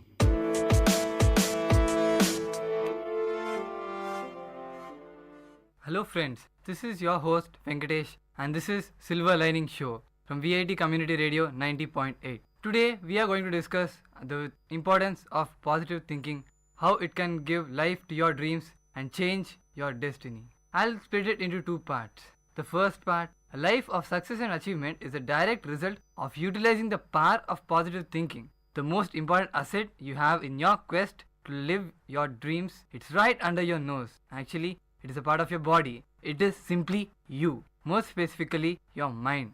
The powerhouse to your dreams, your mind, and the power of positive thinking. Your thoughts are the most important asset you have in your desire to achieve your dreams.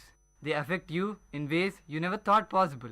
The truth is, whether you know it or not, your thoughts are responsible for whatever place or situation you are in right now. Nobody would argue that electricity exists. You can't touch, smell, hear, or see it. Its power is evident everywhere you look. In the same way, your thoughts are energy. Your thoughts drive your life just as electricity drives a motor. That is the power there is having positive mental attitude. Yes, I am not the first one to say this, and I bet I won't be the last either. You know why? Because it is true. It is simply but true. There is power in thoughts, in negative and in positive thinking. Choose positive thinking and you will enjoy positive energy and positive results. You are what you think. This is one of my favorite positive thinking quotes. If you think you are beaten, you are. If you think you dare not, you don't. If you want to win, but you think you can't, it's almost a cinch you won't. If you think you lose, you're lost. For out of the world we find success begins with a fellow's will. It's all in a state of mind. Life's battles don't always go to the stronger and faster man. But sooner or later, the man who wins is the man who thinks he can. So friends, everything is in thinking. Everything is in the thought you give it. Everything lies in you, and take the step forward for the battle of life. Let me tell you the power of positive thinking. James Allen describes one of the best analogies on the power of positive thinking that I have earlier read in his timeless classic, as a man who thinks. He likens the mind to a garden. If planted with beautiful plants and carefully nurtured and tended to, the garden will yield beautiful flowers and be a place of comfort, beauty, and peace. If neglected, weeds will creep in and destroy the beauty and yield thorns, destruction, and harshness. Of course, some twisted or strange gardener may actually deliberately plant weeds and unpleasant plants. It is the same with the mind. If you plant beautiful, healthy thoughts into your mind, you will reap a beautiful, healthy life. If you plant negative thoughts, you will reap destruction and despair in your life. If you neglect to feed your mind healthy thoughts and to protect it from negative thoughts, the weeds of destruction creep in, choke your mind. Another way thoughts can be planted in your mind is through subliminal messages. The power of positive thinking will yield good results in the same way that negative thinking will yield bad results. You cannot sow poison ivy and hope to reap apples. You cannot think negative thoughts and hope to live a positive life. Seed time and harvest are the laws we live by. You can reap what you sow. That is what the general saying goes. Reap what you sow. You live what you think. So think positively and you always live better. You live what you say. That is why it is important to say the right things, and sometimes we have to make a deliberate effort to do so through positive affirmations. Here is a quote that can be related to power of positive thinking. Be not deceived. God is not mocked. For whosoever a man soweth, that he shall also reap. This is taken from the Bible, but is a very true one. Here is another quote illustrating the power of positive thinking. Finally, brethren, whatsoever things are true, whatsoever things are honest, whatsoever things are just, whatsoever things are pure, whatsoever things are lovely, whatsoever things are of good report, if there be any virtue and if there be any praise, think on these things. These are the most important things: truth, honesty, justice, pure, and love. Any self-improvement program or journey of personal development starts with your thought. The very small thought which is planted in your mind, don't know from which year or from which place, but planted very deeply in your mind. Now, master your thoughts first, then you can master your environment and circumstances. Self-motivation is easy if you have this step figured out. Realize that your thoughts are under your control. If you don't, you will be under the control of your thoughts, which is very bad. Always control your thoughts. Do not let your thoughts control you, cause that may cause the thorns which we have previously analogized as in your mind. Realize what the power of positive thinking can do to change your life and give you a brighter future, the kind of future you really want. You are in control. Harness the power of positive thinking. Isn't that good news? That means you are in control, not fake, not lady luck. You. It is you who is in control. If you can think it, you can have it. Whatsoever the mind of man can conceive and believe, it can achieve. This is a very, very famous quote by Napoleon Hill, famous writer. That has got to be the best positive thinking quote ever. It's short and to the point, yet so powerful and true. Absorb it, memorize it, live by it. Whatever the mind of man can conceive and believe, it can achieve. Negative thoughts as well as positive thoughts will bear fruit obviously. Conceive negative, achieve negative, that's it. Conceive positive, achieve positive, the thing you want. Positive thinking is the key. Norman Vincent Peale knew this when he wrote his classic book, The Power of Positive Thinking. Self-motivation begins with believing in yourself. Develop the power of positive thinking. Think the right thoughts. There are many techniques that I have personally come across to do this. Some of the most practical are, firstly, expose your mind to the right things. Do not conceive it. Do not isolate it. Watch the right movies if you are addicted to movies. Do not watch movies which take you away from your goal and from the path you are currently walking. Listen to the right music. Be pleasant. Read the right books.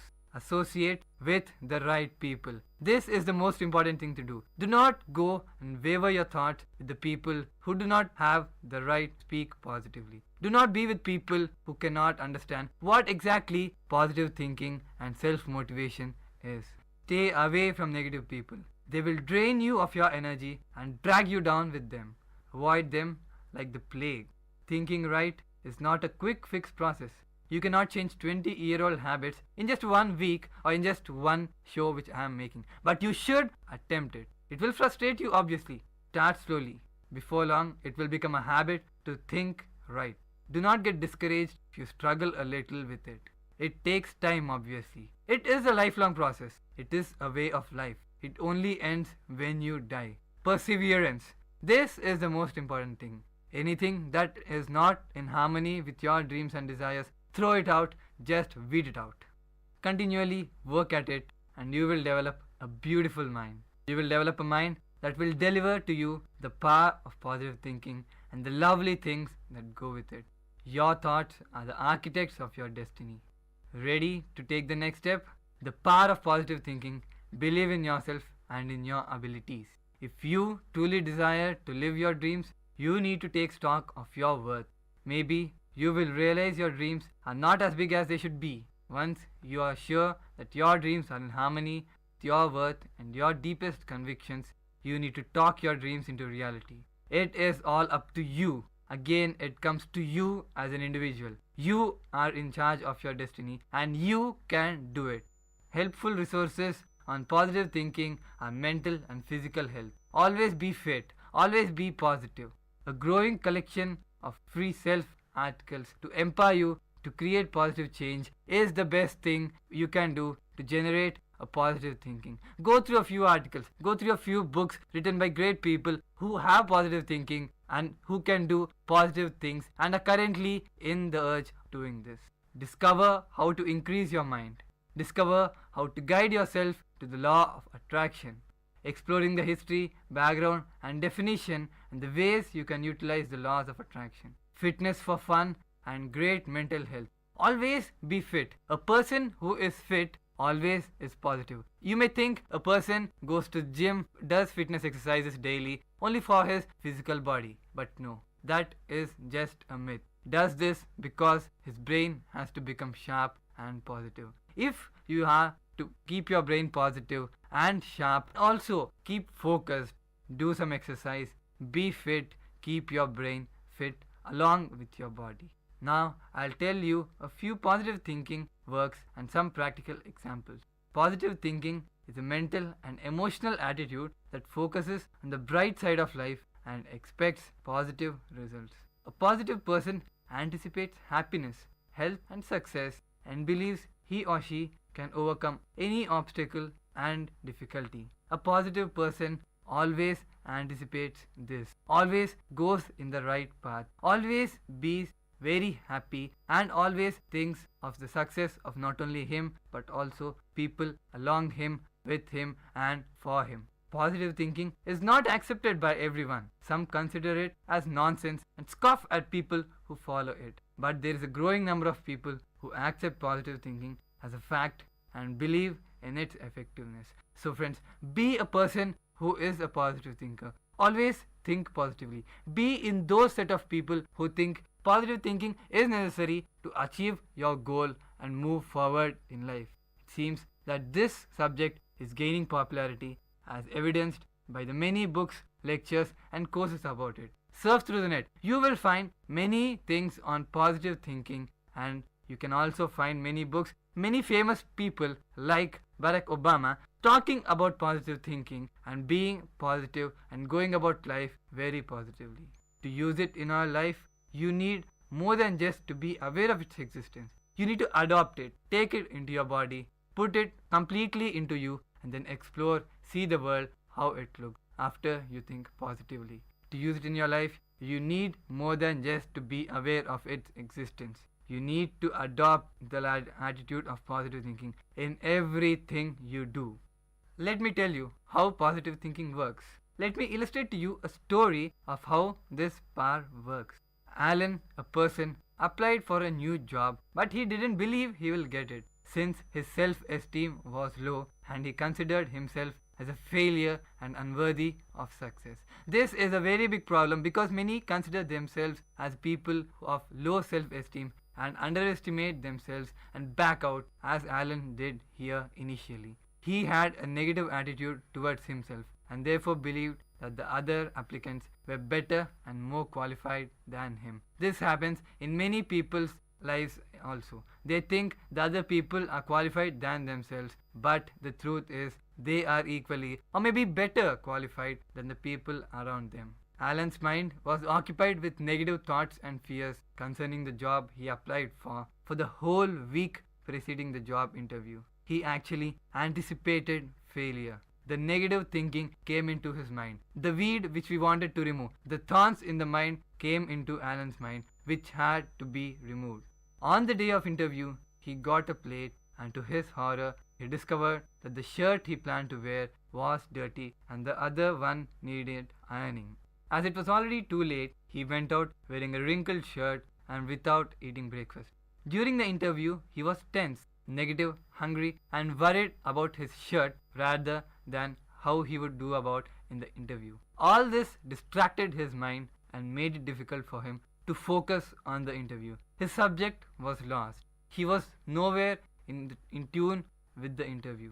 His overall behavior made a bad impression, and consequently he materialized his fear and did not get the job in the end. There is another person, Jim, who applied for the same job but approached it in a different way. This is what we need. This is how we should do it. Go it in a positive way. He was sure that he was going to get the job. During the week preceding the interview, he often visualized himself making a good impression and getting the job. This is how a positive person actually practices. Sit in front of the mirror, wear the clothes you want to on the day you want to do. Think positively, be positive, and practice over and over again on how you will do it on the D-Day.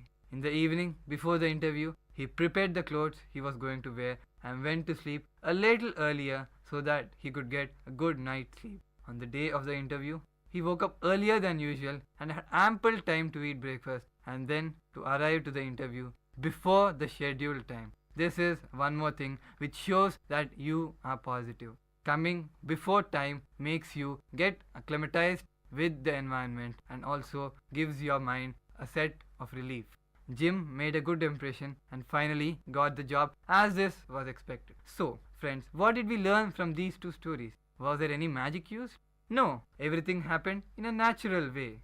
Positive thinking is a way of life. It is all on how you go about it, how you do it, how you think of it, and how you approach it. There is always this small part in your mind which is always positive, but is suppressed because of you who tend to suppress it and get on more of fear, more of negative thoughts, and let creep in many negatives in your mind. This is not how it should go about, but unfortunately, this is how it goes about in many people's life, considering the broad people who are presently out of jobs and also out of options.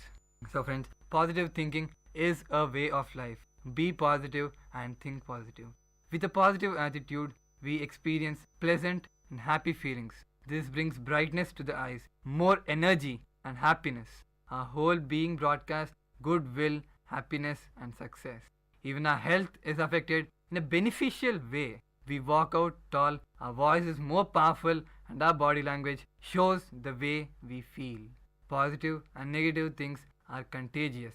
If you get acclimatized to the positive things, you remain positive for the entire life. You never get deviated, never go out of course, and are always in track. But the same thing applies to negative thinking too. If you are negative, if you get into the negative track, you will find it almost impossible to come to the positive track. Think about the positives you have in you. Think about the positives you can do, and do not achieve the goal in the end. Do not find it easy to climb the ladder, at least a rung in the ladder which is in front of you, and are affected by the people we meet in one way or another. This happens instinctively, subconscious level, through words, thoughts and feelings, and through body language. So body language is very important. This makes an impression not only on us but also on the people who are seeing us, on people who are there to evaluate us, people who think what we are. That impression through body language is very important. Is it any wonder that we want to be around positive people and prefer to avoid negative ones? No, I don't think so. People are more disposed to help us if we are positive, and they dislike and avoid anyone broadcasting negatively. Negative thoughts, words and attitude create negativeness and unhappy feelings, moods and behavior.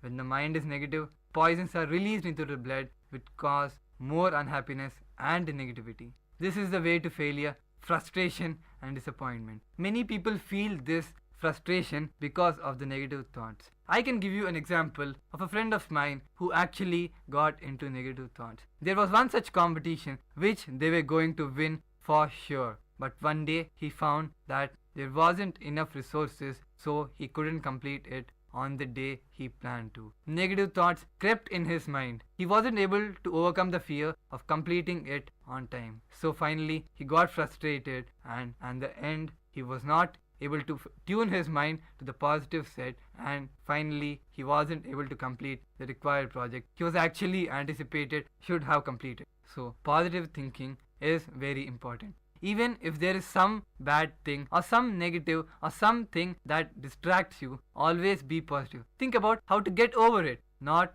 get suppressed by it and let other thoughts and other people creep into your mind and your body and disturb you from your success, from your goal which you set for yourself.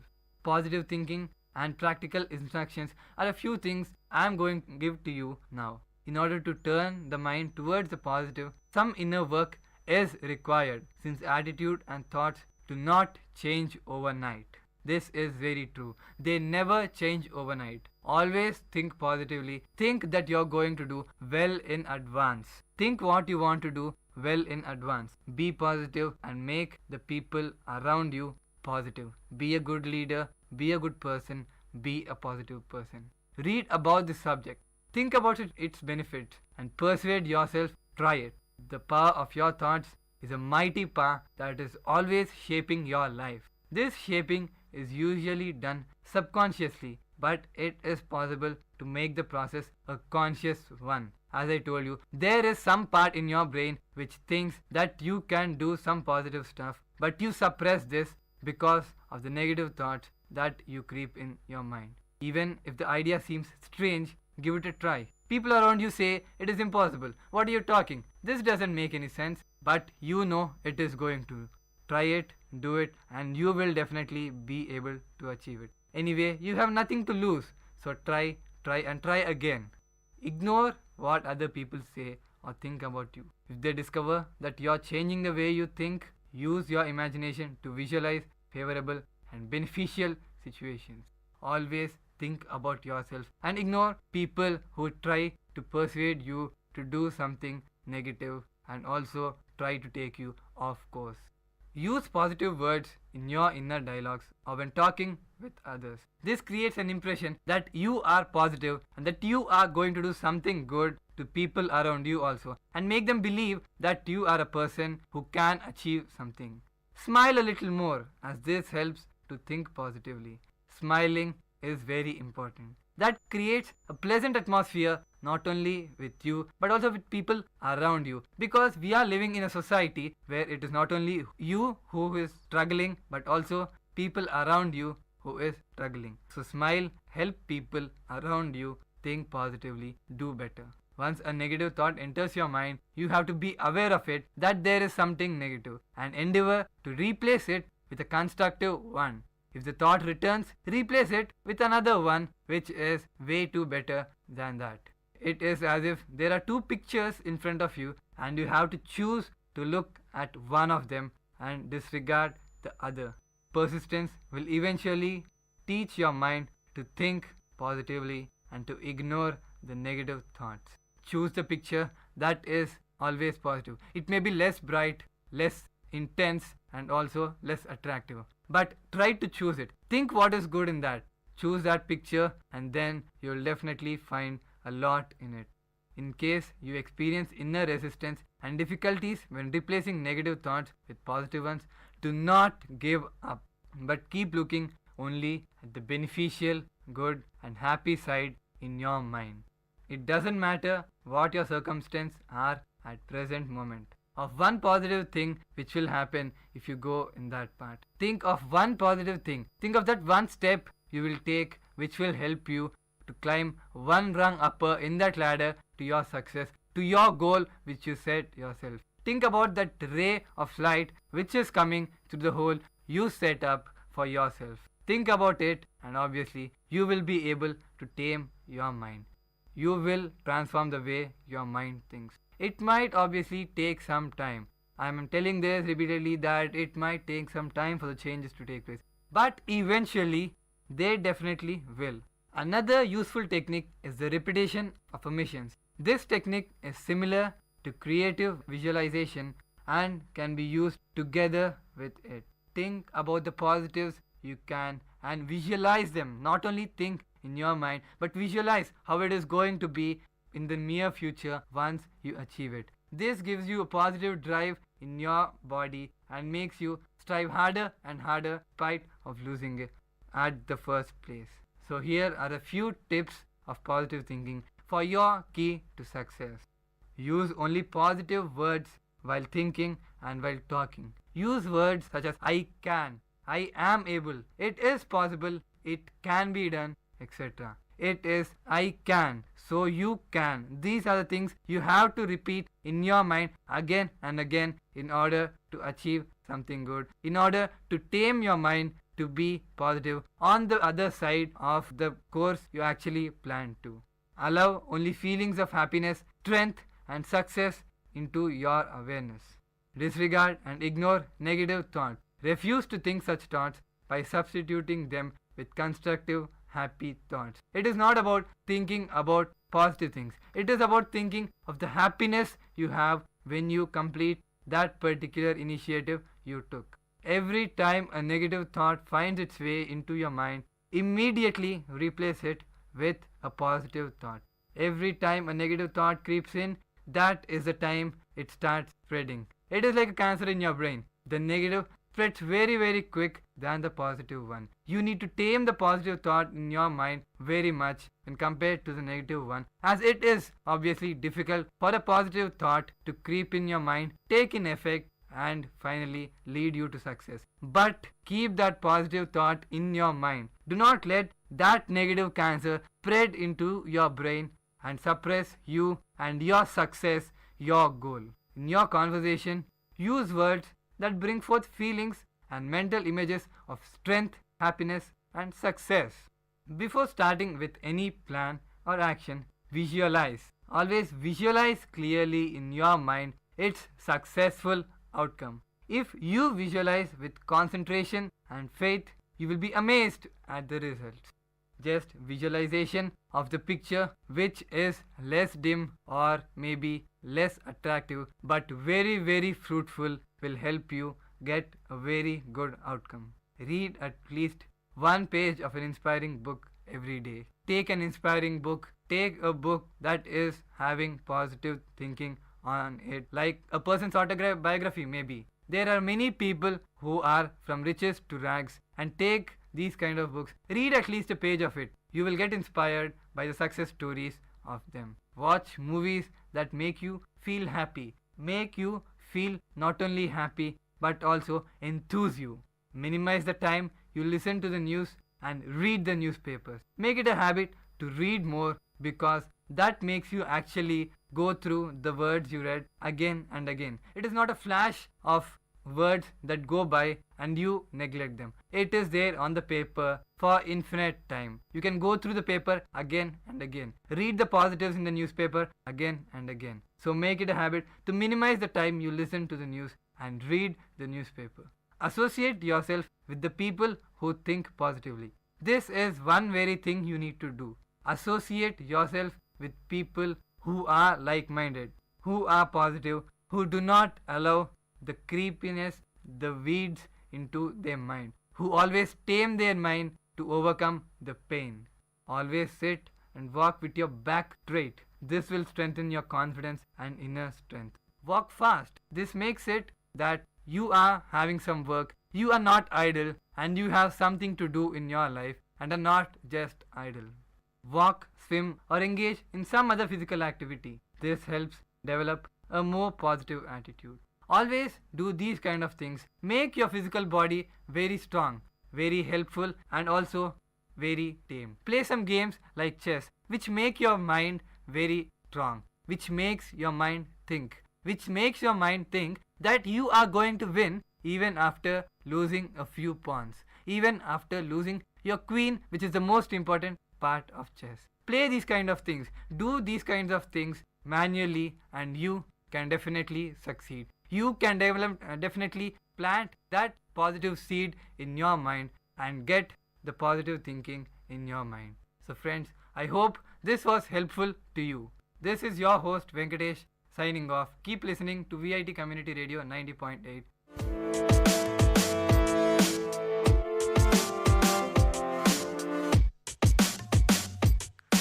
Dear listeners, you had listened to the program Silver Lining Show. We will meet you with another interesting positive topic in our next show.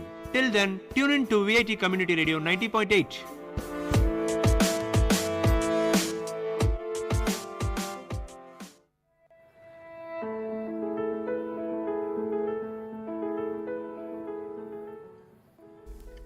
வணக்கம் நேயர்களே, நீங்கள் கேட்டுக்கொண்டிருப்பது VIT பண்பலை 90.8. இது விஐடியின் சமுதாய வானொலி. இந்த நிகழ்ச்சி வல்லுநர் பார்வை நிகழ்ச்சிகள் கிட்ட நம்ம நிறைய விஷயங்களை பேசி தெரிஞ்சுட்டு வந்துட்டு இருக்கிறோம். அந்த வகையில இன்னைக்கு நம்ம திரு பரமேஸ்வரன் ஆதியகை மரபு விதை சேகரிப்பு மையம் ஒட்டஞ்சத்திரத்திலிருந்து நம்ம கூட இருக்கிறாங்க. வணக்கம் சார், நிகழ்ச்சிக்கு உங்களை விஐடி சமுதாய வானொலி சார்பாக வரவேற்கிறோம். வணக்கம் சார். உங்களை பற்றின மேலும் ஒரு சிறு குறிப்பு நீங்க சொல்லுங்க சார். என்னோட பேர் பரமேஸ்வரன். என்னோடய சொந்த ஊர் ஒட்டஞ்சத்திரம். நான் படித்தது பொறியியல் விமானவியல். நான் வாழ்ந்துட்டு இருந்த இடம் எல்லாமே கிராமம் சார்ந்த ஒரு வாழ்க்கை சூழலில் வாழ்ந்துக்கிட்டு இருந்தது. படிப்பு அப்படிங்கிறது டவுனுக்கு போனதுனால பெருசாக அங்கே நாட்டம் இல்லை. அதனால் இடைநிறுத்தம் செஞ்சுட்டு அப்பா அம்மாவோட சேர்ந்து விவசாயம் பண்ணிகிட்டு இருந்தேன். இப்போது அவங்களுக்கும் பெருசாக விவசாயத்தில் பெரிய வருவாய் இல்லை, பொருளாதார அளவுலேயும் பெருசாக மேம்படலை. அதனால் அவங்களுக்கு எதுவும் உதவி பண்ணலாம் அப்படிங்கிறக்காக நல்லா வெற்றிகரமாக இருக்கக்கூடிய அல்லது நல்லபடியாக பண்ணிகிட்டு இருக்கக்கூடிய சிறு குறு விவசாயிகளை தேடி நாங்கள் ட்ராவல் பண்ணணும். அந்த நேரத்தில் நம்மாழ்வார் ஐயாவோட பயிற்சி பண்ணை ஒன்று கரூரில் இருக்குது. அதோட பேர் வானகம். அங்கே போயிட்டு பயிற்சி எடுத்துக்கிறக்காக 2014 போயிருந்தோங்க. ஒரு 5 நாள் பயிற்சி. அங்கே போயிருந்தப்போ அப்போ வரைக்கும் நான் தெரிஞ்சுக்கிடாத நிறைய விஷயங்களை, நம்ம என்னவெல்லாம் தப்பு பண்ணிகிட்ருக்கோம் விவசாயிகளாக அப்படிங்கிற நிறைய விஷயங்களை அங்கெல்லாம் போய் தெரிஞ்சுக்கிட்டு வந்துட்டு அப்பா அம்மாக்கிட்ட சொல்லும்போது அவங்க பெருசாக அதில் ஈடுபாடு கொடுக்கல. ஸோ என்ன பண்ணிட்டாங்கன்னா, நாங்கள் எங்கள் கூட பயிற்சிக்காக வந்தவங்களுக்கு எல்லாத்துக்கும் இந்த விவசாயம் சார்ந்த விஷயங்களில் ஈடுபாடு கொண்டவங்க அவங்க எல்லாமே இந்த நாட்டு விதைகளை எங்களுக்காக சேகரித்து தர சொன்னாங்க. அவங்களுக்காகத்தான் நாட்டு விதைகளை எல்லாம் சேகரிக்க ஆரம்பித்தோம். சேகரித்த விதைகளை நாங்கள் வச்சுட்டு இருக்கும்போது நிறைய வீட்டு தோட்டம் வச்சுருக்கிறவங்கெல்லாம் அவங்களோட தேவைகளுக்காக கேட்க ஆரம்பித்தாங்க. அதே சமயம் இந்த மாதிரி வீட்டு தோட்டம் வச்சுருக்கிறவங்க அவங்களோட விதைகளை எங்களுக்கும் பகிர்ந்து கொடுக்க ஆரம்பித்தாங்க. ஸோ இந்த விதைகளுக்காக ஆரம்பித்த இந்த விஷயம் அடுத்து என்னபடியாச்சுன்னா வீட்டு தோட்டம் அப்படிங்கிற இடத்துல நின்னது. நிறைய பேர் தோட்டம் அமைச்சு கொடுக்க சொல்லியிருந்தாங்க. ஸோ எங்கள்கிட்ட இருக்கிற விதைகளை வச்சு அவங்களுக்கு தோட்டம் அமைச்சு கொடுக்க ஆரம்பித்தோம். ஸோ இப்போது என்ன ஆச்சுன்னா, நீங்களே எவ்வளோ நாளைக்கு தான் தோட்டம் அமைச்சு கொடுப்பீங்க, எங்களுக்கு பயிற்சியாக கொடுங்கன்னு நிறையா கேட்க ஆரம்பித்தாங்க. ஸோ 2015 வீட்டு தோட்டம் அமைச்சு கொடுக்கறது, இந்த தோட்டத்துக்காக பயிற்சி கொடுக்கறது, இந்த விதைகளை சேகரிக்கிறது, கேட்குறவங்களுக்கு கொடுக்கறது, இந்த மாதிரியான வேலைகள் பண்ணிகிட்ருக்கோம். ஸோ அந்த அடிப்படையில் தான் எங்கள் தோட்டத்திலேயே நாங்கள் சேகரிக்கிற விதைகளை எல்லாம் ஒரு விதை வங்கி மாதிரி வச்சுட்டு ஸோ அதை பாதுகாத்துட்டு வரலாம் அப்படிங்கிறக்காக இப்போ ஒரு 250-300 ரகமான விதைகளை சேகரித்து வச்சுட்டு ஸோ இந்த விஷயங்களை மட்டும் தொடர்ந்து பண்ணிகிட்ருக்கோங்க. வீட்டு தோட்டத்துக்கு நீங்கள் பயிற்சி தந்துட்டுருக்கிறீங்க. மாடி தோட்டம் நிறைய பேருக்கு நீங்கள் இந்த விழிப்புணர்வு வந்துருச்சு சார். அவங்களே நம்ம உண்ணக்கூடிய காய்கறிகளை நம்மளுடைய வீட்டில் இருந்தே எடுத்துக்கணும், நம்ம தயாரித்து மாடி தோட்டம் மாதிரி பண்ணி எடுத்துக்கணும் அப்படின்ற மாதிரி நிறைய பேர் யோசிக்க ஆரம்பிச்சிட்டாங்க.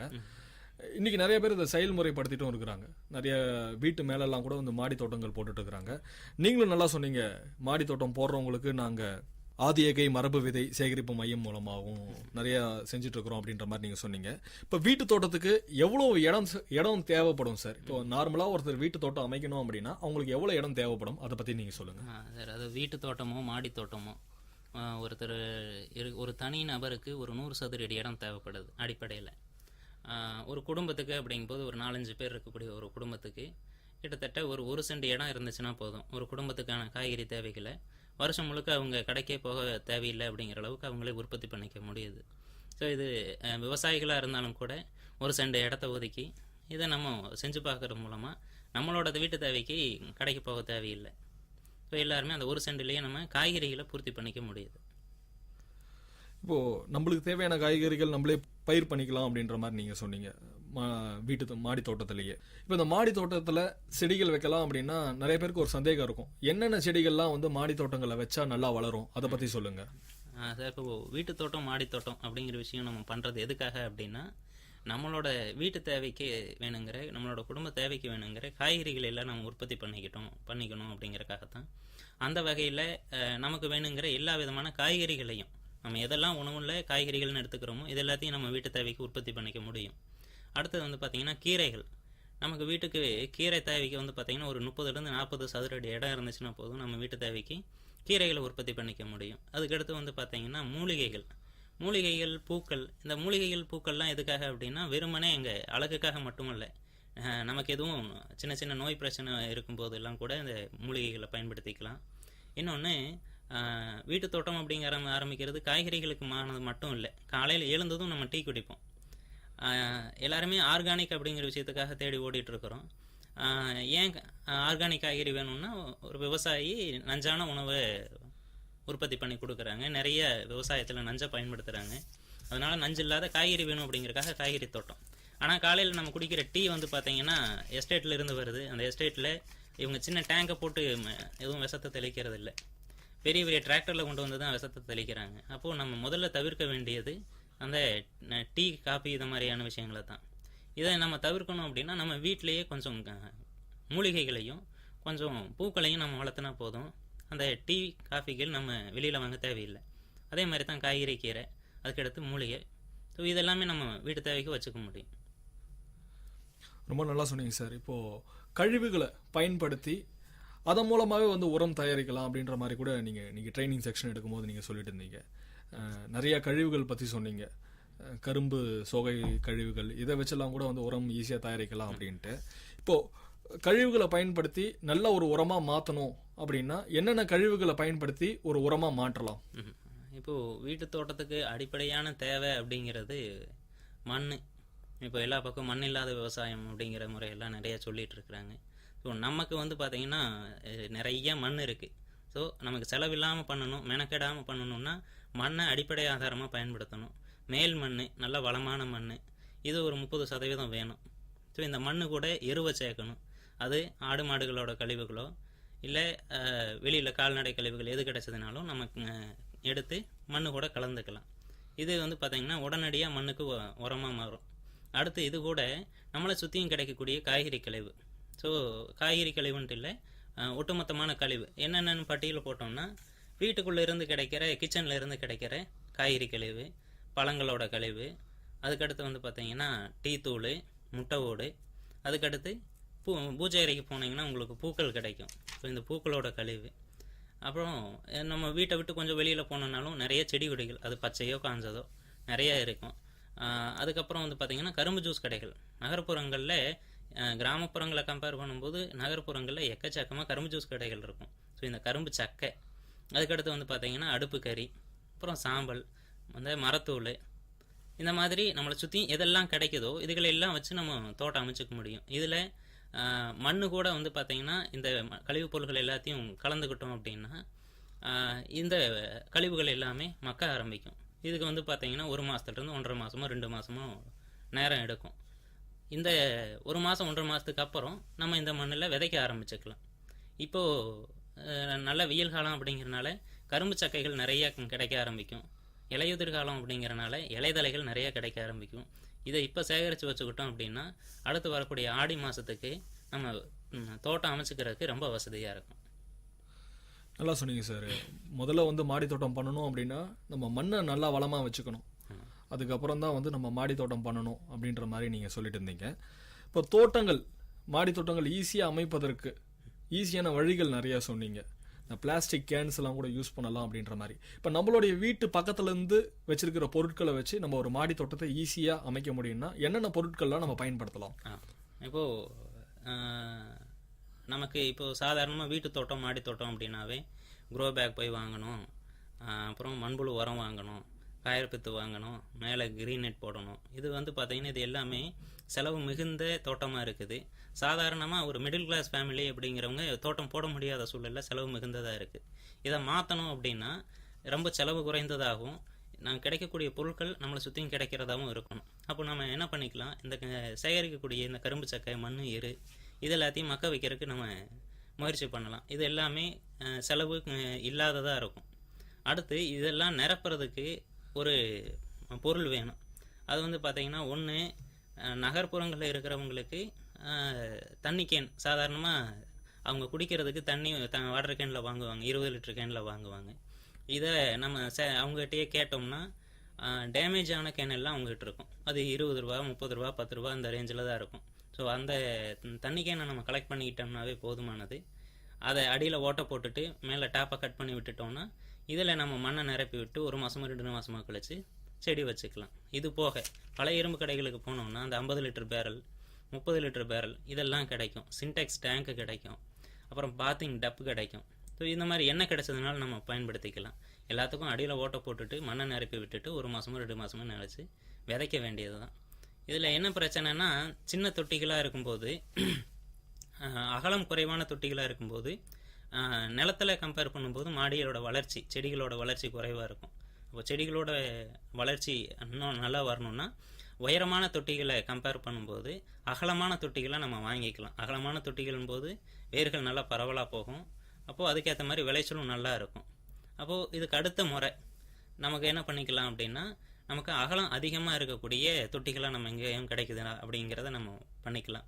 மும்பையில் சில வீடுகளில் சில நண்பர்கள் எல்லாம் சேர்ந்து செலவு குறைவான தோட்டங்கள் அமைச்சுக்கணும், அதே சமயம் விளைச்சலும் நல்லா வரணும் அப்படிங்கிறக்காக என்ன பண்ணுறாங்க, சுற்றிலும் அந்த அதாவது தரைப்பகுதியை தண்ணி எதுவும் தேங்காத அளவுக்கு தயார் பண்ணிவிட்டு வெறுமனே சுற்றியும் செங்கல் வச்சு அதில் கரும்பு சக்கை இலதலைகளை நிரப்பி அதில் மண்ணையும் போட்டு விட்டு தோட்டம் அமைக்கிறாங்க.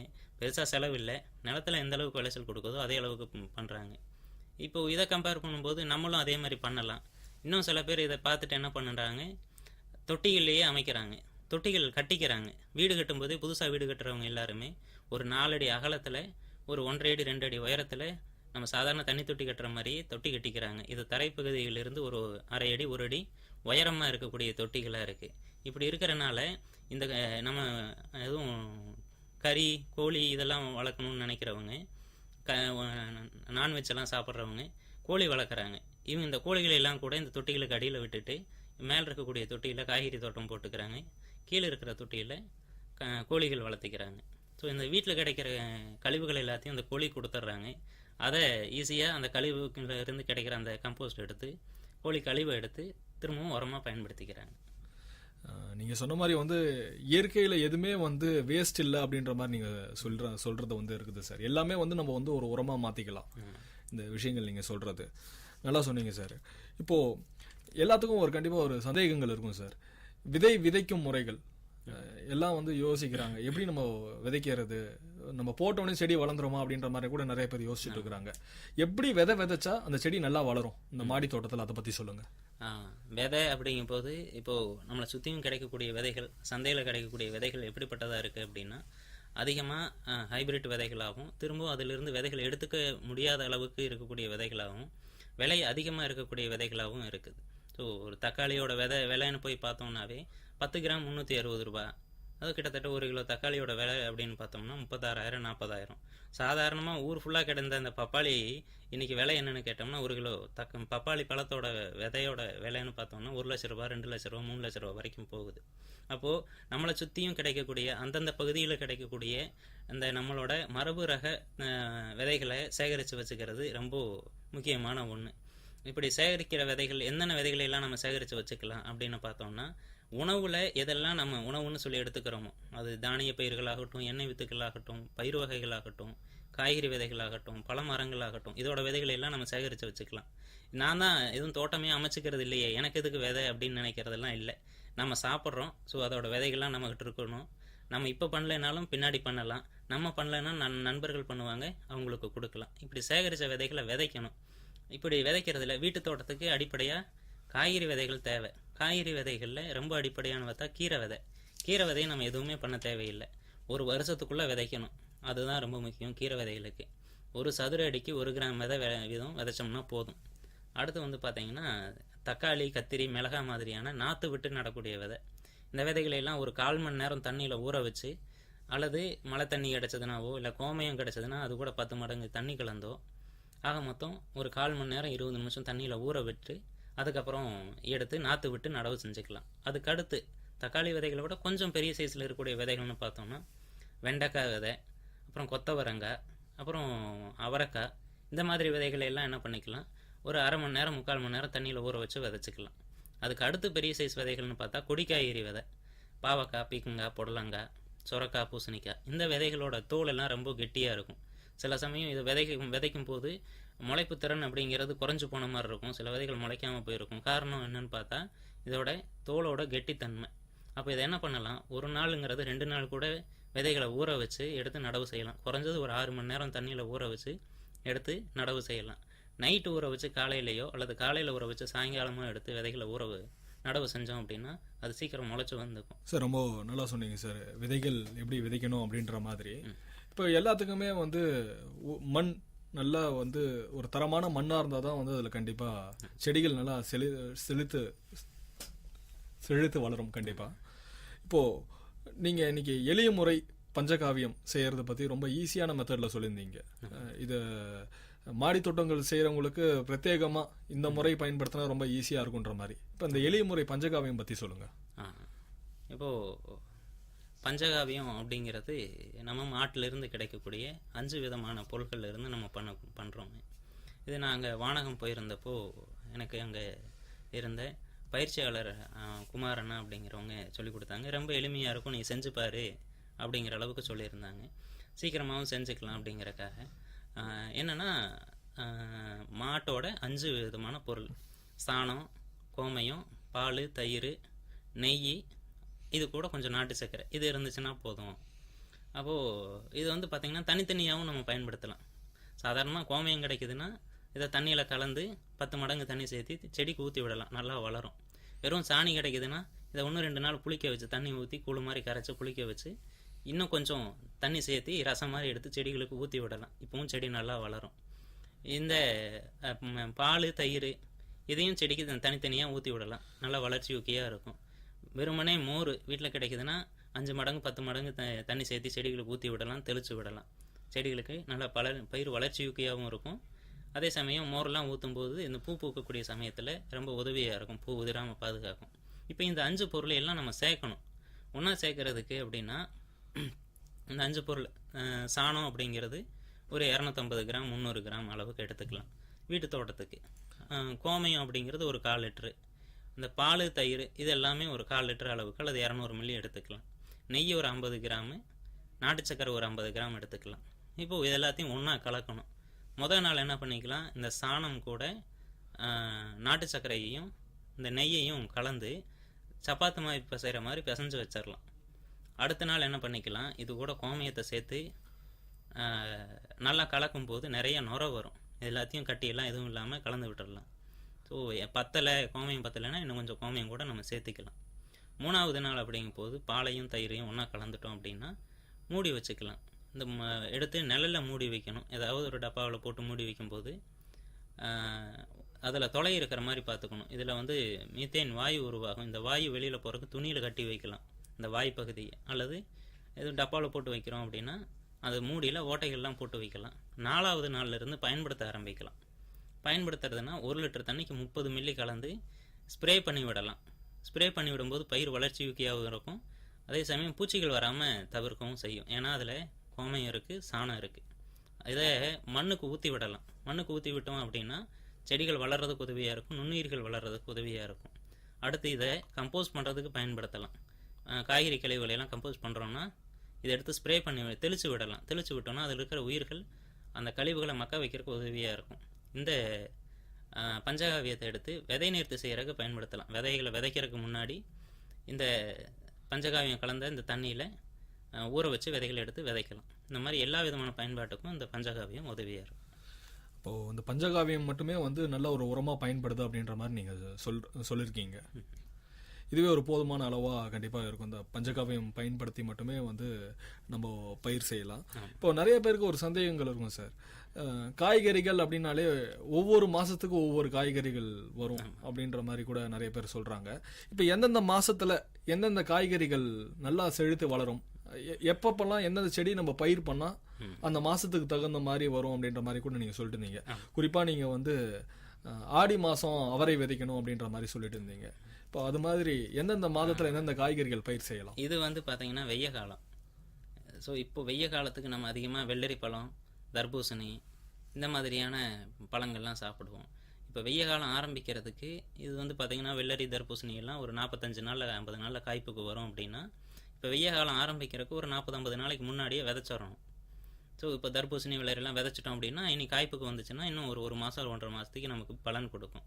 ஸோ இந்த வெய்ய காலத்துக்கு தேவையான இந்த மாதிரியான பழங்கள் எல்லாமே நம்ம சமைச்சு பயன்படுத்திக்கலாம், விதைச்சிக்கலாம்.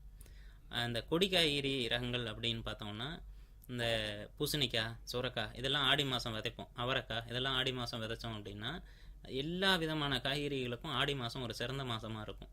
முதல் தோட்டம் ஆரம்பிக்கிறதுக்கு ஆடி மாதம் சிறந்ததாக இருக்கும். இப்போ வெய்ய காலம், இப்போ வந்து பார்த்திங்கன்னா தோட்டம் அமைக்கிறதுக்கு தேவையான பொருள்கள்லாம் சேகரித்து கழிவுகளெல்லாம் மக்க வச்சு வச்சுட்டோம் அப்படின்னா ஆடி மாதம் நம்ம விதைப்பு பண்ணிக்கலாம். அப்போ விதைப்பு பண்ணலான்னா நம்ம வீட்டில் எதெல்லாம் உணவுன்னு சொல்லி சாப்பிட்றோமோ அது எல்லாமே தாராளமாக அந்த மாதத்தில் விதைப்பு பண்ணலாம். சரிங்களா? அடுத்து அவரை மாதிரியான ரகங்கள் எல்லாமே ஆடி மாதத்தில் விதைச்சா தான் நமக்கு நல்ல பலன் கொடுக்கும். கீரைகளை பொறுத்த வரைக்கும் நீங்கள் வருஷம் ஃபுல்லாக விதைச்சிக்கிட்டே இருக்கலாம்.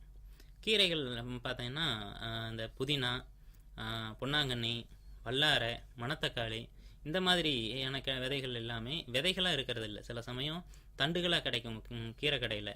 அந்த கிடைக்கிற கீரைகளை வாங்கிட்டு வந்து இலைகளை உருவிட்டு தண்டை நட்டு வச்சோம்னாவே போதுமானது.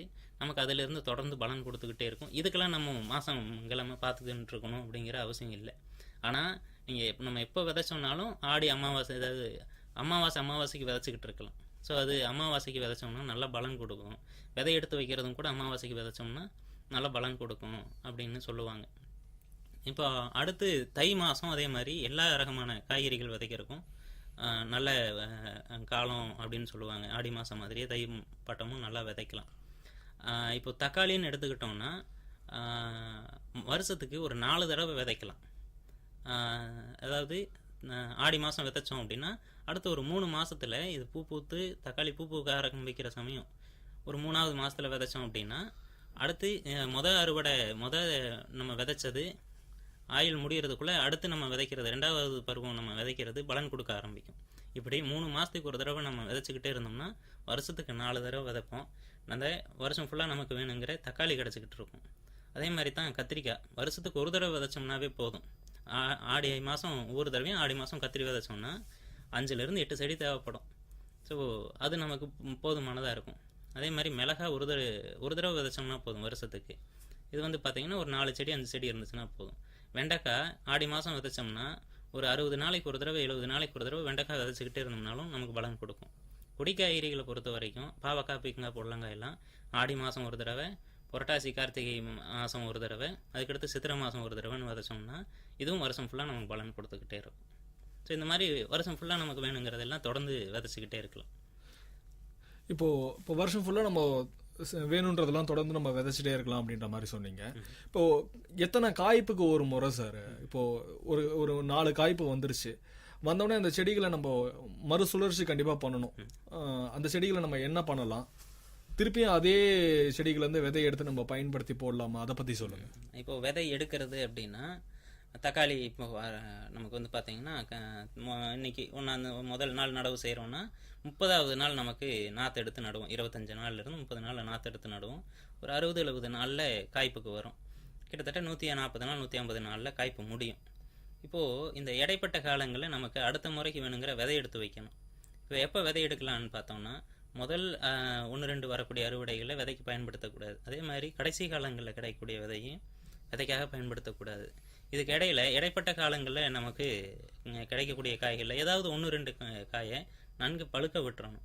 நல்லா கனிஞ்ச பழத்திலிருந்து அறுவடை பண்ணி இதை 1-2 நாள் நல்லா தண்ணியில் இந்த காய்களை 2-3 கட் பண்ணி தண்ணிக்குள்ளே போட்டோம்னா ஊறிட்டுருக்கும். ஒரு நாள் 2 நாள் கழிச்சு அதிலிருந்து பிசைஞ்சு விதை எடுத்துக்கலாம். இதே மாதிரி 1-2 அறுவடைக்கு அப்புறம் எல்லா ரகமான காய்கறிகள் இருந்தும் நமக்கு விதை எடுத்து வைக்கலாம். ஸோ விதை எடுக்கிறதுங்கிறது முதல் அறுவடையும் கடைசி அறுவடையும் இல்லாமல் இடைப்பட்ட காலங்களில் நம்ம விதை எடுத்து வைக்கிறது நல்லாயிருக்கும். சார், இன்னைக்கு எல்லாரும் வந்து மாடி தோட்டம் பண்ணணும் அப்படின்ற மாதிரி கண்டிப்பாக யோசிப்பாங்க. எந்த அளவுக்கு அவங்க யோசிக்கிறாங்களோ அந்த அளவுக்கு அவங்களுக்குள்ள ஒரு பயம் இருக்குது. என்ன பயம் அப்படின்னா பூச்சிகளின் தாக்கம். ரொம்ப அவங்க பயப்படுறாங்க. இப்போ பூச்சிகளின் தாக்கத்துக்கு கண்டிப்பாக வந்து மருந்து போட்டு தான் வந்து நம்ம பராமரிக்கணும் அப்படின்ற மாதிரி நிறைய பேர் நினைக்கிறாங்க. இப்போ இயற்கை முறையில் பூச்சிகளின் தாக்கத்தை குறைப்பதற்கு நம்ம என்ன செய்யலாம்? பூச்சி அப்படிங்கிறது எப்படின்னு கேட்டிங்கன்னா நம்மளை மாதிரி தான் பூச்சியும். நம்ம எப்படி நம்ம ஒரு தக்காளி செடியில் இருக்கிற தக்காளி பழத்தை நம்ம உணவுக்காக பயன்படுத்துகிறோமோ அதே மாதிரி தக்காளியில் இருக்கிற இலைகளை என்ன பண்ணும், பூச்சிகள் தன்னோட உணவுக்காக எடுத்துக்கும். சில பூச்சிகள் அந்த தக்காளி தண்டில் வந்து பார்த்திங்கன்னா முட்டை போட்டுட்டு போயிடும். அந்த தண்டிலிருந்து ஒரு புழு போயிட்டு தண்டையெல்லாம் எடுத்து சாப்பிட்டுட்டு இருக்கும். ஸோ நமக்கு ஒவ்வொன்றையும் பார்த்தா பயம். இலைகளை சாப்பிட்றக்கூடாது, தான் வளர்க்கக்கூடிய செடியில் இலையை யாரும் சாப்பிட்றக்கூடாது, எந்த ஒரு பிரச்சனையும் பண்ணிடக்கூடாது அப்படின்ட்டு நம்ம அந்த பயத்தை தவிர்த்துடலாம். எப்படி மண்ணுக்கு உள்ளே நிறைய நுண்ணுயிர்கள் இருக்கணும், மண்புழு இருக்கணும் அப்படின்னு நம்ம நினைக்கிறோமோ அதே மாதிரி மண்ணுக்கு மேலே அந்த செடிகளை உணவாக எடுத்துக்கக்கூடிய சில உயிர்களும் வாழ்ந்துக்கிட்டு இருக்கும். இதை நம்ம சாப்பிடக்கூடாது அப்படிங்கிற எண்ணத்தை நம்ம தவிர்த்துடலாம். ரெண்டாவது, அங்கே நம்ம எப்படி நம்ம இங்கே வாழ்ந்துக்கிட்டு இருக்கோமோ அதே மாதிரி ஒரு வாழ்க்கை சுழற்சி முறை நம்ம தோட்டத்துக்குள்ளே ஒன்று நடந்துக்கிட்டு இருக்கோம். எப்படி அப்படின்னா தோட்டத்துக்குள்ளே சில நன்மை செய்யும் பூச்சிகள் இருக்கும், சில தீங்கு செய்யும் பூச்சிகள்னு இருக்கும். தீங்கு செய்யும் பூச்சிகள்னு எதை வச்சு நம்மளா சொல்லிக்கிறோன்னா நம்ம வளர்த்தக்கூடிய செடிகளை அந்த பூச்சிகளை வந்து சாப்பிட்றதுனால நம்ம அதுக்கு அப்படின்னு ஒரு பேர் வச்சுக்கிட்டோம், தீங்கு செய்கிற பூச்சின்னு. இப்போ என்ன பண்ணும், இந்த தீங்கு செய்கிற பூச்சி தோட்டத்துக்குள்ளே நம்ம தக்காளி செடி வச்சுட்டோம் அப்படின்னா அந்த வாசத்தை வச்சு என்ன பண்ணும், அந்த பூச்சிகள் வந்து அங்கே மூட்டையிட்டு கொஞ்சம் பொறிச்சு புழுவாகி அங்கே வாழ்ந்துக்கிட்டு இருக்கும். இது வந்து பார்த்திங்கன்னா தக்காளி செடி தான் அதுக்கான உணவு. அதே மாதிரி இந்த தக்காளி இலையை சாப்பிட்ற பூச்சியை சாப்பிட்றதுக்கு ஒரு பூச்சி வரும். இந்த பூச்சி எப்போ வரும்னா இந்த தக்காளியை சாப்பிட்றதுக்கு ஒரு பூச்சி வரும்போது தான் அந்த நன்மை செய்யும் பூச்சி பின்னாடியே வரும். ஸோ அது வந்துச்சுன்னா இங்கே இருக்கக்கூடிய இந்த பூச்சியை சாப்பிட்டுட்டு வாழ்ந்துகிட்டு இருக்கும். இப்படி ஒன்று சாப்பிட்டுட்டு வாழ்ந்துட்டு இருக்கக்கூடிய அந்த சங்கிலி, உணவு சங்கிலி அப்படிங்கிற அந்த விஷயம் அங்கே நடந்துகிட்டு இருக்கும்.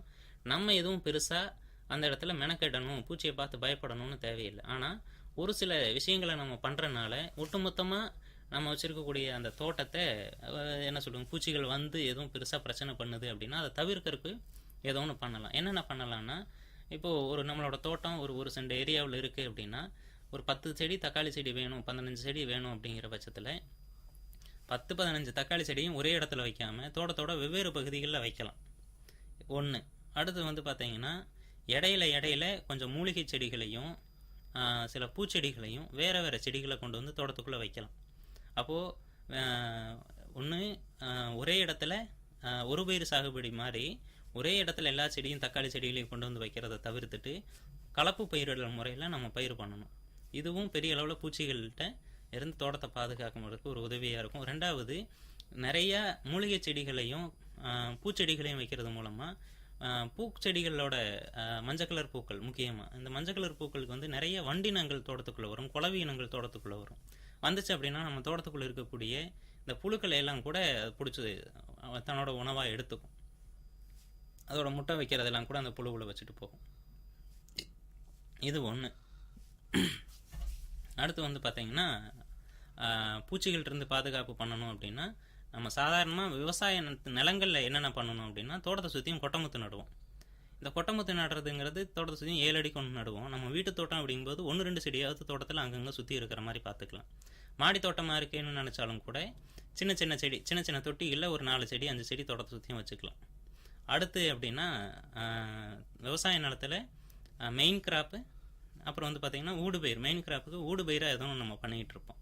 இப்போ ஊடுபயிராக மாடி தோட்டம் வீட்டு தோட்டம் போது நம்ம சாதாரணமாக பொரியல் தட்டைன்னு சொல்லக்கூடிய காராமணி செடிகளை நம்ம பயிர் பண்ணிக்கலாம். இந்த காராமணி செடிகள் போட்டோம் அப்படின்னா இதுக்கு அசுவினி வரும். அசுவினியை சாப்பிட்றதுக்கு பொறிவண்டு வரும். பொறிவண்டு வந்துச்சுன்னா இங்கே இருக்கிற நிறைய பூச்சிகளை பிடிச்சி சாப்பிடும். ஸோ மொதல் கொட்டு ஆமணக்கு நடவு செய்யலாம். அடுத்து காராமணி செடியை நடவு செய்யலாம். 3வது, தோட்டத்துக்குள்ளே கலப்பு பயிரிடல் முறை பண்ணலாம். 4வது, மஞ்சள் கலர் பூக்கள் தோட்டத்துக்குள்ளே நிறைய வைக்கலாம். இதுக்கு அடுத்து நம்ம பண்ணுறது அப்படின்னா சாயங்கால நேரம் என்ன பண்ணிக்கலாம், ஒரு விளக்கு பொறி வைக்கலாம். விளக்கு பொறி அப்படின்னா தோட்டத்துக்குள்ளே ஒரு லைட்டு, அந்த லைட்டுக்கு அடியில் ஒரு அகலமான தட்டில் தண்ணி ஊற்றி வச்சிடலாம். இப்போ என்ன பண்ணும், சாயங்கால நேரம் தான் நிறைய தாய் அந்து பூச்சிகள்னு சொல்லுவாங்க. முட்டையிடுறதுக்காக பூச்சிகள் வரும். இந்த முட்டையிடுறதுக்காக வர பூச்சிகள் இந்த லைட்டு வெளிச்சத்துக்காக அங்கே வரும்போது அந்த அகலமான பாத்திரத்தில் இருக்கிற தண்ணியில் விழுந்து இறந்து போகும். ஸோ இந்த முறையில் நம்ம தோட்டத்துக்குள்ளே வரக்கூடிய தாய் பூச்சிகளை தவிர்த்துறது மூலமாக தோட்டத்துக்குள்ளே இந்த பூச்சிகள் போய் முட்டை வச்சிருச்சுன்னா தான் பிரச்சனை. ஏன்னா பூச்சிகள்னால் விரட்டிடலாம், புழுவுனா நம்மளால் விரட்ட முடியாது.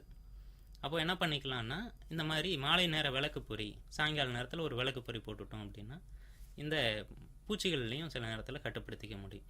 பட் இது எல்லாமே ஒட்டுமொத்தமாக நம்ம நிறைய நுணுக்கங்களை பண்ணாலும் அந்த இலைகளை சாப்பிடக்கூடிய பூச்சி ஏதோ ஒரு வழியில் வந்து சாப்பிட்டுட்டு போயிட்டு தான் இருக்கும். ஸோ இதையும் நம்ம ஏற்றுக்கிற மனநிலை நமக்கு வேணும். ஏன்னா தாவரங்களை நேசிக்கிறோம், பூச்சிகளையும் கொஞ்சம் நம்ம நேசிக்க கற்றுக்க வேண்டியதாக இருக்கும். ரொம்ப நல்லா சொன்னீங்க சார். தாவரங்களை நேசிக்கும் போது பூச்சிகளும் கண்டிப்பாக நம்ம நேசிக்க கற்றுக்கணும் அப்படின்ட்டு. நிறைய பேருக்கு வீட்டு காய்கறி தோட்டங்கள் பண்ணும்போது வந்து கொடிகள் போடணும் அப்படின்ற மாதிரி யோசிப்பாங்க. இப்போ இந்த கொடிகள் போடும் போது அதுக்கேற்ற பந்தல்கள் போடணும் அப்படின்ற மாதிரி நிறைய பேருக்கு அதில் நிறைய டவுட்ஸ் வரும். இப்போ பந்தல்கள் எப்படி அமைக்கலாம், அதை பற்றி சொல்லுங்கள். இப்போது மாடி அப்படிங்கும் போது இருக்கக்கூடிய ஒரு பெரிய பிரச்சனை, மாடி தோட்டம் அப்படின்னா இப்போ இருக்கிற ஒரு பெரிய பிரச்சனைங்கிறது வெப்ப பிரதிபலிப்பு. சூரிய வெளிச்சம் செடிகள் மேலே பட்டுச்சு அப்படின்னா அங்கே ஏதோ ஒரு உணவு சமைக்கிற வேலை நடக்கும்.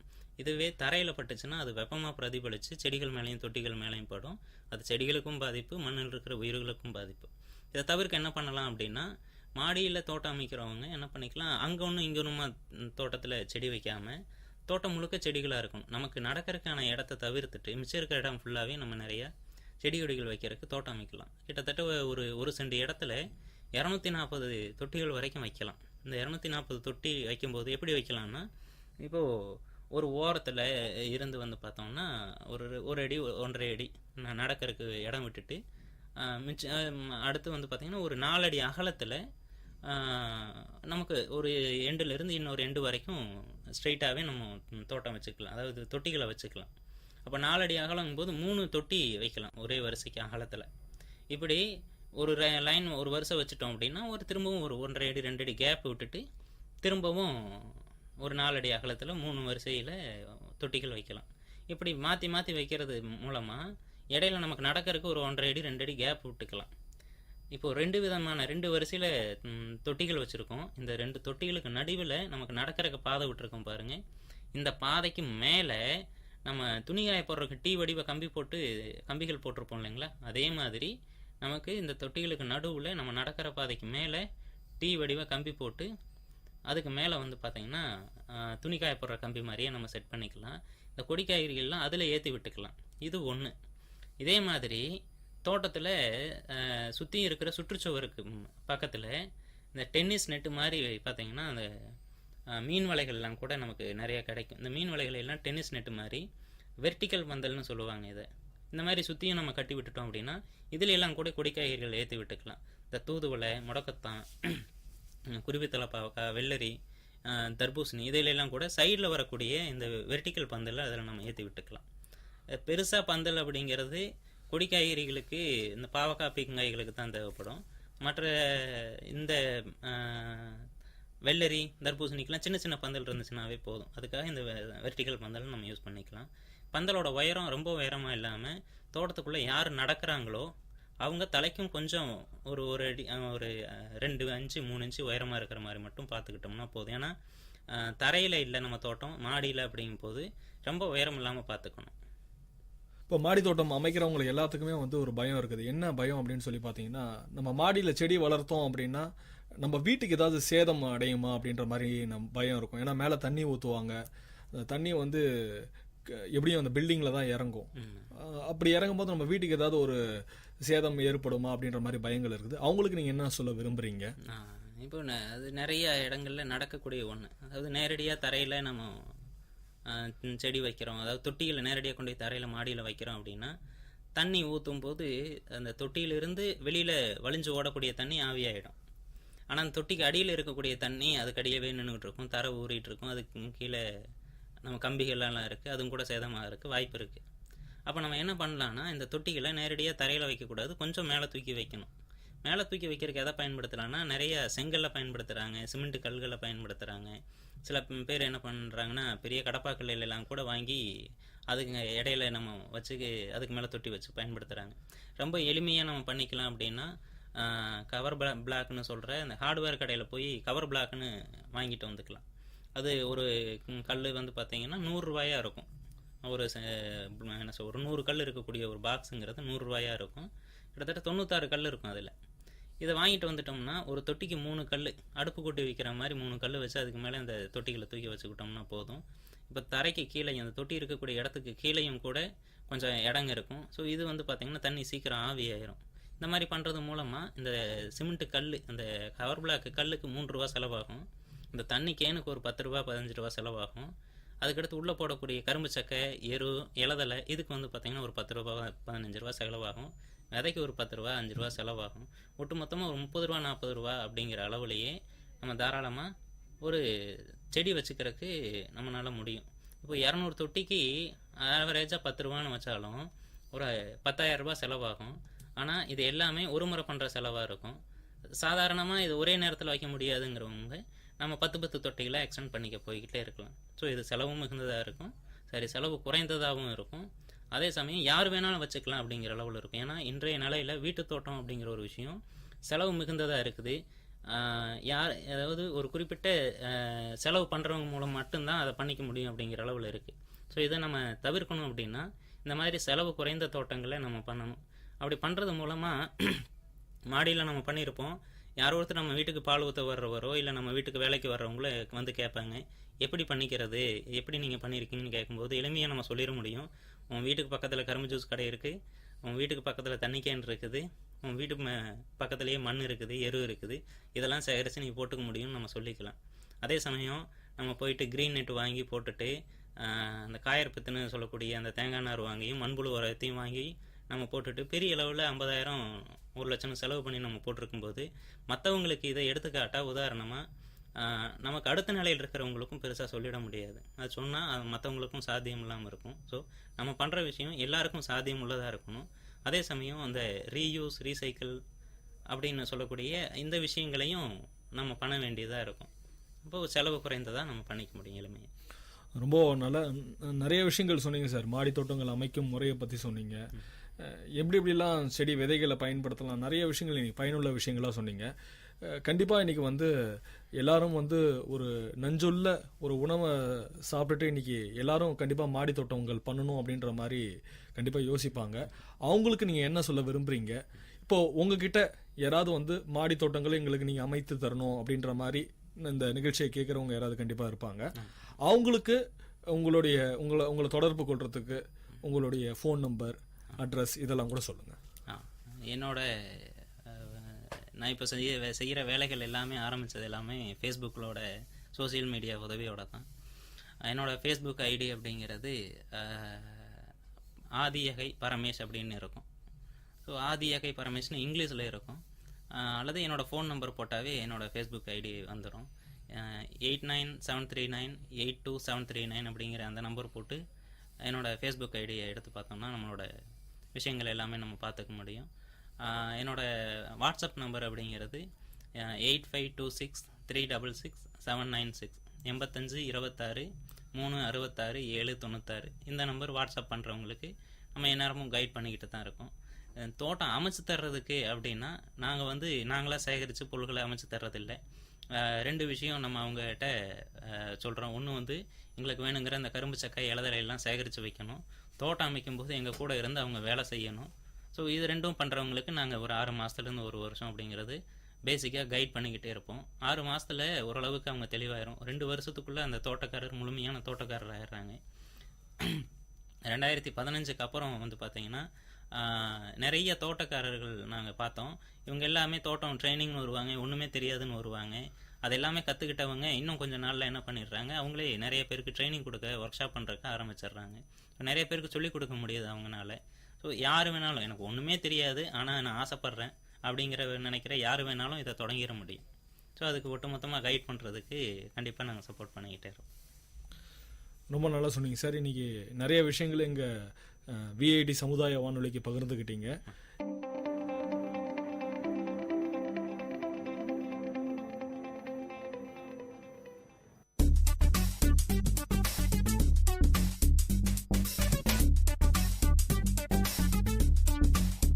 And you're listening to the show Travel Bonanza with, of course, your host Ashika. This show will allow you to explore and travel around the globe and, of course, through the radio. But guys, this is your guide. Where to go, what to do, how to go, what to eat, and where to stay.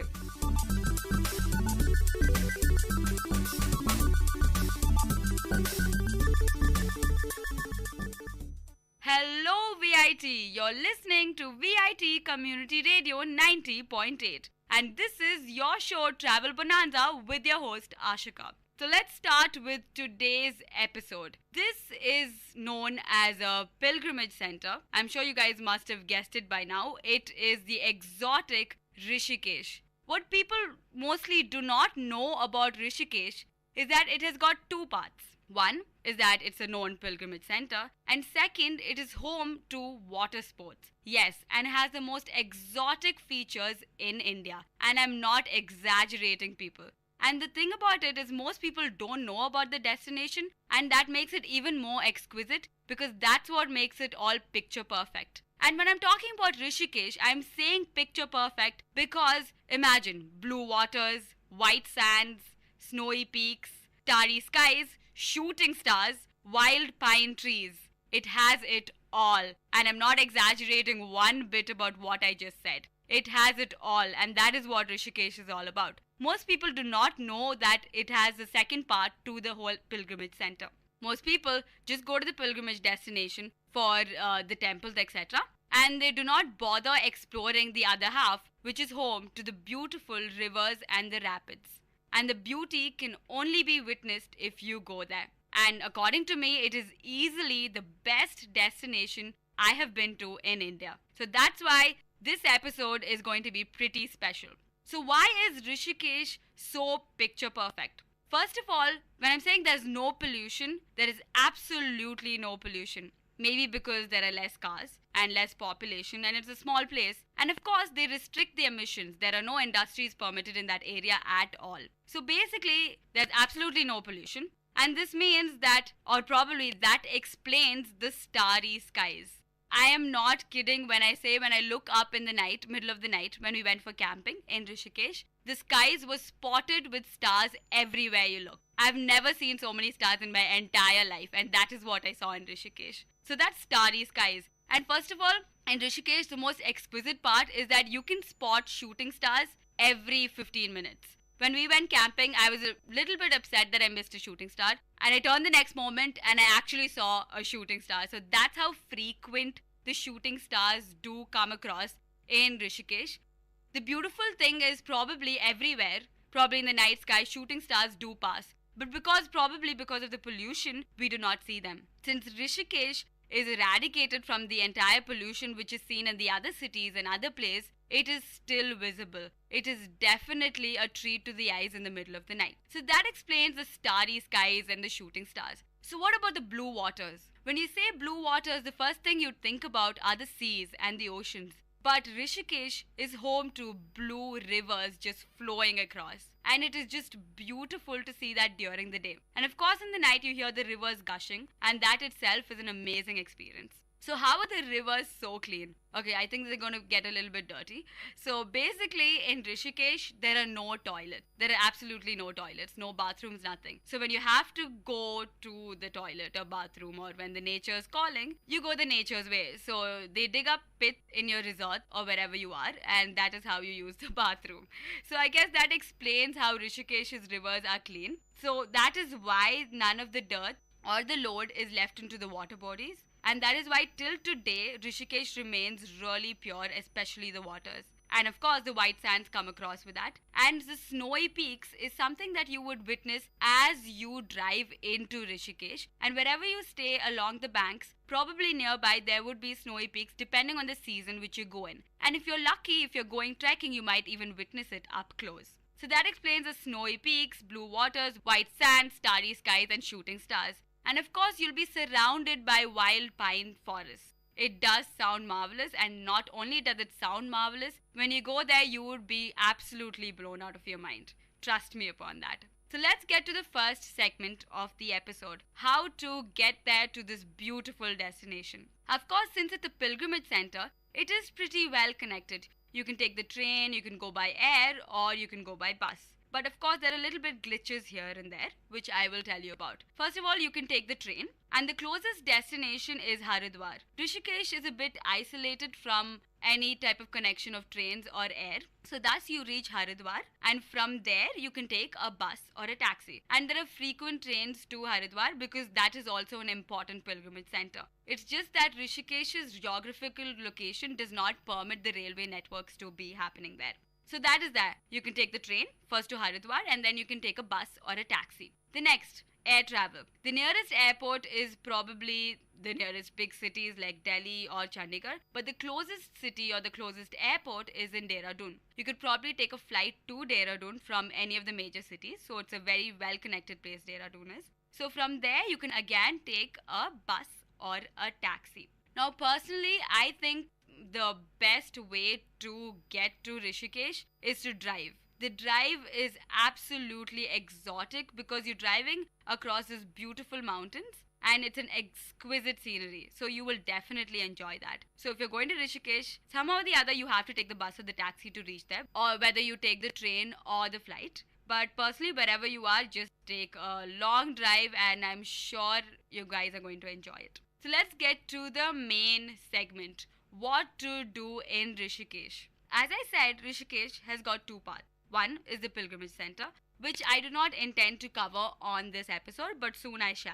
And the second part are the water sports or the river rafting. Of course, I'm not going to only talk about river rafting. There are various other things that you can do in Rishikesh. First of all, there's kayaking, paddling, flying fox, bungee jumping, rafting, cliff jumping. So these are all adrenaline rushing sports. And for people, for especially youngsters who want to go in a group and have a good time, this is the destination. It's filled, I could rather say it is like the king of water sports in India, undoubtedly, unanimously is what you'd agree with. So first thing is kayaking. So I'm sure people would know what is kayaking, right? So it's something like a banana boat, and it's for a single person, of course, and you're given a paddle. And it's very narrow, the entire boat. So then you go across, you paddle across the river with it. So you can go in the calm waters or you can go in the rapids. But of course, the instructors do not allow you in the rapids with a kayak because you need to be a professional for that. Of course, maybe you can go in the small rapids, but I don't think that is advised. Probably in the calm waters, you can go kayaking. Kayaking is a very popular sport in Rishikesh and it is something that you definitely enjoy. I personally had a very good time. Now the next thing is paddling. Paddling is very simple. So probably you're given a tube and then you get into the tube. There could be double tubes or single tubes. So you just paddle with your hands across the calm river. Then the third thing, flying fox. This is super exciting. So probably you will be harnessed to an peak, and from there you would be let down. It is something like zip lining, or it is synonymous to zip lining. So you'll be let down from the peak all the way from one peak to another, or one peak to the other valley. So it is super exciting. You actually feel like you are flying, and it is an amazing experience, because first of all you get to see the scenery, but that is not the thing probably you'd be focusing on, because this is adrenaline rush to the ultimate level. So you will actually be flying and the wind dashing through your face. It is a beautiful experience. So if you guys go to Rishikesh, you should try Flying Fox. And of course, Flying Fox is available in a lot of other destinations. But going across the river and almost skimming through the river is absolutely exquisite. And it only belongs to Rishikesh. So please try Flying Fox in Rishikesh. Then the fourth and the most important thing, actually the most important thing is rafting, which I would be getting into a little bit later. Now the most important thing, that doesn't make sense. The other important thing is bungee jumping. That is truly amazing, and a lot of people have that on their bucket list. Yes, of course, from a really high point, around 80 meters or more than that, as far as I've read, you'd be harnessed and you'd be let down almost into the water. So you'll be let down and probably you would touch the waters and then they take you back up. So that's how it goes. So basically you're just free jumping, but it's an ultimate experience. And free jumping into the rivers of Rishikesh, you won't be going into the rivers, of course. You'll be free jumping, and when you're almost there, the harness will stop, the rope will stop. So it is beautiful. So please, actually it's not even beautiful, it's just adrenaline rush all over. And before you bungee jump, you have to decide, like, this is like do or die situation. And it was in my bucket list and it was the best experience of my entire life. So that's bungee jumping. So please do not miss bungee jumping in Rishikesh. The next and the most important thing about Rishikesh is the rafting. I'm sure most people have heard about rafting, and you might have gone even in other destinations, but whitewater rafting is super famous in Rishikesh. Rishikesh is known for its whitewater rafting. It was personally the best experience of my life. First of all, the gears. You're just given a helmet, and then you're given a big, it's a raft you can call it, which is probably inflated raft. So over there you're given gears and there are absolutely no belts. So all you're given are helmets and paddles. This is mainly like a team sport. So if you guys go as a group, like especially from college or a group of friends, just go. It is amazing. So basically you have the raft, which is inflated, and then you have the paddles and you have the helmet. That is it. So you don't have belts as you go through the rapids. So you just have to wait till the guard rescues you, even if you end up falling into the rapid, which is very scary because most people die while river rafting due to a heart attack because of the sudden gush that they feel throughout themselves because they just dropped into the huge waves of the rivers. So that is the most common cause of death if you're going into rafting, but I'm not scaring you guys. That happens very, very, very rarely. In fact, even my friend fell into the waters, but nothing happened because you have this amazing lifeguard. So he would be going forward in a kayak. So he would be rushing through the huge waters and the huge waves of Rishikesh. And looking at him itself, you'd be amazed. That itself is part of the Rishikesh experience because I personally loved my lifeguard. He was amazing in the sense that he went through it seemed like whirlpools all around. The rapids looked like whirlpools. So basically he was swirling through all of them. He was tumulting half the time, but he came out of it all fine. I'm guessing he's used to this day in and day out, but he definitely seemed to have a good time, and looking at him, we all have a good time. So don't worry if you fall into the waters because that itself is also another experience. And then the lifeguard will definitely save you. He saved my friend. So yeah, so talking about river rafting. River rafting is different from whitewater river rafting. Whitewater river rafting is more fierce and of course gives you more adrenaline rush because of the huge waves. So the huge waves in the rivers, we call them as rapids. These rapids have various grades. Grades in the sense, they will determine how fierce the rapid is. So of course they won't allow everybody who goes whitewater river rafting to go into all the rapids. The rapids are graded based on the height of the waves, the fierceness of the waves, the drops as in, you have this sudden waterfall in the middle of the river, like that, those are the drops. So all that determine the grade of the rapid. Rapid is nothing but a portion of the river which is host to many little whirlpools or huge waves or fierce water gushing in and out and drops. So these rapids are pretty common through the rivers of Rishikesh, and they're graded, as I said. So they're graded from 1, 2, 3, 4, 5, 6. And Rishikesh is home to rapids which range from 1 to 4. Before we go into the discussion about the rapids and the grades and all about the cliff jumping and further rafting and tumulting into the waters, let's give a short break and we'll be back on Travel Bonanza with their host Ashika.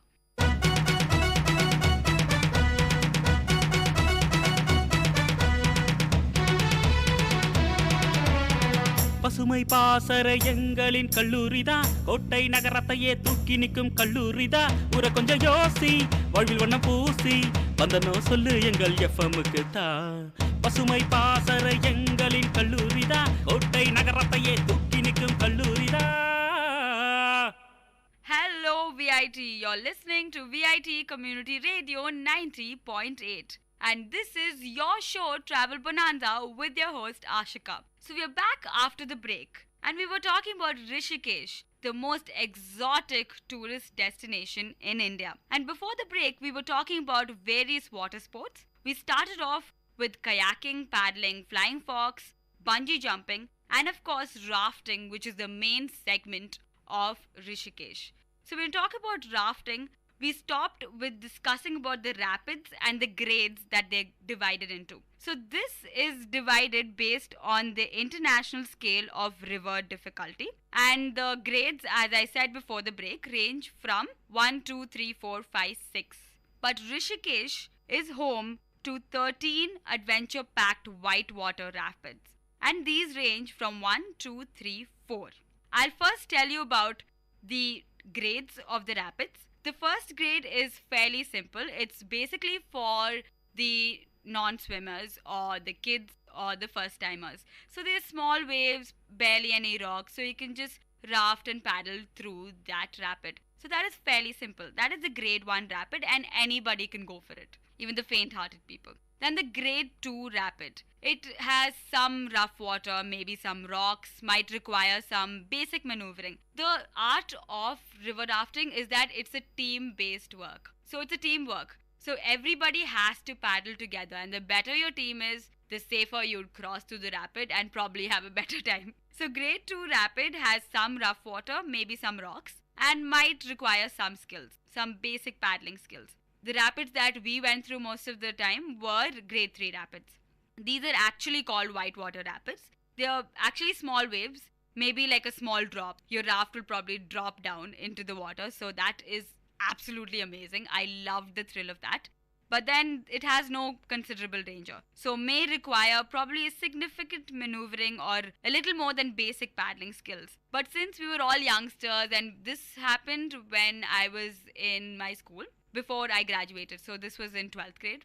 Since we were all excited and we were all young and we were, I think, maneuvering pretty well. So we had gone through most of the grade 3 rapids and it was an amazing experience.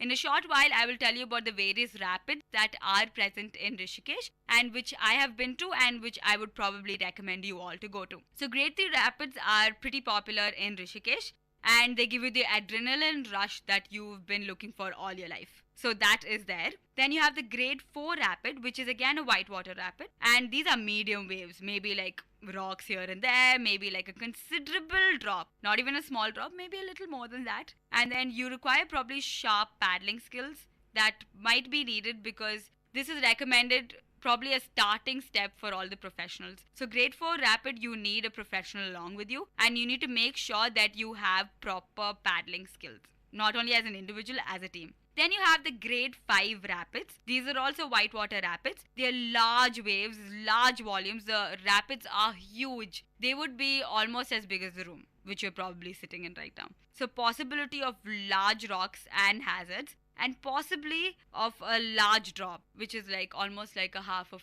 probably a big waterfall or something. And this definitely requires precise maneuvering and precise paddling skills. So this would not be recommended to non-professional people. Grade 5 rapids or probably grade 4 rapids and onwards are recommended only for professionals, and they are breathtakingly amazing. To come out of them alive itself feels like an achievement as you pass through the rapid. But trust me, it is worth it. And being in Rishikesh, there are only rapids till grade 4.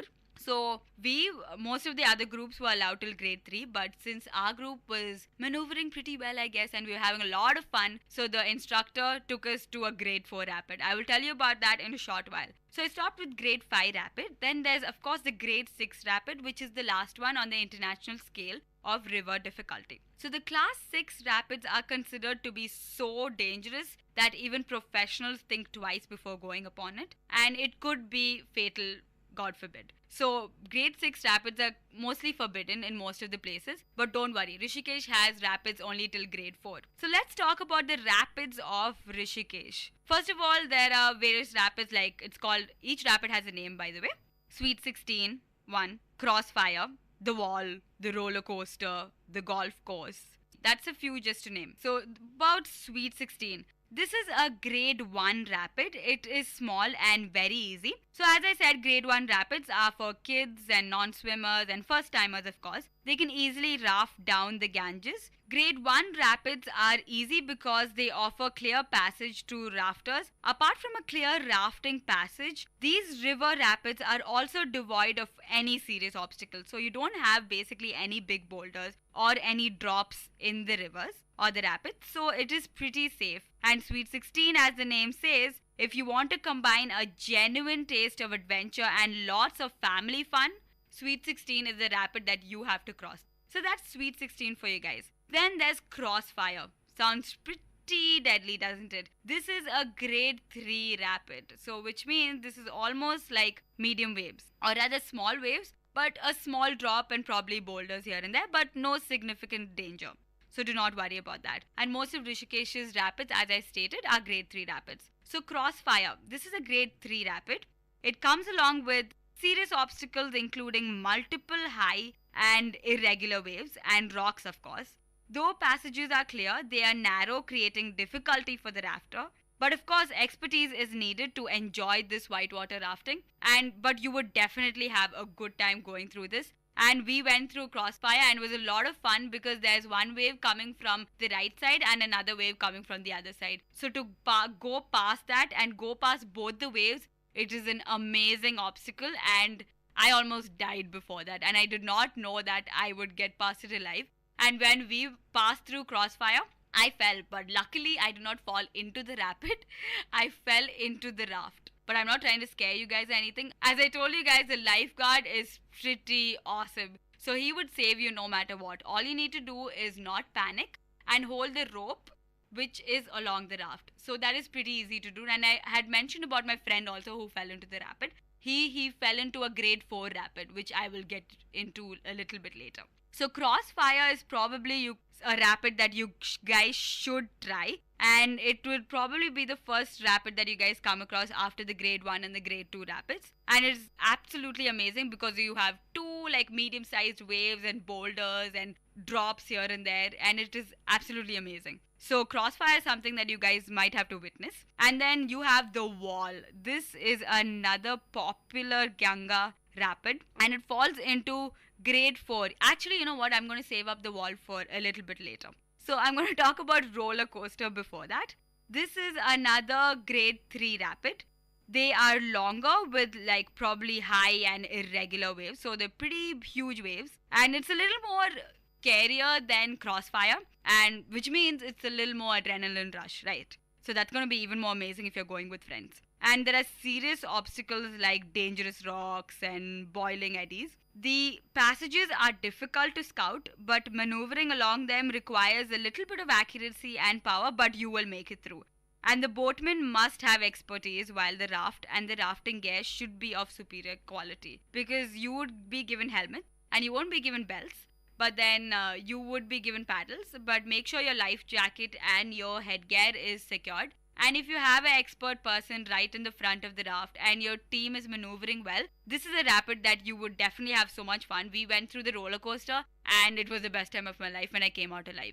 So that was about roller coaster. Then you have the golf course. This is the grade 3 rapid, but it almost falls into grade 4 because that is how fierce it is. If you are an adrenaline junkie and well versed with the techniques of adrenaline pumping while river rafting, golf course is just waiting for you. It is definitely something that you should not miss.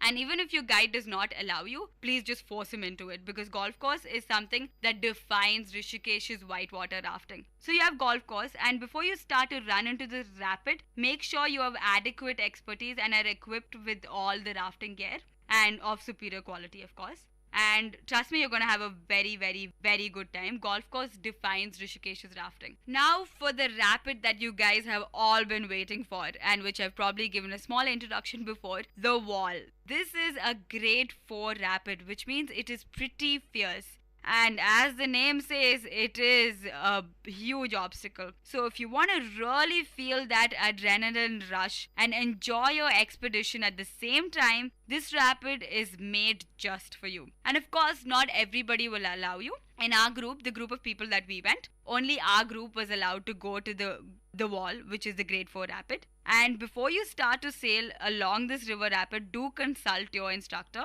because this requires proper maneuvering, as I said, and a little bit of experience is necessary. We were first timers, but I don't know how our instructor allowed, but it was an amazing experience. I first hesitated to go into the rapid, but then since everybody was hooting and everybody was excited, and in that moment we all just went through, and we were just happy to be back alive. And in this rapid, I don't think anybody fell into the water. So it just might be your lucky day. But trust me, when you get out of it, the feeling that you have, it is like crossing out everything on your bucket list. So the wall is a rapid that you guys should try going. It is amazing and is super incredible. And it is the ultimate level of adrenaline rush, which I've been going on and on and on. So that's about river rafting. So that's all about the rapids and the grades. We went river rafting. It was absolutely amazing, because after all the rapids and after we were so glad to be alive, there were the calm waters after that. So in that, when we were rafting through it slowly, paddling, and we let the river take us along with it because it was slowly moving without any waves, then the instructor suddenly toppled our raft. That was an amazing experience, because we did not expect that at all. So we were all under the raft and we were swimming along the slow, calm river. Of course, this is after the rapids. So yeah, they toppled the raft and we were swimming till an area where there was cliff jumping available. So the next thing I'm going to talk about is cliff jumping. That is also an amazing experience. So if you go to Rishikesh and you're rafting, of course, do not miss cliff jumping. So basically, this is like a hub where people, after rafting and after all that fierceness that they go through and all that life that they got back into them and all, so you have this destination where it's like a hub where they serve a lot of food, etc. And this is popular after you finish rafting. So there's food, and along beside that there is a huge cliff. So from that cliff, people are just running, and all they have is a life jacket, and you have the same gear that you have for rafting. So basically, you're jumping. First, you're running actually really fast, and then you jump off or you leap into the river from that huge, tall cliff. So it is absolutely amazing. So bungee jumping is a whole new level, river rafting is a whole new level, and cliff jumping is absolutely amazing. So if you go river rafting and you're in Rishikesh, you would stop by the cliff jumping place. So it's your wish whether you want to go or not, but do not miss it. Personally, I really recommend that. So that is about what to do in Rishikesh. I know you guys must be wondering, Rishikesh is a pilgrimage center. I talked about 2 parts, but this time I'm not going to talk about the pilgrimage center. I decided to only go with the picture perfect, beautiful blue waters of Rishikesh, which is absolutely untouched. And all you can do is, or rather, it is home for all the water sports. So please try all of this. Again, as I said, kayaking, paddling, flying fox, bungee jumping, rafting, which you're definitely going, and then cliff jumping. So please try all these stuff, and trust me, you would not regret it. So that is about what to do in Rishikesh. Now about where to stay and what to eat. I clubbed these 2 sections because what to eat is seriously your second priority. I know, because when you're in this paradise, food is definitely not in your mind. You can trust me upon that. So basically, let me tell you about where to stay. The resorts are all along the river bank. So the bank is there, and there are beautiful white sands, and then you have the river gushing, and you have nice little camps. These camps belong to each of the resorts, and sometimes you get to make your own tents, and basically you're living very close to nature. So when we went there, we were just lying down in the middle of the night. There was bonfires, starry skies, shooting stars here and there, sound of the river gushing, and of course the food also was really amazing. So all of this made this a perfect. So depending on your resort, and most of the resorts are really amazing to be in because all they require are small little tents, a bonfire, and a place to eat, and along the riverbanks. So you would have a good time no matter which resort you're staying in. They all have instructors and guides which will also arrange the packages for the whitewater sports or whichever events that you guys want to go through. So you don't have to worry about how to join the whitewater rafting or the flying fox or bungee jumping. The resort will tie you up with whatever you guys need. So do not forget to go to a resort which allows you to pitch your own tent because that is really a lot more fun. So if you're pitching your own tent, it is a lot more fun and you're probably living very close to nature. And as I said, there are no bathrooms or no latrines. So basically you have pits and you have the necessary water which would be given to you from the river. So you use that and that is how you address to nature's calls. So all that is an experience in itself. And as I said, there are two areas to the Rishikesh. So as I said, we won't delve that much into the food segment. But of course, there are two areas of Rishikesh. One, the pilgrimage, and the other one, the pure adventure sports and the ideal destination for tourists. When you go to the pilgrimage area, of course, you're restricted to only vegetarian food. So that is there. But once you guys are staying in the resorts, the resort offers all types of food. So it depends on the resort that you're actually staying in. And if you're lucky, they might even cook river fish. So that is an amazing experience, like bonfire, late in the night, eating good food. It's all a perfect trip. So Rishikesh is not home to a particular cuisine, but depending on your resort, you do get great food. I personally got amazing food. But as I said before, when you're in this paradise, food is definitely not in your mind. So that was it for this episode. I hope you guys enjoyed listening to this. And not only this, I hope this encouraged you guys to visit Rishikesh. And believe me, it is definitely the best destination. And of Travel Bonanza and all the places that I have visited in India, I would undoubtedly rank Rishikesh as the #1 destination, especially for you youngsters. Once you go, I'm sure the choice would be unanimous too. You would have the time of your life, and trust me, you'd have something to cross off your bucket list. So please, please do not miss out on Rishikesh, one of the top places to visit before you die. So guys, that was it for today's Travel Bonanza episode. This is Ashika signing off. This is your show Travel Bonanza only on VIT Community Radio 90.8.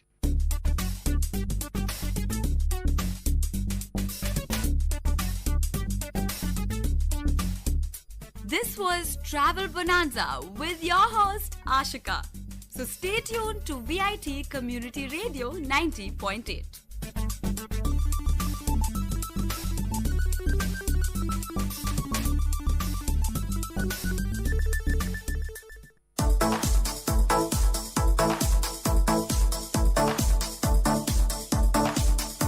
Welcome to the Noble Lectures, an audio lecture series of VIT Community Radio 90.8 FM.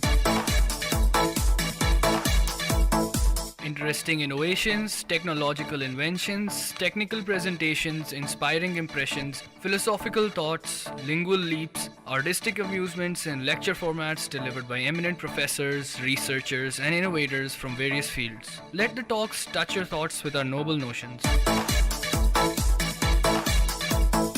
Dear listeners, in today's Noble Lecture, we are going to listen to the lecture on Time and Space delivered by Dr. S. Balakrishnan, Postdoctoral Fellow in VIT University.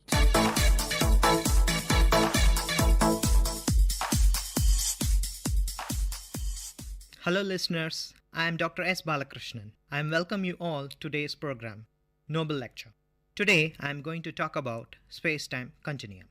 The inspiration got from this talk comes from my visit to my friend's home. My friend has a son who is at the age of 10. He is a very interesting character. I asked him to tell a joke and he cracked the following joke. A boy falls in love with a girl who is 2 years elder than him. The boy proposed his girl, but the girl says that she is elder than him, so she cannot marry. But boy replies so politely that he will wait for 2 years. Yes, everyone laughed after hearing this and back to our chatting. After a while, I started to recollect the joke and chewed the matter for a long time.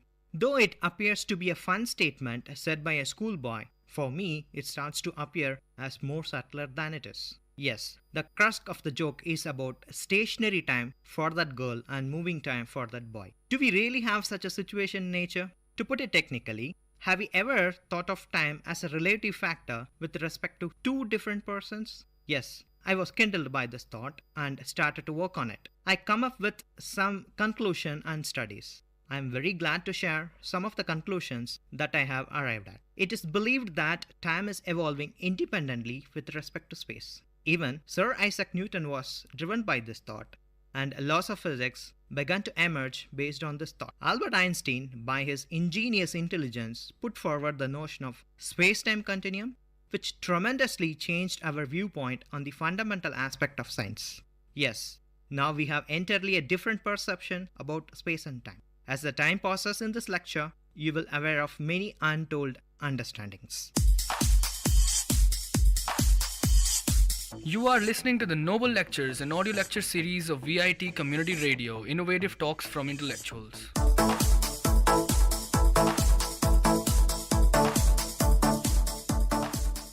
Let you know the meaning of space and time by illustrating the following situation. You must have seen a common lizard on the walls, and sometimes you must have witnessed how efficiently the lizard catches its prey, say, small insects. How to fix the position of your small insect on the wall?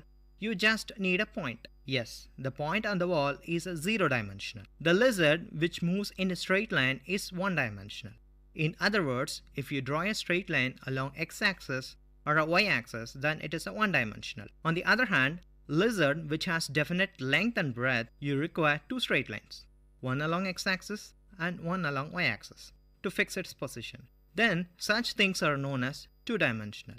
Not only that, circle, triangle, square, rectangle, and so on are all famous examples for two-dimensional. And to fix your position in the room, you require three straight lines along x-axis, y-axis, and z-axis. Why it is so? Because you have length, breadth, and width. Yes, you are a three-dimensional object. To say it technically, dimensions are independent components of a coordinate system required to locate a point in certain defined space. Let me tell you space later. For example, on the globe, the latitude and longitude are two independent coordinates which together uniquely define a location. To define dimension loosely, we can say that the number of independent variables required to fix an object. Typically, three spatial dimensions, namely length, width, and height, are required to locate the position. Adding time as another dimension to the coordinate system has altered our viewpoint on the basics of entire science. In space-time, a coordinate grid that spans 3 + 1 dimensions locates events rather than just points in space. This is why the coordinates specify where and when events occur. Therefore, in space-time coordinate system, we have three spatial points to find a point on a space and one temporal point to find the time at which the point is present. In cosmology, the concept of space-time combines space and time to a single abstract universe. To put it mathematically, it is a manifold consisting of events which are described by some type of coordinate system. Therefore, space-time, which is also termed as space-time continuum, is any mathematical model that combines space and time into a single interwoven continuum. The space-time of our universe is usually interpreted from a Euclidean space perspective. What is that Euclidean space? Which is nothing but space consisting of three dimensions and time as a consisting of one dimension. By combining space and time into a single manifold, physicists have significantly simplified large number of physical theories as well as described in a more uniform way the workings of universe at both the supergalactic and subatomic levels. Until the beginning of 20th century, time was believed to be independent of motion, progressing at a fixed rate in all frames of reference. However, later experiments revealed that slows at speeds of reference related to another frame of reference. Such slowing, called time dilation, is explained very well in special theory of relativity. What is time dilation? Time dilation is an actual difference of elapsed time between two events as measured by observers either moving relative to each other or differently situated from gravitational masses. An accurate clock at rest with respect to one observer may be measured to a tick at a different rate when compared to a second observer's own equally accurate clocks. This effect arises neither from technical aspects of the clock nor from the fact that signals need time to propagate, but from the nature of space-time itself. To understand this bizarre concept, I would like to narrate the following situation. This is known as twin paradox. Twin paradox can be explained in the following way. Assume that there is a identical twin, one of whom makes a journey into space in a high-speed rocket, and it appears puzzling because each twin sees the other twin traveling, and so on. According to time dilation, each should find the other to have aged more slowly. However, this scenario can be explained with the standard framework of special theory of relativity. We know that Euclidean space notion tells us that space is three-dimensional and time is one-dimensional. In Euclidean space, the separation between 2 points measured by the distance between the 2 points. The distance is purely spatial and it is always positive. However, in space-time continuum, the separation between 2 events is measured by the invariant interval between 2 events, which takes into account not only the spatial separation between the events, but also their temporal separation. This is known as space-time interval. That is, the interval between 2 events defined in terms of difference in space and time coordinates. Certain types of worlds are the shortest path between any 2 events. Such paths are known as geodesics. The concept of geodesics become critical in general relativity since geodesic motion may thought of a pure motion in space-time that is free from any external influences. You are listening to the Noble Lectures, an audio lecture series of VIT Community Radio, innovative talks from intellectuals.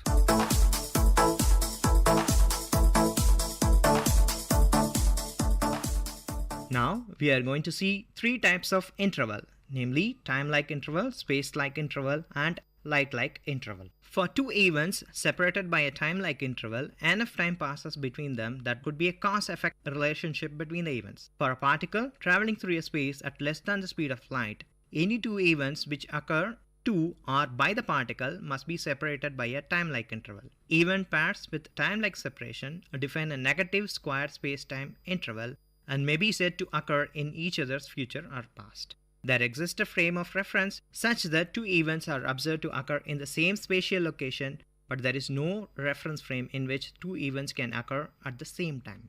The measure of a time-like space-time interval is described by proper time. Time-like interval is nothing but the time elapsed in your exam hall or a classroom. You enter into a class at 8 a.m. and leave the class at 8:50. To add more, you write your exam and your teacher gives corrected paper in the next week. Same spatial coordinates, but different time interval. What can you say about space-like interval? When a space-like interval separates 2 events, not enough time passes between their occurrences, but there is a casual relation. When a space-like interval separates 2 events, not enough time passes between their occurrences for the time to exist, a casual relationship crossing the spatial distance between the 2 events at the speed of light. Generally, the 2 events considered not to occur in each other's future are past. There exists a reference frame such that 2 events are observed to occur at the time, but there is no reference frame in which 2 events can occur in the same spatial location. For these space-like events paired with positive square space-time interval, the measurement of space-like separation is proper distance. Space-like interval is nothing but what you are doing in your hostel room and at the same time what is your friend doing in the basketball court.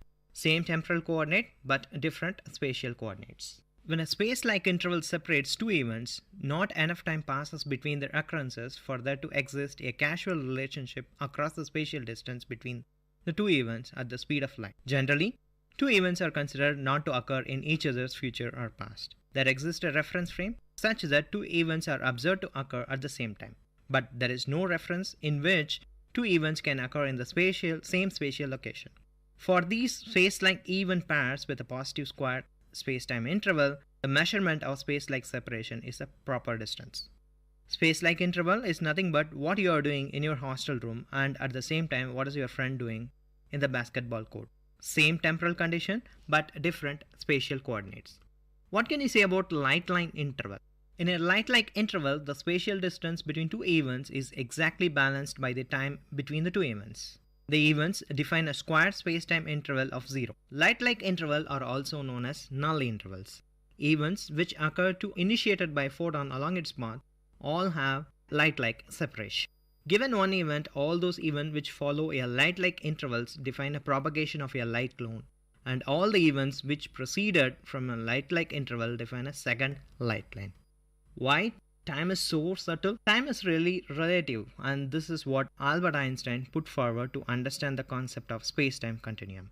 You will get a message from Einstein by imagine the following situation. The word now is used with the sense of time being evolved right now. That is, what are you doing now? You are listening to this talk, your mother is cooking, your father is reading a newspaper. People in America are sleeping, and minor earthquakes are happening under the ocean, and volcanoes somewhere on Earth erupts. All these events are taking place at the given instant of time now. They are spatially different, but timing is the same. All these events have its own consequences and snapshots of small in time interval combined together, and each event is happening right now and in the future as well. Assume that an alien is far away from us, is watching all these events taking place right now, meaning at this moment. If the alien starts to move in opposite direction, the past can be seen by him at the given time of now. If the alien moves towards us, the future can be seen at the given time now. How can we understand this subtle concept? Very simple. Let us assume the following. If you consider the space and time as the length and width of a bread, you can slice it at any angle. That is, if you slice it in a straight line, you will get all the events happening right now. And if you change the angle of slicing, then at a given moment you can see what has happened in the past and what will happen in the future. Hence, time is relative parameter which is necessary to describe the event as suggested by Einstein. While space-time can be viewed as a consequence of Einstein's special theory relativity, it was first explained mathematically by one of his teachers. Yes, his name is mathematician Hermann Minkowski. His concept of Minkowski space is the earliest treatment of space and time as two aspects of unified and essence of special theory of relativity. The idea of Minkowski space led to special theory of relativity being viewed in a more geometrical way. However, the most important contribution of Minkowski's geometrical viewpoint of spacetime turned out to be Einstein's later development of general theory of relativity. The notion of time is very subtle, always fascinates the minds of scientists as well common man. In fact, the idea of time travel to the past and to the future becomes very famous as early as 1850s. The very first fascinating story based on time travel is penned by H.G. Wells. The novel Time Machine is a science fiction written by H.G. Wells, and it was published in the year 1895. It is generally credited with the popularization of the concept of time travel using a vehicle that allows an operator to travel purposefully and selectively. The term time machine coined by Wells is now universally used to refer to such a vehicle. It has also indirectly inspired many more works of fiction in mania. Having described about space and time technically, I would like to find the connection of space and time with our own Indian mythology. Some of the saints portrayed in our great Indian epics, namely Ramayana and Mahabharata, seem to possess the power of time travel. That is to say, these saints can visualize the past and future events. Even the ancient Indian Vedas have also mentioned about the passage of time before and after the present event. Unless we are told the truth by these holy personalities described in our mythology, we cannot say anything. Let us construct a time machine and travel to the past to meet them, or travel to the future to see the semester results. Dear listeners, that was a noble lecture on time and space delivered by Dr. S. Balakrishnan, postdoctoral fellow in VIT University. I hope this lecture touched your thoughts with a noble notion. Tune into the Noble Lecture series of VIT Community Radio for another noble talk from eminent professors, researchers, and innovators from different fields. You are listening to VIT Community Radio 90.8 FM. Let the talks touch your thoughts with our noble notions.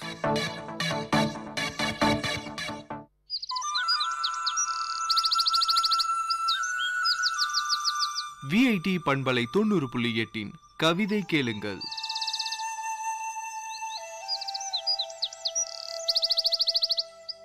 சிறு துளி பெருவெள்ளமாய் சிதறித் தொடங்கின தூறல்கள் வெள்ளிச் சிதறல்களாய் விண்ணில் மின்னின.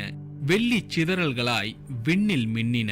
உலக உருண்டையை இரண்டாய் உடைத்திட ஓங்கி ஒலித்தன இடிமுழக்கம். உலக உருண்டையை இரண்டாய் உடைத்திட ஓங்கி ஒலித்தது இடிமுழக்கம். முழக்கங்கள் 4 ஊர்கள் தாண்டி விழுந்தன. அச்சம்மா பாட்டியின் காது குண்டலம் தாண்டி முழக்கங்கள் 4 ஊர்கள் தாண்டி விழுந்தன. சிறு குழந்தை சினுங்கல்கள் சிவந்து சாய்ந்தன. வீரிட்டழும் விம்மல் சத்தங்களோடும் அரவணைத்து நிலைக்கும் தாயவள் சந்தங்களோடும். சிறுகுழந்தை சினுங்கல்கள் சிவந்து சாய்ந்தன. வீரிட்டழும் விம்மல் சத்தங்களோடும் அரவணைத்து நிலைக்கும் தாயவள் சந்தங்களோடும். ஆம், மழை, பெருமழை, மாபெரும் மழை, கார்கால மழை தொடங்கிற்று மாற்றங்களோடு. காய்ந்து கிடக்கும் தார் சாலைகளுக்கு கருப்பு சாயம் பூசி தொடங்கிற்று கார்கால மழை மாற்றங்களோடு. சாயக்கலவையில் இன்னும் காரமேற்றி தொடங்கிற்று கார்கால மழை மாற்றங்களோடு. கருமேகமாய் தரையில் தவழும் மாற்றங்களோடு தொடங்கிற்று கார்கால மழை. சிறு தெரு நுழையும் மழை பரபரப்பாய் புரட்டி போட்டது சேரும் சகதியுமாய். சின்னஞ்சிறு சிறார்கூட்ட சிரிப்பொலியில் கலந்தது பெருமழை வீழும் சத்தம். சின்னஞ்சிறு சிறார்கூட்ட சிரிப்பொலியில் கலந்தது பெருமழை வீழும் சத்தம். மாதம் மும்மாறி பொழியென மன்னன் கேட்க நித்தம் சேர்மாறி வழியென பெருமழை தெருநுழைய. சிறார்கூட்டம் சிட்டன குதித்தன சிதறும் வெள்ளி மழையில். மாதம் மும்மாறி பொழியென மன்னன் கேட்க நித்தம் சேர்மாறி வழியென பெருமழை தெருநுழைய. சிறார்கூட்டம் சிட்டன குதித்தன சிதறும் வெள்ளி மழையில். மாற்றங்கள் கொணரும் மழையில் மடிந்தே போகும் வயல்கள். மாற்றங்கள் கொணரும் மழையில் மடிந்தே போகும் வயல்கள். தோட்டங்கள் அழியும் நிலையில் இடந்தேடி பறக்கும் குயில்கள். தோட்டங்கள் அழியும் நிலையில் இடந்தேடி பறக்கும் குயில்கள். மழை நேர பள்ளிகள் அரவமின்றி உறங்கின வீட்டில் உறங்கும் மாணவர்கள் இன்றி. மழை நேர பள்ளிகள் அரவமின்றி உறங்கின வீட்டில் உறங்கும் மாணவர்கள் இன்றி. மாறி வந்தால் மாறி நிற்கும் ஒரு கூட்டம். மாறியின்றி மாறாமல் நிற்கும் ஒரு கூட்டம். மாறி வேண்டி விசித்திர மனமுடிக்கும் ஒரு கூட்டம். மாறி வந்தும் தேக்காமல் தொலைக்கும் முழு கூட்டம். மாறி பெய்து மனம் சிதைக்கும் காலங்களும் மாறாமல் பெய்து மனதில் இன்பம் விதைக்கும் காலங்களும். வள்ளுவன் வாய்மொழியில் நன்றிகள் விதைக்க துப்பார்க்கு தூவின தூறல்கள். மாறி பெய்து மனம் சிதைக்கும் காலங்களும் மாறாமல் பெய்து மனதில் இன்பம் விதைக்கும் காலங்களும். வள்ளுவன் வாய்மொழியில் நன்றிகள் விதைக்க துப்பார்க்கு தூவின தூறல்கள். இன்று துப்புரவு தூறல்களாய் மாற்றங்கள் கொண்டனவே. துப்பார்க்கு தூவின தூறல்கள் இன்று துப்புரவு தூறல்களாய் மாற்றங்கள் கொண்டனவே. வள்ளுவனின் வான் இன்று வீணென்றானதுவே. வள்ளுவனின் வான் இன்று வீணென்றானதுவே. ஆக்கமும் வானே அழிவின் ஊக்கமும் வானே. ஆக்கமும் வானே அழிவின் ஊக்கமும் வானே. மழைக்கண் திறக்க உழவன் கால் நனைக்க பெருவெள்ள மக்கள் உள்ளம் நிறையாமல் உழைக்க. மழைக்கண் திறக்க உழவன் கால் நனைக்க பெருவெள்ள மக்கள் உள்ளம் நிறையாமல் உழைக்க. சிறுநகர வீதிகளில் உருண்டு ஒழிந்து போகின்றது நீண்ட நெடுங்காலங்களாய் வாழ்வழித்த வள்ளல் மழை. சிறுநகர வீதிகளில் உருண்டொழிந்து போகின்றது நீண்ட நெடுங்காலங்களாய் வாழ்வழித்த வள்ளல் மழை. இன்று வாழ்விழந்த அல்லல் நிலை. கைகூப்பி வணக்கம் சொல்வது அறம். மழைக்கு குடை காட்டி வெளி செல்வது என்ன நிறம்? கைகூப்பி வணக்கம் சொல்வது அறம். மழைக்கு குடை காட்டி வெளி செல்வது என்ன நிறம்? நிறமின்றி நம் உயிர்க்கு உரம் தரும் மழையில் கை நனைத்து கால் நனைத்து காதலென நினைத்து நடப்போம் மழையில் மீண்டும் பிறப்போம். நிறமின்றி நம் உயிர்க்கு உரம் தரும் மழையில் கை நனைத்து கால் நனைத்து காதலென நினைத்து நடப்போம் மழையில் மீண்டும் பிறப்போம்.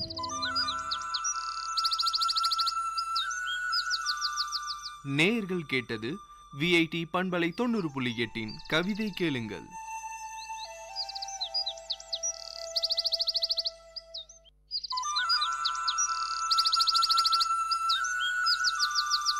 விஐடி பண்பலை 90.8 கவிதை கேளுங்கள்.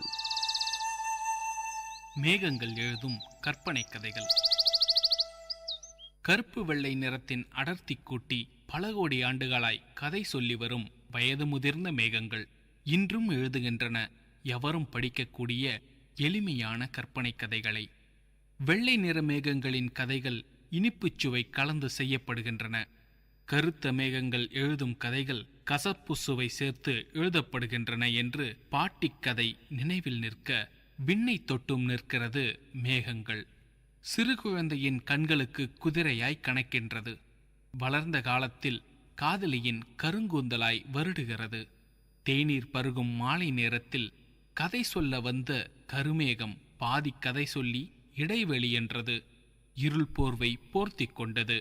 தேநீர் பருகும் மாலை நேரத்தில் கதை சொல்ல வந்த கருமேகம் பாதி கதை சொல்லி இடைவேளை என்றது.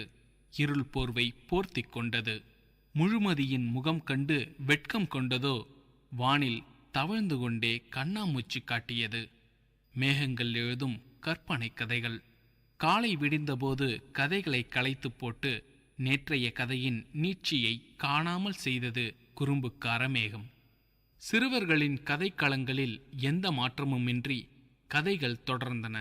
குதிரைகள் கனைத்தன, யானைகள் பிளிரின, வண்டுகள் பறந்தன, நண்டுகள் நடந்தன. தனிமரம் ஒன்று வளர்ந்து நின்று 2 நிமிடத்தில் இல்லாமல் போனது. தனிமரம் ஒன்று வளர்ந்து நின்று 2 நிமிடத்தில் இல்லாமல் போனது. மரத்தை தேடி கண்டுபிடிக்க மான் கூட்டம் துள்ளித் தாவின. விடியல் முடிந்து பரிதி எழுந்து நிற்க வீட்டு வேலைகளில் மூழ்கி நீந்தினாள் அம்மா.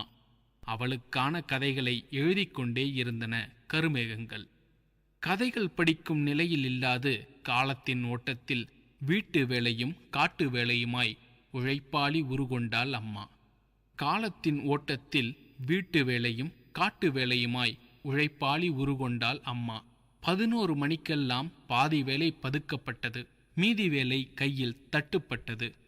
அம்மாவின் கண்கள் மட்டும் கலக்கமாய் நின்றது, நில்லாது ஓடும் நெடுந்தொடர்களோடு. அம்மாவின் கண்கள் மட்டும் கலக்கமாய் நின்றது, நில்லாது ஓடும் நெடுந்தொடர்களோடு.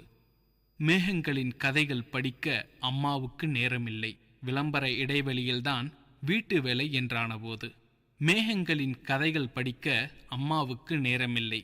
விளம்பர இடைவெளியில்தான் வீட்டு வேலை என்றானபோது. அப்பாவின் இலக்கிய ரசனை இன்னும் சிறப்பு. கடுகெடுத்து போன அலுவல் பணியில் கருமேகம் கதைகள் சொல்ல காத்திருப்பாரோ அவர்? கணக்கும் கையுமாய் அலுவல் அவசரம், கோப்புகளும் கையுமாய் அன்றாடம் அபஸ்வரம். அப்பாவின் கண்கள் மேகங்களின் கதைகளுக்கு எதிர்முனை பயணம் ஏற்ற காலம் அது. மேகங்கள் எழுதும் கற்பனை கதைகள். அப்பா என்ற கதாபாத்திரம் ஆகாயத்தை பார்த்ததே இல்லையோ? அப்பா என்ற கதாபாத்திரம் ஆகாயத்தை பார்த்ததே இல்லையோ? கதைகள் சொல்லும் மேகங்களின் கற்பனைகள் அவருக்கு புரியவே புரியாதோ? நீலக் காகிதத்தில் எழுதப்படும் கருப்பு வெள்ளை கற்பனை கதைகள் நீண்டு கொண்டே போவது அப்பா தாத்தா ஆவதற்குத்தானா என்ன? அலுவல் பயணம் முற்றி முடிந்த பிறகு சிறுவர்களோடு கைகோர்க்கிறார் அப்பா. மீண்டும் கற்றுக்கொள்கிறார் மேகங்கள் எழுதும் கற்பனை கதைகளை படிக்க. நீட்டி முழக்கி எழுதப்படுகின்றன கதைகள். ஆனால் எப்போதும் ஓடிக்கொண்டே இருக்கிறாள் அம்மா, மேல் நோக்கி பார்க்காமலேயே. ஆனால் எப்பொழுதும் ஓடிக்கொண்டே இருக்கிறாள் அம்மா, மேல் நோக்கி பார்க்காமலேயே. மேகங்கள் எழுதும் கற்பனை கதைகள்.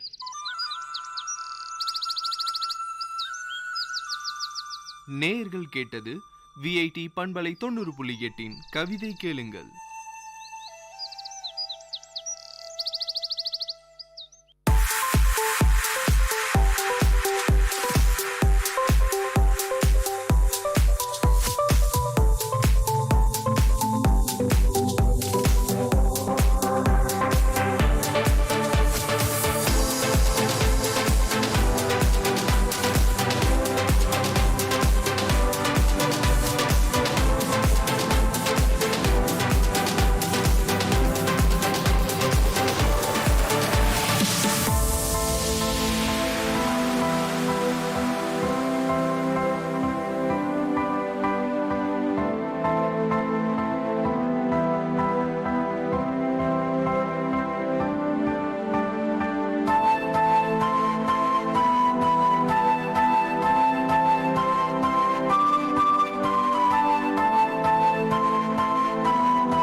விவசாயி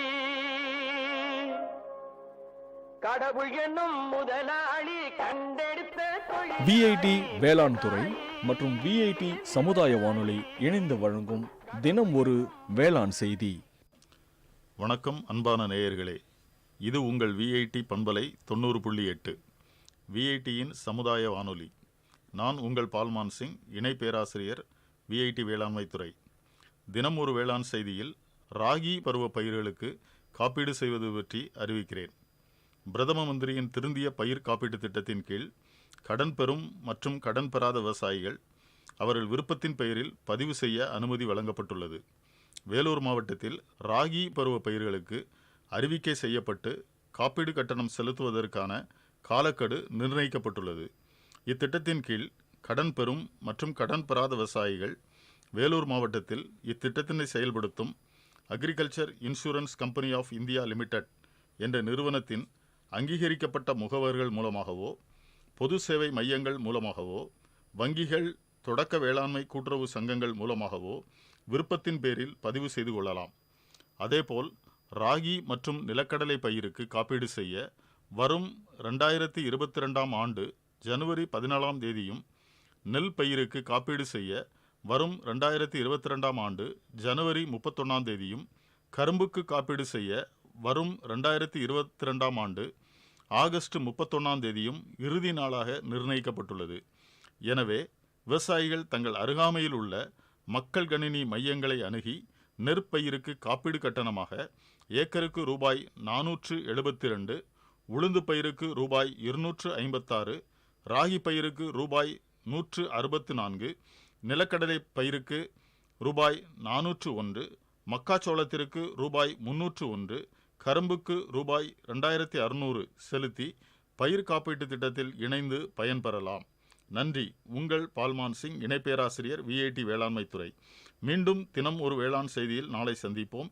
இது உங்கள் விஐடி பண்பலை 90.8 விஐடியின் சமுதாய வானொலி. நன்றி, வணக்கம். விவசாயி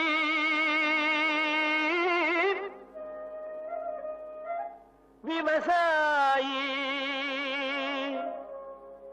கடவுள் என்னும் முதலாளி கண்டெடுத்த விஐடி வேளாண் துறை மற்றும் விஐடி சமுதாய வானொலி இணைந்து வழங்கும் தினம் ஒரு வேளாண் செய்தி.